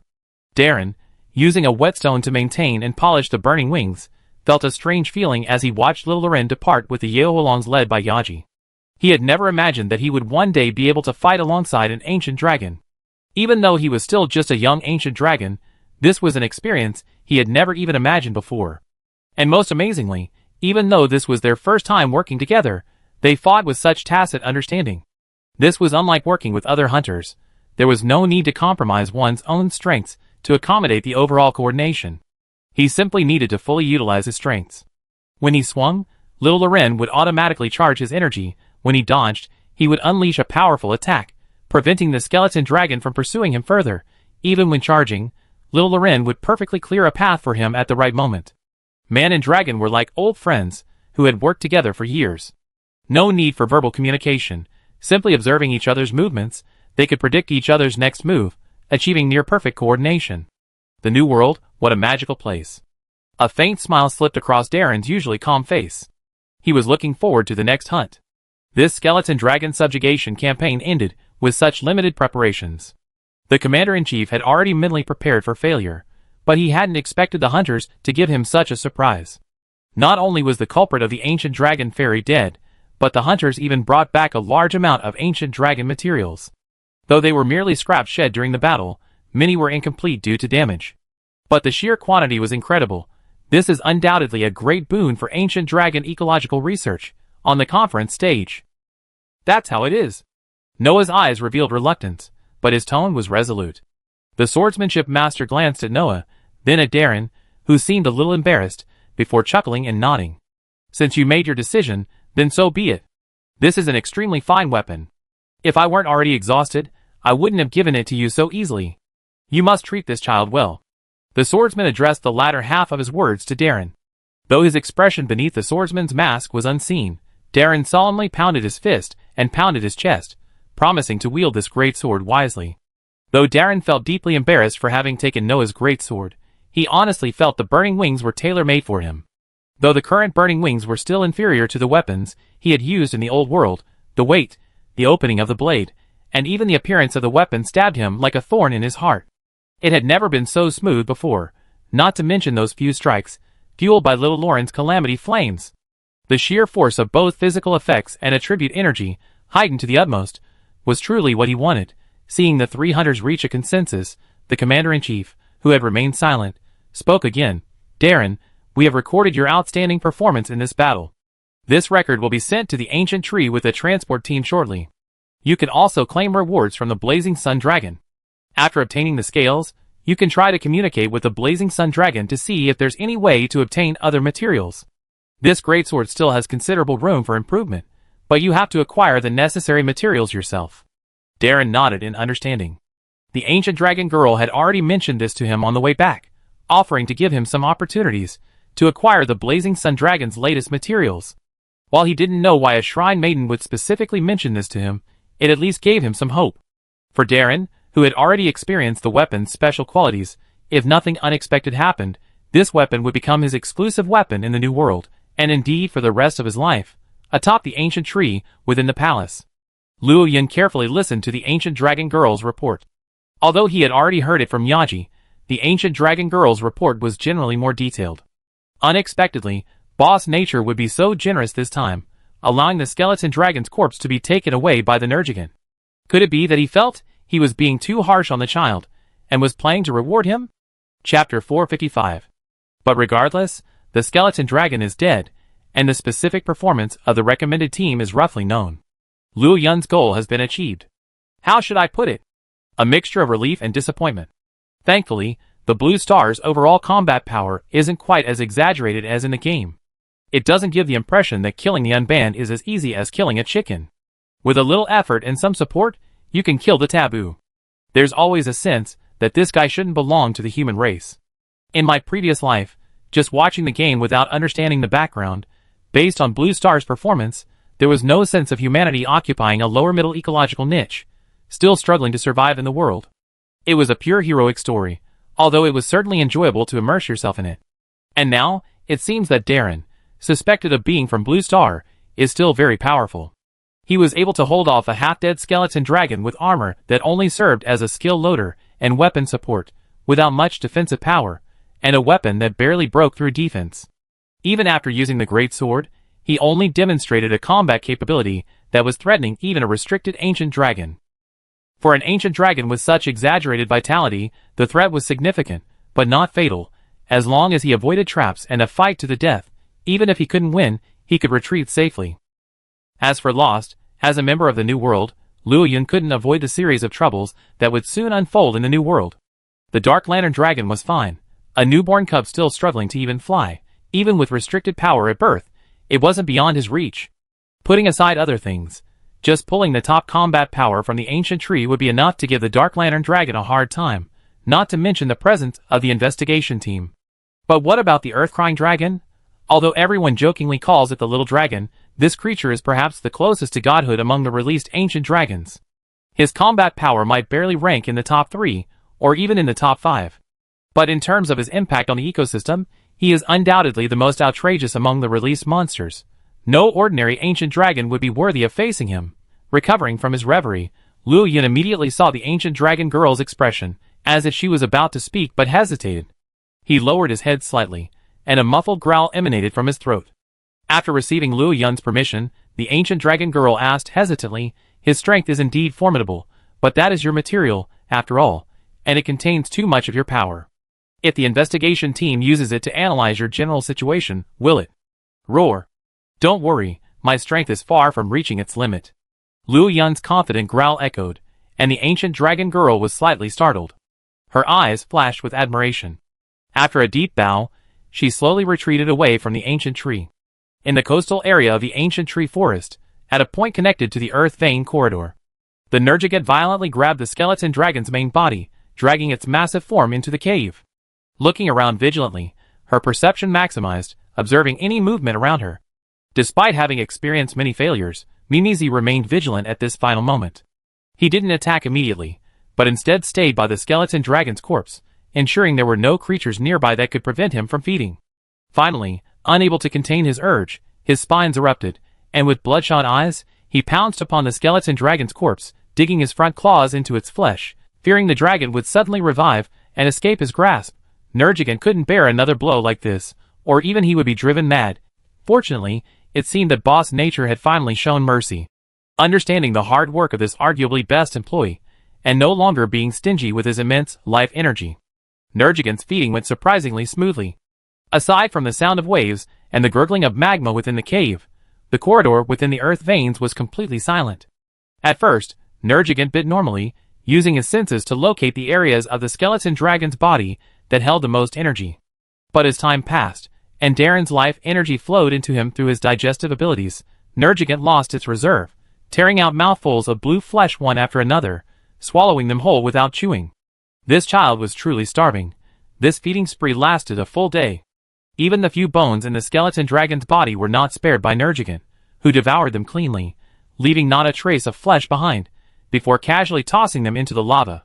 After finishing his meal, Nergigan's spines gleamed with a metallic sheen. Parts of his right wing, already transformed from numerous battles, but stuck at the final stage due to insufficient energy, now transformed into diamond thorns, significantly increasing both his attack and defense. The dragon glowed with radiance, a trace of its former decline. Of course, compared to strength, what Nergigan planned to do next was paramount. A single thorn erupted from Nergigan's chest. This dark, yet rhythmically pulsing thorn was the embryo that Nergigan had carefully nurtured over the years, infusing it with vast amounts of life energy to activate its cells. Although this feeding could only absorb 30% of the skeleton dragon's life energy, it was still 30% of the energy of the unleashed ancient dragon. Combined with the accumulated energy from the past, it finally met the minimum requirement for reproduction. Nergigan actively channeled this energy, gently and rapidly injecting it into the thorn. In that instant, the thorn came to life. The previously chaotic lines began to distort, and a large amount of bone began to grow. Gradually, a small Nergigan, like a spherical sculpture, with wings clinging to its body, emerged. But at this moment, while this small Nergigan had a heartbeat, it had not yet fully formed. Nergigan suppressed his excitement, and continued to inject more life energy into the creature. A unique asexual reproduction, unique to Nergigan, continued with the rising and setting of the sun and moon. A week passed, and a tiny Nergigan, barely 1 meter long, was born. Its eyes, still not fully open, closed tightly. Its white regenerating shell, influenced by the air, began to rapidly turn black. Nergigan lowered its head, and bit the still sticky wings of the tiny Nergigan. With the young creature's painful, tender roar, it forcibly tore them apart. The bloody wound healed rapidly under the power of regeneration. This was the first lesson the previous generation of Nergigan taught the newborn Nergigan. It was called Pain. Chapter 456. But this wasn't the end. For Nergigan, food was nothing compared to energy. After confirming that the little Nergigan hadn't grown crooked and no external intervention was needed, Nergigan released a thorn and placed it in the little Nergigan's mouth. Driven by instinct, the little Nergigan, with its teeth newly grown, bit down on the white thorn without hesitation, grinding its teeth as it absorbed the softening fluid, which contained a vast amount of energy. The energy stored in its body rapidly depleted.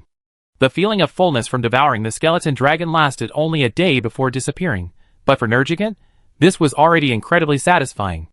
Nergigan, always frugal with energy, was now generous with its energy, using its softened thorn cells as a carrier to continuously feed the little Nergigan. Suffering from this softening fluid, unique to a newly born Nergigan, the little Nergigan's body began to expand like an inflating ball. Its edges gradually became more defined, its wings grew stronger, and its regenerating shell rapidly developed, its wrinkles flattening out as its bones grew. In just 3 days, the young Nergigan's length had grown from 1 meter to 13 meters. At that moment, within the caverns of the earth corridor, the young Nergigan, its skeleton now fully grown, glared at Mimizi, its clear eyes filled with greed. Mimizi was deeply pleased with the young Nergigan's expression. This pure, innocent greed and brutality, like that of a child, was perfectly innate to the Nergigan. For almost every normally born Nergigan, the first opponent they face is their mother. Without warning, Mimizi leaped upon the unprepared Nergigan and slapped it against the wall. Then, undeterred, she charged at the Nergigant, who hadn't yet risen. She held back no longer, despite the painstaking efforts of nurturing it, slapping it repeatedly. With its skin torn and flesh ripped, the Nergigant began to resist, only to be met with even more violence. As the Nergigant's white spines broke and regenerating and breaking again, these attacks taught her to harness her life energy to rapidly strengthen the spines, rapidly transforming them from white to black and significantly increasing their hardness. Finally, this remarkable education came to an end. Looking at the Nergigant, lying beside the lava, silently absorbing its meager life energy to restore its strength, Mimizi turned with satisfaction and headed out of the cave. Roar! Roar! You learned to harness energy to strengthen your thorns. You're now a qualified ancient dragon. As Mimi's dragon roar echoed through the cave, the little Nergigant saw her unhesitatingly spread her wings and depart. Mimi's only vestiges of family affection were thus completely ended. From now on, whether the little Nergigant lived or died would have nothing to do with him. He, too, would return to the land of dragon crystals to begin preparing for the next hunt, the next breeding. Upon his return to the ancient tree, Darren immediately registered as an ancient tree hunter. Then, through the staff, he found the ancient dragon girl, who was staying at the shrine compiling the history of the gods. Hunters aren't saints without desires. Less than 2 months after arriving, the ancient dragon fairy issue had been resolved. With the exception of a few hunters who planned to return to the old world after the molten dragon investigation concluded, everyone, including Darren, was prepared to stay in the new world for several years. This was an unexplored land, home to ancient ruins, and a unique civilization of ancient trees. While expansion might not be the primary focus, strengthening humanity and making it more competitive in this cruel world was what everyone pursued. Darren was no exception. Greater power and more powerful equipment were his pursuits. After chatting with the ancient dragon girl for over half an hour inside the shrine, Darren emerged bearing several special mission parchments. Because Darren was only allowed in alone, Mia, who was waiting outside the shrine, quickly finished her fruit, trotted over, took the parchments from Darren, and examined them one by one. Subjugate the golden lions wreaking havoc on the edge of the ancient tree, expel the sea dragons lurking in the waters, and vanquish the Yao fire dragons wreaking havoc on the ecosystem. These 3 tasks correspond to the scales, claws, thorns, and other materials shed by Luo Yun during his transformation into an ancient dragon. The golden lion was easy enough. Mia, knowing her partner's strength, knew it wouldn't be a difficult task for him. But the sea dragons and Yao fire dragons proved more challenging. Even the most skilled hunters know that hunting in a one-on-many situation is best avoided. Even 2 fists can't defeat 4. The reason hunting a male fire dragon often becomes so difficult is because it's likely to have a family. Facing both male and female fire dragons simultaneously can be incredibly daunting for most hunters.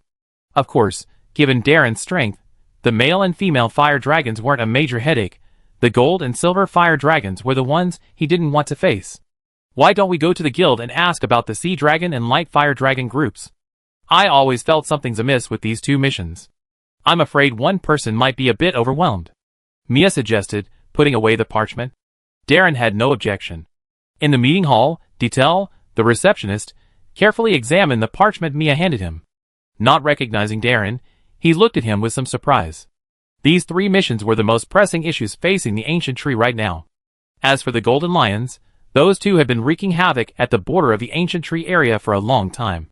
If it weren't for the fire dragon boss, they would have tried to penetrate further. As for the sea dragon group, they happened to be at the intersection of the light fire dragon and thousand blade dragon groups, creating a 3-way confrontation. In the past, because the skeleton dragons hadn't been dealt with, the sea dragons could fill the void left by the thousand blade dragons, providing another line of defense. Now that the skeleton dragons are dead, the presence of these sea dragons is a destabilizing factor hindering the recovery of the ancient tree area, and naturally needs to be expelled. However, the problem is that if the Yao fire dragons organize a group to attack the sea dragons, the thousand blade dragons will join in, ultimately turning into a 3-way melee. Without the Luo Yun couple and the Hao fire dragon couple taking action, the Yao fire dragons can't fight 2 of them alone, which is why this quest came about. As for the final subjugation of the Yao fire dragons, to be precise, these fire dragons don't deserve to be called Yao fire dragons. They are fire dragons that remain from the great Ant Mound wasteland. Due to a period of symbiotic coexistence, they possess some of the characteristics of Yao fire dragons. Chapter 457. These Yao fire dragons were unable to defend their base in the great Ant Mound wasteland. After being dispersed, Some fled deeper into the wasteland to survive, while others banded together into the forest, where resources were more plentiful. Over time, they grew up, leveraging the teamwork they had cultivated from childhood and combat prowess that slightly surpassed their original species, and they became the dominant species in the forest. This long-lasting forest riot allowed these Yao fire dragons to exploit the situation and forcibly cross most of the forest to the ancient tree area, occupying several hunting grounds in one fell swoop. However, perhaps accustomed to their freedom, or perhaps no longer needing the ancient tree as a breeding ground for female fire dragons, these Yao fire dragons never considered settling in the ancient tree area. Logically, this was fine. After all, Luo Yun was the king of the ancient trees. The Fire Dragon King was merely a respectful title bestowed upon the research team. They didn't believe that this title prohibited fire dragons other than the ancient tree fire dragons from surviving in the ancient tree area. However, these Yohua dragons took Luo Yun's disregard as indulgence. Not only did they occupy their hunting grounds, they even frequently invaded the water sources of the ordinary fire dragons in the ancient tree, indiscriminately attacking them. Sometimes, they even targeted the cat resource exploration team, attacking them several times in a row. That's not all. It's well known that during Luo Yun's many years as Sun 2 in the sky, many water sources in the ancient tree area had become temporary safe zones. Whenever Luo Yun was in the sky, creatures of all species would gather around these empty water sources to enjoy the gentle energy of the sunlight. This situation would continue until Luo Yun returned to the ancient tree. Over time, this behavior became almost an unspoken rule within the ancient tree area. Even within Blazing Fire Village, this phenomenon was collectively referred to as the blessing of the blazing sun god, and it was maintained as a tradition. Any monster that violated this rule, defied the deity's grace, would be hunted by the ancient tree hunters or hunting cats. Even if they were unable to defeat a monster, they could blow the dragon summoning flute and summon the Yao fire dragons for support. It was this unbridled killing spree that had allowed the ancient tree area to maintain this phenomenon during the recent years of forest unrest. But this whole situation began to falter as the Yao fire dragons, free to wander, became increasingly reckless. Not only did they brawl freely within the safe zones, they also showed no concern for whether or not they were fighting during Luo Yun's time to spread light and warmth. From the perspective of the Blazing Fire Village, these Yao fire dragons are undoubtedly an utterly disorderly and ungrateful existence.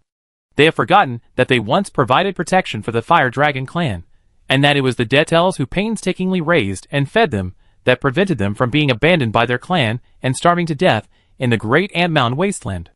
Thus, these Yao fire dragons are undoubtedly a significant obstacle to the ancient tree region's return to normalcy after the death of the skeleton dragons. But here comes the awkward part. The Yao fire dragon couples who were able to successfully reproduce and persevere under those challenging conditions are all fire dragons of excellent physique and decent talent. They are still active among the ancient tree Yao fire dragons today, and as the clan hierarchy becomes increasingly distinct, the status and relationships typical of social creatures have long emerged among the Yao fire dragons. This meant that the hunting cats and hunters alone were unable to subdue the roaming groups of sunfire dragons. Due to their nature, the sunfire dragons summoned by the dragon summoning flute could only be driven away, not killed. Ordinary fire dragons were no match for them. The more powerful sunfire dragons, evolved from the azure fire dragons, were primarily focused on defending the ancient tree and the battle with the thousand-blade dragons and sea dragons to the west of the ancient tree area. They had no time to attend to these events. In the meeting hall, as the receptionist Detail finished his steak and licked his paw contentedly, Darren and Mia, now aware of the situation, exchanged glances. I hadn't expected such a connection. The fire dragons of the New World actually have such a complex relationship. Is it still a fire dragon? Mia felt her trip to the New World had truly been worth it. Although she hadn't yet unraveled the secret of the stone she received from her grandfather, the sight of this seemingly primitive monster civilization in the ancient tree alone was eye-opening. Nature is always full of wonders. Even the quiet Darren couldn't help but sigh. Seeing the waiter, Detail, finish licking his paw and then conscientiously carrying the empty plate back into the meeting room, Darren gulped down his juice and subconsciously wanted to rub the head of his little fey cat, who was counting his wallet, but he found he couldn't bring himself to do it. Woo! I just saved up some money, meow. Fey cat counted his wallet again with a distressed look, finally looking at Darren and Mia, who was evolving into a Deinonychus cub, with a resentful look. That's right, this cat meal, a bribe for Detail, was paid for by Darren's fey cat. Darren's reward from the previous mission was entirely used to offset his Yahweh Dragon set and the Ancient Dragon Crystal Ornament, and the remaining money was used up on supplies. As for Mia, if she had more money, she wouldn't have let Darren's fake at work to support her. Speaking of which, the richest member of Darren's recommended team is actually this fake at. Up in the sky, Liu Yun watched the two pterosaurs soaring into the distance beneath the clouds. His exceptional vision allowed him to clearly spot Darren, bearing the burning wings. The exchange of interests on Azure Star can create a sufficient bond, but hasn't Boss Nature given up on his plan yet? For so many days, the Earth veins have remained motionless, flowing slowly and steadily. While there are fluctuations, they are not significant. Clearly, Boss Nature had truly left the skeleton dragon's corpse to Nergigant, preventing the ley lines from being activated by the sudden influx of life energy. Given the increasingly alluring messages emanating from the Dragon Crystal Land in recent years, the hidden Dark Lantern Dragon egg, somewhere unknown, was beginning to grow anxious. All it needed to reach its birth was the life force of an ancient dragon, its life energy stored at its limit. Originally, Liu Yun had considered using the skeleton dragon to see if he could prematurely birth the Dark Lantern Dragon, thereby altering the original plot. But now, it seems, Boss Nature would rather give Nergigant a good deal than abandon his plan to use the Molten Dragon to detonate the entire New World and, in doing so, kill the unhatched Dark Lantern Dragon. Chapter 458. Having such a stubborn boss is sometimes quite frustrating. Although Liu Yun could understand the Nature Consciousness's cautious approach to the Dark Lantern Dragon, after all, their relationship could be considered a unique symbiotic one. Yes, the ancient dragon actually qualifies for a symbiotic relationship with nature.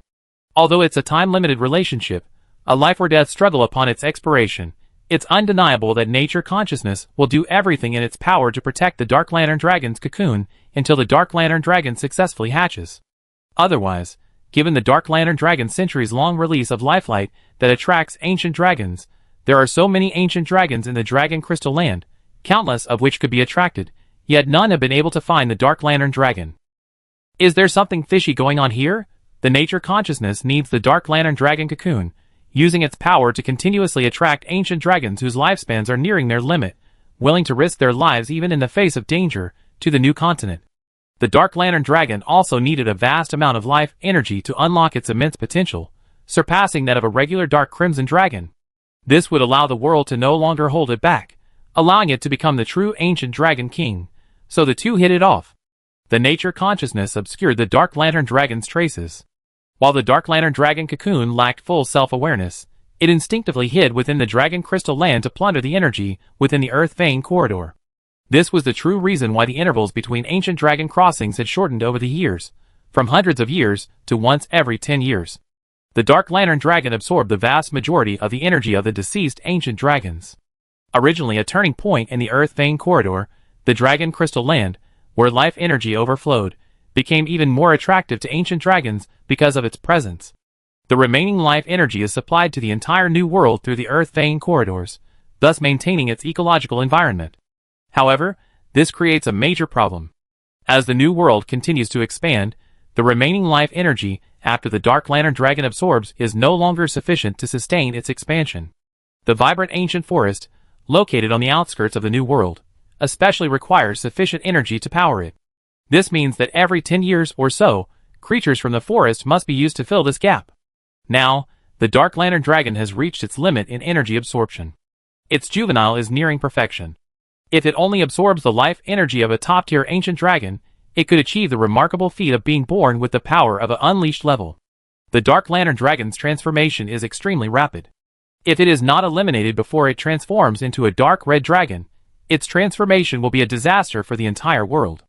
After all, the Dark Red Dragon feeds on Earth Vein energy. In an environment where the Dark Red Dragon clan lives, only Dark Red Dragons can survive, and that land will truly die. Therefore, the consciousness of nature does not dare to gamble, nor does it want to. His solution was to let the Molten Mountain Dragon die within the Earth's Vein corridors. Unfiltered by the Miasma Valley, the raging life energy would be madly injected into the Earth's Vein corridors upon the Molten Mountain Dragon's death. The accompanying explosion would be enough to detonate the entire New World, turning it into a sea of fire.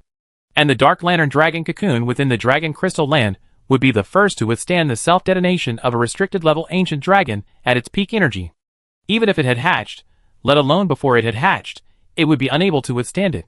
With the death of the Dark Light Dragon, the life energy he had absorbed over the years would also be injected into the earth vein corridors. This would be like pouring a large barrel of gasoline into the New World, which had already exploded into a sea of fire.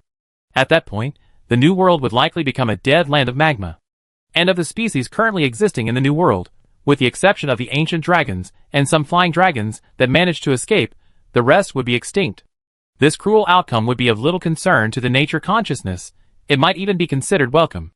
After all the life energy would be preserved. The New World would at most transform from its existing ecological environment into a pure magma environment. Magma environments are not devoid of life, and new ecological chains could still form over time. But for the creatures currently on the New World, this would be a genocide.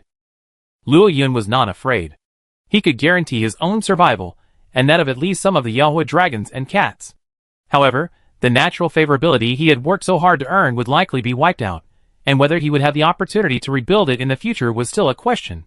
After all, the ecology of the old world had long since stabilized, and the natural consciousness there wouldn't welcome the arrival of a new ancient dragon like Luo Yun. Of course, corpses would be quite welcome. Thus, he truly needed to find a way to intervene in the Molten Mountain Dragon incident. His proactive involvement in weakening the skeleton dragon was a test, as was having the ancient dragon girl keep an eye on the recommended hunters. The former was to deduce the natural consciousness's approach, while the latter was to determine whether Azure Star could handle the upcoming Dark Lantern Dragon incident on its own, as it did in the game. It seems that Azure Star is indeed powerful, but the vitality of the ancient dragons is not for show. Luo Yun truly doubted that the Dark Lantern Dragon could withstand Darren's attacks, and forcibly complete its transformation. This world, after all, is quite different from the original game world. Thinking of this, Luo Yun flapped his wings with a hint of self-mockery.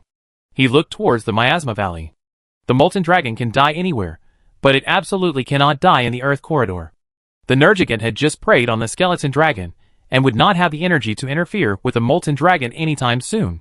So, facing an investigation team with double the number of people, equipped with a variety of large-scale equipment, and even replicas of the ancient dragon-slaying spears, could the Molten Dragon break through the defenses? Luo Yun was curious. Taking a deep breath, ending his day's sunshine early, Luo Yun surveyed the ancient tree area from above the clouds. It was time for him to make a move. Just that final 1% of natural affinity was missing to trigger a new transformation. Having already reached the pinnacle of the super ancient dragon class, he now desperately needed even greater power. The ancient tree region was vast, and the ancient tree forest even larger. Even the current survey team had only explored 1/5 of it. The unrest in those uncharted areas would take who knows how long to return to normal, relying solely on nature's self-regulation and the efforts of hunters. And this was the key to Luo Yun's rapid improvement of that final 1%. The Yao Fire Dragons atop the ancient tree had enjoyed his symbiosis, and now it was time to unleash their full power. As Luo Yun returned to the palace, powerful, battle-hardened Yao Fire Dragons, accompanied by the higher-ups of Blazing Fire Village, gathered at the summit of the ancient tree amidst roars of dragons. With Luo Yun's command, the ancient tree, a place that had been peaceful for so long, once again became bustling with activity. Swarms of Yao Fire Dragons, accompanied by dead air or ancient tree hunters, flew across the forest. All combat forces, including Luo Yun, were mobilized, and the entire ancient tree suddenly seemed somewhat desolate. Chapter 459. Such a commotion in the ancient tree frightened the newly arrived hunters of the 5th Regiment. As news reached the starry stronghold, even the commander-in-chief was on edge. Not only had all the fire dragons in the ancient tree begun to stir, but even the blazing sun dragon, once safely atop the ancient tree, ceased to act as a second sun and left the tree. Why did it look so much like the ancient tree had disbanded? If Detail and the ancient dragon leaders hadn't been still in Blazing Fire Village, and if the newly born dragons, unable to leave their nests, and the large numbers of radiant crystal butterflies hadn't remained safely in their locations, the commander-in-chief would have been worried sick and unable to sleep. The current relationship between the starry stronghold and the ancient tree was the reverse of what it was 20 years ago. 20 years ago, the ancient tree was inseparable from the starry stronghold, but now, the starry stronghold is inseparable from the ancient tree. Thousands of hunters need to be supported, and the ancient tree must be used to grow large quantities of food. Other medicinal herbs, logistical supplies, and more all rely on its supply. If the ancient tree fails, the Star Stronghold's roots will be completely destroyed. Quickly communicate with Blazing Fire Village and investigate the cause of the unusual situation. All hunters must proceed to the ancient tree. No creatures not from the ancient tree are allowed to enter. Immediately dispatch personnel to the other side of the Grand Canyon to communicate with the leader of the 3rd Regiment. Ensure the leader returns as soon as possible. Finally, dispatch personnel to search for the Blazing Sun Dragon and attempt to communicate with it. After issuing several tasks in quick succession, the Commander-in-Chief frowned as he watched the group scurry away. He raised his hand to silence Noah's questions and gestured to the leader of the Ancient Dragon Communications Squad to quickly lead him to the back mountain to search for Xiao Guogua. It was unknown when the Grand Commander would return. Until then, the only one in the Starry Stronghold who could speak to the Blazing Sun Dragon was a certain ancient dragon from the 1st Regiment who had been peaceful for years. Quack! In the back mountains, Xiao Guogua's sleepy eyes suddenly widened. She listened to the Commander-in-Chief's description in disbelief, a headache suddenly growing. What had happened during these years of his peaceful transformation? Why had Luo Yun's group suddenly left the ancient tree en masse? Could some emergency have arisen? Xiao Guogua was instantly alert. Her first reaction was that since something had caused the Blazing Sun Dragon to flee, shouldn't she also pack up and run? Only then did she realize that the Commander-in-Chief and his men wanted her to find the Blazing Sun Dragon and find out what had happened. Quack! Without further comment, Xiao Guogua decisively accepted the mission, which brought a small sense of relief to the Commander-in-Chief. As long as Xiao Guogua agreed, it was good. With her on board, even if she couldn't figure out what had happened, she could at least get some information from the Blazing Sun Dragon. He watched Xiao Guogua return to her nest before setting off, digging out her buried supplies, and carefully storing them before flying away with the bewildered little fat dragon. He felt something was amiss. In the ancient tree area, Xiao Guogua, panting from the flight, her entire body nearly spherical, landed on the ancient tree. Looking at the deserted ancient tree, with only a few cats and kittens left, the ancient tree clearly devoid of most of its life, he felt a surge of anxiety. Over the years, Xiao Guogua had deduced a great deal about the ancient tree's significance to Luo Yun. Even so, the current situation had still occurred. How serious could this be? What infuriated Xiao Guogua was that, despite such a serious situation, Luo Yun hadn't even sent anyone to warn him. How unkind.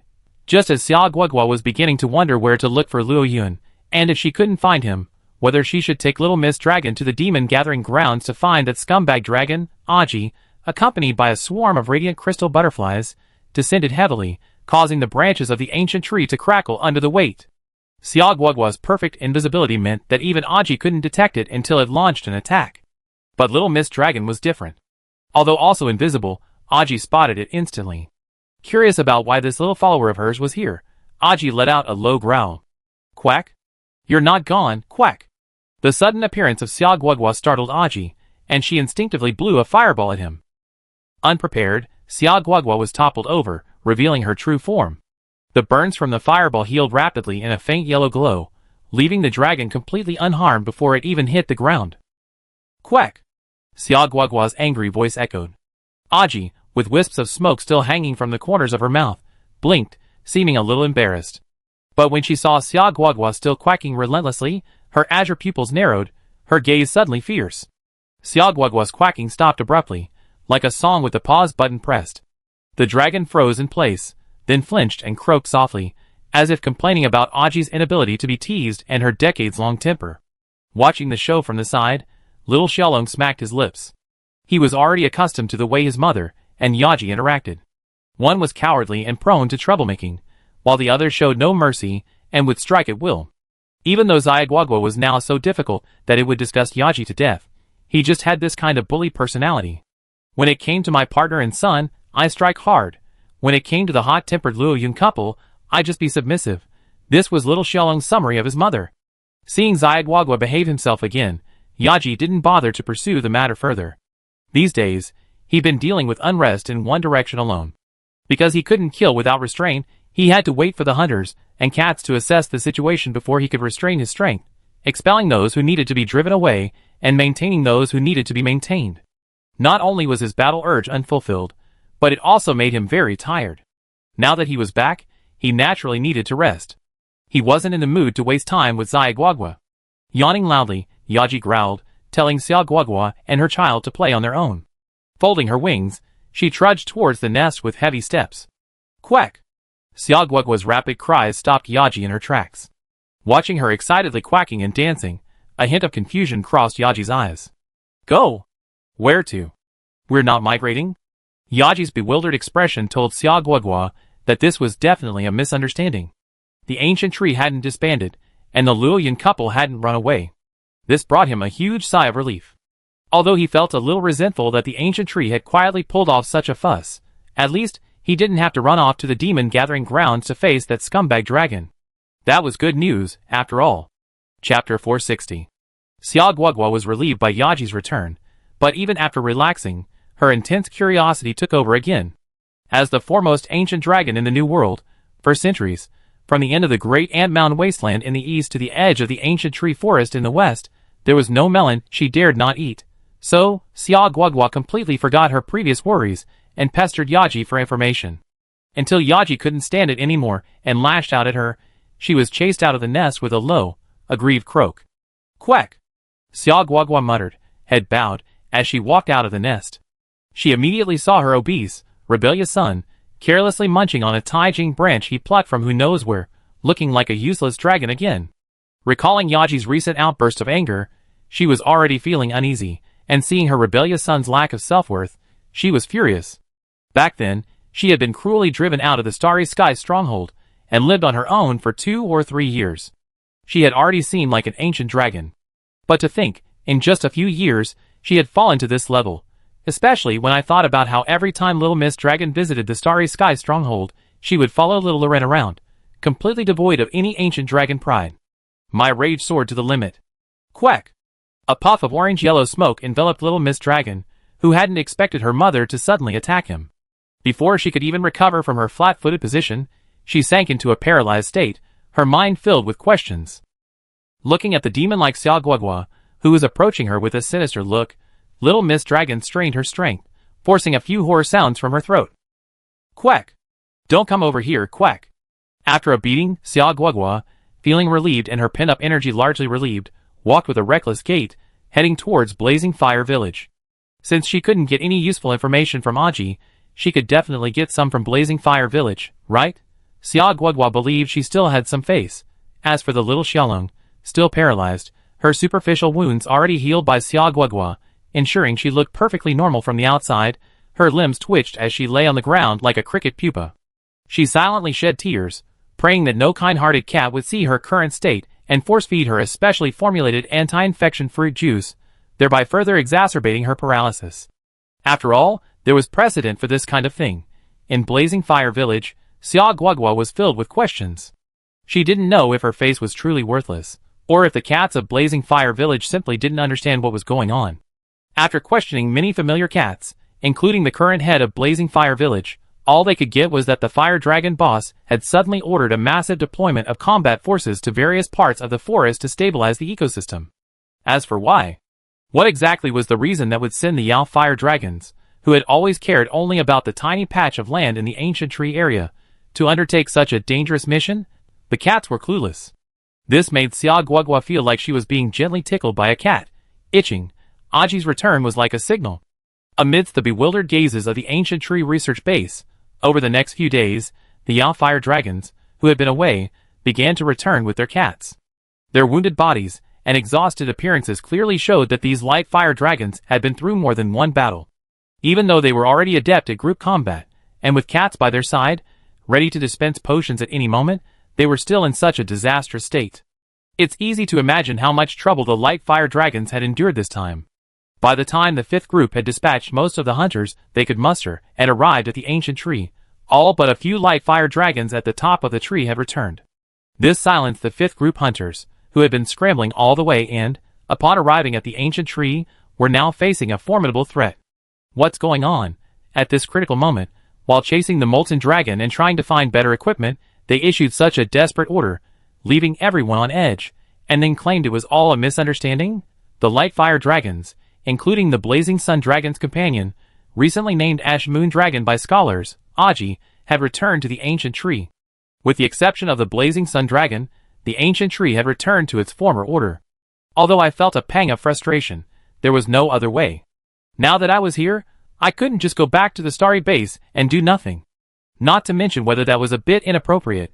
Just how much time would it take to go back and forth? Rather than that, I might as well take this opportunity to register with the Ancient Tree Hunter Guild, accept some quests for rewards, and see if I could gather some resources to craft equipment along the way. And so, with the exception of 2 people sent back to the Starry base to report the news, the remaining hunters registered as hunters, clearing out any remaining guild quests, and even Blazing Fire Village quests. The ancient tree area, the area Luo Yun had intended to clear last, was infused with a large number of elite hunters, and the ecosystem was recovering at a remarkable rate.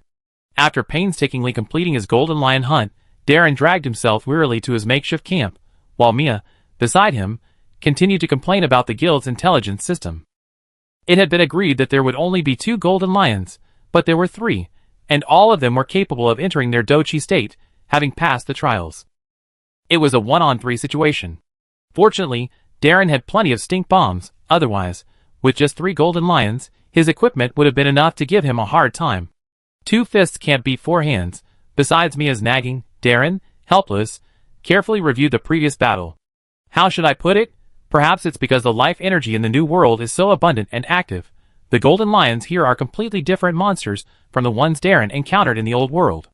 A more agile and dynamic form, a swift and unpredictable punch, heightened combat acumen and enhanced stamina, and, after transforming into Do Chi, an extraordinary, immense strength, resembling that of a physical ancient dragon. The combined strength of the 3 made hunting them far more difficult than that of a typical physical ancient dragon. Darren was somewhat uneasy at first encounter, and in the subsequent battle, outnumbered by the 3, he had little opportunity to attack except for defense and evasion. Until one day, he managed to gain distance and successfully release a stink bomb and a smoke bomb, forcing one to retreat. He then fought 1 against 2 and finally succeeded in defeating them. In the end, one of the 3 golden lions was dead, and 2 were injured. If the injured one hadn't found the right herb, it would have likely died. Chapter 461. Just as the ancient tree approached the edge of the Grand Canyon, a near-crushing battle was taking place.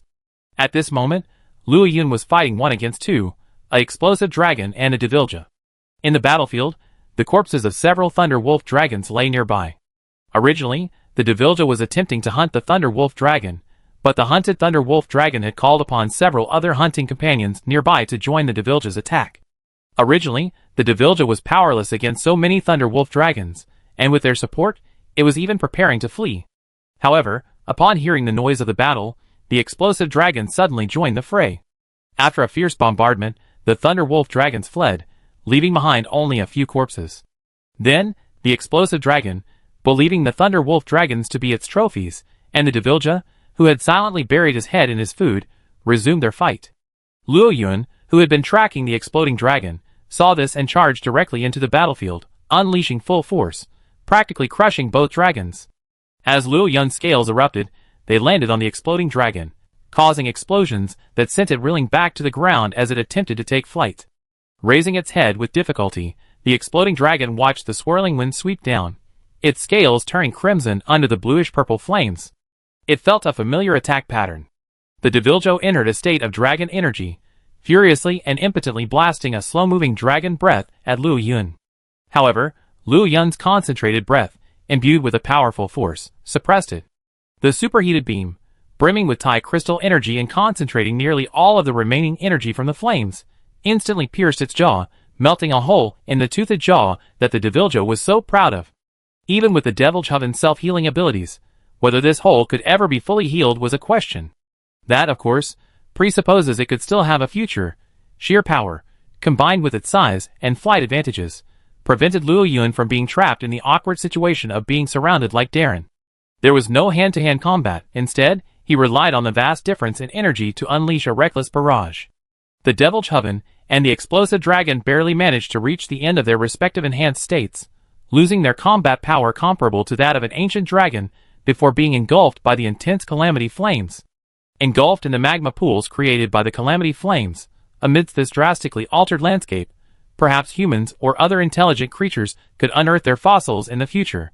After dispatching the 2 police officers, who were prone to wandering about and even deliberately spreading the chaos in the forest higher up, Luo Yun had intended to continue patrolling the area to ensure stability had been restored.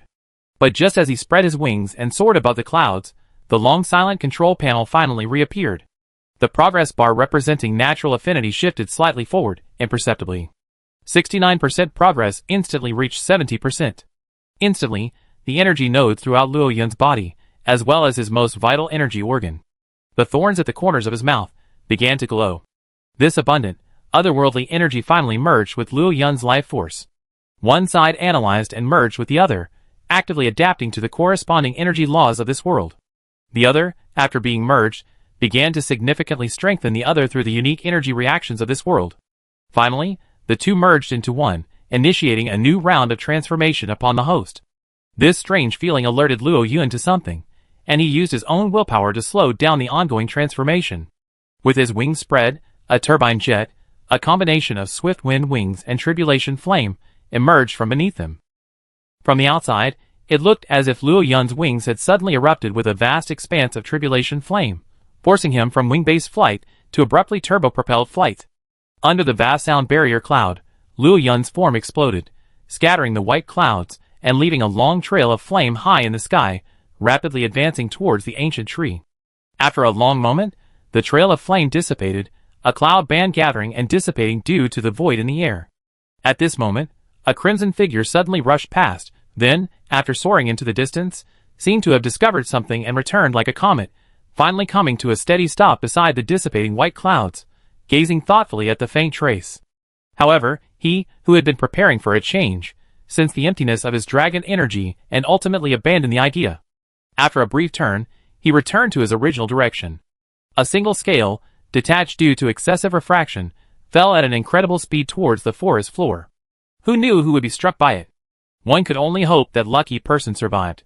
Up in the ancient tree, Xiao Guogua, who had spent several days there, was now boredly fertilizing the plantation with medicinal mist, promoting the growth of the herbs. He was frustrated. He knew there were large melons in the ancient tree, but he simply couldn't eat them.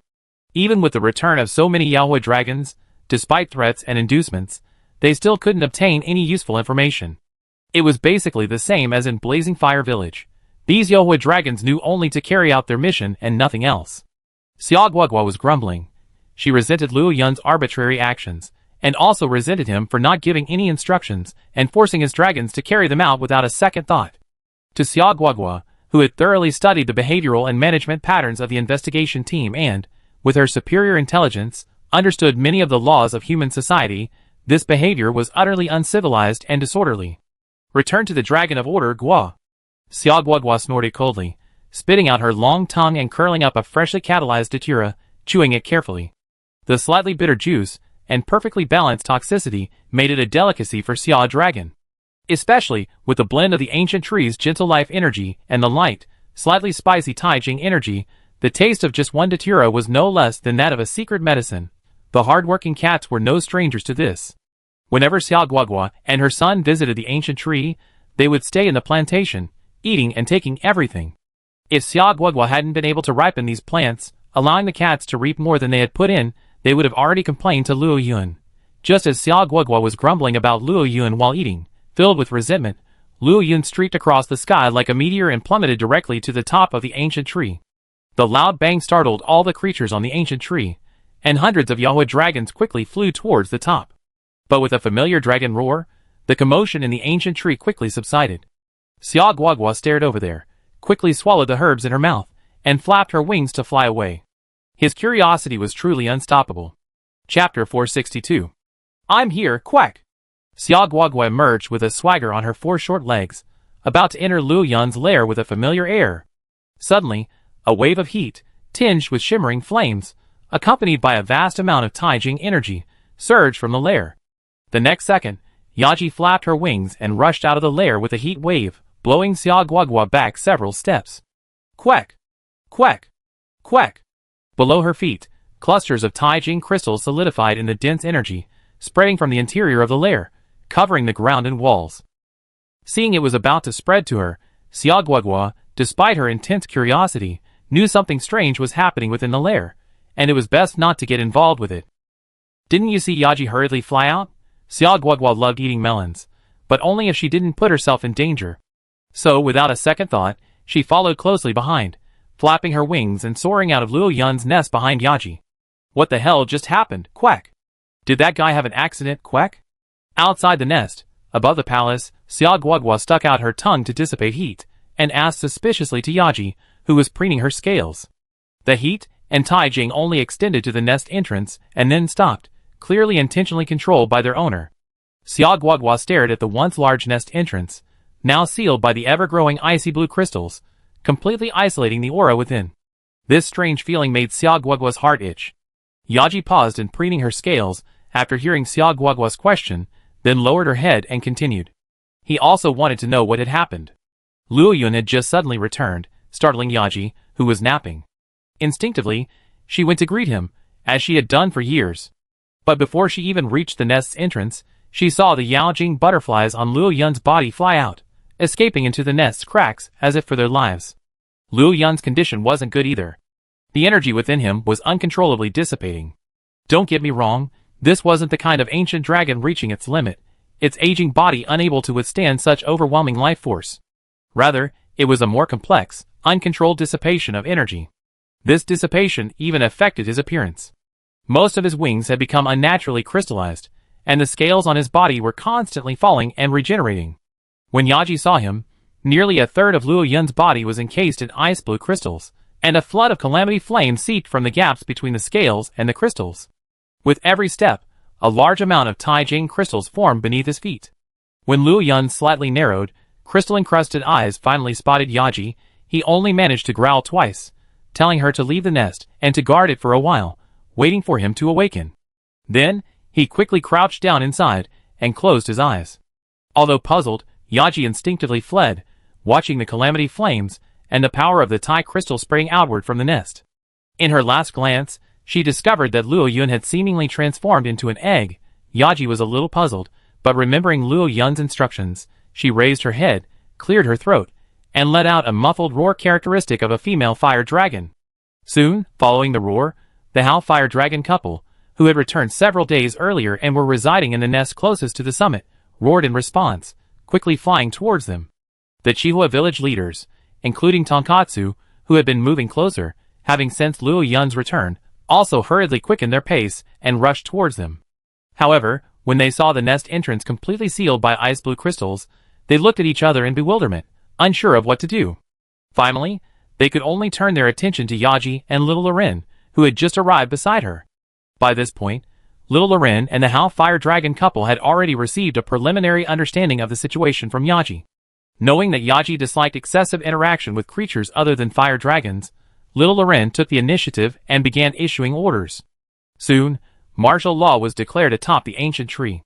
Powerful Yao fire dragons, led by the Hao fire dragon couple and the battle-hardened Yao fire dragon, worked in shifts, continuously patrolling Luo Yun's lair. The fire dragon detail and the ancient dragon guards patrolled the nearby tree holes, ensuring that no creature could enter the lair from within the ancient tree. Even Xia Guoguo, under Yaji's threat, reluctantly left the ancient tree's summit and retreated to the plantation. This tense atmosphere caught the attention of the hunters, who were already sensitive to their surroundings. Recalling the unusual manner of the Blazing Sun Dragon's previous return, various discussions erupted. Some said that the Blazing Sun Dragon had encountered an unknown ancient dragon, narrowly defeated it in a fierce battle, and, having sustained significant injuries, needed considerable time to recuperate.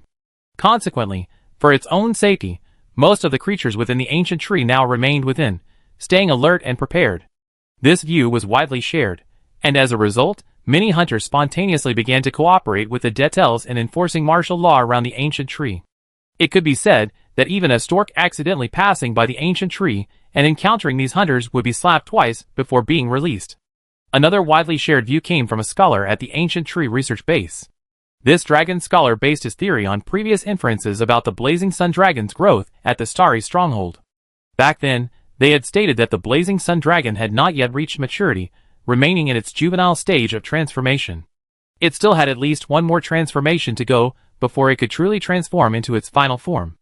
At this moment, the ancient tree's energy flow was somewhat disrupted, with large amounts of energy originating from the Tai crystal buds continuously dispersing.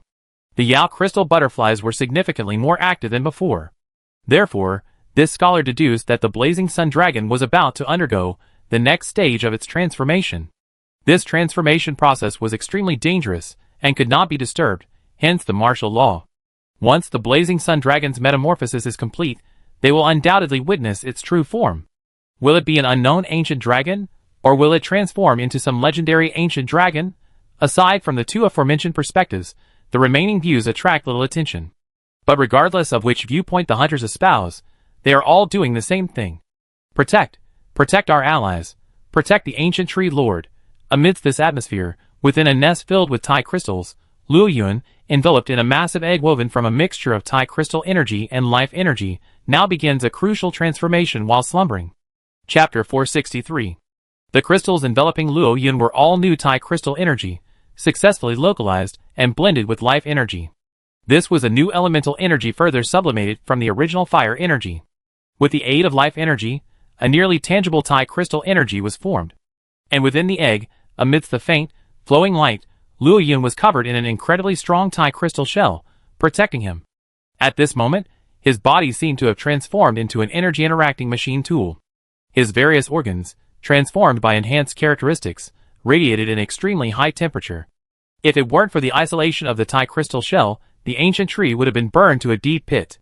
At this moment, his body acted as a converter while simultaneously being transformed by the new Tai crystal energy. As if possessing intelligence, the ancient tree began to actively transfer its stored life energy through its branches to the nest, thereby compensating for the losses suffered by Luo Yuan during his transformation. The new Tai crystal energy alternately dissipated and absorbed with Luo Yuan's heartbeat. The ancient tree, which continuously provided life energy to Luo Yuan, the symbiotic master, also slowly absorbed a significant amount of Tai crystal energy mixed with this life energy. As the sun rose and the moon set, the ancient tree, already imbued with Tai crystal energy and already beginning to transform into Tai crystal, reacted even more dramatically. Within a few days, patrol teams surrounding the ancient tree discovered that the newly sprouted branches were no longer a mixture of Tai crystal branches and the original green branches, but had completely transformed into Tai crystal branches. Through the vein-like crevices in the trunk, like blood vessels, an icy blue color, the same hue as the Tai crystal energy, began to flow undisguisedly. On the thick trunk, heart-like crystals emerged, radiating a blue glow in a rhythmic pattern as the Tai crystal energy flowed through them. The canopy, once merely small Tai crystal buds, now seemed nourished, growing a meter daily. The ancient tree, once primarily pale green, now had a blend of green and icy blue. The vast expanse of bark, like armor, tightly protected the icy blue body within. The trunk grew stronger, its branches thicker. The entire ancient tree seemed poised to undergo the next stage of transformation, following Luo Yuan's lead, transforming itself into an icy blue Tai crystal tree. Swarms of Yao crystal butterflies darted among the branches, and the various buildings, previously fixed in position, shifted amidst the cries of cats and cats. This unusual phenomenon caused considerable damage to Chihua village, forcing the ancient tree, which was under martial law, to allocate some personnel to collaborate with engineers in repositioning and debugging. These projects, however, were progressing at an unusually slow pace due to the ancient tree's renewed growth. Amidst this busy schedule, Darren, who had been away for a long time, finally returned to the ancient tree. Of the 3 missions, only the task of defeating the horde of lightning dragons remained uncompleted.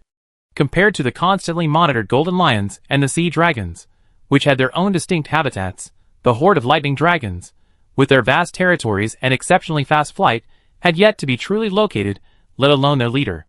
Thinking their supplies were running low and not wanting to complicate their hunt, Darren and Mia decided to return for supplies. They would also check the Ancient Tree Guild for the latest information on the lightning dragons, and see if the materials stripped from the golden lion were sufficient to craft a piece of equipment. Yes, only one. After all, hunting the golden lion was beyond the logistical support range of the Rathalos, and the hunters' backpacks couldn't possibly hold even one. Darren could only work with Fake At, relying on their own experience, to strip the remaining materials that hadn't been destroyed in battle. Even Darren wasn't sure if what they ultimately obtained was enough to make a component. As for the sea dragons, while the materials from the white sea dragons were clearly superior to those for his own flame dragon suit, and he had the logistical support of the Rathalos, the battle took place on a small island, and Darren's goal was simply to repel the sea dragon leader, not kill him. Otherwise, with so many sea dragons in that location, sheer numbers would have overwhelmed him. After all, you can't expect these sea dragons to behave themselves and only come 2 or 3 at a time, right? There were dozens of them. Is this still an ancient tree? How did it become like this? Was it caused by some unknown ancient dragon? At the base of the ancient tree, Mia covered her mouth in surprise, looking at the fresh soil that had turned outward, and the ice-blue roots that faintly shone through the cracks in the bark. She subconsciously attributed this magical phenomenon to the ancient dragon. Darren cautiously pulled out his burning wings and tried to pry open the thick roots. Hard. From the first touch, he noticed that the hardness exceeded that of ordinary ancient trees, but despite his incredible strength, he still managed to tear a hole through it.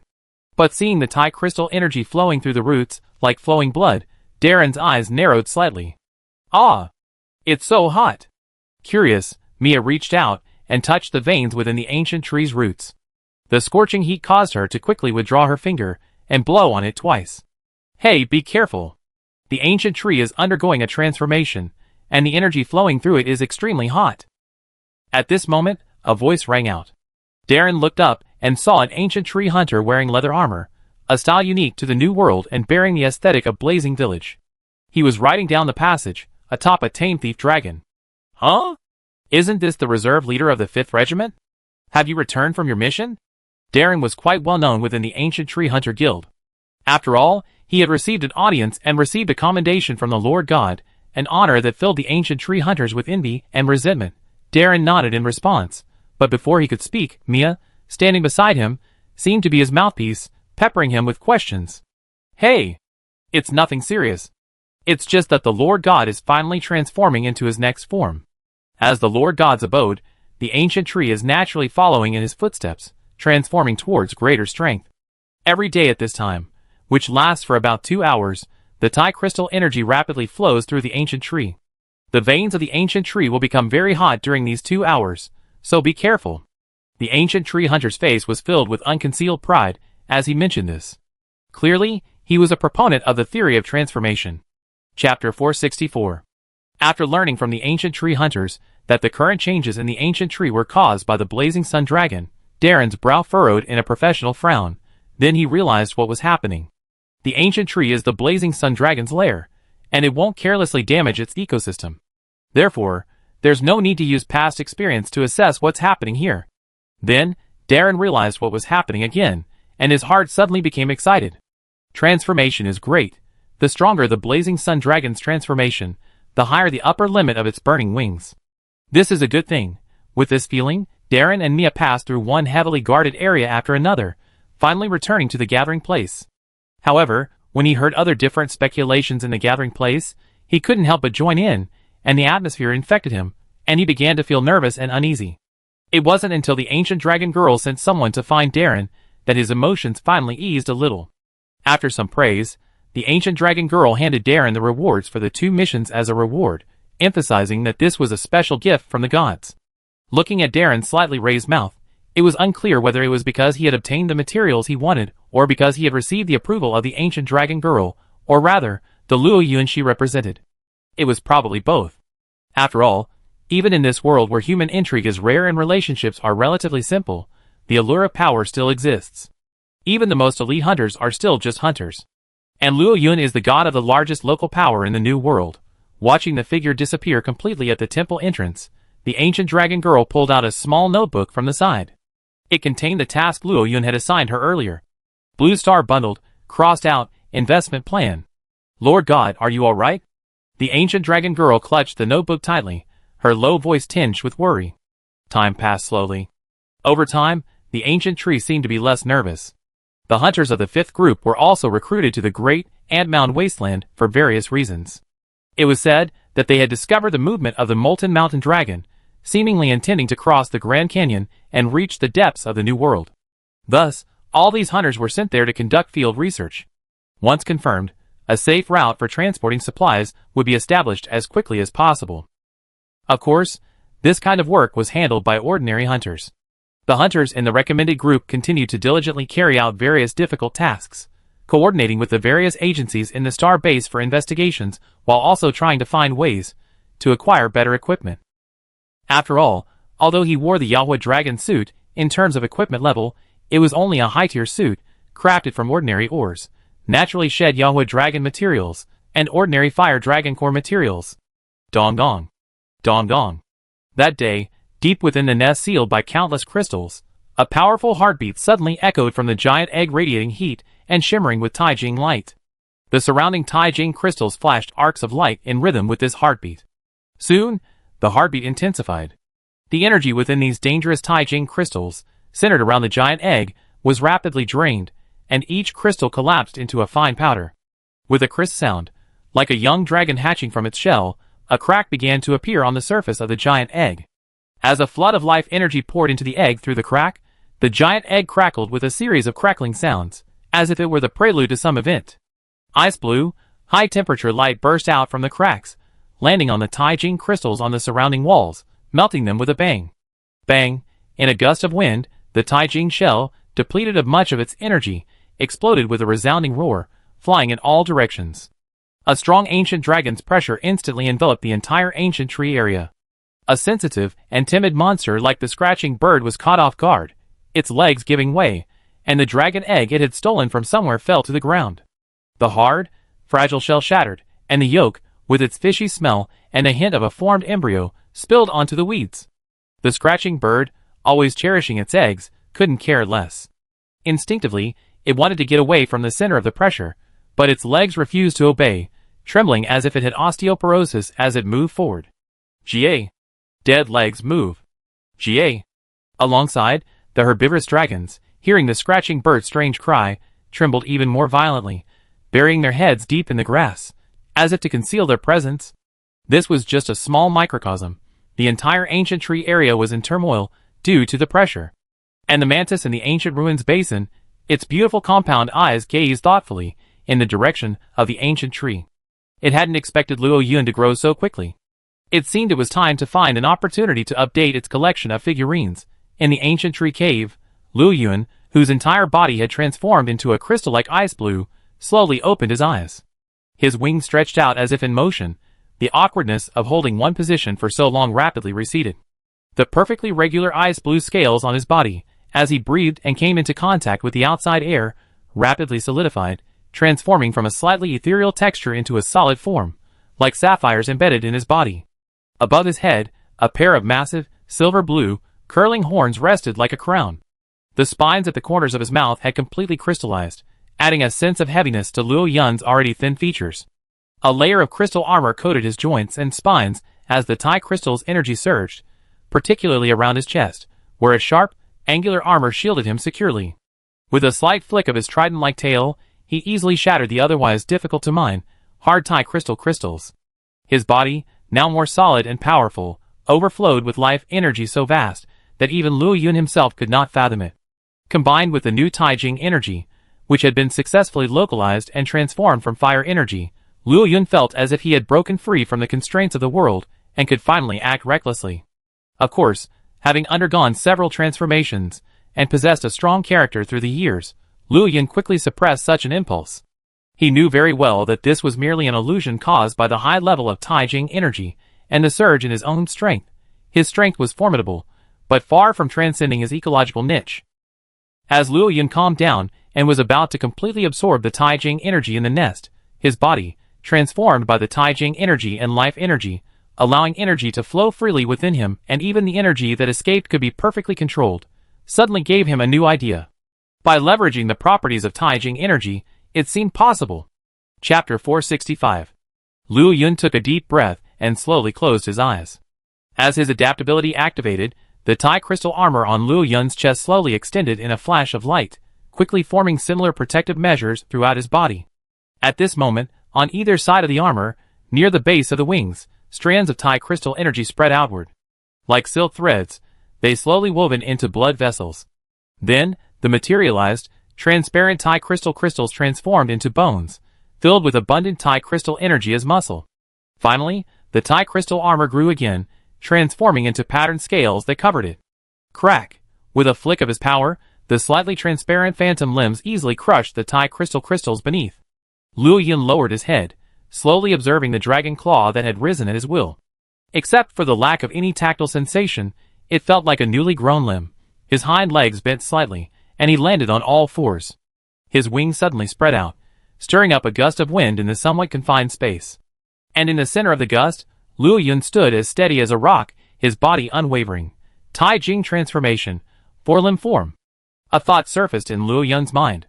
He was so disadvantaged in close combat, not only because he wasn't good at it, but also because, with his two-legged, two-winged frame, he was truly at a disadvantage against opponents of the same tonnage and size. In terms of stability and power generation, he was significantly inferior to a four-legged, two-winged ancient dragon. But now, this phantom limb in this form opened up new possibilities for Luo Yun. Although it was still in its infancy, with his body yet to adapt, and the phantom limb's endurance and strength were still under investigation, at least the direction had been taken. All that remained was further development and refinement. Like a new toy, Luo Yun, after his energy was absorbed, his Tai Jing crystal shattered. He wandered around the nest clearing a certain area, momentarily forgetting the creatures outside the nest that had gathered, sensing Luo Yun's ancient dragon pressure. Quack! Unsurprisingly, the first to eagerly wait was Xia, the melon king of the New World, who quacked. He had suggested more than once that they simply break open the Tai Jing crystals sealing the nest and rush in to see what Luo Yun was up to, but none of the creatures present agreed to his proposal.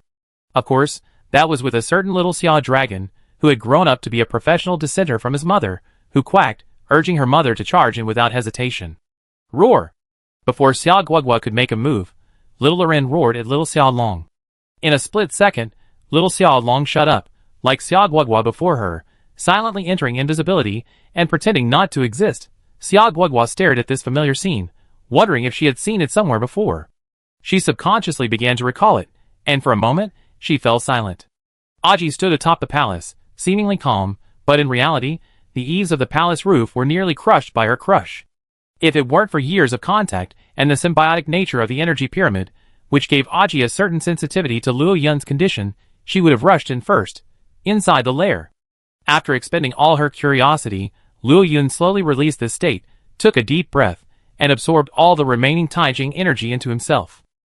Tai Jing transformation, the special energy from another world, finally recognized by this world, blends with the most gentle yet most inclusive life energy of this time, transforming and transforming, forming a fantasy energy capable of altering the very essence of living things. The Tai Jing energy penetrates the bloodstream, significantly enhancing various attributes of the body, altering existing characteristics to adapt to the current form, and transforming the host's inherent attributes and energy, further elevating the life level. Unlike previous introductions to the characteristics, this panel seemed to want to give Luo Yun some information. Therefore, some information about Tai Jing energy was omitted from the introduction, while the origin of Tai Jing energy was added, clarifying some of Luo Yun's speculations. Nevertheless, Luo Yun now deeply understood the power of his own energy. He finally understood why, at the police level, he had been able to compete with, and even defeat, ancient dragons on his own.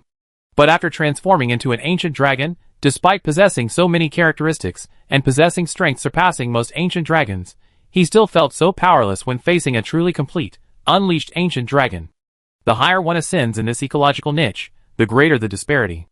Aside from humans, beloved and feared by the world, other species are essentially incapable of defeating a forbidden-level ancient dragon through mere skill.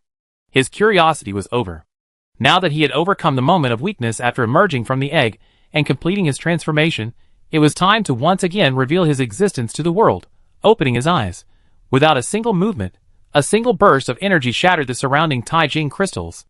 A vast amount of Tai Jing energy emanated from the air, absorbed by Luo Yun like a whale. At the nest entrance, the waiting creatures moved out of the way, avoiding being injured by the shattered Tai Jing crystals, which were as sharp as blades. Countless Yao Jing butterflies flew out from the cracks in the branches, gathering in the sky in a vast mass, blocking out the sunlight. The queen, now a Yao Jing butterfly queen, even left the breeding nest herself and stood in the sky, quietly awaiting the appearance of a host. With a series of crisp sounds, Luo Yun stepped out of the shadows, stepping on the crystal mixture. Besides the skeleton, the completely transformed appearance stunned the waiting creatures. Xia Guogua was especially incredulous. Generally speaking, when a creature becomes a subspecies or undergoes a metamorphosis, its overall appearance doesn't change significantly. At most, a difference in attribute energy or other factors may result in a slightly different appearance compared to the original species. However, the main difference is in its combat style and energy output. But what about Luo Yun? Is this still a fire dragon? This is definitely an alien creature. Looking at the dazed creatures, a smile flickered in Luo Yun's still blue eyes. He raised his head slightly to look at the equally dazed Yaji, then leaned back, took a deep breath, and let out a powerful, oppressive roar that resounded through the sky. The first to react were the Yao crystal butterflies. They didn't judge by appearance, only by energy. swarms of Yao crystal butterflies, at their peak energy and combat power, flew towards Luo Yun, transforming into scales as a first layer of protection. The cats, hearing this familiar roar, quickly recovered from the pressure, meowing and cheering loudly. This emotion quickly aroused the other creatures, and except for little Loren and Yaji, everyone joined in the cheering. Only the mother and son, just like when Luo Yun completed his ancient dragon transformation, found it difficult to accept for a moment. Chapter 466. Since Luo Yun's reappearance and the changes he's undergone over the past few days, most creatures have adapted to his new form. Even those scholars, after years apart, have become enthusiastic again. Although they can't approach his lair to observe Luo Yun's every move up close like they did before, they continue to request an audience with the Great Dragon of Order, using various excuses. At first, the Fire Dragon detail and the ancient dragon girl in charge of this task diligently responded. But as time went on and the number of requests grew, they simply stopped bothering to read any requests from the ancient tree research base and rejected them all. This eased their mind a bit. As for the few who still struggle to adapt, not to mention Aji and her son, Xia Guogua even looked as if she'd seen a ghost. After Luo Yun's transformation, his energy flow accelerated, and the structure of his flesh and blood became even more magical. This seemingly perfect fusion of flesh and energy seemed to transcend the realm of living creatures. Nearly every organ exists for energy, and the immune system has evolved from purely biological immunity to a cross-biological and energy-based immunity. During Xia Guogua's covert probing, the effect of her medicinal mist on Luo Yun was greatly reduced. Even the medicinal mist specifically targeting the immune system was ineffective after being absorbed by Luo Yun. However, the energy immune system instantly took effect, completely destroying the medicinal mist saturated with abnormal energy. Such a performance made Xia Guogua exclaim in disbelief. This was simply not something a creature from this world could display. Luo Yun naturally noticed Xia Guogua's little movements, but since it was just a test of his own condition, he pretended not to notice, letting Xia Guogua do whatever she wanted. The result pleased him greatly, but now, compared to Xia Guogua's incomprehension, Luo Yun was more concerned about Yaji. Originally, Yaji's acceptance was quite good. After all, they had both transformed from ordinary fire dragons, so even if the change was a bit more significant, it was still acceptable. But one time, when Luo Yun tried to create phantom limbs and transform into quadrupedal form, Yaji's brain froze. Let's not even talk about the appearance. The long head, short body, and long tail of a flying dragon would look a bit out of place if phantom limbs were added. Just take the feeling that even the skeleton seemed to have changed, the posture. It's like a couple who have been together for years, waking up one day to see your husband go out for plastic surgery and suddenly have two hands. Even if you later find out those hands are fake, the psychological trauma is still there. His initial acceptance level was instantly shattered. For days, he frightened Yaji into leading a group of female Yao fire dragons on a hunting expedition. She needed to calm down. As for little Loren, he was the one who couldn't accept it the most. He had always tried to catch up with Luo Yun since he was little. But then, he suddenly realized that was far from his father's limit. He had been dreaming of a future where he could reach that level of strength, but this transformation dealt him a slap in the face. How could he possibly catch up if he hadn't even inherited the bloodline completely? Unable to accept it, little Loren flew out of the ancient tree. According to the Yao crystal butterfly on his body, he seemed to have encountered Darren in a bad mood, and temporarily joined him in clearing out the stray Yao fire dragons. Luo Yun, suddenly left alone, was truly helpless. But he couldn't find a good solution, so he ultimately chose to let nature take its course and let time take its course. Just as Luo Yun was trying to adapt to his newfound power, the investigation team received a letter from the old world, sending the situation into a frenzy. The skeleton dragon had been defeated, but why hadn't the ancient dragon fairy ceased? Back on the old world, some unusual ancient dragon movements were still being detected. Their movements and preparations were clearly identical to those of the ancient dragon fairy. In other words, the news from the starry stronghold that the source of the ancient dragon fairy had been eliminated was completely false. They had the wrong target. The skeleton dragon wasn't the mastermind behind the ancient dragon fairy at all. This miscalculation left the scholars at the starry stronghold humiliated. The top brass of the investigation team, who had only just had a few days of peace, held an emergency meeting. After much deliberation, they decided to restart the plan to capture the Molten Mountain Dragon. They intended to use the Molten Mountain Dragon as a breakthrough point to explore the secrets of the ancient dragon fairy, as previously planned. Just like that, another letter requesting assistance was placed before Luo Yun. Xingqian Stronghold requests additional material assistance, including various large-scale equipment, logistics, ammunition, and so on. This type of operation against a supergiant ancient dragon clearly exceeded the decision-making scope of the Blazing Fire Village leadership and required Luo Yun's approval. As for the request in the letter, since Xingqian Stronghold began relying on ancient trees for most of its logistics, and the majority of hunters became registered ancient tree hunters, the cooperation between the two parties gradually evolved into a relationship between a non-governmental organization and local officials. The relationship between the two sides was no longer as pure as it once was.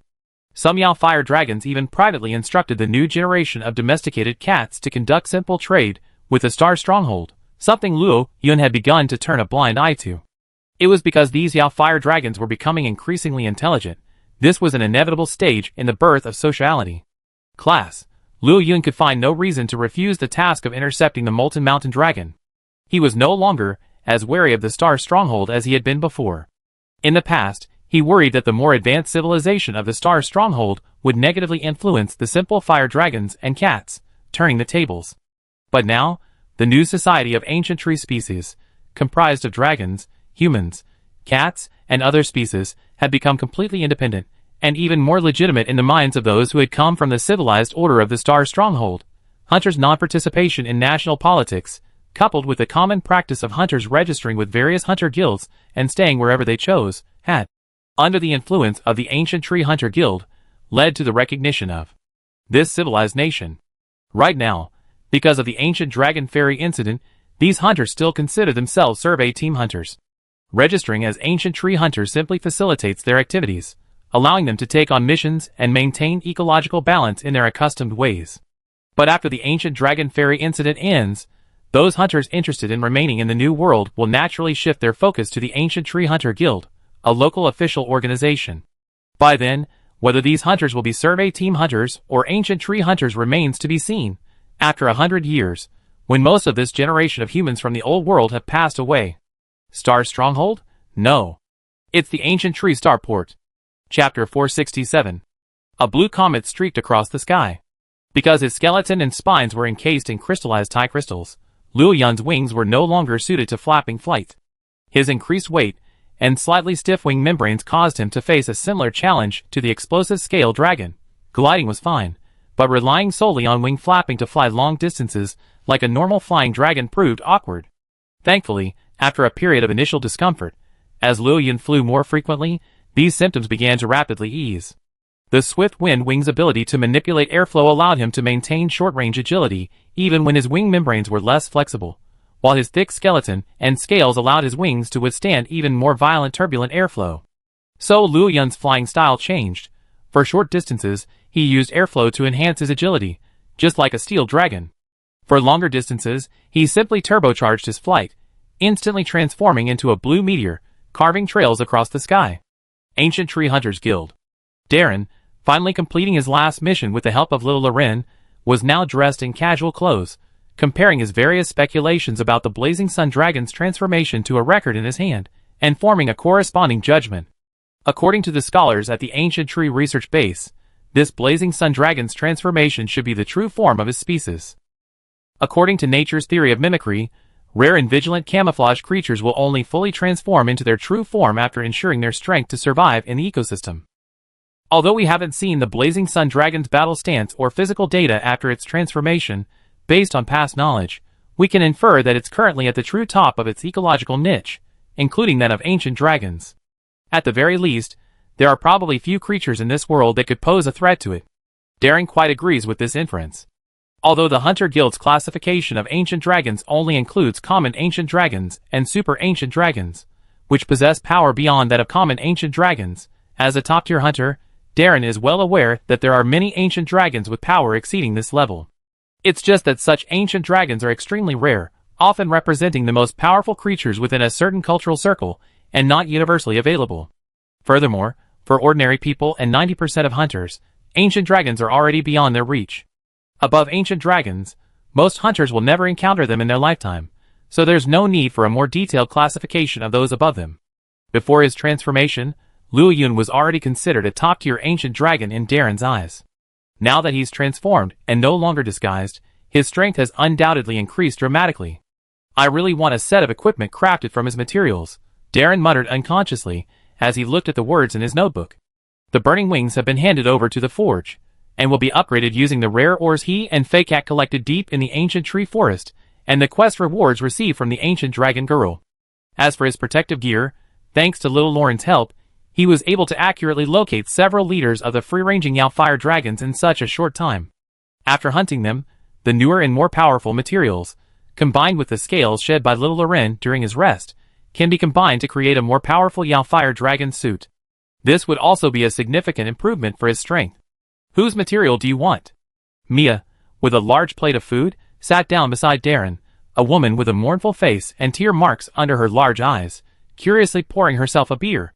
The cat looked at the two people at the table, already feasting, and then glanced at her wallet, which had emptied out again.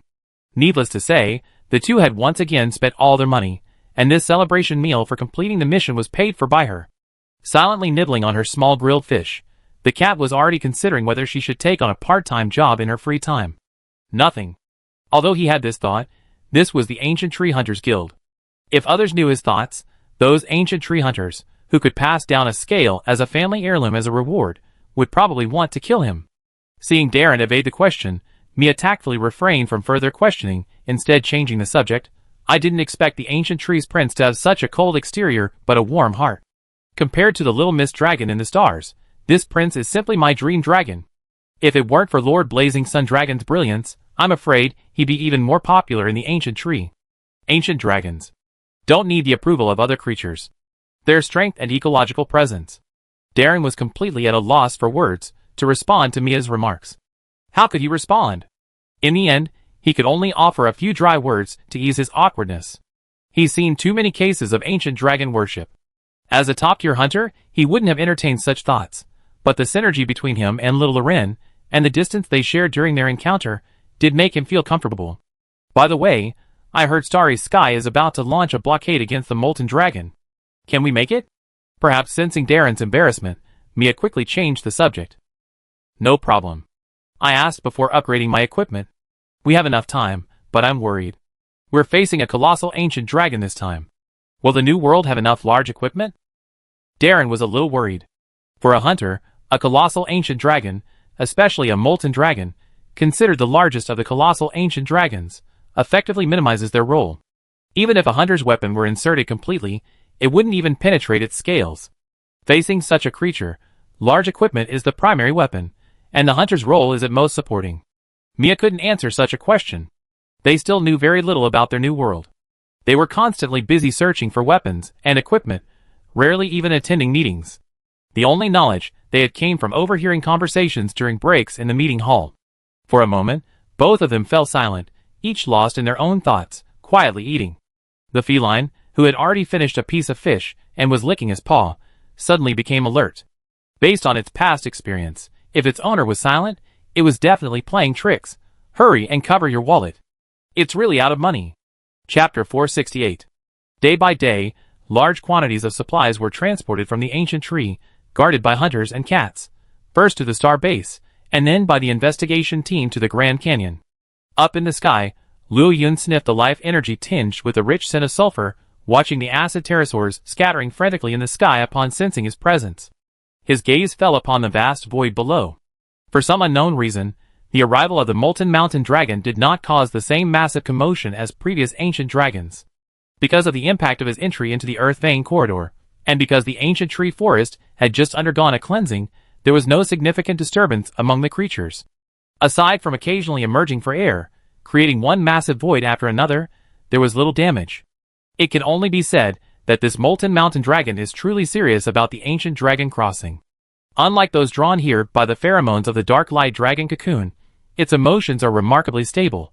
Of course, this is also due to the dark light dragon cocoon not having caused any trouble in recent years, emitting pheromones, and the molten mountain dragon having truly reached its limit. Its aged body is unable to control the life energy within it, which has accumulated to the point where the volcano on its back is enough to be a small source of earth veins. At this point, every time the molten mountain dragon uses its life energy, it is a torture. Thus, for the molten mountain dragon, the only option is to quickly acquire a life energy reserve comparable to its current level, thereby achieving a qualitative change through quantitative change and surpassing its own life limit. Or it could follow the instinct imprinted deep within its genes and choose a suitable place to await its fate. Clearly, without the alluring pheromones of the dark lantern dragon cocoon, the molten mountain dragon had chosen the second path. Above, Luo Yun spotted traces of hunter activity near the pits. Clearly, these hunters, like him, were using these pits to determine the molten mountain dragon's current location. By now, they had reached the border between the Great Ant Mound Wasteland and the ancient tree forest, not too far from the Grand Canyon. Even if the molten mountain dragon made frequent stops and starts, it would officially reach the Grand Canyon in 3 days at most. The investigation team was still continuously transporting supplies to the Grand Canyon, and it was unclear whether they were truly prepared. As for Luo Yun, he had been reluctantly invited by the investigation team, thanks to the promise of substantial benefits and the Commander-in-Chief's constant emotional appeal as a trump card. In reality, he would have come even if the investigation team hadn't invited him. Whether it was to intercept the Nergigant that might appear during the blocking battle, or to test his current strength with the molten dragon, he wouldn't miss this trip. The transport teams on the ground noticed the blue meteor streaking across the sky and stopped to gaze. The deter in those transport teams were even more excited. They knew it was their god. Amidst a sea of adoring and excited gazes, Luo Yun pierced through the clouds and flew straight towards the Grand Canyon. Perhaps Boss Nature had sensed Luo Yun's intentions, or perhaps it was simply a coincidence. While in flight, Luo Yun's sixth sense suddenly picked up a strong sense of malice. Before he could comprehend the cause, he felt the airflow 100 meters away suddenly break. Driven by his mind, the dragon subconsciously lifted itself upward, the turbulent airflow around its wings instantly shifting direction, forcing it to rise a considerable distance. The next moment, a red ball of light passed beneath its body, creating a tremendous pressure and soaring into the distance. Just then, the sound of the sonic barrier bursting slowly reached him. Luo Yun's azure pupils narrowed as he watched the red ball of light, unable to stop, fly far away. After a vast arc in the distance, it rushed towards him again, like a supersonic missile. Is there a new world, too? This remarkable flight speed is unique among the ancient dragons in Monster Hunter. Although it was unclear why Sky Comet Dragon suddenly attacked him, but a speed contest. He wasn't afraid now. His flapping wings flattened, and the small turbines, originally used only for propulsion, instantly grew larger, forming a series of them between the wing membrane and the wing bone. Switching fuel from Tribulation Flame to Tai Crystal Energy, Luo Yun's launch became even faster and easier. Instantly, a massive sonic barrier cloud exploded. Luo Yun's speed reached its peak in an instant. The Tai Crystal shell on his body rapidly expanded, covering his entire body in a thin, transparent yet extremely hard shell, insulating him from the wind pressure of his ultra-high-speed movement and the effects of the Yao crystal butterflies disguised as scales. Comets, one blue, one red, intertwined in the sky, each soaring directionlessly, driven by their own speed. Neither the Sky Comet Dragon nor Luo Yun dared to engage head-on at such high speeds. It was like a supersonic fighter jet colliding with an ordinary plane. The supersonic fighter's shell was indeed harder and more solid, but under the sheer force of such a collision, the ultimate outcome was mutual destruction. This was still the case today. Although Luo Yun was confident in his current physical strength and Tai Jing shell, he knew that the Sky Comet Dragon would be the first to die after the collision. However, the Sky Comet Dragon's shell, bones, and other components would still tear Luo Yun apart under such impact. Therefore, the battle between the two sides devolved into a situation where both sides, while moving at high speed, used their wings, cuticles, and other parts to disrupt each other while simultaneously attacking from the same direction. The Sky Comet Dragon had not expected that, having just replenished its dragon energy, it would encounter the high-speed flying creature that had once puzzled it. As a symbol of speed, the Sky Comet Dragon was not known for its good temper. It would often attack any creature of the same height while flying, and now it had collided with another high-speed flying creature. It was unclear whether it was a sense of danger or some other reason, but it suddenly became furious and launched a surprise attack on Luo Yun, intending to defeat him with a single blow. However, to its surprise, Luo Yun's previously observed speed wasn't even his limit. After dodging his attack, his burst of speed was actually comparable to his own. Furthermore, his defenses actually surpassed his own, the hardened shell far superior to that of an ordinary ancient dragon, which he had evolved to adapt to the conditions of long-term supersonic flight. His repeated scrapes and blows had no effect on Luo Yun. If Luo Yun hadn't been unaccustomed to this type of combat and flight, he wouldn't have been the one taking the initiative at this moment. Chapter 469. Two streaks of light streaked across the great anthill wasteland. A thunderous roar echoed. The creatures below looked up, only to see two distant shadows. Unfamiliar with this ultra-high-speed flight method, which was distinct from the flapping of wings, Lu Yun's several proactive attacks were dodged by the Sky Comet Dragon with various elaborate tactics. For example, it spun 720 degrees, and then bursted back into action with its turbines. Watching the Sky Comet Dragon whirling and swirl, attempting to disrupt the airflow around him, and find the right opportunity to attack, Lu Yun had no idea how to counter it. Seizing the initiative in battle through speed was a skill perfectly demonstrated by the Sky Comet Dragon.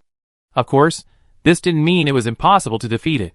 The Sky Comet Dragon was known for its speed, but aside from that speed and the corresponding defense, it was pretty much average, making it one of the weaker ancient dragons.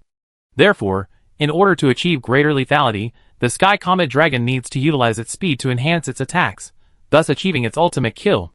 This is both its strength and its weakness. Thus, the best way to deal with it is to defend and counterattack. By avoiding its ultimate blows, dodging or withstanding its attacks, the Sky Comet Dragon, without its speed boost, becomes a significantly less threatening threat. The other option Luo Yun currently wants to pursue is to completely suppress the opponent in terms of speed. Without the necessary conditions, allowing the opponent to seize the initiative is helpless. But with the necessary conditions, his own stats, aside from speed, far surpass the opponent's. So why should he endure such humiliation? Furthermore, Luo Yun had come to understand that this Sky Comet Dragon was most likely orchestrated by Boss Nature through various coincidences to intercept him. Or perhaps warning would be a more accurate description. Not to mention that Luo Yun's affinity with nature currently stood at 70%. In every way, he was considered Boss Nature's own dragon. Let's just say that now, having completed a more powerful transformation, both in terms of life level and power, he had firmly reached the level of a being that could be released from the Forbidden Realm. Leaving the New World, a place where ancient dragons clustered, and placing him within the smaller civilizations of the Old World, he would be a true leader in the ecosystem. Therefore, as long as Luo Yun didn't become as arrogant as the future Earth-crying dragon, attempting to manipulate the New World to his will, and thus usurp control, then the consciousness of nature wouldn't so easily sentence him to death. A positively released ancient dragon, if properly managed, could fully create an ecosystem highly conducive to ecological development. It wouldn't be an exaggeration to describe him as the cornerstone of the world. For example, the diligent Earth Mother, Xianhui Dragon, whose primary occupation was collecting metals, and whose secondary occupation was opening up tributaries of the Earth veins. She once tirelessly forged the Earth-crying dragons, piece by piece, from the corpses of a group of Serpent King dragons. Which one of them wasn't once Boss Nature's favorite? The Molten Mountain Dragon is crucial to Boss Nature's plans, a test for the ecological maintainers, and a crucial backup plan for the Dark Lantern Dragons. Luo Yun couldn't just casually disrupt this. Otherwise, if the ecological maintainers didn't have the strength to fight against an ancient dragon of this level, the large number of unrestricted ancient dragons they had previously dispatched to defeat the Dark Red Dragon driven from the depths of the New World would have led to the current shortage of unrestricted ancient dragons in the New World. I'm afraid I have to pay a price and recruit those collaborators to resolve this situation. Boss Nature really doesn't want to create a divine domain in the New World, knowing that even after defeating the Sky Comet Dragon, there will undoubtedly be other ancient dragons waiting for him. Luo Yun gave up the idea of joining the battle. After all, his initial plan was just to intercept the Nergigant. Even without him, Xia Guoguo could surely do it on her own. That's right. Compared to Luo Yun, who could pose a sufficient threat to the Molten Mountain Dragon and was already in the same ecological niche, Boss Nature didn't pay much attention to Xia Guoguo. After all, judging by Xia Guoguo's current level of symbiosis with the investigation team, this creature could already be considered a significant force on the investigation team side. Moreover, in the battle against the colossal ancient dragon, Xia Guoguo is merely a top-tier support, not the primary attacker. How much of her medicinal mist would it take for a molten dragon to take effect? Luo Yun, no longer anxious to reach the Grand Canyon, dealt with the Sky Comet Dragon's mild harassment while learning its flying techniques and, by the way, testing the limits of his current speed, Grand Canyon, late at night. This barren land, rarely visited by any living creature save for the occasional monster seeking to enter the Miasma Valley and, thus, the Dragon Crystal Land, was now brightly lit. A barrier wall, constructed from the hardwood unique to the New World, spanned the canyon, blocking it off. Dozens of cannons and crossbows had already been positioned in designated attack positions. Swarms of pterosaurs and thief dragons continuously carried logistical supplies into the newly opened caves. Everyone was completely sleepless, quietly awaiting the arrival of the molten mountain dragon at their respective posts. In the old world, the migrating giant dragons often posed a far greater threat than the natural disasters caused by ordinary ancient dragons. With ordinary ancient dragons, except in special circumstances, as long as defensive measures were taken and no provocations were levied, the danger could generally be resolved by waiting for them to leave. As for the giant ancient dragons, aside from forcing them to change their course through combat, there was really no effective way to prevent them. Failure to drive them away would often result in immeasurable losses. This time, facing the molten mountain dragon, their goal was to capture it, but the success rate was uncertain. They could only fight tooth and nail to complete this frantic interception operation. At the highest command post, the commander-in-chief gazed toward the entrance of the Grand Canyon, his brow furrowed. Still no news of the blazing sun dragon? No. The hunter shook his head, sighing worriedly. Ever since the transport team last saw the blazing sun dragon 2 days ago, it's been as if he's vanished from the face of the earth. There's been no news for 2 whole days. If it weren't for the fact that the blazing sun dragon has always been known to be incredibly reliable within the investigation team, many people would probably have thought he stood them up. Something unexpected must have happened. In short, be prepared for the possibility of not having blazing sun dragon support. When the sun rises tomorrow, the war will begin. Chapter 470. 2 days and 2 nights. The battle between Luo Yuan and the Sky Comet Dragon lasted 2 full days. I wonder if it was because the new world's abundant life energy caused all kinds of energy to be extremely active. The Sky Comet Dragon, which was supposed to be following the flow of the Earth veins, maintained its super-fast flight for 2 full days. They circled the Great Ant Mound wasteland, then flew over the Grand Canyon, traversed the Coral Plateau, and finally arrived at this icy and snowy hell. Until now, the Sky Comet Dragon was finally showing signs of fatigue, its speed noticeably declining. Now, it was just holding on, trying to maintain its dignity. Although mentally exhausted, his energy was still abundant.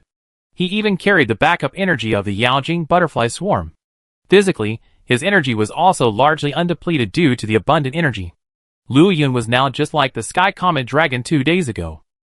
Using the flying techniques he learned from the Sky Comet Dragon, Luo Yun constantly disrupted the airflow around it from various angles. Seeing the dragon's wobbling, disrupted airflow, and swaying at high speed, Luo Yun's mood suddenly brightened. No, little brother. Although the Sky Comet Dragon couldn't hear Luo Yun's roar, it could clearly see him opening his mouth. Reluctantly, the Sky Comet Dragon tried to accelerate again, but it was powerless. The massive drain on its energy had slowed its dragon energy conversion rate, and even maintaining this level was already an exceptional performance. Watching the Sky Comet Dragon in this state, Luo Yun executed another difficult maneuver, disrupting the airflow around it once again. It was like a cat playing with a mouse, not rushing to kill, just playing. What's the point of being fast? Speed and endurance are king. After his wings slashed past the Sky Comet Dragon once again, creating a swirling air current, Luo Yun watched as the Sky Comet Dragon suddenly lost control, spiraling downward. Luo Yun no longer had the will to continue soaring. In the end, he still achieved the final victory. With a beautiful flyback, Luo Yun, piercing the clouds with a blue light, soared high into the sky. He quickly locked onto the Sky Comet Dragon below, which had just pulled him out of the thick snow. The entire dragon swooped down.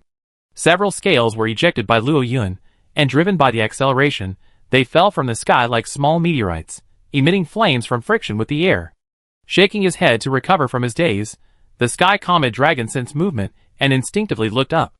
That attack from the sky looked so familiar. Aside from the blue instead of red, the larger ball of light, and the more exaggerated momentum, there was almost no difference. Oh no, I'm the fake one. Even the Sky Comet Dragon had to admit that Luo Yun's performance was even more perfect than his own. It happened so quickly. In less than a second, the stamina-depleted Sky Comet Dragon had no time to dodge. He knew that for creatures lacking the ability to instantly burst energy at short distances, such an attack was nearly impossible to defend against. And without the wide-ranging energy bursts of other ancient dragons, the Sky Comet Dragon, facing this attack after landing, would also find no solution. Instead of abandoning defense and attempting to dodge, he decided to do so. It would be better to fold his wings and hope that Luo Yun's attack was just a show of strength and wouldn't actually hit him. Boom! A resounding explosion accompanied by a torrent of snow shattered into the air like waves. With a sudden tremor, the area Luo Yun had struck collapsed, and the surrounding snow-capped mountains, shaken by the violent tremors, triggered massive avalanches. Liu Yun flapped his wings and soared out of the blinding snowfall. From midair, he watched the figure below plummet into the abyss as the ground collapsed, his Taijing membrane, which served as a barrier against airflow, shattered. Not to mention, the lovely star flying strike, which hadn't been used in years, now utilized Taijing energy as its primary attack force. The explosive power truly made Liu Yun's eyes light up. The Taijing membrane on his body and the Taijing shell on his chest, which served as armor, blocked most of the reaction force. The damage he sustained was even less than that sustained by the speed of the previous lovely star flying sky strike. He fully recovered in a mere breath. Liu Yun didn't care whether the sky comet dragon lived or died. After taking that blow, it would at least be crippled.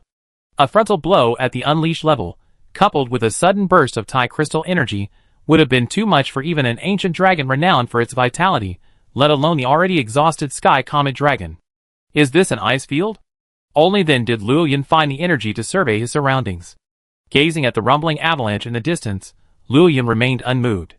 Before his transformation, Liu Yun might have activated sunshine. Now, with the Yao crystal butterfly warming him up, the extreme cold of the ice field had little effect on him. He simply disliked the surroundings. Admiring the vast expanse of white, Liu Yun spread his wings once again and soared into the sky, carefully sensing the flow of the Earth's veins. After transforming into his current, more magical form, Liu Yun's sense of direction was no longer based on a creature's homing instinct, but rather a more efficient perception of the Earth's veins. By sensing the familiar fluctuations of the Earth's veins, he could more clearly pinpoint his destination. With another piercing sound, Liu Yun pierced through the clouds and began his return flight. And just where he hadn't noticed, an ice-blue figure, disturbed from its sleep, flew out from a crevice in the canyon, now wailing like an eagle at the area where a large, collapsed cavity had been formed. With a sudden burst of extreme cold, every creature that flew past him was frozen into ice sculptures, plummeting into the abyss. Flakes of purple-tinged stone rained down like rain. Unable to find the culprit, the disturbed country girl could only angrily fly back to her nest and plunge into a lava-filled tributary, letting the scorching lava wash over her. Soon, new pieces of stone, like new clothes, were draped over her. The restless supercooled water was once again controlled by this new garment, and the ice field seemed to have returned to its original calm. At the entrance to the great Ant Mound Wasteland Canyon, the commander-in-chief looked at the dilapidated fortress and the last line of defense. The huge figure, exhausted from breaking through the first line, had been forced to rest on the second line. He couldn't suppress a smile. After ordering the swift processing and the provision of several more fixed crossbow beds, the commander-in-chief laughed heartily. Chapter 471. The interception process was extremely tortuous, but fortunately, the final outcome was positive. After a long period of worry, the commander-in-chief, whose nerves had been on edge, finally relaxed. He could no longer control his expression and burst into laughter. It wasn't easy, truly not, but the rewards were immense. This was the first time humans had successfully intercepted a supergiant ancient dragon of this magnitude. This was definitely a milestone in history. Furthermore, beyond its historical significance, they could learn more about the ancient dragon fairy and supergiant ancient dragons through this molten mountain dragon. This data would help unlock the secrets of the ancient dragon fairy and confirm the theories of many scholars, thus increasing humanity's ability to more effectively respond to supergiant ancient dragons, like the molten mountain dragon. What's the situation with the molten mountain dragon? How long do we have? After venting his frustrations, the commander-in-chief quickly regained his composure. He took a potion from a box beside the command center and drank it. Feeling his fatigue subside considerably, he then reported to the scholars on the other side, who were compiling the data sent back by the investigators. This molten mountain dragon is truly old, and its physical strength has long since reached its limit. Unless there's any external force stimulating its radiator and the volcano on its back, it's expected to rest for 12 to 24 hours before waking up again. So we don't have much time. The deputy director of the Ecological Research Institute, who accompanied the team, carefully set aside the collected data and gave a pressing figure. Is it so short? The commander-in-chief rubbed his chin, pondering. The process of intercepting the molten dragon was full of chance. The investigation team first attacked it with various large-scale equipment, making it feel threatened and alert. This state not only sapped the molten dragon's energy, but also inflicted a certain amount of damage, forcing it to further deplete its energy. Carrying a volcano on its back, the molten dragon itself consumes far more energy to move than other supergiant ancient dragons.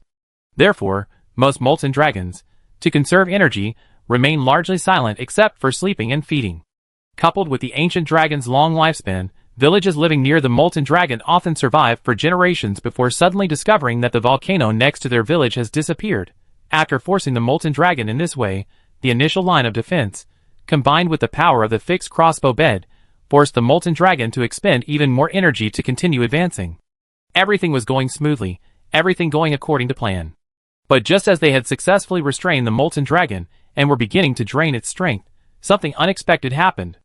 A Nergigant, significantly smaller than the recorded Nergigant, suddenly appeared and attacked the molten dragon without hesitation.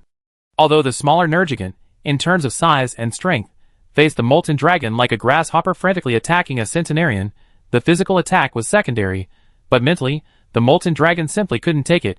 To drive away this grasshopper, before the investigation team could arrange for hunters to take action, the molten dragon erupted in a volcanic eruption. With a torrent of magma swirling around, the Nergigant was indeed driven from its body, but the investigation team's defenses were also rapidly breached by the molten flames.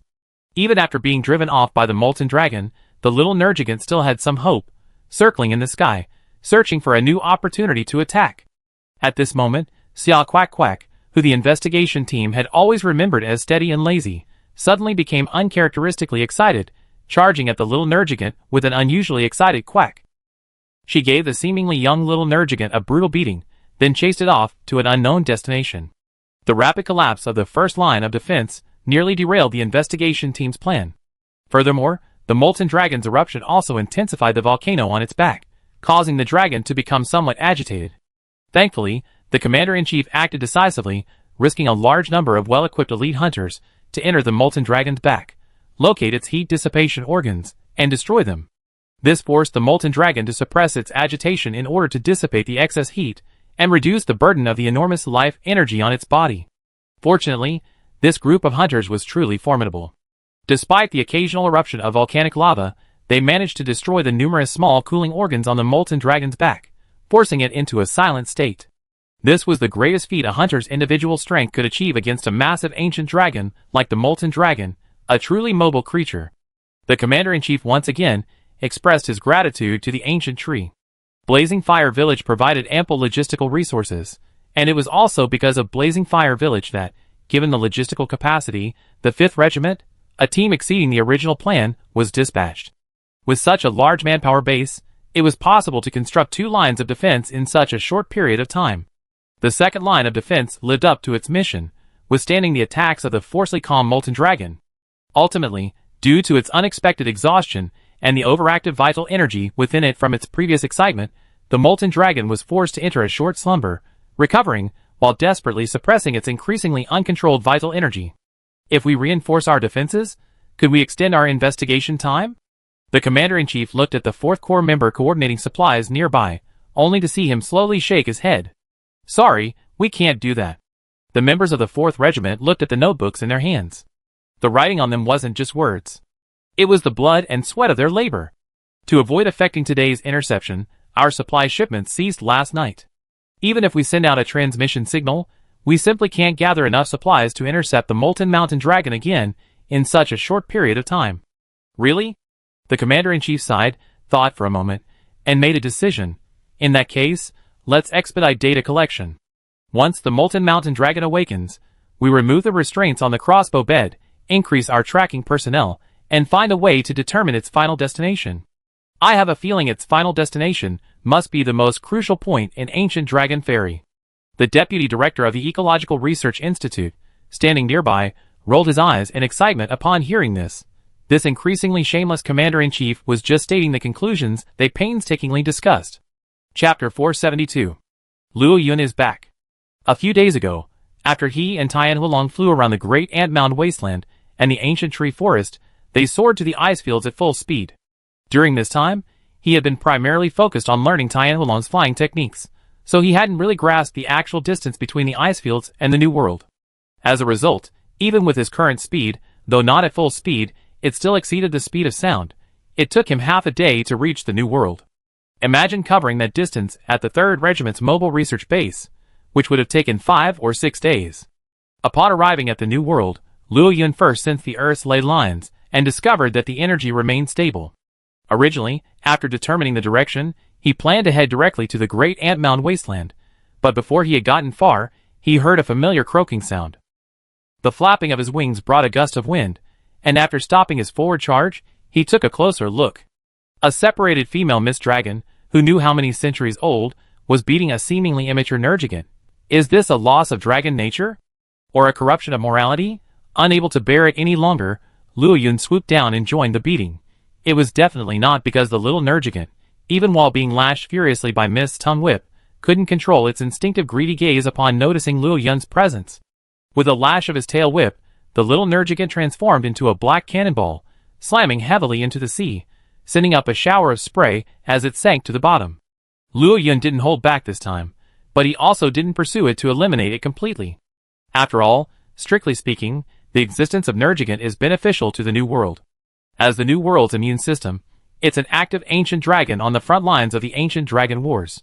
Before it commits atrocious acts like the insect-eating incidents of recent years, or before the New World's own immune system becomes too robust, potentially backfiring, ecologically focused ancient dragons like Luo Yun will generally avoid exterminating Nergigant.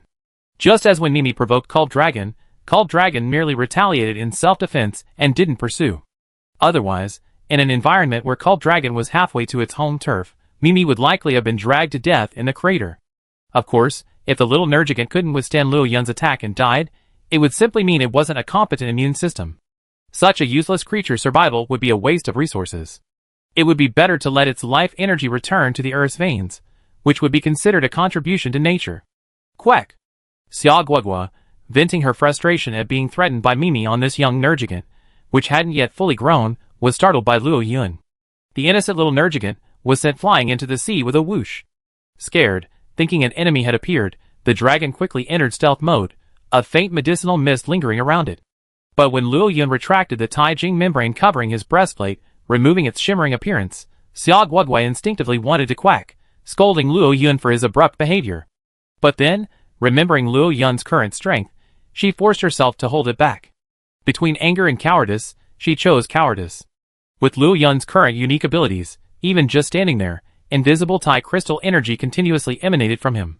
Coupled with his growing strength and heightened perception, Xia Guogua's previously perfect invisibility, crafted from the Tai crystal energy of the ancient tree, was once again ineffective in his presence. In Luo Yun's eyes, the entire dragon appeared like a translucent creature. Unable to see Xia Guogua's expression, he had no idea what she was thinking. He had originally intended to inquire about the situation in the Grand Canyon, to learn if the interception had been successful, to avoid making an unnecessary trip.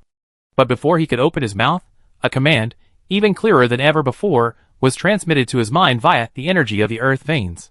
Nature's consciousness issued an extremely urgent summons to him. Destination: Dragon Crystal Land. The force of this summons was something Luo Yun had never felt before, not even when he had experienced the Tianhui dragon. He looked down at Xia Guogua, who had withdrawn the medicinal mist, and was now flying towards the ground below. For him, if he could lie down, he would never lie prone. If he could stand firmly on solid ground, he would never fly. Luo Yun also knew Xia Guogua's nature, so he quickly roared, asking about the situation in the Grand Canyon. Then, Xia Guogua, for some unknown reason, gave a croak that seemed slightly resentful, indicating his ignorance. Then, flapping its wings rapidly, it descended as if fleeing for its life. Soon, after escaping the Taijing energy range, it completely disappeared from Luo Yun's sight. He didn't know what had happened to Xia Guogua, but without the information he needed, and with Boss Nature's urgent urging, Luo Yun didn't bother to dwell on it. With a flap of his wings, he burst towards the Grand Canyon again. When Luo Yun broke through the clouds, he saw the vast canyon below, now emitting a rich odor of sulfur. The massive body of the molten mountain dragon lay dormant on the ground. He felt a surge of joy, and at the same time, he understood why Boss Nature had issued such an urgent call. The molten mountain dragon had been successfully intercepted. While it was unknown how long it could be stopped, intercepting it once guaranteed a second time.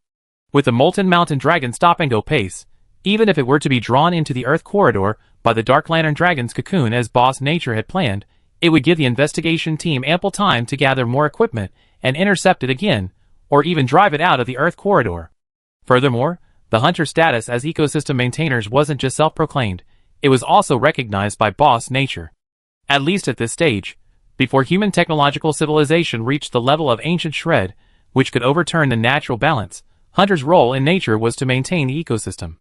If the hunters were able to intercept the molten mountain dragon in such a short time, could they also kill the dark lantern dragon before it emerged from its cocoon and completed its transformation? For the nature consciousness, the ultimate goal is to kill the dark lantern dragon, not necessarily to force it to self-destruct. As long as this goal is achieved, the nature consciousness will naturally choose a path more conducive to the development of the new world among its ever-changing plans. Rather than allowing the molten mountain dragon to die in the earth vein corridor, causing the new world to decline, and then waiting thousands, or even tens of thousands of years for a new, stable ecosystem to emerge, it would be better to allow the new world to continue developing in its original state. Thus, the nature consciousness's eagerness to summon Luo Yun to the Dragon Crystal Land makes sense. Furthermore, given the nature consciousness's steadiness, Luo Yun might not be the only one being summoned. Chapter 473. Luo Yun circled several times above the molten mountain dragon. The acid pterosaurs that survived on the volcano on its back scurried away, cawing under his pressure. Many of the pterosaurs that had already fled after arriving on the new world were driven away even more by Luo Yun's attack. The scholars and members of the research team below, who were investigating the volcano on the molten mountain dragon's back and deducing its health from its exposed cooling organs, heard the noise and looked up to see Luo Yun, a man who had changed drastically. Thankfully, Luo Yun's new appearance had spread throughout the research team during this time. Even those who hadn't seen him before were able to identify him based on his relatively abstract sketch and the exclamations of his companions. The commander-in-chief, who was arranging various matters, heard the noisy sounds coming from outside the cave and looked up with a serious expression. At this moment, the molten mountain dragon was merely resting, not truly silent. Furthermore, their knowledge of the molten mountain dragon was minimal, so during the investigation, everyone was very conscientious about keeping their movements low, lest they accidentally disturb something, which would have been extremely troublesome if it had awakened the molten mountain dragon. But now, it was clear that something had happened to cause such a commotion. Emerging from the cave, the commander-in-chief immediately caught sight of Luo Yun in the sky, instantly immersing himself in the atmosphere. The relationship between the investigation team and Luo Yun was now complex. From a once slightly dominant collaborator, they had transformed into an officially recognized non-governmental organization in the new world. This transformation was due to numerous factors, all culminating from small, incremental changes and various decisions made over the years. It just happened naturally, and Luo Yun, not only the king of the ancient tree, but also an ancient dragon imbued with wisdom and reason, had repeatedly helped the investigation team resolve crises. Now, the interception of the molten mountain dragon was successfully completed without the enemy's involvement. It's like a general facing a powerful enemy, requesting assistance from the king. The king agrees and sends additional weapons, but the reinforcements are delayed due to other matters. In the end, the general and his soldiers, despite the pressure, forcefully defeat the enemy. And then, the king arrives belatedly with his army, only to look surprised. While the actual situation differs from this metaphor, the sentiment is similar. After all, the investigation team is essentially a force primarily composed of hunters, with a very simple internal structure. With the ancient tree as an official authority, they naturally place themselves in this position. Their behavior is like children showing off to adults, or those of lower status showing off to their superiors. Luo Yun did not disappoint them. After locating the commander-in-chief and landing in his direction, he felt a wave of emotion as he listened to his description of the battle. Though he had been pondering what he could do about this incident, he ultimately realized that he truly couldn't do much. Facing nature, even now, he had merely risen from a low-level worker to a high-level worker, and he still couldn't make much of a difference to the decisions made by this ruthless boss. As long as they fail to transcend their ecological niche, this situation will remain unchangeable. Thankfully, as a butterfly, they have managed to change many things. The gentle flutter of their wings in the past has now caused significant ripples in the long river of destiny that was already predetermined. Looking at the commander-in-chief, who was in high spirits and speaking eloquently before him, his tone filled with pride, Luo Yun paused for a moment, then silently activated his energy organs. Excusing their failure to arrive as promised, he slowly expelled a highly concentrated new Taijing crystal as a reward, presenting it to the investigation team. Looking at the Taijing crystal in the commander-in-chief's hand, its interior constantly shimmering with energy, the deputy director of the Ecological Research Institute stood by, his eyes wide open. As dragons, compared to humans, they are more sensitive to the flow of energy. It is precisely because of this perception that they can perform alchemy using various materials with extremely high energy conductivity. At this moment, both in terms of energy flow and the seemingly extraordinary energy within the crystal, this is a rare and precious material comparable to dragon jade. If used properly, both alchemy and forging could potentially yield breakthroughs beyond imagination. In fact, the deputy director's idea was correct. This wasn't some Taijing crystal simply created by mobilizing the Taijing energy within Luo Yun's body. It was a special crystal condensed within his energy organs, of exceptionally high purity and blended with life energy.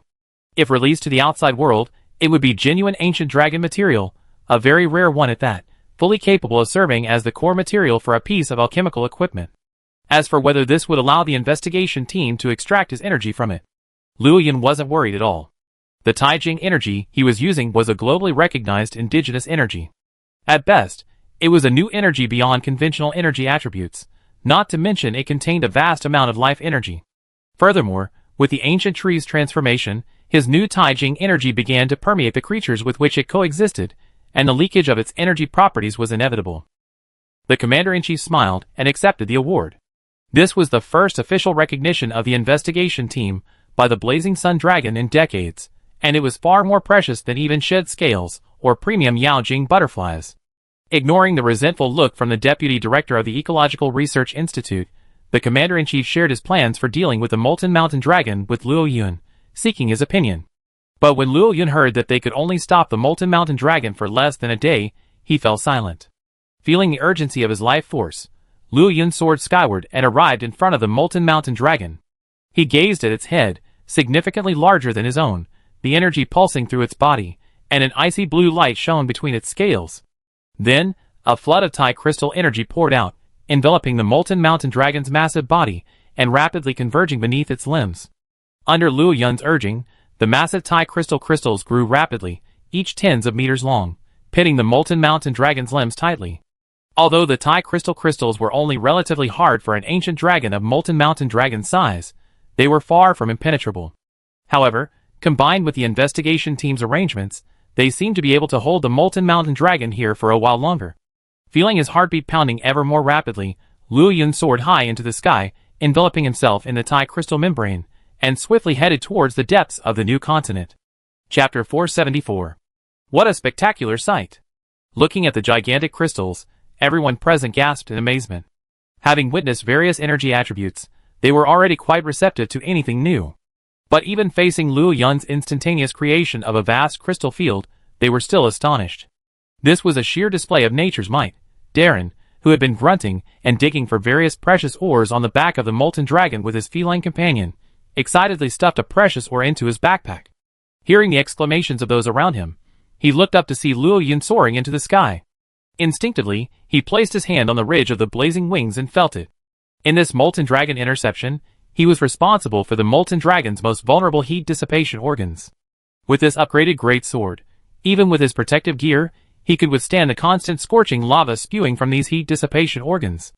With the help of the Molten Dragon's lava flames, he easily destroyed these sturdy organs. However, seeing Luo Yun's energy, which was completely different from his previous attributes, made him a little worried. He wondered if the Burning Wings would be unable to complete a higher level upgrade in the future. The commander-in-chief crossed his arms. Although he was also surprised by Luo Yun's actions, he was more focused on his last words before leaving. Make sure the Molten Mountain Dragon rests in the place where all things end. Although the commander-in-chief had never personally seen the interior of the Grand Canyon, hunters, who had traveled back and forth to the 3rd Regiment's mobile research base, which had fallen into the Grand Canyon, had described the environment there over the years, naming that unique ecological environment the Land Coral Plateau. Beneath the Coral Plateau, the miasma-filled area was named the Miasma Valley by Master Yuanya, who flew across the Grand Canyon with the 3rd Corps. After the Grand Corps leader traveled to the Coral Plateau under the guise of support a few years ago, successfully reunited with Master Yuanya, and successfully penetrated the depths of the Miasma Valley, their mutual correspondence led scholars to speculate that it was likely the core of the entire New World. So, could Luo Yun's the end of everything refer to that miasma-filled valley? The commander-in-chief was momentarily unsure. Although the Miasma Valley's environment fit the description of the end of everything, after the misunderstanding that the skeleton dragon was the mastermind behind the ancient dragon fairy, he always doubted the scholar's theories when faced with such speculation. Never mind. We send more people to track the molten mountain dragon. Blazing Sun Dragon certainly won't say anything so inexplicable. The Grand Commander looked up, feeling the sulphurous heat emanating from the molten mountain dragon. His eyes stung by the reflection of the Tai crystal, and a sudden thought struck him. Come to think of it, isn't the name Blazing Sun Dragon a bit hasty? But who would have thought the energy it actually wields is Tai crystal energy? Never mind. It's not something I should be worrying about anyway. The Commander-in-Chief shook his head, calming himself, and began to think about his next steps. In the sky, Luo Yun passed through the dark dust cloud, crossed vast volcanoes flowing with magma, and finally arrived at the Dragon Crystal Land again, bathed in the rich energy of life. With flapping wings, he surveyed the largely unchanged landscape and turned toward his former temporary nest. As his flight slowed, numerous Yao crystal butterflies detached from his body, fluttering through the air in a sea of insects before dispersing under the command of a gigantic Yao crystal butterfly. Some sought out clusters of giant dragon crystals, resting upon them and beginning to extract and absorb the life energy within. Others, in groups of 2 or 3, sought out monsters imbued with life energy and attached themselves to them, providing them with Tai crystal energy to activate their energy organs while also filtering and refining even purer life energy through the monster's energy organs. The Yao crystal butterflies of the past, incompatible with this world due to the overbearing Tai crystal energy, adapted to become creatures capable of surviving only on Tai crystal energy, requiring Luo Yun to shed his scales when outside to reproduce. Now, however, this new Tai crystal energy, due to the Yao crystal butterfly's unique characteristics, has become the first of Luo Yun's symbiotic organisms to adapt and evolve. They can combine the Tai crystal cores transformed from their chests with highly purified life energy to form new Tai crystal energy. While it might seem like it has regained some of its gnawing insect characteristics, it's actually quite different from the gnawing insect's behavior of stimulating living creatures and then plundering their vital energy. The new Tai Jing energy, combined with the miraculous life energy of this world, is no longer as violent, and its stimulation of the monster's energy organs is not particularly damaging. Furthermore, unlike the gnawing insect's forcible absorption of vital energy, the Yao Jing butterfly merely uses the monster as a transit point to extract pure life energy. They don't even consider the already tarnished life energy within the monster. Of course, there are definitely some side effects. While Tai crystal energy has become milder, it's still Tai crystal energy. After the monster's energy organs have been stimulated and activated by Tai crystal energy for a long time, they will, to varying degrees, pick up some of the external manifestations of Tai crystal energy. These include, but are not limited to, a trace of Tai crystal energy lingering in their exhaled energy breath. Their stratum corneum, scales, and hair will show signs of Tai crystallization. Furthermore, the monsters will become more aggressive in combat, and their defenses will become more resilient. These changes are much less pronounced than those seen in the Yao Fire Dragon and the Fire Dragon detail, but they are still relatively easy to spot. At first, Luo Yun was somewhat concerned about the Yao Crystal Butterfly's changes. What if it seriously impacted the ecosystem? Wouldn't that force him to choose between destroying the Yao Crystal Butterfly or abandoning his current status, transforming from a dragon of the ecosystem into the world's enemy? Thankfully, after repeated experiments, it was discovered to be a win-win situation. It's like the New World, in addition to the increased power of warfare, now has a more pronounced Tai crystallization state. He is still a dragon on nature's side. After a sense of oppression drove away the flying dragon that had taken over the lair after Luo Yun and his companions left, Luo Yun stood atop the mountain, gazing at the perpetually drowsy dragon crystal land, where the sun never shone, and he carefully sensed the immense life energy accumulating within. Not long after Luo Yun arrived, a radiantly golden brilliant dragon emerged from the Earth's vein exit, dragging its metallic shell like a golden battle skirt. It swaggered into the dragon crystal land, found a suitable spot at the foot of the mountain, and began to build its temporary residence. Chapter 475. Hua Huilong's brazen, unabashed behavior naturally caused a commotion, especially since his temporary residence was located very close to an ancient dragon's lair. A warm-up battle unfolded without warning. Even the former Nergigant was severely wounded and fled when facing this Earth Mother, let alone this mere ordinary ancient dragon. Multiple ordinary ancient dragons can contend with ordinary unrestricted dragons, but that's because they cooperate with each other, achieving a qualitative change through quantitative change to defeat a single unrestricted ancient dragon. But in a one-on-one fight, unless it's a weakened skeleton dragon or a blank abyss dragon, any ordinary ancient dragon would be practically crushed against an unrestricted ancient dragon. Not to mention that this Earth Mother Goddess constantly taps into the energy of the Earth veins. Her true strength remains a mystery. Yet, From the aura of life energy Luo Yun sensed, the Xianhui dragon currently in the Dragon Crystal Land was like a miniature, mobile earth vein. While not as powerful as the molten mountain dragon from the ancient dragon crossing, it was not far behind. And far more impressive than the weakened skeleton dragon. The battle between the ancient dragons ended swiftly, with the outcome decided in just half an hour. He sensed that Xianhui dragon, even after the battle, continued to radiate its aura without restraint, asserting its presence. Clearly, this was a sign of confidence in its own strength. Just as Luo Yun was pondering whether he should learn from Xianhui dragon and be a little more arrogant. After all, an ancient dragon's lack of arrogance in front of others suggests a clear understanding of its own strength. An ordinary ancient dragon's lack of arrogance stems from the realization that, in front of the true pinnacle of its ecological niche, it is, at best, just an ordinary, slightly unusual ancient dragon. But now, he was the founder of a new ecosystem, the master of a new type of energy independent of ordinary energy, truly at the pinnacle of his ecological niche, a being that would never die unless he acted recklessly. If he still couldn't be arrogant, wouldn't all his growth have been in vain? With this thought in mind, Luo Yun was about to imitate Kalveda's reckless display of presence, revealing his presence to the creatures around him. Thanks to his powerful vision, preserved from his days as a fire dragon, at the edge of his vision, a large hedgehog, reflecting the red glow of the surrounding volcanic lava, flew towards Kalveda. Nergigant? No! World-annihilating Nergigant. His pupils fixed on the figure, Luo Yun's eyes filled with disgust. He was certain this was a Nergigant he had never seen before, not his former good brother. The majority of its spines transformed into gleaming diamond thorns, its muscles thickened, its body even larger. Its extraordinary presence was evident from its appearance alone. Judging from the direction it flew from, it was clear this creature had come from the demon-gathering land. Strictly speaking, the world-destroying Nergigant isn't an advanced version of the Nergigant, nor is it a subspecies, like the ordinary fire dragon and the azure fire dragon. In its ecological niche, it hasn't evolved from a super-ancient dragon to a forbidden ancient dragon. In a sense, its relationship with the ordinary Nergigant is more like that of a special individual.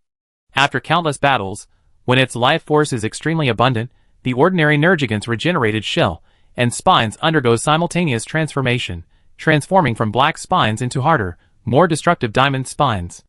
It could be said that any Nergigant, as long as it continually attempts to prey on ancient dragons and doesn't die in the process, is likely to become such an individual. Compared to those so-called hardened, which are actually simply hardened individuals that thrive in areas with abundant life energy, becoming even stronger through the strengthening of that life energy, the world-annihilating Nergigant is truly hardened in the truest sense of the word. It is hardened within hardened. It is precisely because it possesses a fighting style that surpasses that of ordinary Nergigantes, with greater strength and agility, coupled with the Nergigant's own incredible regeneration capacity. With all these blessings, the world-annihilating Nergigant has the potential to compete with unrestricted ancient dragons. As for the idea that being hit doesn't count as a challenge, a normal unrestricted ancient dragon would hardly be able to kill a world-annihilating Nergigant. Before it could finally collapse, it could definitely be considered a challenge. Ordinary ancient dragons couldn't withstand such a heavy blow. The appearance of the world-annihilating Nergigant calmed Luo Yun's nascent temper. Arrogance was fine, but if such meaningless outbursts led to a more powerful mad dog being targeted, that was truly unprofitable. He wouldn't take that kind of negative payoff. An old friend shared Luo Yun's disgust. Mimese, crouching in a nest filled with dragon crystal fragments, looked up at the world-destroying Nergigant flying overhead and viciously bit into the shattered dragon carcass held in its forelimbs.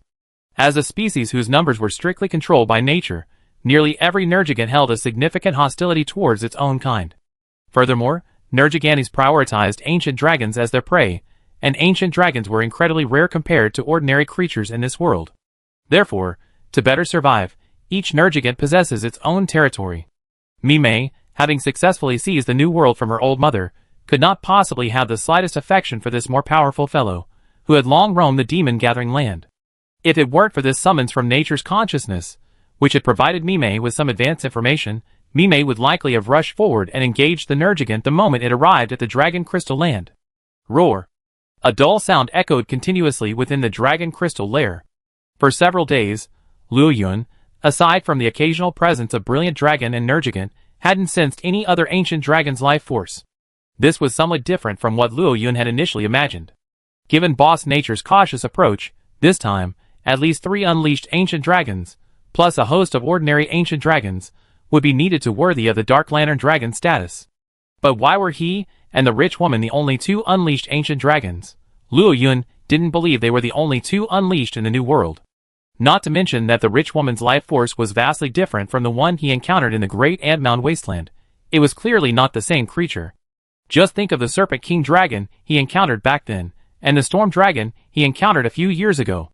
Why didn't these top-tier, unleashed ancient dragons show up?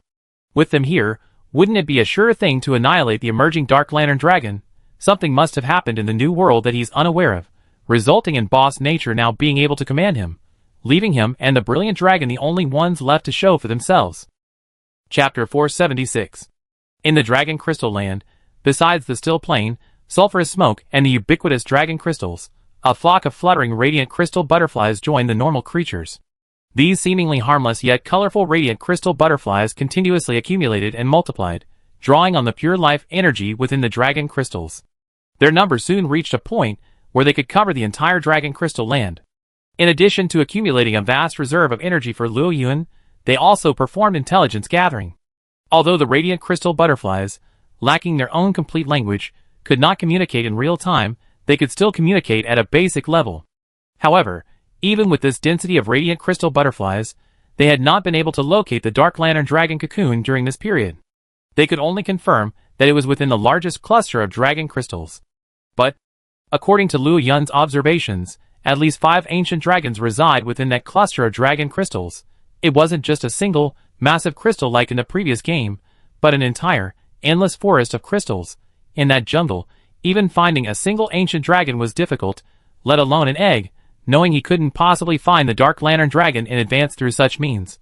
Luo Yun calmed down again, carefully sensing the Earth's veins every day and adjusting his own state. Nowadays, the amount of life energy he possessed was no longer that important to Luo Yun. A little more or less was nothing compared to his current energy reserves. It was more about how he used his life energy and developing his own abilities.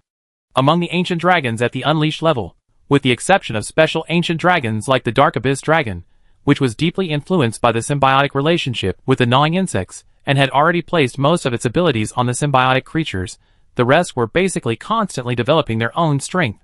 Find ways to deepen their connection with the world, enhance their mastery of life energy, and thus wield greater power. The most typical example is the Storm Dragon. Through the development of its inherent abilities, it initially controlled wind and rain, ultimately advancing to the point where it could indirectly control lightning, even rivaling ancient dragons like the Qilin, which wielded pure lightning. This approach established a higher ecological niche for itself. Thus, the ecological niche occupied by unrestricted ancient dragons no longer solely focused on energy production, but rather on finding ways to become even more magical, transcending the bounds of ecology. Even then, several days had passed since the Molten Mountain Dragon escaped. Perhaps due to Luo Yun's temporary increase in Taijing crystals, the Molten Mountain Dragon, upon waking, had to expend even more energy to break free, far exceeding its planned capacity for this escape. This led to a bolder pursuit by the subsequent investigation team, who dispatched nearly half their elite hunters to search for the Molten Mountain Dragon's location day and night.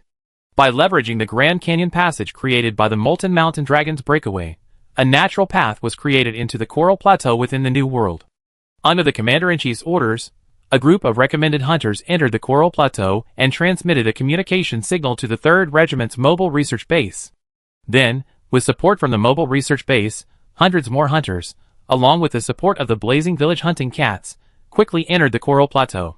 This core area, enclosed by the Grand Canyon and always isolated from the rest of the New World's ecosystem, finally became bustling again. Cable cars were built in various locations for daily commuting. So, the Molten Mountain Dragon's final destination is the Miasma Valley. Through the Molten Mountain Dragon's direction, the 3rd Corps' years of investigation into the Coral Plateau and the Miasma Valley, and the information from the ancient dragon prophet of Blazing Fire Village, the secret of the ancient dragon fairy has finally been revealed. There's no so-called mastermind, no particularly mysterious secret, the answers are all so straightforward and simple. The so-called ancient dragon fairy is simply the act of an old dragon selecting a suitable burial site for itself. As for why they would go to such great lengths to cross the ocean to the New World, it's simply because of the Miasma Valley, a prime natural burial ground large enough to accommodate the remains of countless ancient dragons.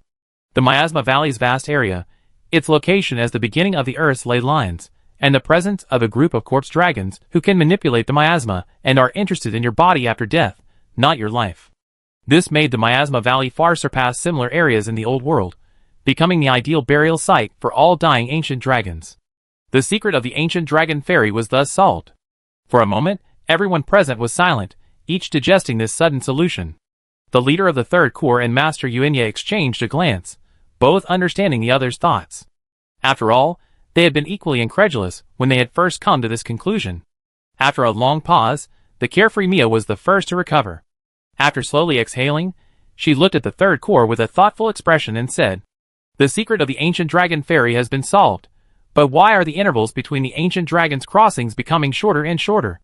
It's impossible that these dying ancient dragons are still communicating about this matter, and then agreeing to come to the new world together."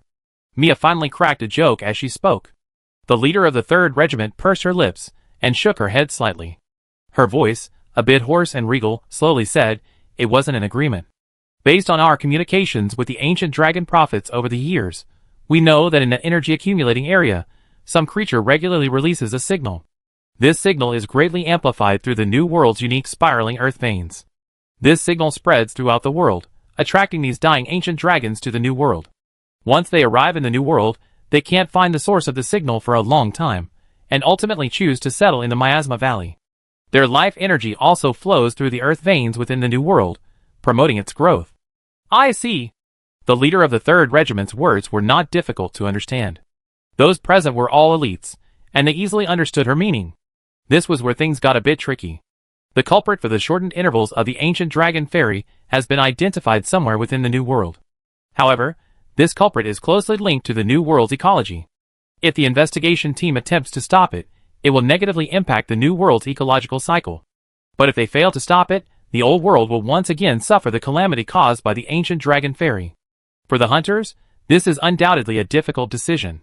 For a moment, everyone was silent. Even the commander-in-chief was unsure what to say. After all, in such a situation, the consequences of a wrong decision would be enormous. After a long pause, how about seek the advice of the blazing sun dragon? At this moment, a brilliant individual offered a suggestion. Instantly, everyone's eyes lit up, as if they had found their direction. Chapter 477. Since they couldn't clearly see the current situation and weren't sure if the signal source was truly crucial to the new world, they would find a blue planet that could point them in the right direction and guide them down the right path. The only entity the investigation team could contact, and the one most convincing and suitable, was the miraculous blazing sun dragon. Without even a vote, the commander-in-chief issued the corresponding order. The Darren and Sunshine teams were to set out, following the location information Luo Yun had left behind in the Grand Canyon, toward the energy accumulation area. The rest of the group would remain to closely monitor the Molten Mountain Dragon's movements, and ensure it was put to sleep within the Miasma Valley. At the very least, they couldn't let it die in the Earth Vein corridor. Recalling Luo Yun's instructions before leaving, the commander-in-chief didn't know what would happen if the Molten Dragon died in the underground corridor, but Luo Yun's specific instructions couldn't be good news. Darren and Aiden's teams had restocked their supplies, and were preparing to depart when they saw a humanoid golden lion, wearing a dusty golden fire dragon suit and carrying a backpack. It leaped across the uneven coral platform, and swiftly rushed towards the camp. "That's it. A golden lion wearing armor." Mia covered her mouth. Although her words sounded a bit strange, she had seen many new things in the new world recently. If fire dragons could develop their own civilization, then a golden lion that could communicate with humans and wore a golden fire dragon suit seemed understandable. Under the watchful eyes of Darren and his team, the humanoid golden lion successfully arrived at the camp entrance. A broad hand slapped the armor, sending bits of unknown matter stained on it scattering with a puff of dust. "Hello. Hello, you're all new faces." The Grand Commander casually tossed the small bag filled with dragon crystals, and looked at Darren and the others, his gaze fixed on the emblems etched on their armor. "Judging from the design, are you from the 5th Regiment?" The Grand Commander's tone was a touch of surprise, then a touch of relief. "Yes, judging by the time, the 5th Regiment has indeed arrived in the new world for some time." Looking at the strange figure before them, the others exchanged bewilderment, and finally Mia spoke first. Uncle, who are you?" "Uncle?" The Grand Commander paused at this address, a name he hadn't heard in years, then burst into laughter. "Yes, I'm still quite young." He pointed a thumbs up at himself. "I'm a member of the 1st Corps, call me Captain." "You're back." An old voice, tinged with joy, called from the side. "Captain!" *4. Seeing the young people's expressions of surprise, the captain's signature smile spread across his face. "Yes, I am the captain of the First Corps, and also the captain of the New World Ancient Dragon Survey Team." Perhaps the captain's smile dispelled the austere aura of years of field research, and the initially reserved individuals quickly relaxed. Mia, in particular, already vaguely nicknamed Little Deinonychus, became even more outgoing in her conversation with the captain. "After all, my grandfather misses you dearly. He's been feeling lost over having to leave the New World." "Oh, I didn't expect it to be the glutton's granddaughter." He actually did what he said back then. The Grand Captain's eyes softened as he looked at the descendant of his old friend. "It was truly hard when the first group arrived in the New World. We were so few, and each of us had a friendship forged in blood and fire, a companion worth remembering for a lifetime." Hey. Hearing the Grand Captain call her grandfather by his nickname, Mia felt a little embarrassed. After the pleasantries, just as they were about to bid farewell to the Grand Captain and depart, the Grand Captain's eyes lit up when he learned from the old scholar about recent events and Darren and his team's mission. Without even a moment's rest, he took the replenishment supplies from the logistics team, casually tore off a large piece of 5-pound bone and roast meat from his plate, and after a few quick instructions, he set off after Darren and his team. Inside the temporary camp in the Miasma Valley, Darren's cat, Elu, diligently grilled meat, its resentful eyes constantly glancing at the chattering group nearby. These people showed no sign of helping the cat. It, a single cat, was responsible for the meals of 3 hunters, a small Tyrannosaurus Rex whose appetite was even greater than the hunters, and a reserve hunter who had failed the hunter exam and had become a compiler, all for its own cat. Elu blinked his sore eyes, grimly extending his free left hand. His sharp claws flicked out and slashed fiercely. The fruit used as seasoning detached from its flesh and fell onto the prepared plate. This was the only way it could vent its anger. So that's how it is. From the Miasma Valley, into the Leyline Corridor, and then into the land of dragon crystals? How have you managed to survive all these years, Grand Captain? Sunshine Brother Aiden's editor, Sister Houshing sighed. Dragon Crystal Land is the Grand Commander's name for that area, and it will likely be the name the investigation team uses in the future, so Sister Houshing simply adopted the Grand Commander's name. The underground corridors are interconnected, consisting of nothing but lava and rock. Exploring them requires not only enduring the extreme conditions, but also the corresponding loneliness and the risk of encountering powerful monsters, forcing a desperate battle in a confined area. And yet, the Grand Commander managed to endure this kind of life for several years before successfully finding a hidden path. Such perseverance was truly admirable. Even Darren was filled with heartfelt admiration. In response to Sister Houshing's praise, the Grand Commander simply smiled and passed it over, turning to ask the others for more detailed information about the recent situation. "I didn't expect Boss Fire Dragon to be in the Dragon Crystal Land. So much has happened lately." The others naturally knew who the Grand Commander was referring to as old friend, and they all felt a certain envy of the Grand Commander's relationship with Luo Yun. For some reason, when Darren heard the Grand Commander address Luo Yun, his mind flashed back to that figure with interwoven silver and icy blue patterns. He wondered if they would have a bond like the Grand Commander and Blazing Sun Dragon in the future. Darren's distraction went unnoticed by the others. They were immersed in the Grand Commander's description of the Dragon Crystal Land until Elu called them to dinner, when they finally paused, still unsatisfied. The Grand Commander nodded repeatedly as he devoured Elu's barbecue. "It tastes delicious.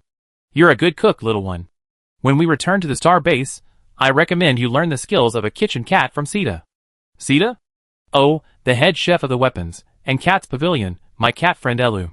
Elu listened to the Grand Commander's words, and the burning paper in his paws dropped onto the plate. "No, meow. I already know enough. I can't add another profession, meow." When Elu thought about the day when he would master the cooking skills of a kitchen cat, and would definitely take care of all the meals for his master and that woman, he felt that his life would be dark. Chapter 478. Led by the Grand Commander, the investigation team spent a full 5 days successfully reaching the lowest level of the Miasma Valley, traversing the intricate earth vein corridors to reach the Dragon Crystal Land.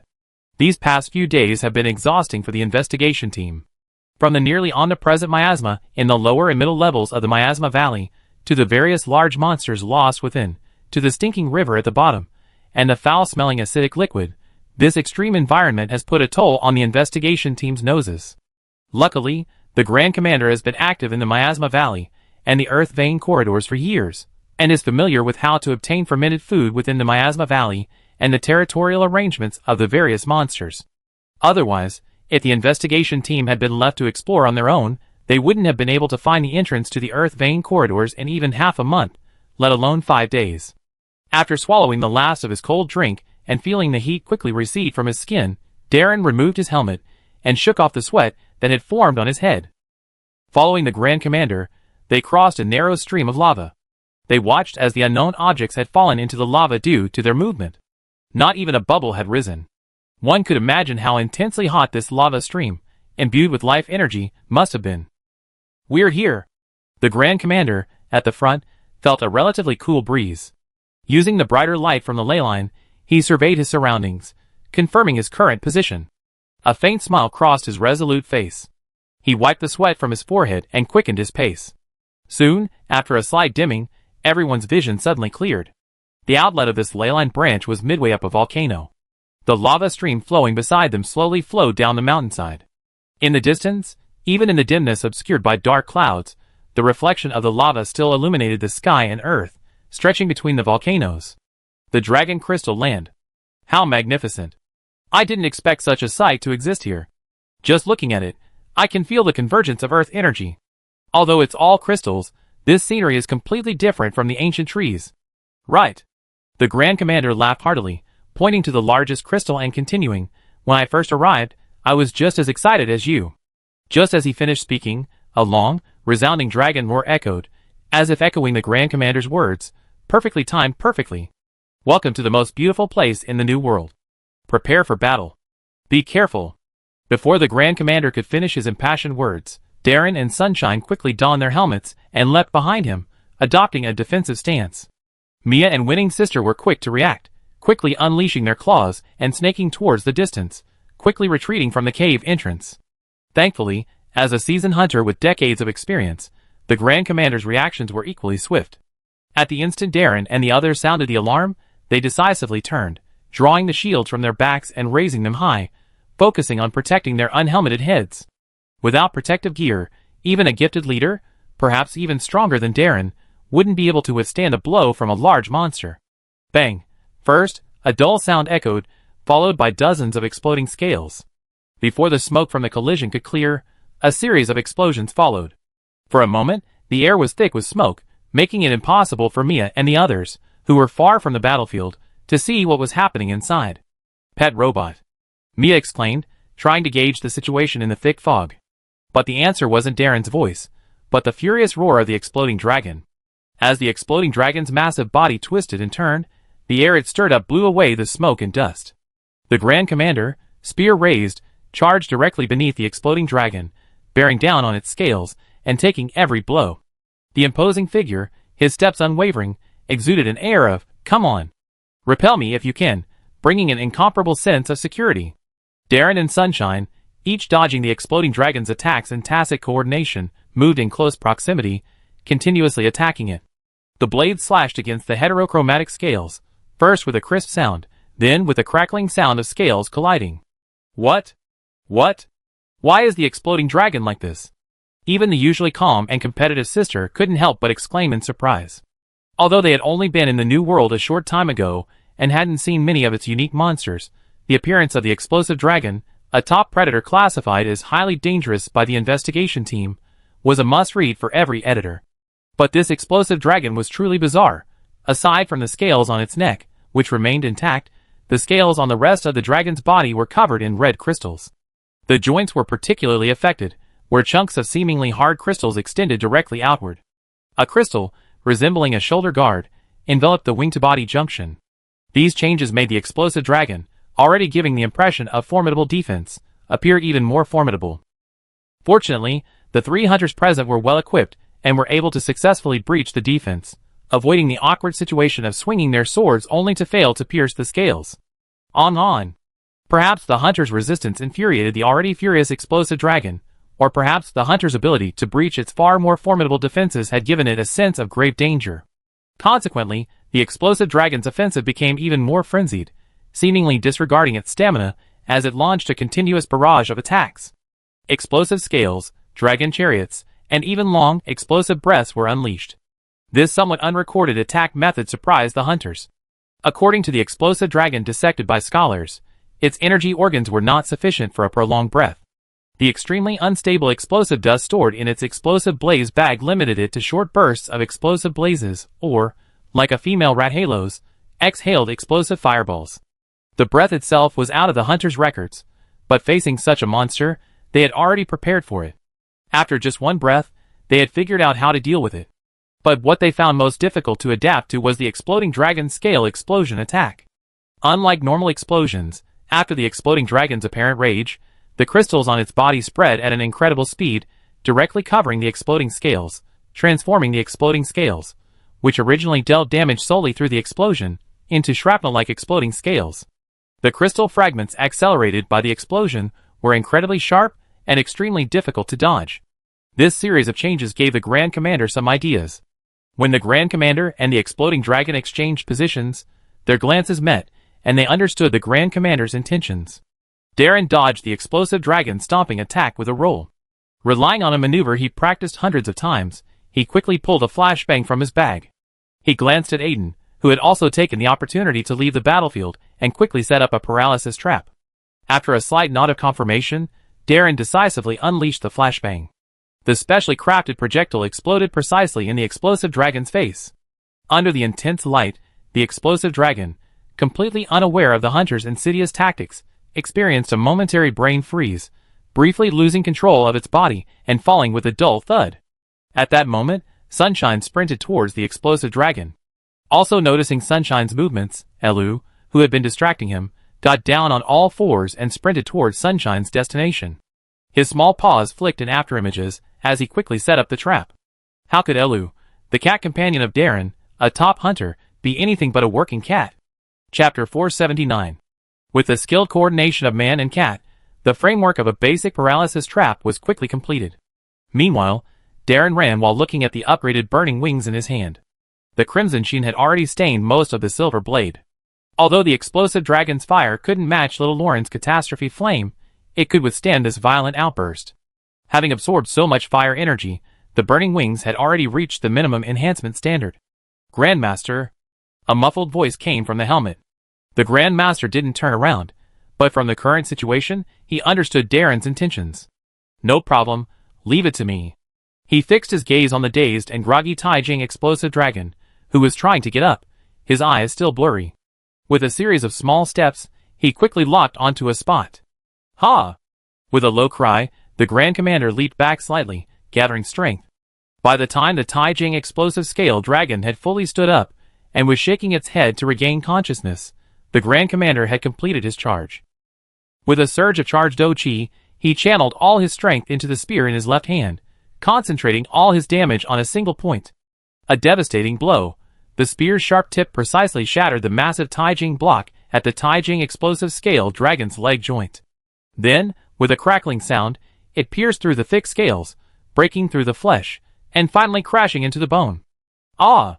The excruciating pain inflicted the Taijing explosive scale dragon, even though its head was still dazed, and its perception had been greatly reduced. Having just regained its balance, the Taijing explosive scale dragon collapsed to the ground with a high-pitched roar. Its entire leg was now numb except for the excruciating pain. In a state of panic, the explosion dragon instinctively flung out a stream of explosive scales, flapping its wings as it tried to rise. However, such aimless and haphazard attacks had little effect on the hunters. From previous battles, the hunters had already mastered the explosion range of the crystal explosion dragon's scales, easily dodging them and closing in on them. Seeing Darren successfully dive beneath the explosion dragon, the Grand Captain took the opportunity to quickly don his helmet. Missing a protective component, especially one so crucial as the head, made even the Grand Captain feel a sense of trepidation. He was past the age where even the mere sight of watching ancient dragons fight was worth dying for. As a hunter, one must have expected to die somewhere in the wild, but to die from such a simple mistake as not wearing a helmet would be a truly unbearable fate. Just as the Grand Captain put on his helmet, and was about to help Darren share some of the firepower, suddenly, the burning wings in Darren's hand erupted in a blue-purple flame, completely enveloping the blade. Darren's Qi surged. The red glow of a greatsword user's accumulated Qi constantly emanating as he swung. This exaggerated state of mind made the Grand Commander pause, feeling that if he engaged, he would only hinder the opponent's performance and hinder their attack. Is it possible? Is it possible? The Burning Wings, as his old rival, the Sword Master's most treasured weapon in his youth, naturally looked familiar to the Grand Commander. Although the appearance and color had changed slightly, the Grand Commander was certain that this was the upgraded form after acquiring the new materials from the Fire Dragon boss. But, upgrades are upgrades. What is this flame that resembles the flame of catastrophe?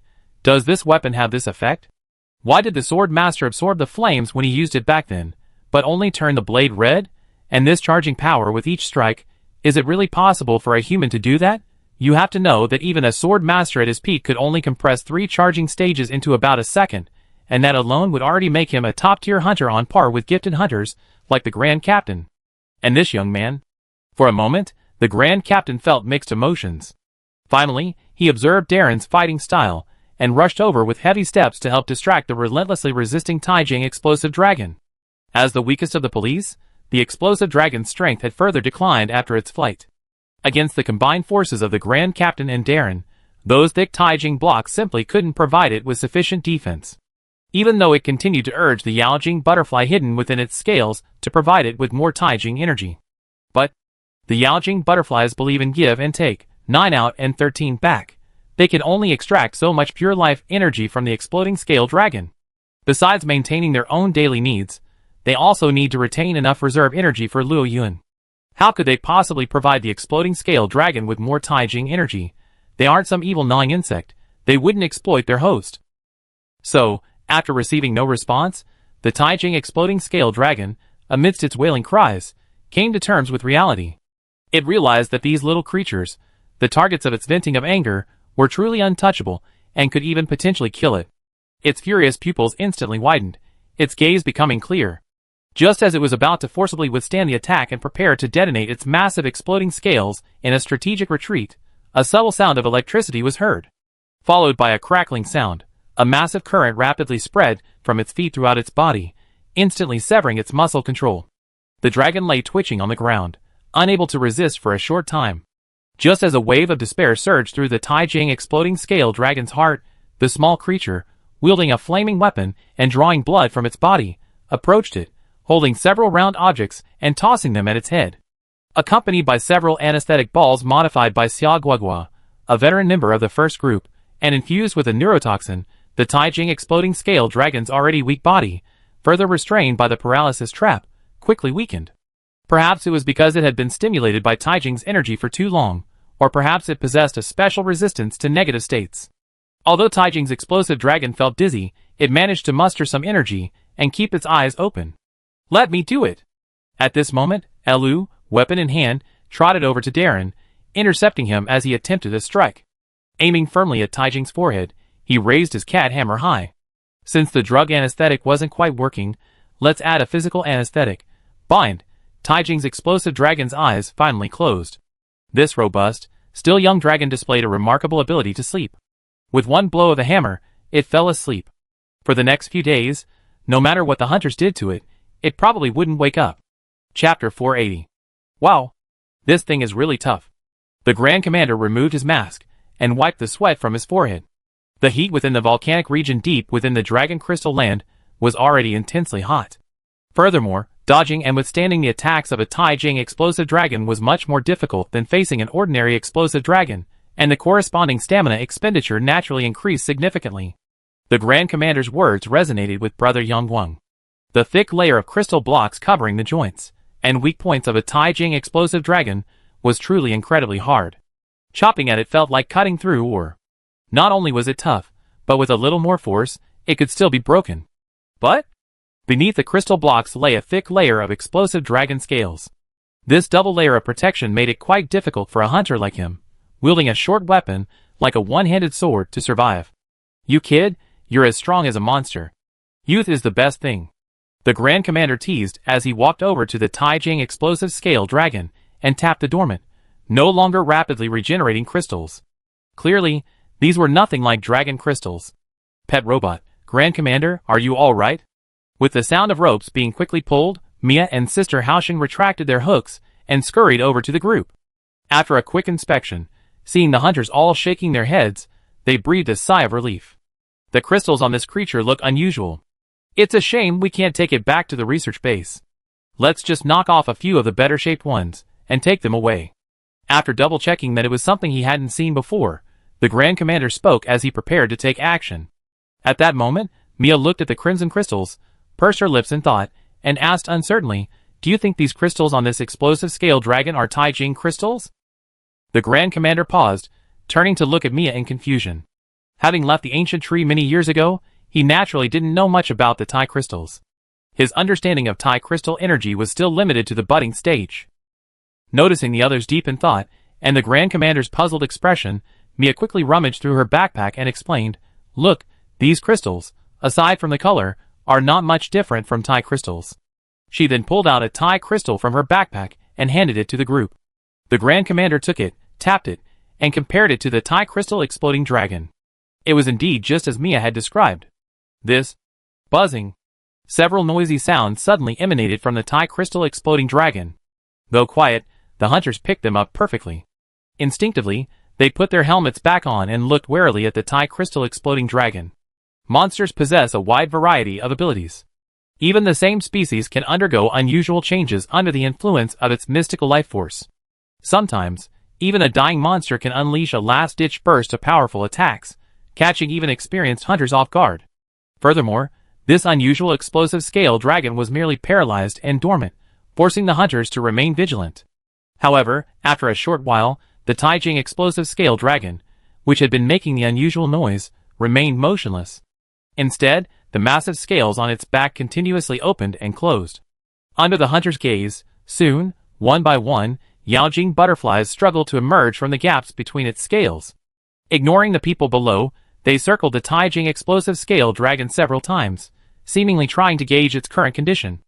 After confirming that the opponent was unconscious and unable to actively convert life energy, they rubbed their wings furiously, making a series of piercing noises. Then, a dozen or so light crystal butterflies swarmed away from the Tai Jing explosive scale dragon and flew off towards a certain part of the dragon crystal land, leaving behind only a few people with serious faces. Light crystal butterflies. Grand Commander, have you seen them here before? After a long pause, Mia's voice broke the somewhat subdued atmosphere. Her tone, slightly concerned, suggested she shared the Grand Commander's thoughts. "No, I explored for a few days before, but I didn't see any light crystal butterflies, nor did I see any of this explosive scale dragon situation. But Boss Fire Dragon is a dragon of ecology and order. He would certainly not do anything destructive unless absolutely necessary." The Grand Commander spoke firmly, his face gloomy. The Tai Jing explosive scale dragon's impulsive attacks, its frenzied fighting style that completely disregarded energy and stamina, coupled with the changes in its body and the parasites of the light crystal butterflies. This didn't look normal at all, reminding the Grand Commander of the previous incidents involving the Mad Dragon virus and the gnawing insects triggered by the Nergigant. In short, whenever parasitism caused mutations among ordinary monsters in a region, it was undoubtedly caused by an ancient dragon. This had become almost a standard in the hunter world. However, this time, Luo Yun was involved, which was debatable. The Grand Commander would rather assume that Luo Yun's actions were caused by some major ecological disaster than speculate that Luo Yun had suddenly undergone a mental change. It can only be said that sometimes, people's prejudices are like a mountain. Luo Yun, his monsters, and Xia Guoguo and her son are on one side of the mountain, while the other ancient dragons are on the other. Things haven't reached that point yet. Perhaps this explosive dragon is just a special case. After all, it's a blazing sun dragon, Sister Haoxing exclaimed. Having studied the New World incident files, she shared the Grand Commander's opinion, but for the sake of boosting morale, some words had to be spoken openly. Strengthening the hunters' hearts and boosting their morale is also one of the roles of editors like them.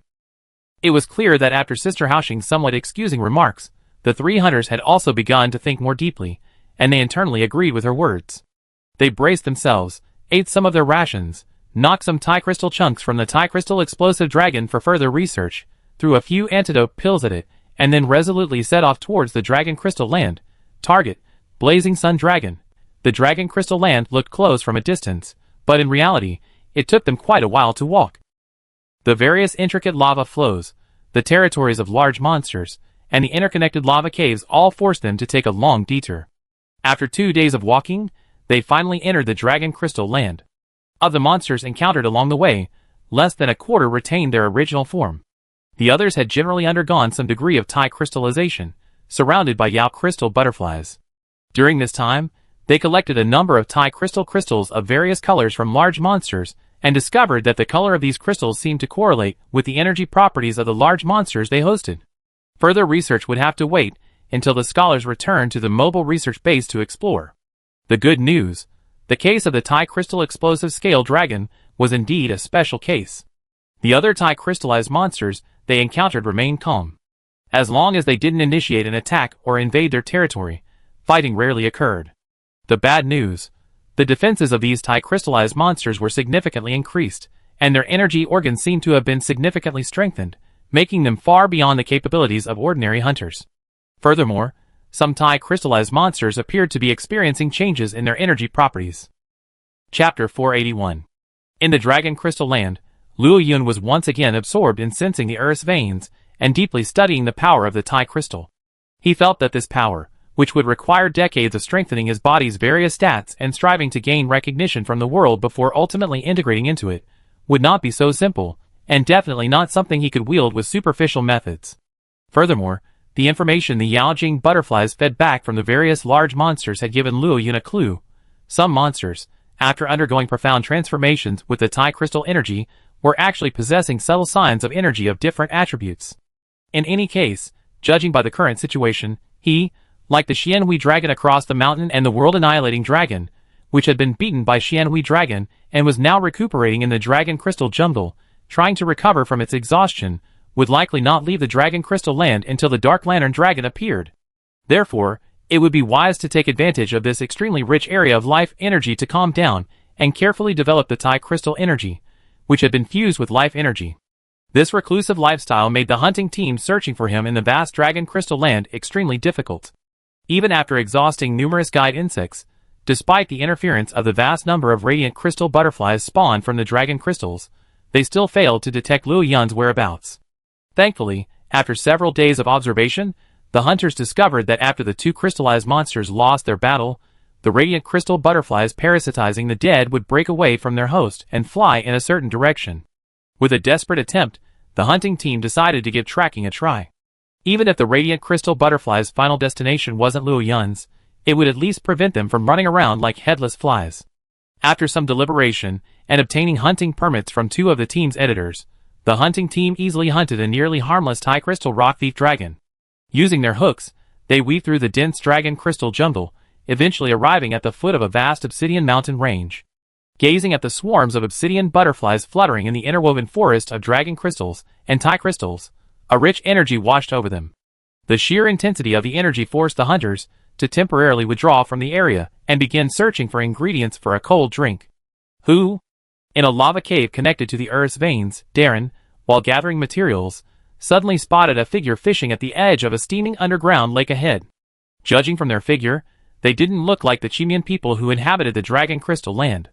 It seemed strange that someone other than their hunting team was present in a place like this. Could they be natives of the New World? At Darren's alarming voice, the man fishing in the scorching lake slowly turned his head. Seeing Darren in his flame dragon suit, he seemed surprised. Quickly discarding his premonition, he picked up the small bag containing two items specific to lava regions and raised his hood as he walked towards them. As a crystal butterfly, a hunting insect, flew out of its cage and stood above the dragon hunter's head, Darren lowered his guard. According to the New World records, the crystal butterfly is a standard weapon for New World insect wand users. It's unknown which group the other person belongs to. Fifth group? As the two drew closer, the dragon hunter spoke first. Darren nodded and replied, "Who are you?" The dragon hunter exhaled slowly. Years of inability to communicate, coupled with his dragon nature, made his voice somewhat indifferent. "I didn't expect it's been so long since we've been out this time. Has even the fifth group explored this far?" After that, the dragon hunter quickly introduced himself and asked Darren about the current situation with the investigation team. Upon learning that the fifth group had already advanced deep into the Coral Plateau and the Miasma Valley, and that Darren had come here with a grand leader, the dragon hunter showed a look of surprise. "So it's still possible to come from the Miasma Valley?" Sounding something amiss in the dragon hunter's tone, Darren asked at the right moment. He learned that the dragon hunter had actually entered the earth vein corridor from the underground caves of the Great Ant Mound Wasteland, and then, relying on his far superior life energy perception to that of ordinary dragons, he had forged his way through the complex network of tributaries, ultimately reaching the Dragon Crystal Land. This operation was even more outrageous than the Grand Commander's experience. It was practically a gamble with one's life, and yet, they won. After emerging from the underground corridor, with the strength of the enemy's first-in-command combatants, they could probably find enough supplies for the return journey in the Dragon Crystal Land. The Dragon Hunter was unfazed by Darren's surprise. After all, for him, unlocking the secrets of the ancient dragon fairy and fulfilling his and the Commander-in-Chief's ideals were more important than life itself. You don't need to gather cold drinks, I have plenty. I'm afraid you need to go fishing with me. Eating portable food for too long will affect your combat effectiveness.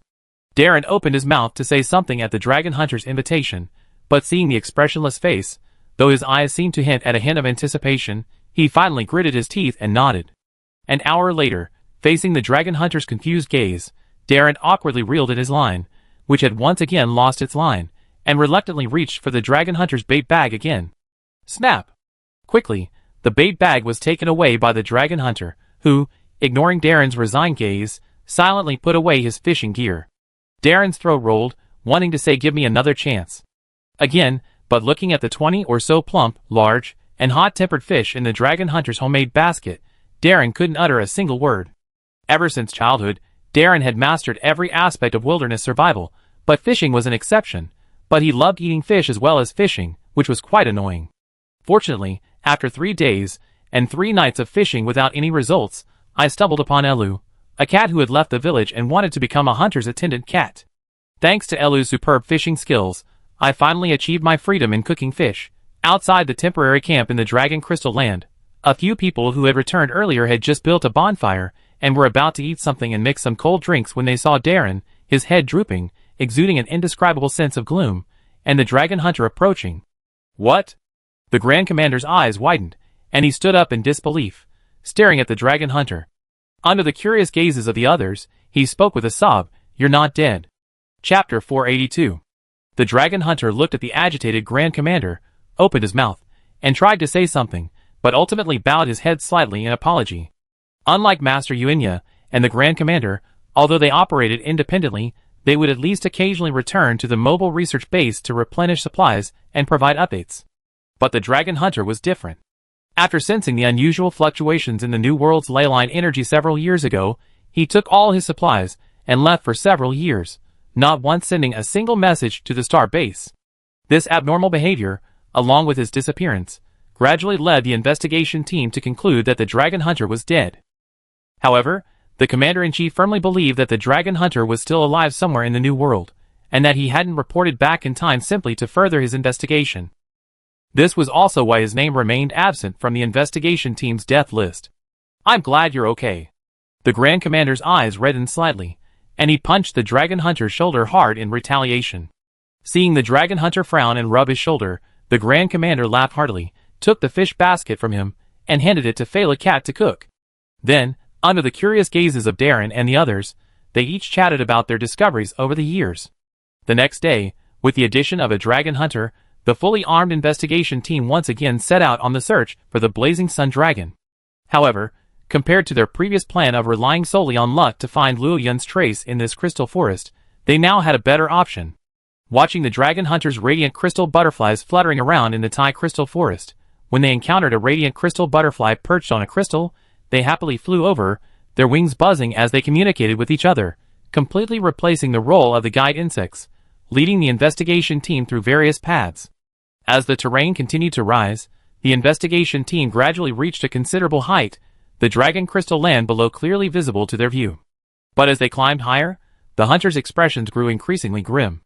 The unpredictable and extreme weather in the sky severely hindered their progress. Sometimes, a shower of meteors blazing with blue-purple calamity flames followed the swirling vortex of flames overhead, cascading down, sizzling as they landed on the Taijing crystals. Sometimes, lightning flashed and thunder roared, and streaks of lightning continuously fell from the vortex, plowing one black streak after another across the earth. The Grand Commander had witnessed Luo Yun's battles, and knew that the vortex of flames was one of his abilities. But why was there lightning? Could there be a second ancient dragon besides Luo Yun, and a conflict between the two? But the harmonious interaction between the flames and lightning seemed unlikely. With these doubts, the investigation team, taking care to avoid the rain of fire, quickened their pace.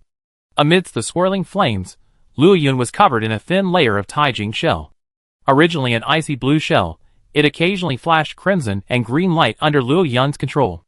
As the light flickered, the attribute energy around him also constantly shifted, sometimes blazing, sometimes thunder and lightning, a scene reminiscent of the end of the world. However, as the instigator, Luo Yun seemed unable to precisely control the energy shifts, causing the attribute abilities around him to appear somewhat chaotic. Over the past few days, through careful manipulation of Taijing energy, Luo Yun discovered that the new Taijing energy he released, by actively intervening in the ratio of life energy to Taijing energy, could transform it from laser light back into flame, retaining the burning properties of flame. Perhaps due to the difference in fuel, Luo Yun's tribulation flame used to be composed of pure fire energy supplemented with life energy. While powerful, it still didn't exceed the expected temperature of tribulation flame.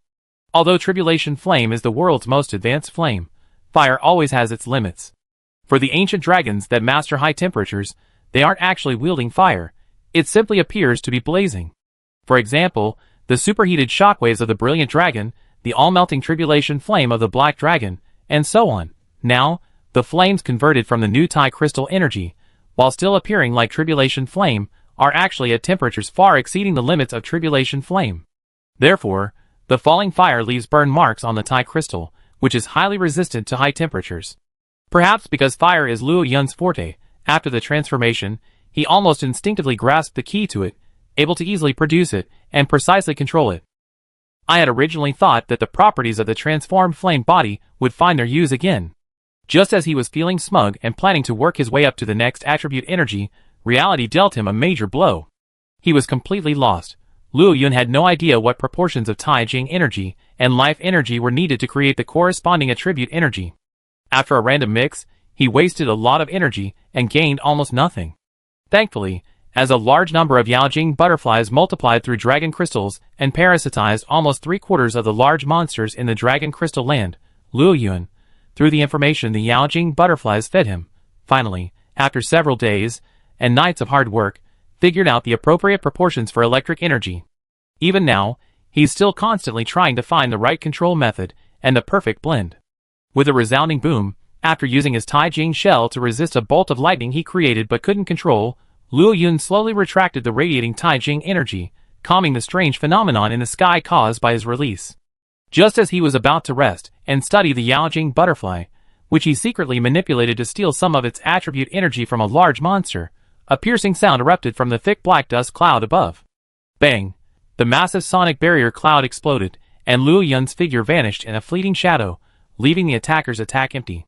The world-destroying Nergigant swung its forelimbs, its diamond thorn snaking in the air. The dragon instantly lost its balance, and nearly fell from the sky. The world-destroying dragon quickly adjusted its form, flapping its wings. Its small eyes glared in confusion at the ice-blue crystal dragon, quietly hovering in the distance, enveloped in the air currents. It couldn't understand how this seemingly bulky dragon could possess such incredible speed. You have to understand, he had been targeting Luo Yun for days, and only today, after concealing his presence and sneaking up from the dark clouds above, did he launch an attack. To be able to react at this distance and instantly accelerate to this level, isn't that a bit too much, even compared to that disgusting red ancient dragon that often wandered into the demon gathering ground to kick him? Chapter 483.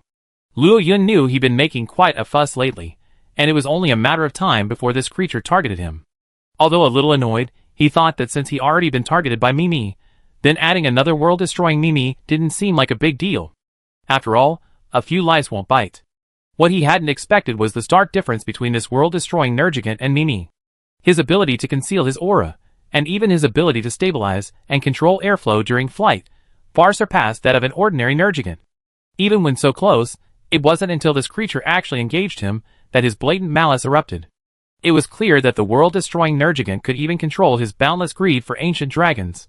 Luo Yun's mindsight ability grew stronger as his strength increased, but even so, he was nearly struck by the world-destroying Nergigant. This shows that other ancient dragons, less adept at perceiving, would often be struck by the world-destroying Nergigant first. Then the battle would shift to the side of the world-annihilating Nergigant. Luo Yun, already in a bad mood after failing to make any progress with lightning energy for several days, was suddenly attacked by the world-annihilating Nergigant, and his simmering frustration was ignited at that moment. The Taijing shell, which had been retracted on his body, slowly expanded, and the temperature in the air began to rise dramatically, even causing spontaneous combustion in many places. Faced with this suddenly oppressive atmosphere, the world-annihilating Nergigant, having discovered that Luo Yun's explosive speed was no less than that of the Sky Comet Dragon, had already begun to consider a temporary retreat. He thought that if his sneak attack had failed, facing an ancient dragon as fast as Luo Yun, it meant that his hunt was over, and he would not have another chance. At least not until the next opportunity for a sneak attack like today's. But seeing Luo Yun ready for a fight, the world-annihilating Nergigant suddenly felt more than ready. It's common knowledge that speed-type ancient dragons, in order to withstand the damage of high-speed movement, often possess high defense and low attack. Nergigant fears nothing less than this type of opponent. As long as there's no means of instantly injuring it, and drastically depleting its energy, the Nergigant is most afraid of this type of opponent. As such, the rest of the battle is simply a matter of mutual attrition. Thus, against Luo Yun, a young ancient dragon it had never encountered before, the world-annihilating Nergigant truly wasn't afraid of a direct confrontation. Hurrah! His belligerent and tyrannical nature aroused, the world-annihilating Nergigant habitually roared a provocative roar. But the roar was only halfway through when it caught in its throat. Luo Yun, no longer concealing his imposing aura, unleashed the pressure of the highest ecological niche among ancient dragons, along with a sense of oppression. In an instant, the same level of pressure as that of the brilliant dragon, still unleashing its unbridled might within the volcano, instantly enveloped the entire dragon crystal land. Frightened, the large monsters abandoned their fight and hurried back to their lairs. The ordinary ancient dragons, on the other hand, gazed inwards, but none attempted to join in the fun. In the cluster of dragon crystals, Mimi felt the even more powerful pressure from this former good friend, and the pain from her previously severed horns and tail resurfaced. With a muffled growl, Mimi flew away from the dragon crystal land, intending to retreat for a while. With the gathering of two unrestricted-level ancient dragons, and an even more powerful one of their kind, it was clear that something major was about to happen. Having recently completed its mission of reproduction, and having already feasted heartily, Miazi was currently in a state of detachment. Her endless greed for ancient dragons had subsided during this period, much like an unscrupulous boss finally willing to give his employees some time off after completing a major project. In short, Miazi felt it would be better to rest and recuperate rather than try to capitalize on future events. At this moment, high above the basalt cliffs, the world-destroying dragon stared speechlessly at Luo Yun, who stood not far away. He had not expected this young creature to possess such a powerful aura. Having battled numerous times with unforbidden-level ancient dragons, he knew full well that he was in for a beating. But, as a Nergigant, only they could proactively attack dragons. No dragon could proactively attack him. No! Ah! A gust of black wind whipped up from its wings, and the world-destroying Nergigant roared as it charged. Bang! Bang! Bang! The next instant, a massive dust cloud exploded where the world-destroying Nergigant was. Immediately afterwards, the massive body of the world-destroying Nergigant, covered in diamond thorns, flew straight and obliquely towards the ground like a cannonball. After shattering several massive Tai crystal and dragon crystal pillars, it embedded itself into the basalt ground. At his original location, Luo Yun was slowly retracting his massive claws, which reflected a multicolored light. Yes, it was indeed a multicolored light. It wasn't a special effect from Luo Yun, rather, as Luo Yun launched his kick, the power of the Tai crystals, under the influence of his adapted nature, instinctively strengthened his muscles, entering close combat mode. The claw it kicked out, in particular, was directly encased in a dense concentration of ice-blue Tai crystals, forming a massive Tai crystal claw. The diamond-like Tai crystals, illuminated by the surrounding, self-igniting flames, reflected a dazzling, multicolored light. In the dragon-shaped pit below, the large, broken diamond spines on Nergigant's body rapidly grew back, quickly returning to their original state. There's a saying that outward appearances are actually manifestations of inner strength. This holds true even in the monster hunter world. Nergigant's ability to grow even more powerful diamond spines meant its physical strength was equally incredible. Therefore, the deep crater it created by crashing into the ground wasn't a significant injury to it, far less so than the direct blow from Luo Yun. Although it had healed during flight, its chest still ached. But from that single blow, it knew what would happen to it in the coming period. Ziz, as expected, a devastating laser followed, plummeting towards him before he could even get up. The world-annihilating Nergigant barely clasped its forelimbs, covered in diamond thorns, in front of its body, hoping to rely on the thorns' toughness to resist Luo Yun's laser breath. However, the diamond spines, Nergigan's greatest reliance, weren't as resistant as expected to the Tai crystal energy, which was different from the conventional energy of this world. In terms of energy level, Tai crystal energy was no less powerful than dragon energy. Therefore, the diamond spines, which contained a hint of dragon energy, were completely inadequate to the meager dragon sealing power. Just as the diamond spines were about to be completely melted by the breath, the world-annihilating Nergigant finally pulled its wings free from the basalt. With a fierce flap, the entire dragon, bearing the massive laser beam, twisted its body forcefully, freeing itself at the last moment. Chapter 484. Without the Nergigant to block it, the lasers plunged into the ground. Instantly, the ground where they were struck transformed into molten lava due to the intense heat, and the lasers continued to penetrate unabated, penetrating into the ground to an unknown depth. Before the Nergigant could even catch its breath, the laser suddenly vanished, and a streak of blue light streaked towards it from the sky. Instinctively, the Nergigant took up a defensive stance again, but at this distance, its reflexes were insufficient. The newly regrown black spines on its body were shattered before they could transform into diamond thorns. Luo Yun descended from the sky, his massive right claw, encrusted with Tai Jing crystals, igniting with flames. A single fire dragon kick, accompanied by a roar of exploding flames, transformed the world-annihilating Nergigant into a cannonball. Its body tumbled uncontrollably across the ground, careening hundreds of meters further, shattering countless Tai crystal pillars along the way. It finally plowed a long furrow through the ground before coming to rest beneath a heap of rubble and Tai crystal fragments. I knew it. The world-annihilating Nergigant pulled itself free with its stiff arms, seemingly unscathed, its ferocious eyes filled with helplessness. With regenerative powers far exceeding those of ordinary Nergiganes, it could practically be immortal until it suffered a terrifying attack like the Black Dragon's Tribulation Fire, capable of incinerating it to ash in a fraction of a second. However, facing a stronger and less compatible foe, this ability rendered it a mere punching bag, seemingly unable to do anything but passively absorb the blows and seek opportunities to counterattack. The dozens of Tai crystal spikes on the front of Luo Yun's wings rapidly expanded. As Luo Yun flapped his wings, dozens of massive, sharp, prismatic Tai crystal cones erupted, their tails igniting with blue-purple flames, further boosting their flight speed. Although it lacked the ability to perform dramatic maneuvers, like turning and guiding, this straightforward speed and saturation attack still possessed considerable suppressive power. Furthermore, the world-annihilating Nergigant had barely emerged from the ground, barely flapping its wings. It lacked the wind control abilities of Luo Yun's gale wings, nor the powerful impact force generated by the explosive fireballs of a fire dragon's backward leap to accelerate its takeoff. Facing Luo Yun's relentless, high-speed assault, the world-annihilating Nergigant was effectively suppressed, practically halting its flight. As the Tai crystal cones collided with the diamond spines on the world-destroying Nergigant, the Tai crystal cones, without the energy to sustain them after their ejection, were not as hard as the diamond spines. Naturally, the sharp tip of the Tai crystal cones could not penetrate its defenses, and a crisp reverberation echoed from the contact. But Luo Yun, having already roughly assessed the diamond spine's hardness from those two flying kicks, why would he resort to such futile efforts just to interrupt their flight? Those Tai crystal cones, within them, were a well-balanced, relatively stable blend of fire and Tai crystal energies. After the violent collision, this barely maintained stability was shattered, and the fire energy within the Tai crystal cones was instantly activated. As the flames exploded, the Tai crystal energy, with its force properties, simultaneously unleashed all the flame's energy. Thus, what Luo Yun launched were not Tai crystal cones primarily designed for penetration, but rather Tai crystal grenades. Monster Hunter, Science Brothers. Luo Yun watched as balls of flames exploded, engulfing the area surrounding the Nergigant. Vast basalt shattered in the explosions, and hanging boulders crashed down.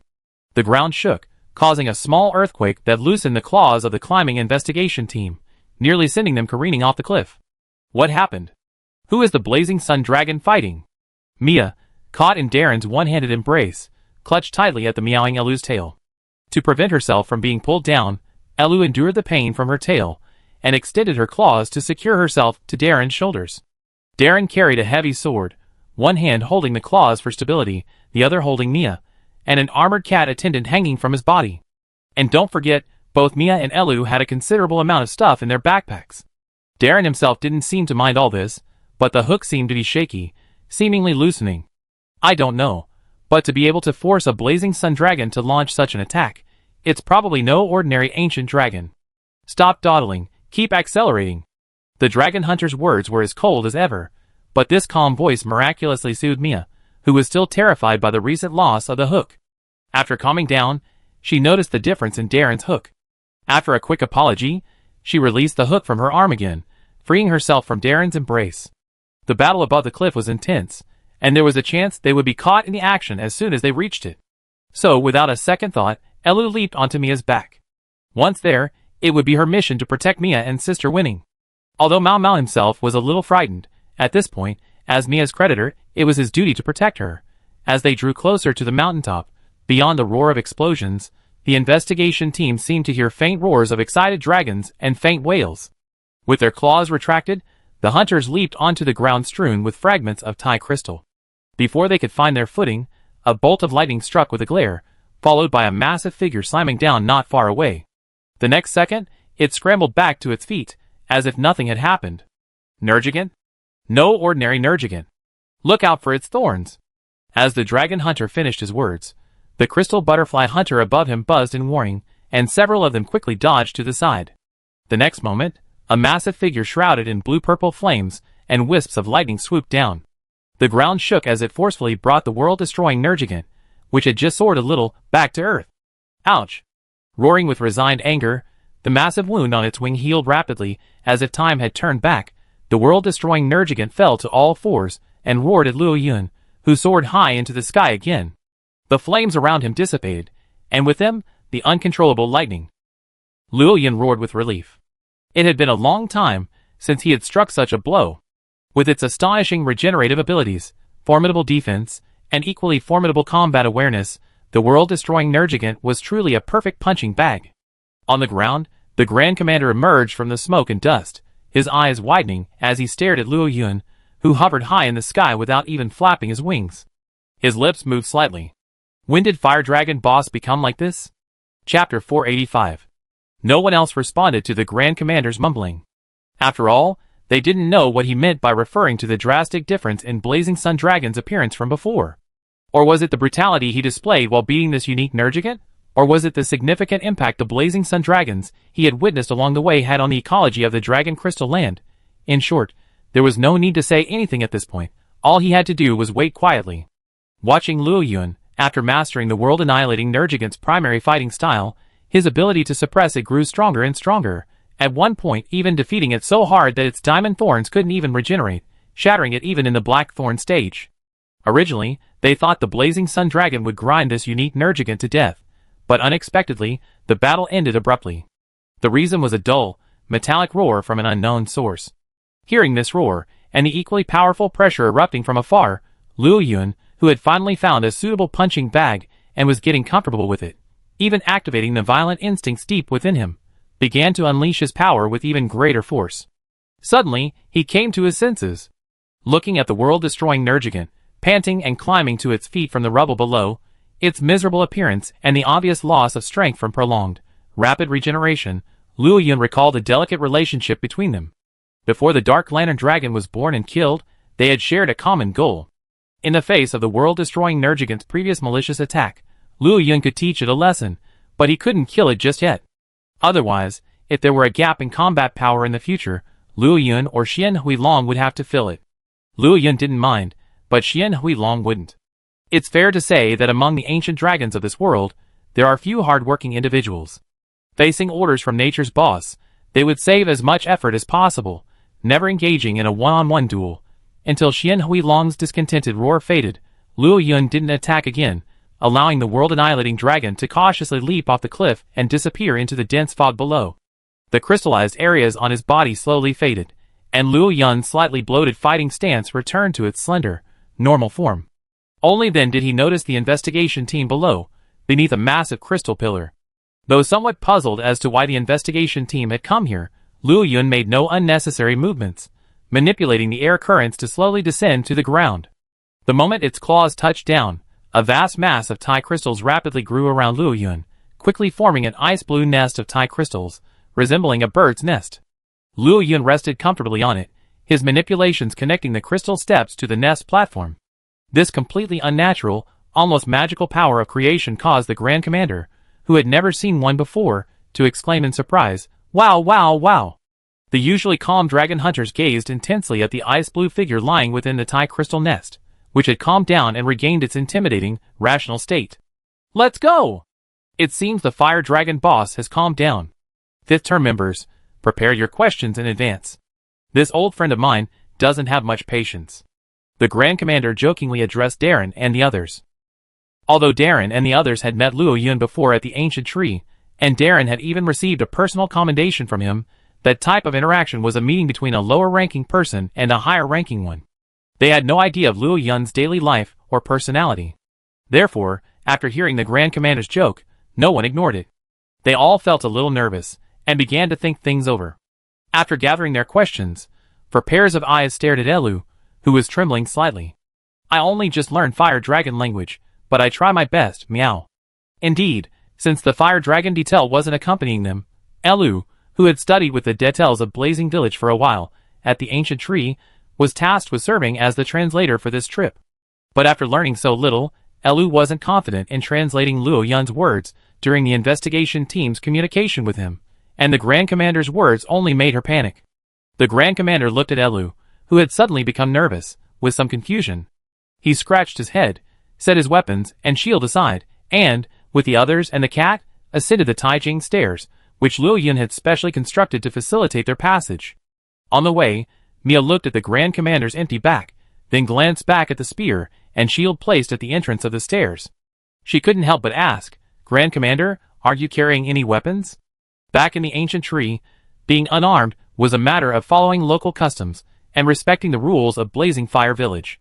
But this was in the wild, and there was no certainty that Blazing Sun Dragon had undergone some unfortunate transformation. An unarmed hunter would be practically powerless against a monster, let alone one as powerful as Blazing Sun Dragon, a near-omnipotent ancient dragon. "Haha, it's been a habit for decades, I can't change it." The Grand Commander didn't elaborate, but his words hinted at a seemingly close relationship between him and the Blazing Sun Dragon. But the Grand Commander wasn't being ridiculous. For years, whenever he visited Luo Yun, he would lay down his weapon before entering his lair. This was a sign of respect for Luo Yun and a sign of trust between friends. "Hey, old friend, long time no see." Luo Yun gave the Grand Commander a lazy glance, then, seemingly ignoring him, rolled his eyes to the rest of the investigation team. The Grand Commander showed no emotion at Luo Yun's attitude. Instead, he approached him under the nervous gazes of Darren and the others who had stopped, making tut-tut noises beneath him, as he examined Luo Yun's new look with wide eyes. This new look is truly magnificent and imposing. The Grand Commander sighed, then changed the subject, "But this should be its final form, right? It won't change again, will it? If it keeps changing, I might not recognize it next time we meet." Change? Could Luo Yun say he didn't know if he would change again? So, facing the Grand Commander's question, Luo Yun decisively ignored it, his lips slightly parted, and a muffled sound escaped his throat. Seeing Luo Yun's gaze, and a questioning sound, Darren and the others all turned to look at the nervous Elu. "Meow. He's. The fire dragon boss is asking how we found ourselves here." Elu was still considering her words, when the Grand Commander's voice rang out. The others' gazes quickly shifted to the Grand Commander, who had sat cross-legged on the crystal floor beside Luo Yun, looking sideways at them.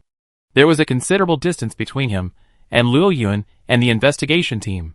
This seemingly clear-cut scene always made the investigation team feel weird. Chapter 486. The Grand Commander sat across from them, acting like he was in league with the Blazing Sun Dragon, which was already strange enough. But as the conversation began, Darren and the others began looking at the Grand Commander with strange eyes. The Grand Commander could actually understand the Blazing Sun Dragon. The original translator, Elu, was out of a job, and the Grand Commander took over as the translator. Even when faced with questions from the Blazing Sun Dragon, he was able to communicate calmly and smoothly. And you still say you're not a golden lion. It's well known that when it comes to language learning, orcs like Elyakat are the most impressive. Not only can they learn a new language in a fraction of the time, they can even, to a certain extent, communicate with monsters. This is due to their bloodline being more beastly than human. This powerful language learning ability is also the key reason why the orc race, mainly Elyakat, can quickly integrate into human society. The hunter's follower cats can even, at critical moments, temporarily divert the monster's hatred away from the hunter through verbal taunts. Even now, most ecolinguists are from the Orcish side. Only a few exceptionally gifted humans or knowledgeable, elderly dragon scholars can rival Orcish scholars in this field. Fire Dragon Language, a new monster language unique to ancient trees, vibrates through the roars of monsters, and is even more difficult to learn. Even feline would find it difficult to master without extensive, systematic study. The Grand Master's appearance already easily reminds one of a golden lion, leading one to wonder if he has some golden lion blood. And now, the captain's reaction seems to confirm the rumor. After hearing the investigation team's questions, Luo Yun's eyes revealed a hint of surprise. I didn't expect the investigation team to be struggling with whether to address the source of the increased frequency of the ancient dragon crossing. You know, resolving this issue was the original purpose of the investigation team. But now, due to concerns about the development of the New World, they have different ideas. Needless to say, this is absolutely related to the ancient trees. The existence of the ancient tree civilization transformed the New World from a barren and uninhabited land on the Old World side into a civilized haven. Furthermore, the ancient trees and the investigation team are now intertwined. The ancient tree research base, vegetation planting base, Hunters Guild, and other facilities have given these elite hunters a stronger sense of belonging. Whether it's the Old World or the New World, both are home. We cannot seriously undermine the interests of the other by favoring one. While the members of the 5th and even 4th Corps might not have such deep feelings for the New World, the Old World was only slightly affected by the ancient dragon fairy. Furthermore, since human settlements were relatively few, most ancient dragons wouldn't pass through human settlements during the crossing, making that small loss acceptable. The ancient dragon fairy, however, was crucial to the New World's overall growth. Even though he had a tendency to favor the Old World, the comparison between the two still made him lean towards the New World. Looking up at the investigation team, who were staring at him intently, hoping for guidance, Luo Yun pondered for a moment before a muffled sound escaped his throat. The group, who had been waiting for the Grand Commander to translate, noticed that as Luo Yun's roar reached them, the Grand Commander's expression, which had once been slightly relaxed and smiling, suddenly turned grave, his eyes revealing disbelief. After a long, agonizing silence, he lowered his head in thought for a moment, then seemed to have reached a decision. He looked up at the group and spoke calmly. The Blazing Sun Dragon is saying that the source of the frequent intensification of the ancient dragon fairy has fulfilled its mission, but in the process, it secretly plundered a considerable amount of nutrients that should have belonged to the New World, and is now poised to become a disaster for the entire New World ecosystem. That's why the Fire Dragon boss left the ancient tree and stayed here, aiming to nip the danger in the bud before the situation escalates out of control. The investigation team's eyes lit up at the Grand Commander's words, their inner struggles resolved. Although they were surprised by the news, at least the question had been answered. Luo Yun looked down at the Grand Commander and blinked. Did he just say that? He clearly only said that the Dark Lantern Dragon coexisted with the New World, attracting a large number of dying ancient dragons, with the vast majority of their life energy absorbed by the Dark Lantern Dragon, leaving only the New World. Now that the New World has fully formed, the Dark Lantern Dragon's existence has become an obstacle, and it could very well cause a disaster. It's a perfectly normal statement, but coming from the Grand Commander, it makes it sound like the Dark Lantern Dragon has betrayed the nature that nurtured it. They were clearly colluding, but now they're clashing over an unequal share of the spoils, right? But since the Grand Commander had said so, and the general idea was correct, Luo Yun didn't bother correcting them, letting them speculate on their own ideas. Okay, this is the answer. We can report it to the base after we return. Next. The Grand Commander knew the meaning of Luo Yun's words, but in his opinion, nature was merely a description, a general term for the world's ecology. Therefore, he preferred to understand the relationship between nature and the Dark Light Dragon, as described by Luo Yun, as a pre-existing symbiotic relationship between living things and nature, rather than a concrete struggle between two wills. After much deliberation, he finally expressed Luo Yun's meaning in his own way. Seeing that Luo Yun didn't object, he breathed a sigh of relief. However, he did find it difficult to bring up the question he was about to ask. But thinking back on what he had seen and heard along the way, the new forms of those crystallized monsters, and the ecological differences in the Dragon Crystal Land before and after Luo Yun's arrival, the Grand Commander felt a pang of uncertainty. Boss Fire Dragon, about the changes in the monsters in this area, have you noticed? Watching the Grand Commander, a man in his 60s, trying to finesse his words and inquire about the Thai crystallization in a roundabout way, Luo Yun felt a chill run down his spine. He subconsciously straightened his chest and raised his head, looking away from him with a look of disdain. However, This gesture seemed to cause some misunderstanding among the investigation team. From their perspective, the Blazing Sun Dragon suddenly stood up and walked away from the group, his eyes becoming cold and disgusted. Instantly, everyone's muscles subconsciously tensed, their fists clenched. Roar! That's right, I did it. Chapter 487. Faced with Luo Yun's blunt response, the Grand Commander, who knew Luo Yun well, didn't share the others' perception that Luo Yun's actions were hostile. The look in Luo Yun's eyes wasn't hostile at all, but simply disdain. Yes, that's right. The Grand Commander could discern that Luo Yun's cold, vertical pupils revealed undisguised disdain, not hostility. It was simply because he'd been stared at so many times over the years. The others were on edge. Even though Luo Yun's status, and the undisguised praise from all the creatures within the ancient tree naturally gave them a friendly image, their limited contact with him hadn't yet been influenced by the ancient tree's rich religious atmosphere. Therefore, they still harbored a certain fear of Luo Yun, the ancient dragon, deep down, and this fear was now fully exposed. But in this atmosphere, the Grand Commander once again laughed out loud, a laugh that seemed out of place. I see. Now that you know about this, I'm glad you know. I was worried that after your transformation, you couldn't control your power, causing this passively. Now I'm relieved. As soon as he finished speaking, not only were the other members of the investigation team stunned, but even Luo Yun was stunned for a moment. Looking at the others' wary expressions, he thought that if he admitted it, he might start something like, "You're wrong. I'm going to correct you." Or "You're the ecological dragon. How could you fall?" They had already prepared for a fight, but the Grand Commander's words immediately stopped any such conventional plot from unfolding, causing everyone's brains to freeze for a moment. "Grandmaster." Mia subtly nudged Darren, whom she had protected, and after a brief exchange of glances, seeing his indifference, she finally opened her mouth to speak to the Grandmaster. But the Grandmaster didn't let her continue. Instead, he stretched and waved at Luo Yun. "That's all our questions. Thanks, old friend. I won't disturb your rest. I see you again in 2 days. Hee hee. Hurry." Luo Yun rolled his eyes subtly, roaring with disdain as he lay back on the ground. A subtle surge of energy released a flood of Taijing crystals, forming a pillow shaped like a giant dragon. Luo Yun comfortably rested his chin on the pillow, which was at just the right height, and lazily closed his eyes. The few people who had already turned to leave noticed the commotion and instinctively turned back to see the scene. Winning Sister was the first to burst out in laughter. Seeing the glares from the others, she controlled her emotions and explained, "I had no idea the Qiang dragon couple had such a close relationship." After that, she couldn't help but burst out in laughter again. Who could have imagined that after several consecutive encounters, Qiang dragon, who had always been so majestic and perfectly suited to the image of an ancient dragon, could have such a private side? It would have been fine if Winning Sister hadn't explained. After she did, even the normally reserved dragon hunter couldn't help but curl his lips. It was truly a struggle to hold back. This little incident dispelled the lingering solemnity. After following the Grand Commander down the Taijing crystal and retrieving the Grand Commander's weapon, Darren finally glanced at the massive Taijing crystal at the end of the long crystal staircase and addressed everyone's questions.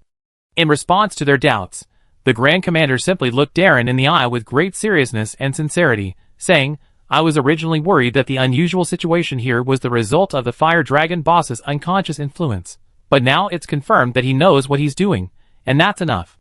The Grand Commander's answer was somewhat baffling, and the investigation team was still somewhat confused.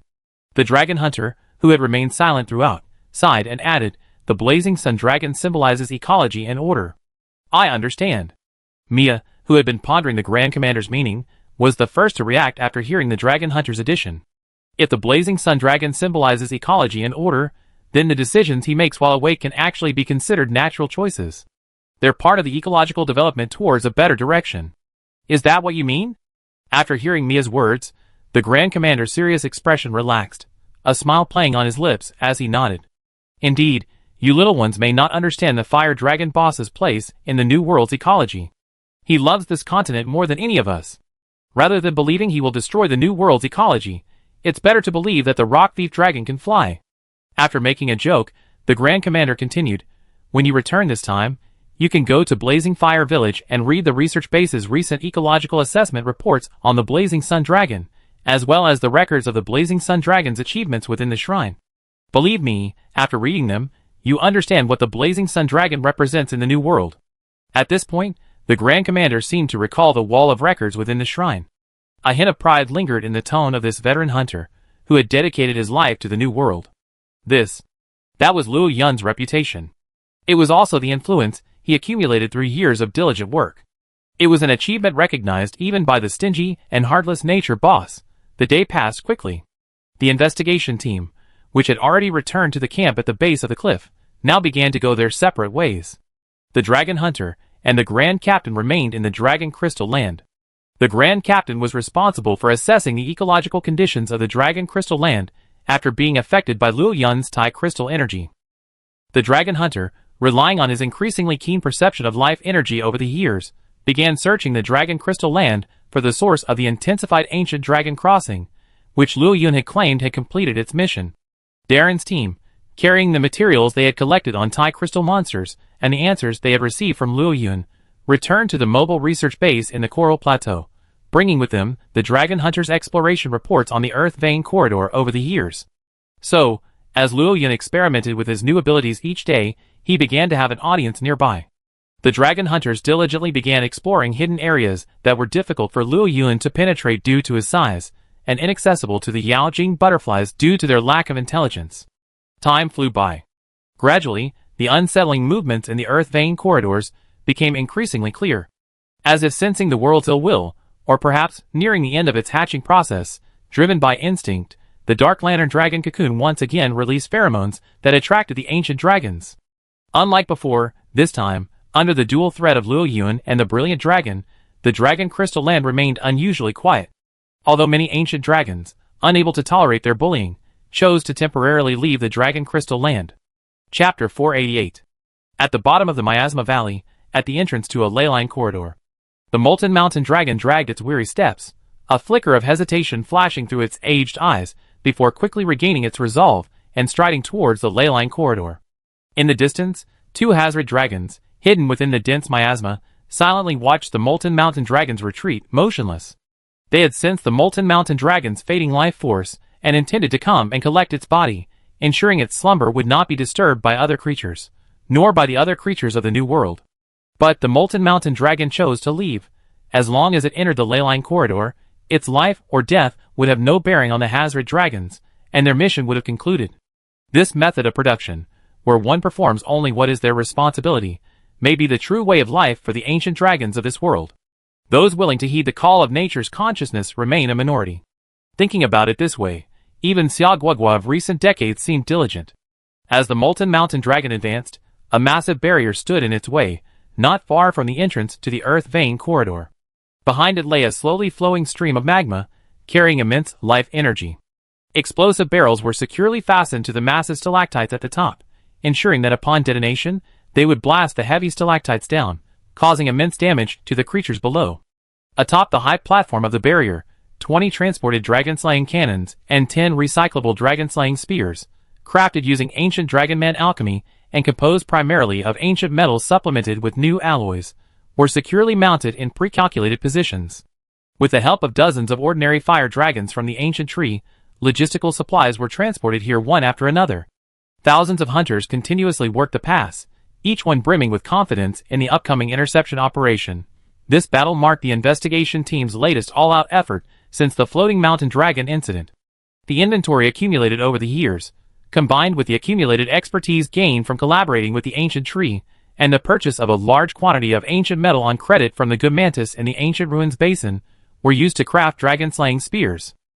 Using the notes of the dragon hunters brought back from the Dragon Crystal Zone, as well as the intelligence gathered by the Grand Commander and Master Yuenya from their years of activities at the bottom of the Miasma Valley, and leveraging the inhuman manpower of a large number of hunters, and with the assistance of the fire dragons from the ancient tree, the team finally completed this massive pass, a true war fortress, in a remarkably short time.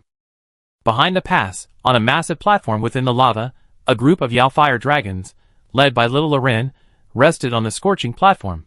Perhaps due to his age, Little Loren felt the call of the Master of Nature.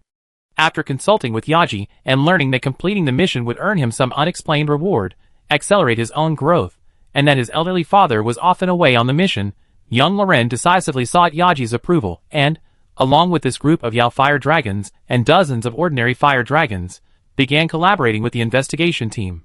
Furthermore, perhaps because Luo Yun had become increasingly dominant in the ancient tree over the years, Even the Yao fire dragons guarding the palace were limited to the uppermost Yao fire dragon couples.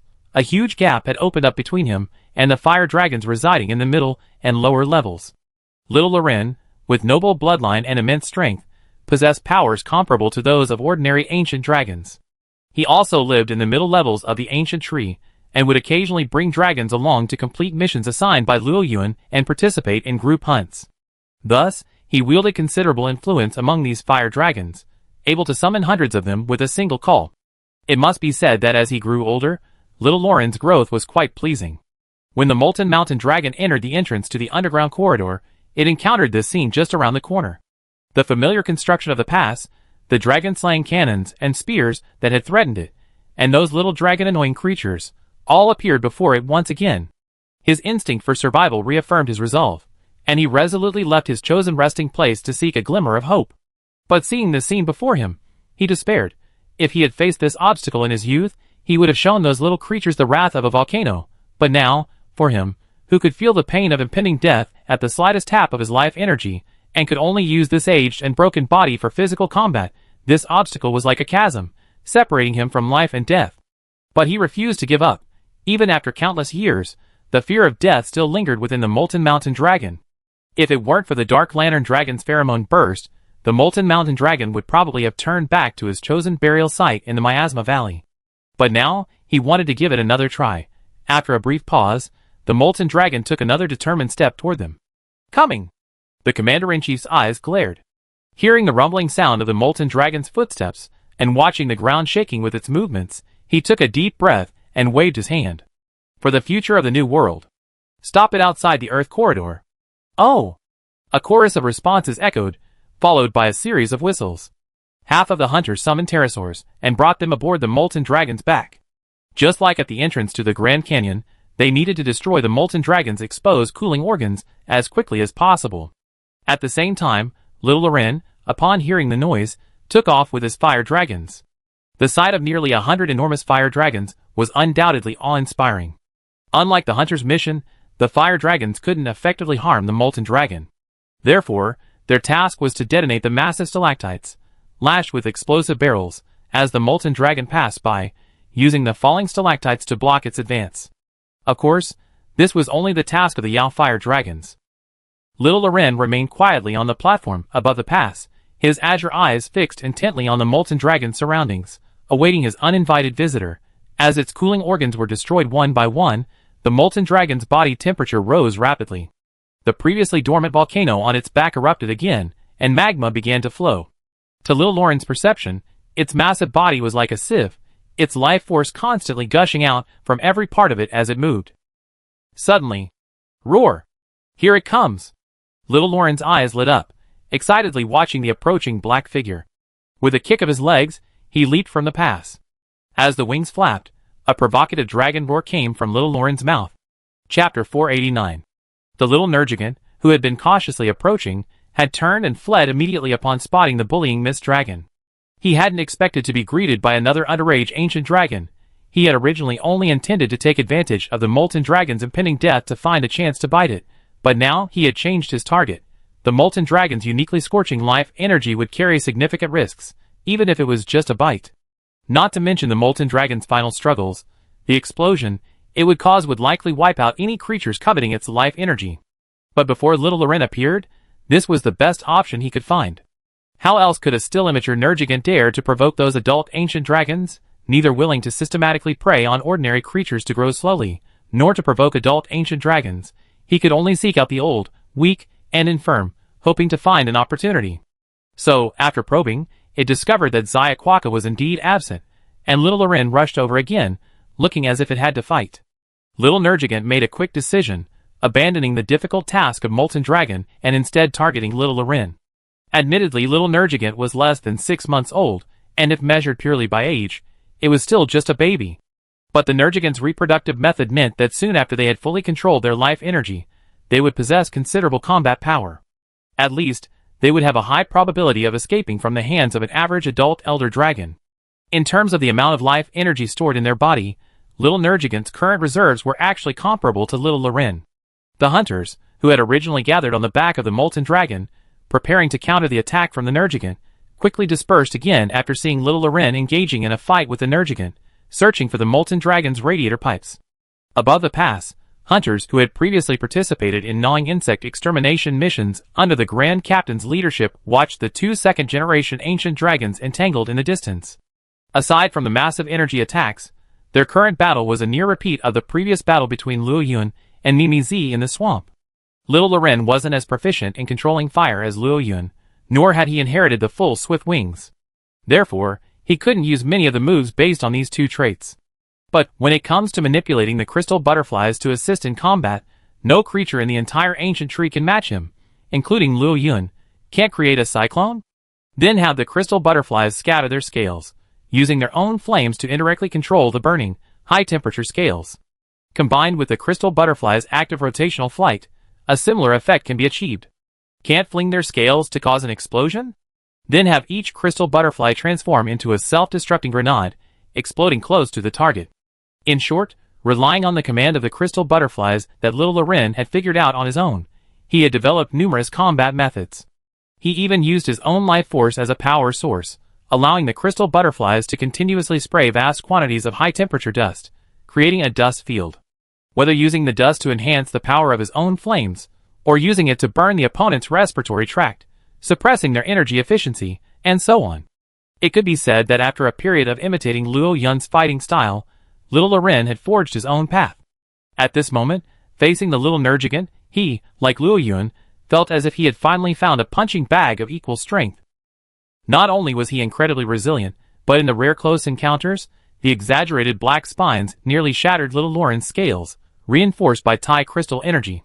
And facing a two-winged, two-legged beast, without the ability to develop close-quarters combat techniques like the heat-pressure blade, little Loren finally tasted the bitter fruit.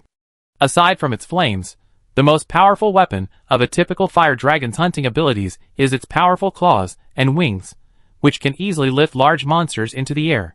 Despite some structural disadvantages, fire dragons are not weak in close combat. It was due to his inexperience that, during one of the little Nergigant's pursuits, little Loren attempted to use the swallow return technique to fly above the little Nergigant, hoping to deflect it. However, the little Nergigant didn't comply at all. With a swoop of its wings, it flipped over, its forelimbs, covered in black thorns, like maces, slamming into little Loren's chest. If it weren't for the fact that his chest scales had been strengthened by the dual strength of the Tai crystal's energy and the tribulation flame, rendering them incredibly hard, this single blow alone would have briefly stifled little Loren's breath. Fortunately, a large number of radiant crystal butterflies recklessly pounced upon the little Nergigant, repeatedly exploding upon its body. The resulting tribulation flame blocked the little Nergigant's pursuit, giving little Loren a moment to recover. Otherwise, little Loren would have been cut off by the little Nergigant, and would have needed support from the hunters. After suffering a setback, little Loren completely abandoned the idea of close combat. Like walking a dog, he relied on his speed to carry the little Nergigant around, constantly draining the enemy with his radiant crystal butterflies, while also replenishing his own losses. It must be said that while over-reliance on symbiotic creatures can lead to situations like the Abyss Dragon with, or without gnawing insects, with a stark difference in strength, however, when one's own strength is insufficient, having such a comprehensive symbiotic creature can indeed give little Loren a significant advantage even when both sides are equally powerful. Bang! Bang! Large noises echoed continuously from the pass, followed closely by the painful cries of the molten dragon. With so many dragon-slaying spears and dragon-slaying cannons, not counting the ordinary artillery and crossbows, this configuration even surpassed the old world's ability to intercept migrating giant ancient dragons. A single round of firing taught the reckless molten dragon a profound lesson. He intended to trigger a volcanic eruption on his back, or perhaps even directly spit lava from his mouth to destroy these things. However, with most of the radiator pipes on his skin destroyed, his body temperature rose rapidly, and the life energy that had been forcibly suppressed surged again, nearly bursting the molten dragon. Bearing the excruciating pain, the volcano, which had only partially erupted, fell silent again. Feeling the vast and pure aura of life energy still emanating from the earth vein corridors, the molten dragon thought again and attempted to use its massive body to attack the pass. Both the dragon-slaying spear and the dragon-slaying cannon took time to reload. Thankfully, the reinforced pass was not something the molten dragon could easily breach. After forcibly withstanding the molten dragon's charge, the commander-in-chief calmly gave the order, as he watched the molten dragon raise its upper body and brace its massive front paws on the pass. Fire! Chapter 490. Dozens of quintuple-barreled cannons fired, accompanied by a continuous stream of armor-piercing arrows from numerous crossbows. The molten dragon's forelimbs were quickly engulfed in a sea of exploding flames. With a long cry of pain, the molten dragon was forced to withdraw its forelimbs. Involuntarily, under the pain, it took 2 steps back, allowing the pass, which had been slightly deformed by the immense force, to return to its original shape. The hunters, having regained their footing on the pass, crossed the still unsolidified lava and quickly counted the equipment damaged by the molten dragon's impact. They repaired whatever could be repaired, and pushed any that could not be repaired down the pass to reduce the load. Each feline quickly loaded their cannons with cannonballs. The hunters adjusted their muzzles, aiming at the molten dragon's head, and awaited the commander-in-chief's next order. While the fighting at the pass raged, the battle on Little Lauren's side also reached a fever pitch. Admittedly, the entrance to this underground corridor wasn't spacious enough. With the 2 ancient dragons flying at such high speed, there was barely any room to fly. Little Loren finally managed to gain some distance, but having reached the end of his flight, he was forced to turn, giving the little Nergigant an opportunity to catch up. Though the distance between them remained relatively safe, Little Loren had less time to attack. Little Nergigant was reckless, not even attempting to dodge Little Loren's attack, charging headfirst into the attack. Fighting this mindless style for a long time would tire one's heart. Little Nergigant was even more exhausted. This inexperienced he had never encountered a speed-conscious ancient dragon like Little Loren. With a flap of his wings, he was as swift as a monster, and even with all his might, he couldn't catch up. He could only rely on the breath he held in his heart, stubbornly chasing after the enemy, absorbing their exhaust. Those annoying radiant crystal butterflies would occasionally self-destruct, blasting away the black thorns he had painstakingly generated from the white thorns using his life energy, nearly knocking him off balance midair several times. Most annoying of all was the ubiquitous high-temperature dust. The little Nergigant was still too young, its internal organs still immature, and its elemental energy resistance not yet at peak strength. While ordinary ancient dragons could use elemental energy to counter the inhaled high-temperature dust, the little Nergigant could only rely on its regenerative power to withstand it, occasionally having to hold its breath to relieve the burning pain in its respiratory tract. For him, this kind of battle was truly torture. How could such a disgusting dragon exist in the world? When I catch you, I will chew you up completely. He swore silently, and with a surge of rage, the little Nergigant launched into action once again, recklessly. Sensing the opponent's state, Little Loren, who had been receiving the life energy from the crystal butterflies, flapped his wings, and the crystal butterflies on his scales simultaneously released a large amount of scale powder. Driven by the calamity flames wrapped around Little Loren's body, a blue-purple high-temperature explosion quickly formed. With no time to break, Little Nergigant plunged headfirst into it. Accompanied by a loud explosion, Little Nergigant, its spine shattered again, flew tremblingly out, its bleeding wounds rapidly healing. A fiercely piercing dragon roar erupted from Little Nergigant, resentful and defiant, echoing throughout the space. However, Little Loren remained completely unmoved by the dragon's roar. The Rathalos had once taught him, during a joint hunt, that faced with a challenge from an already disadvantaged opponent, only common monsters of inferior bloodlines would charge recklessly. Intelligent, high-niche, ancient dragon-level creatures like them would continue to leverage their advantages to maintain their advantage.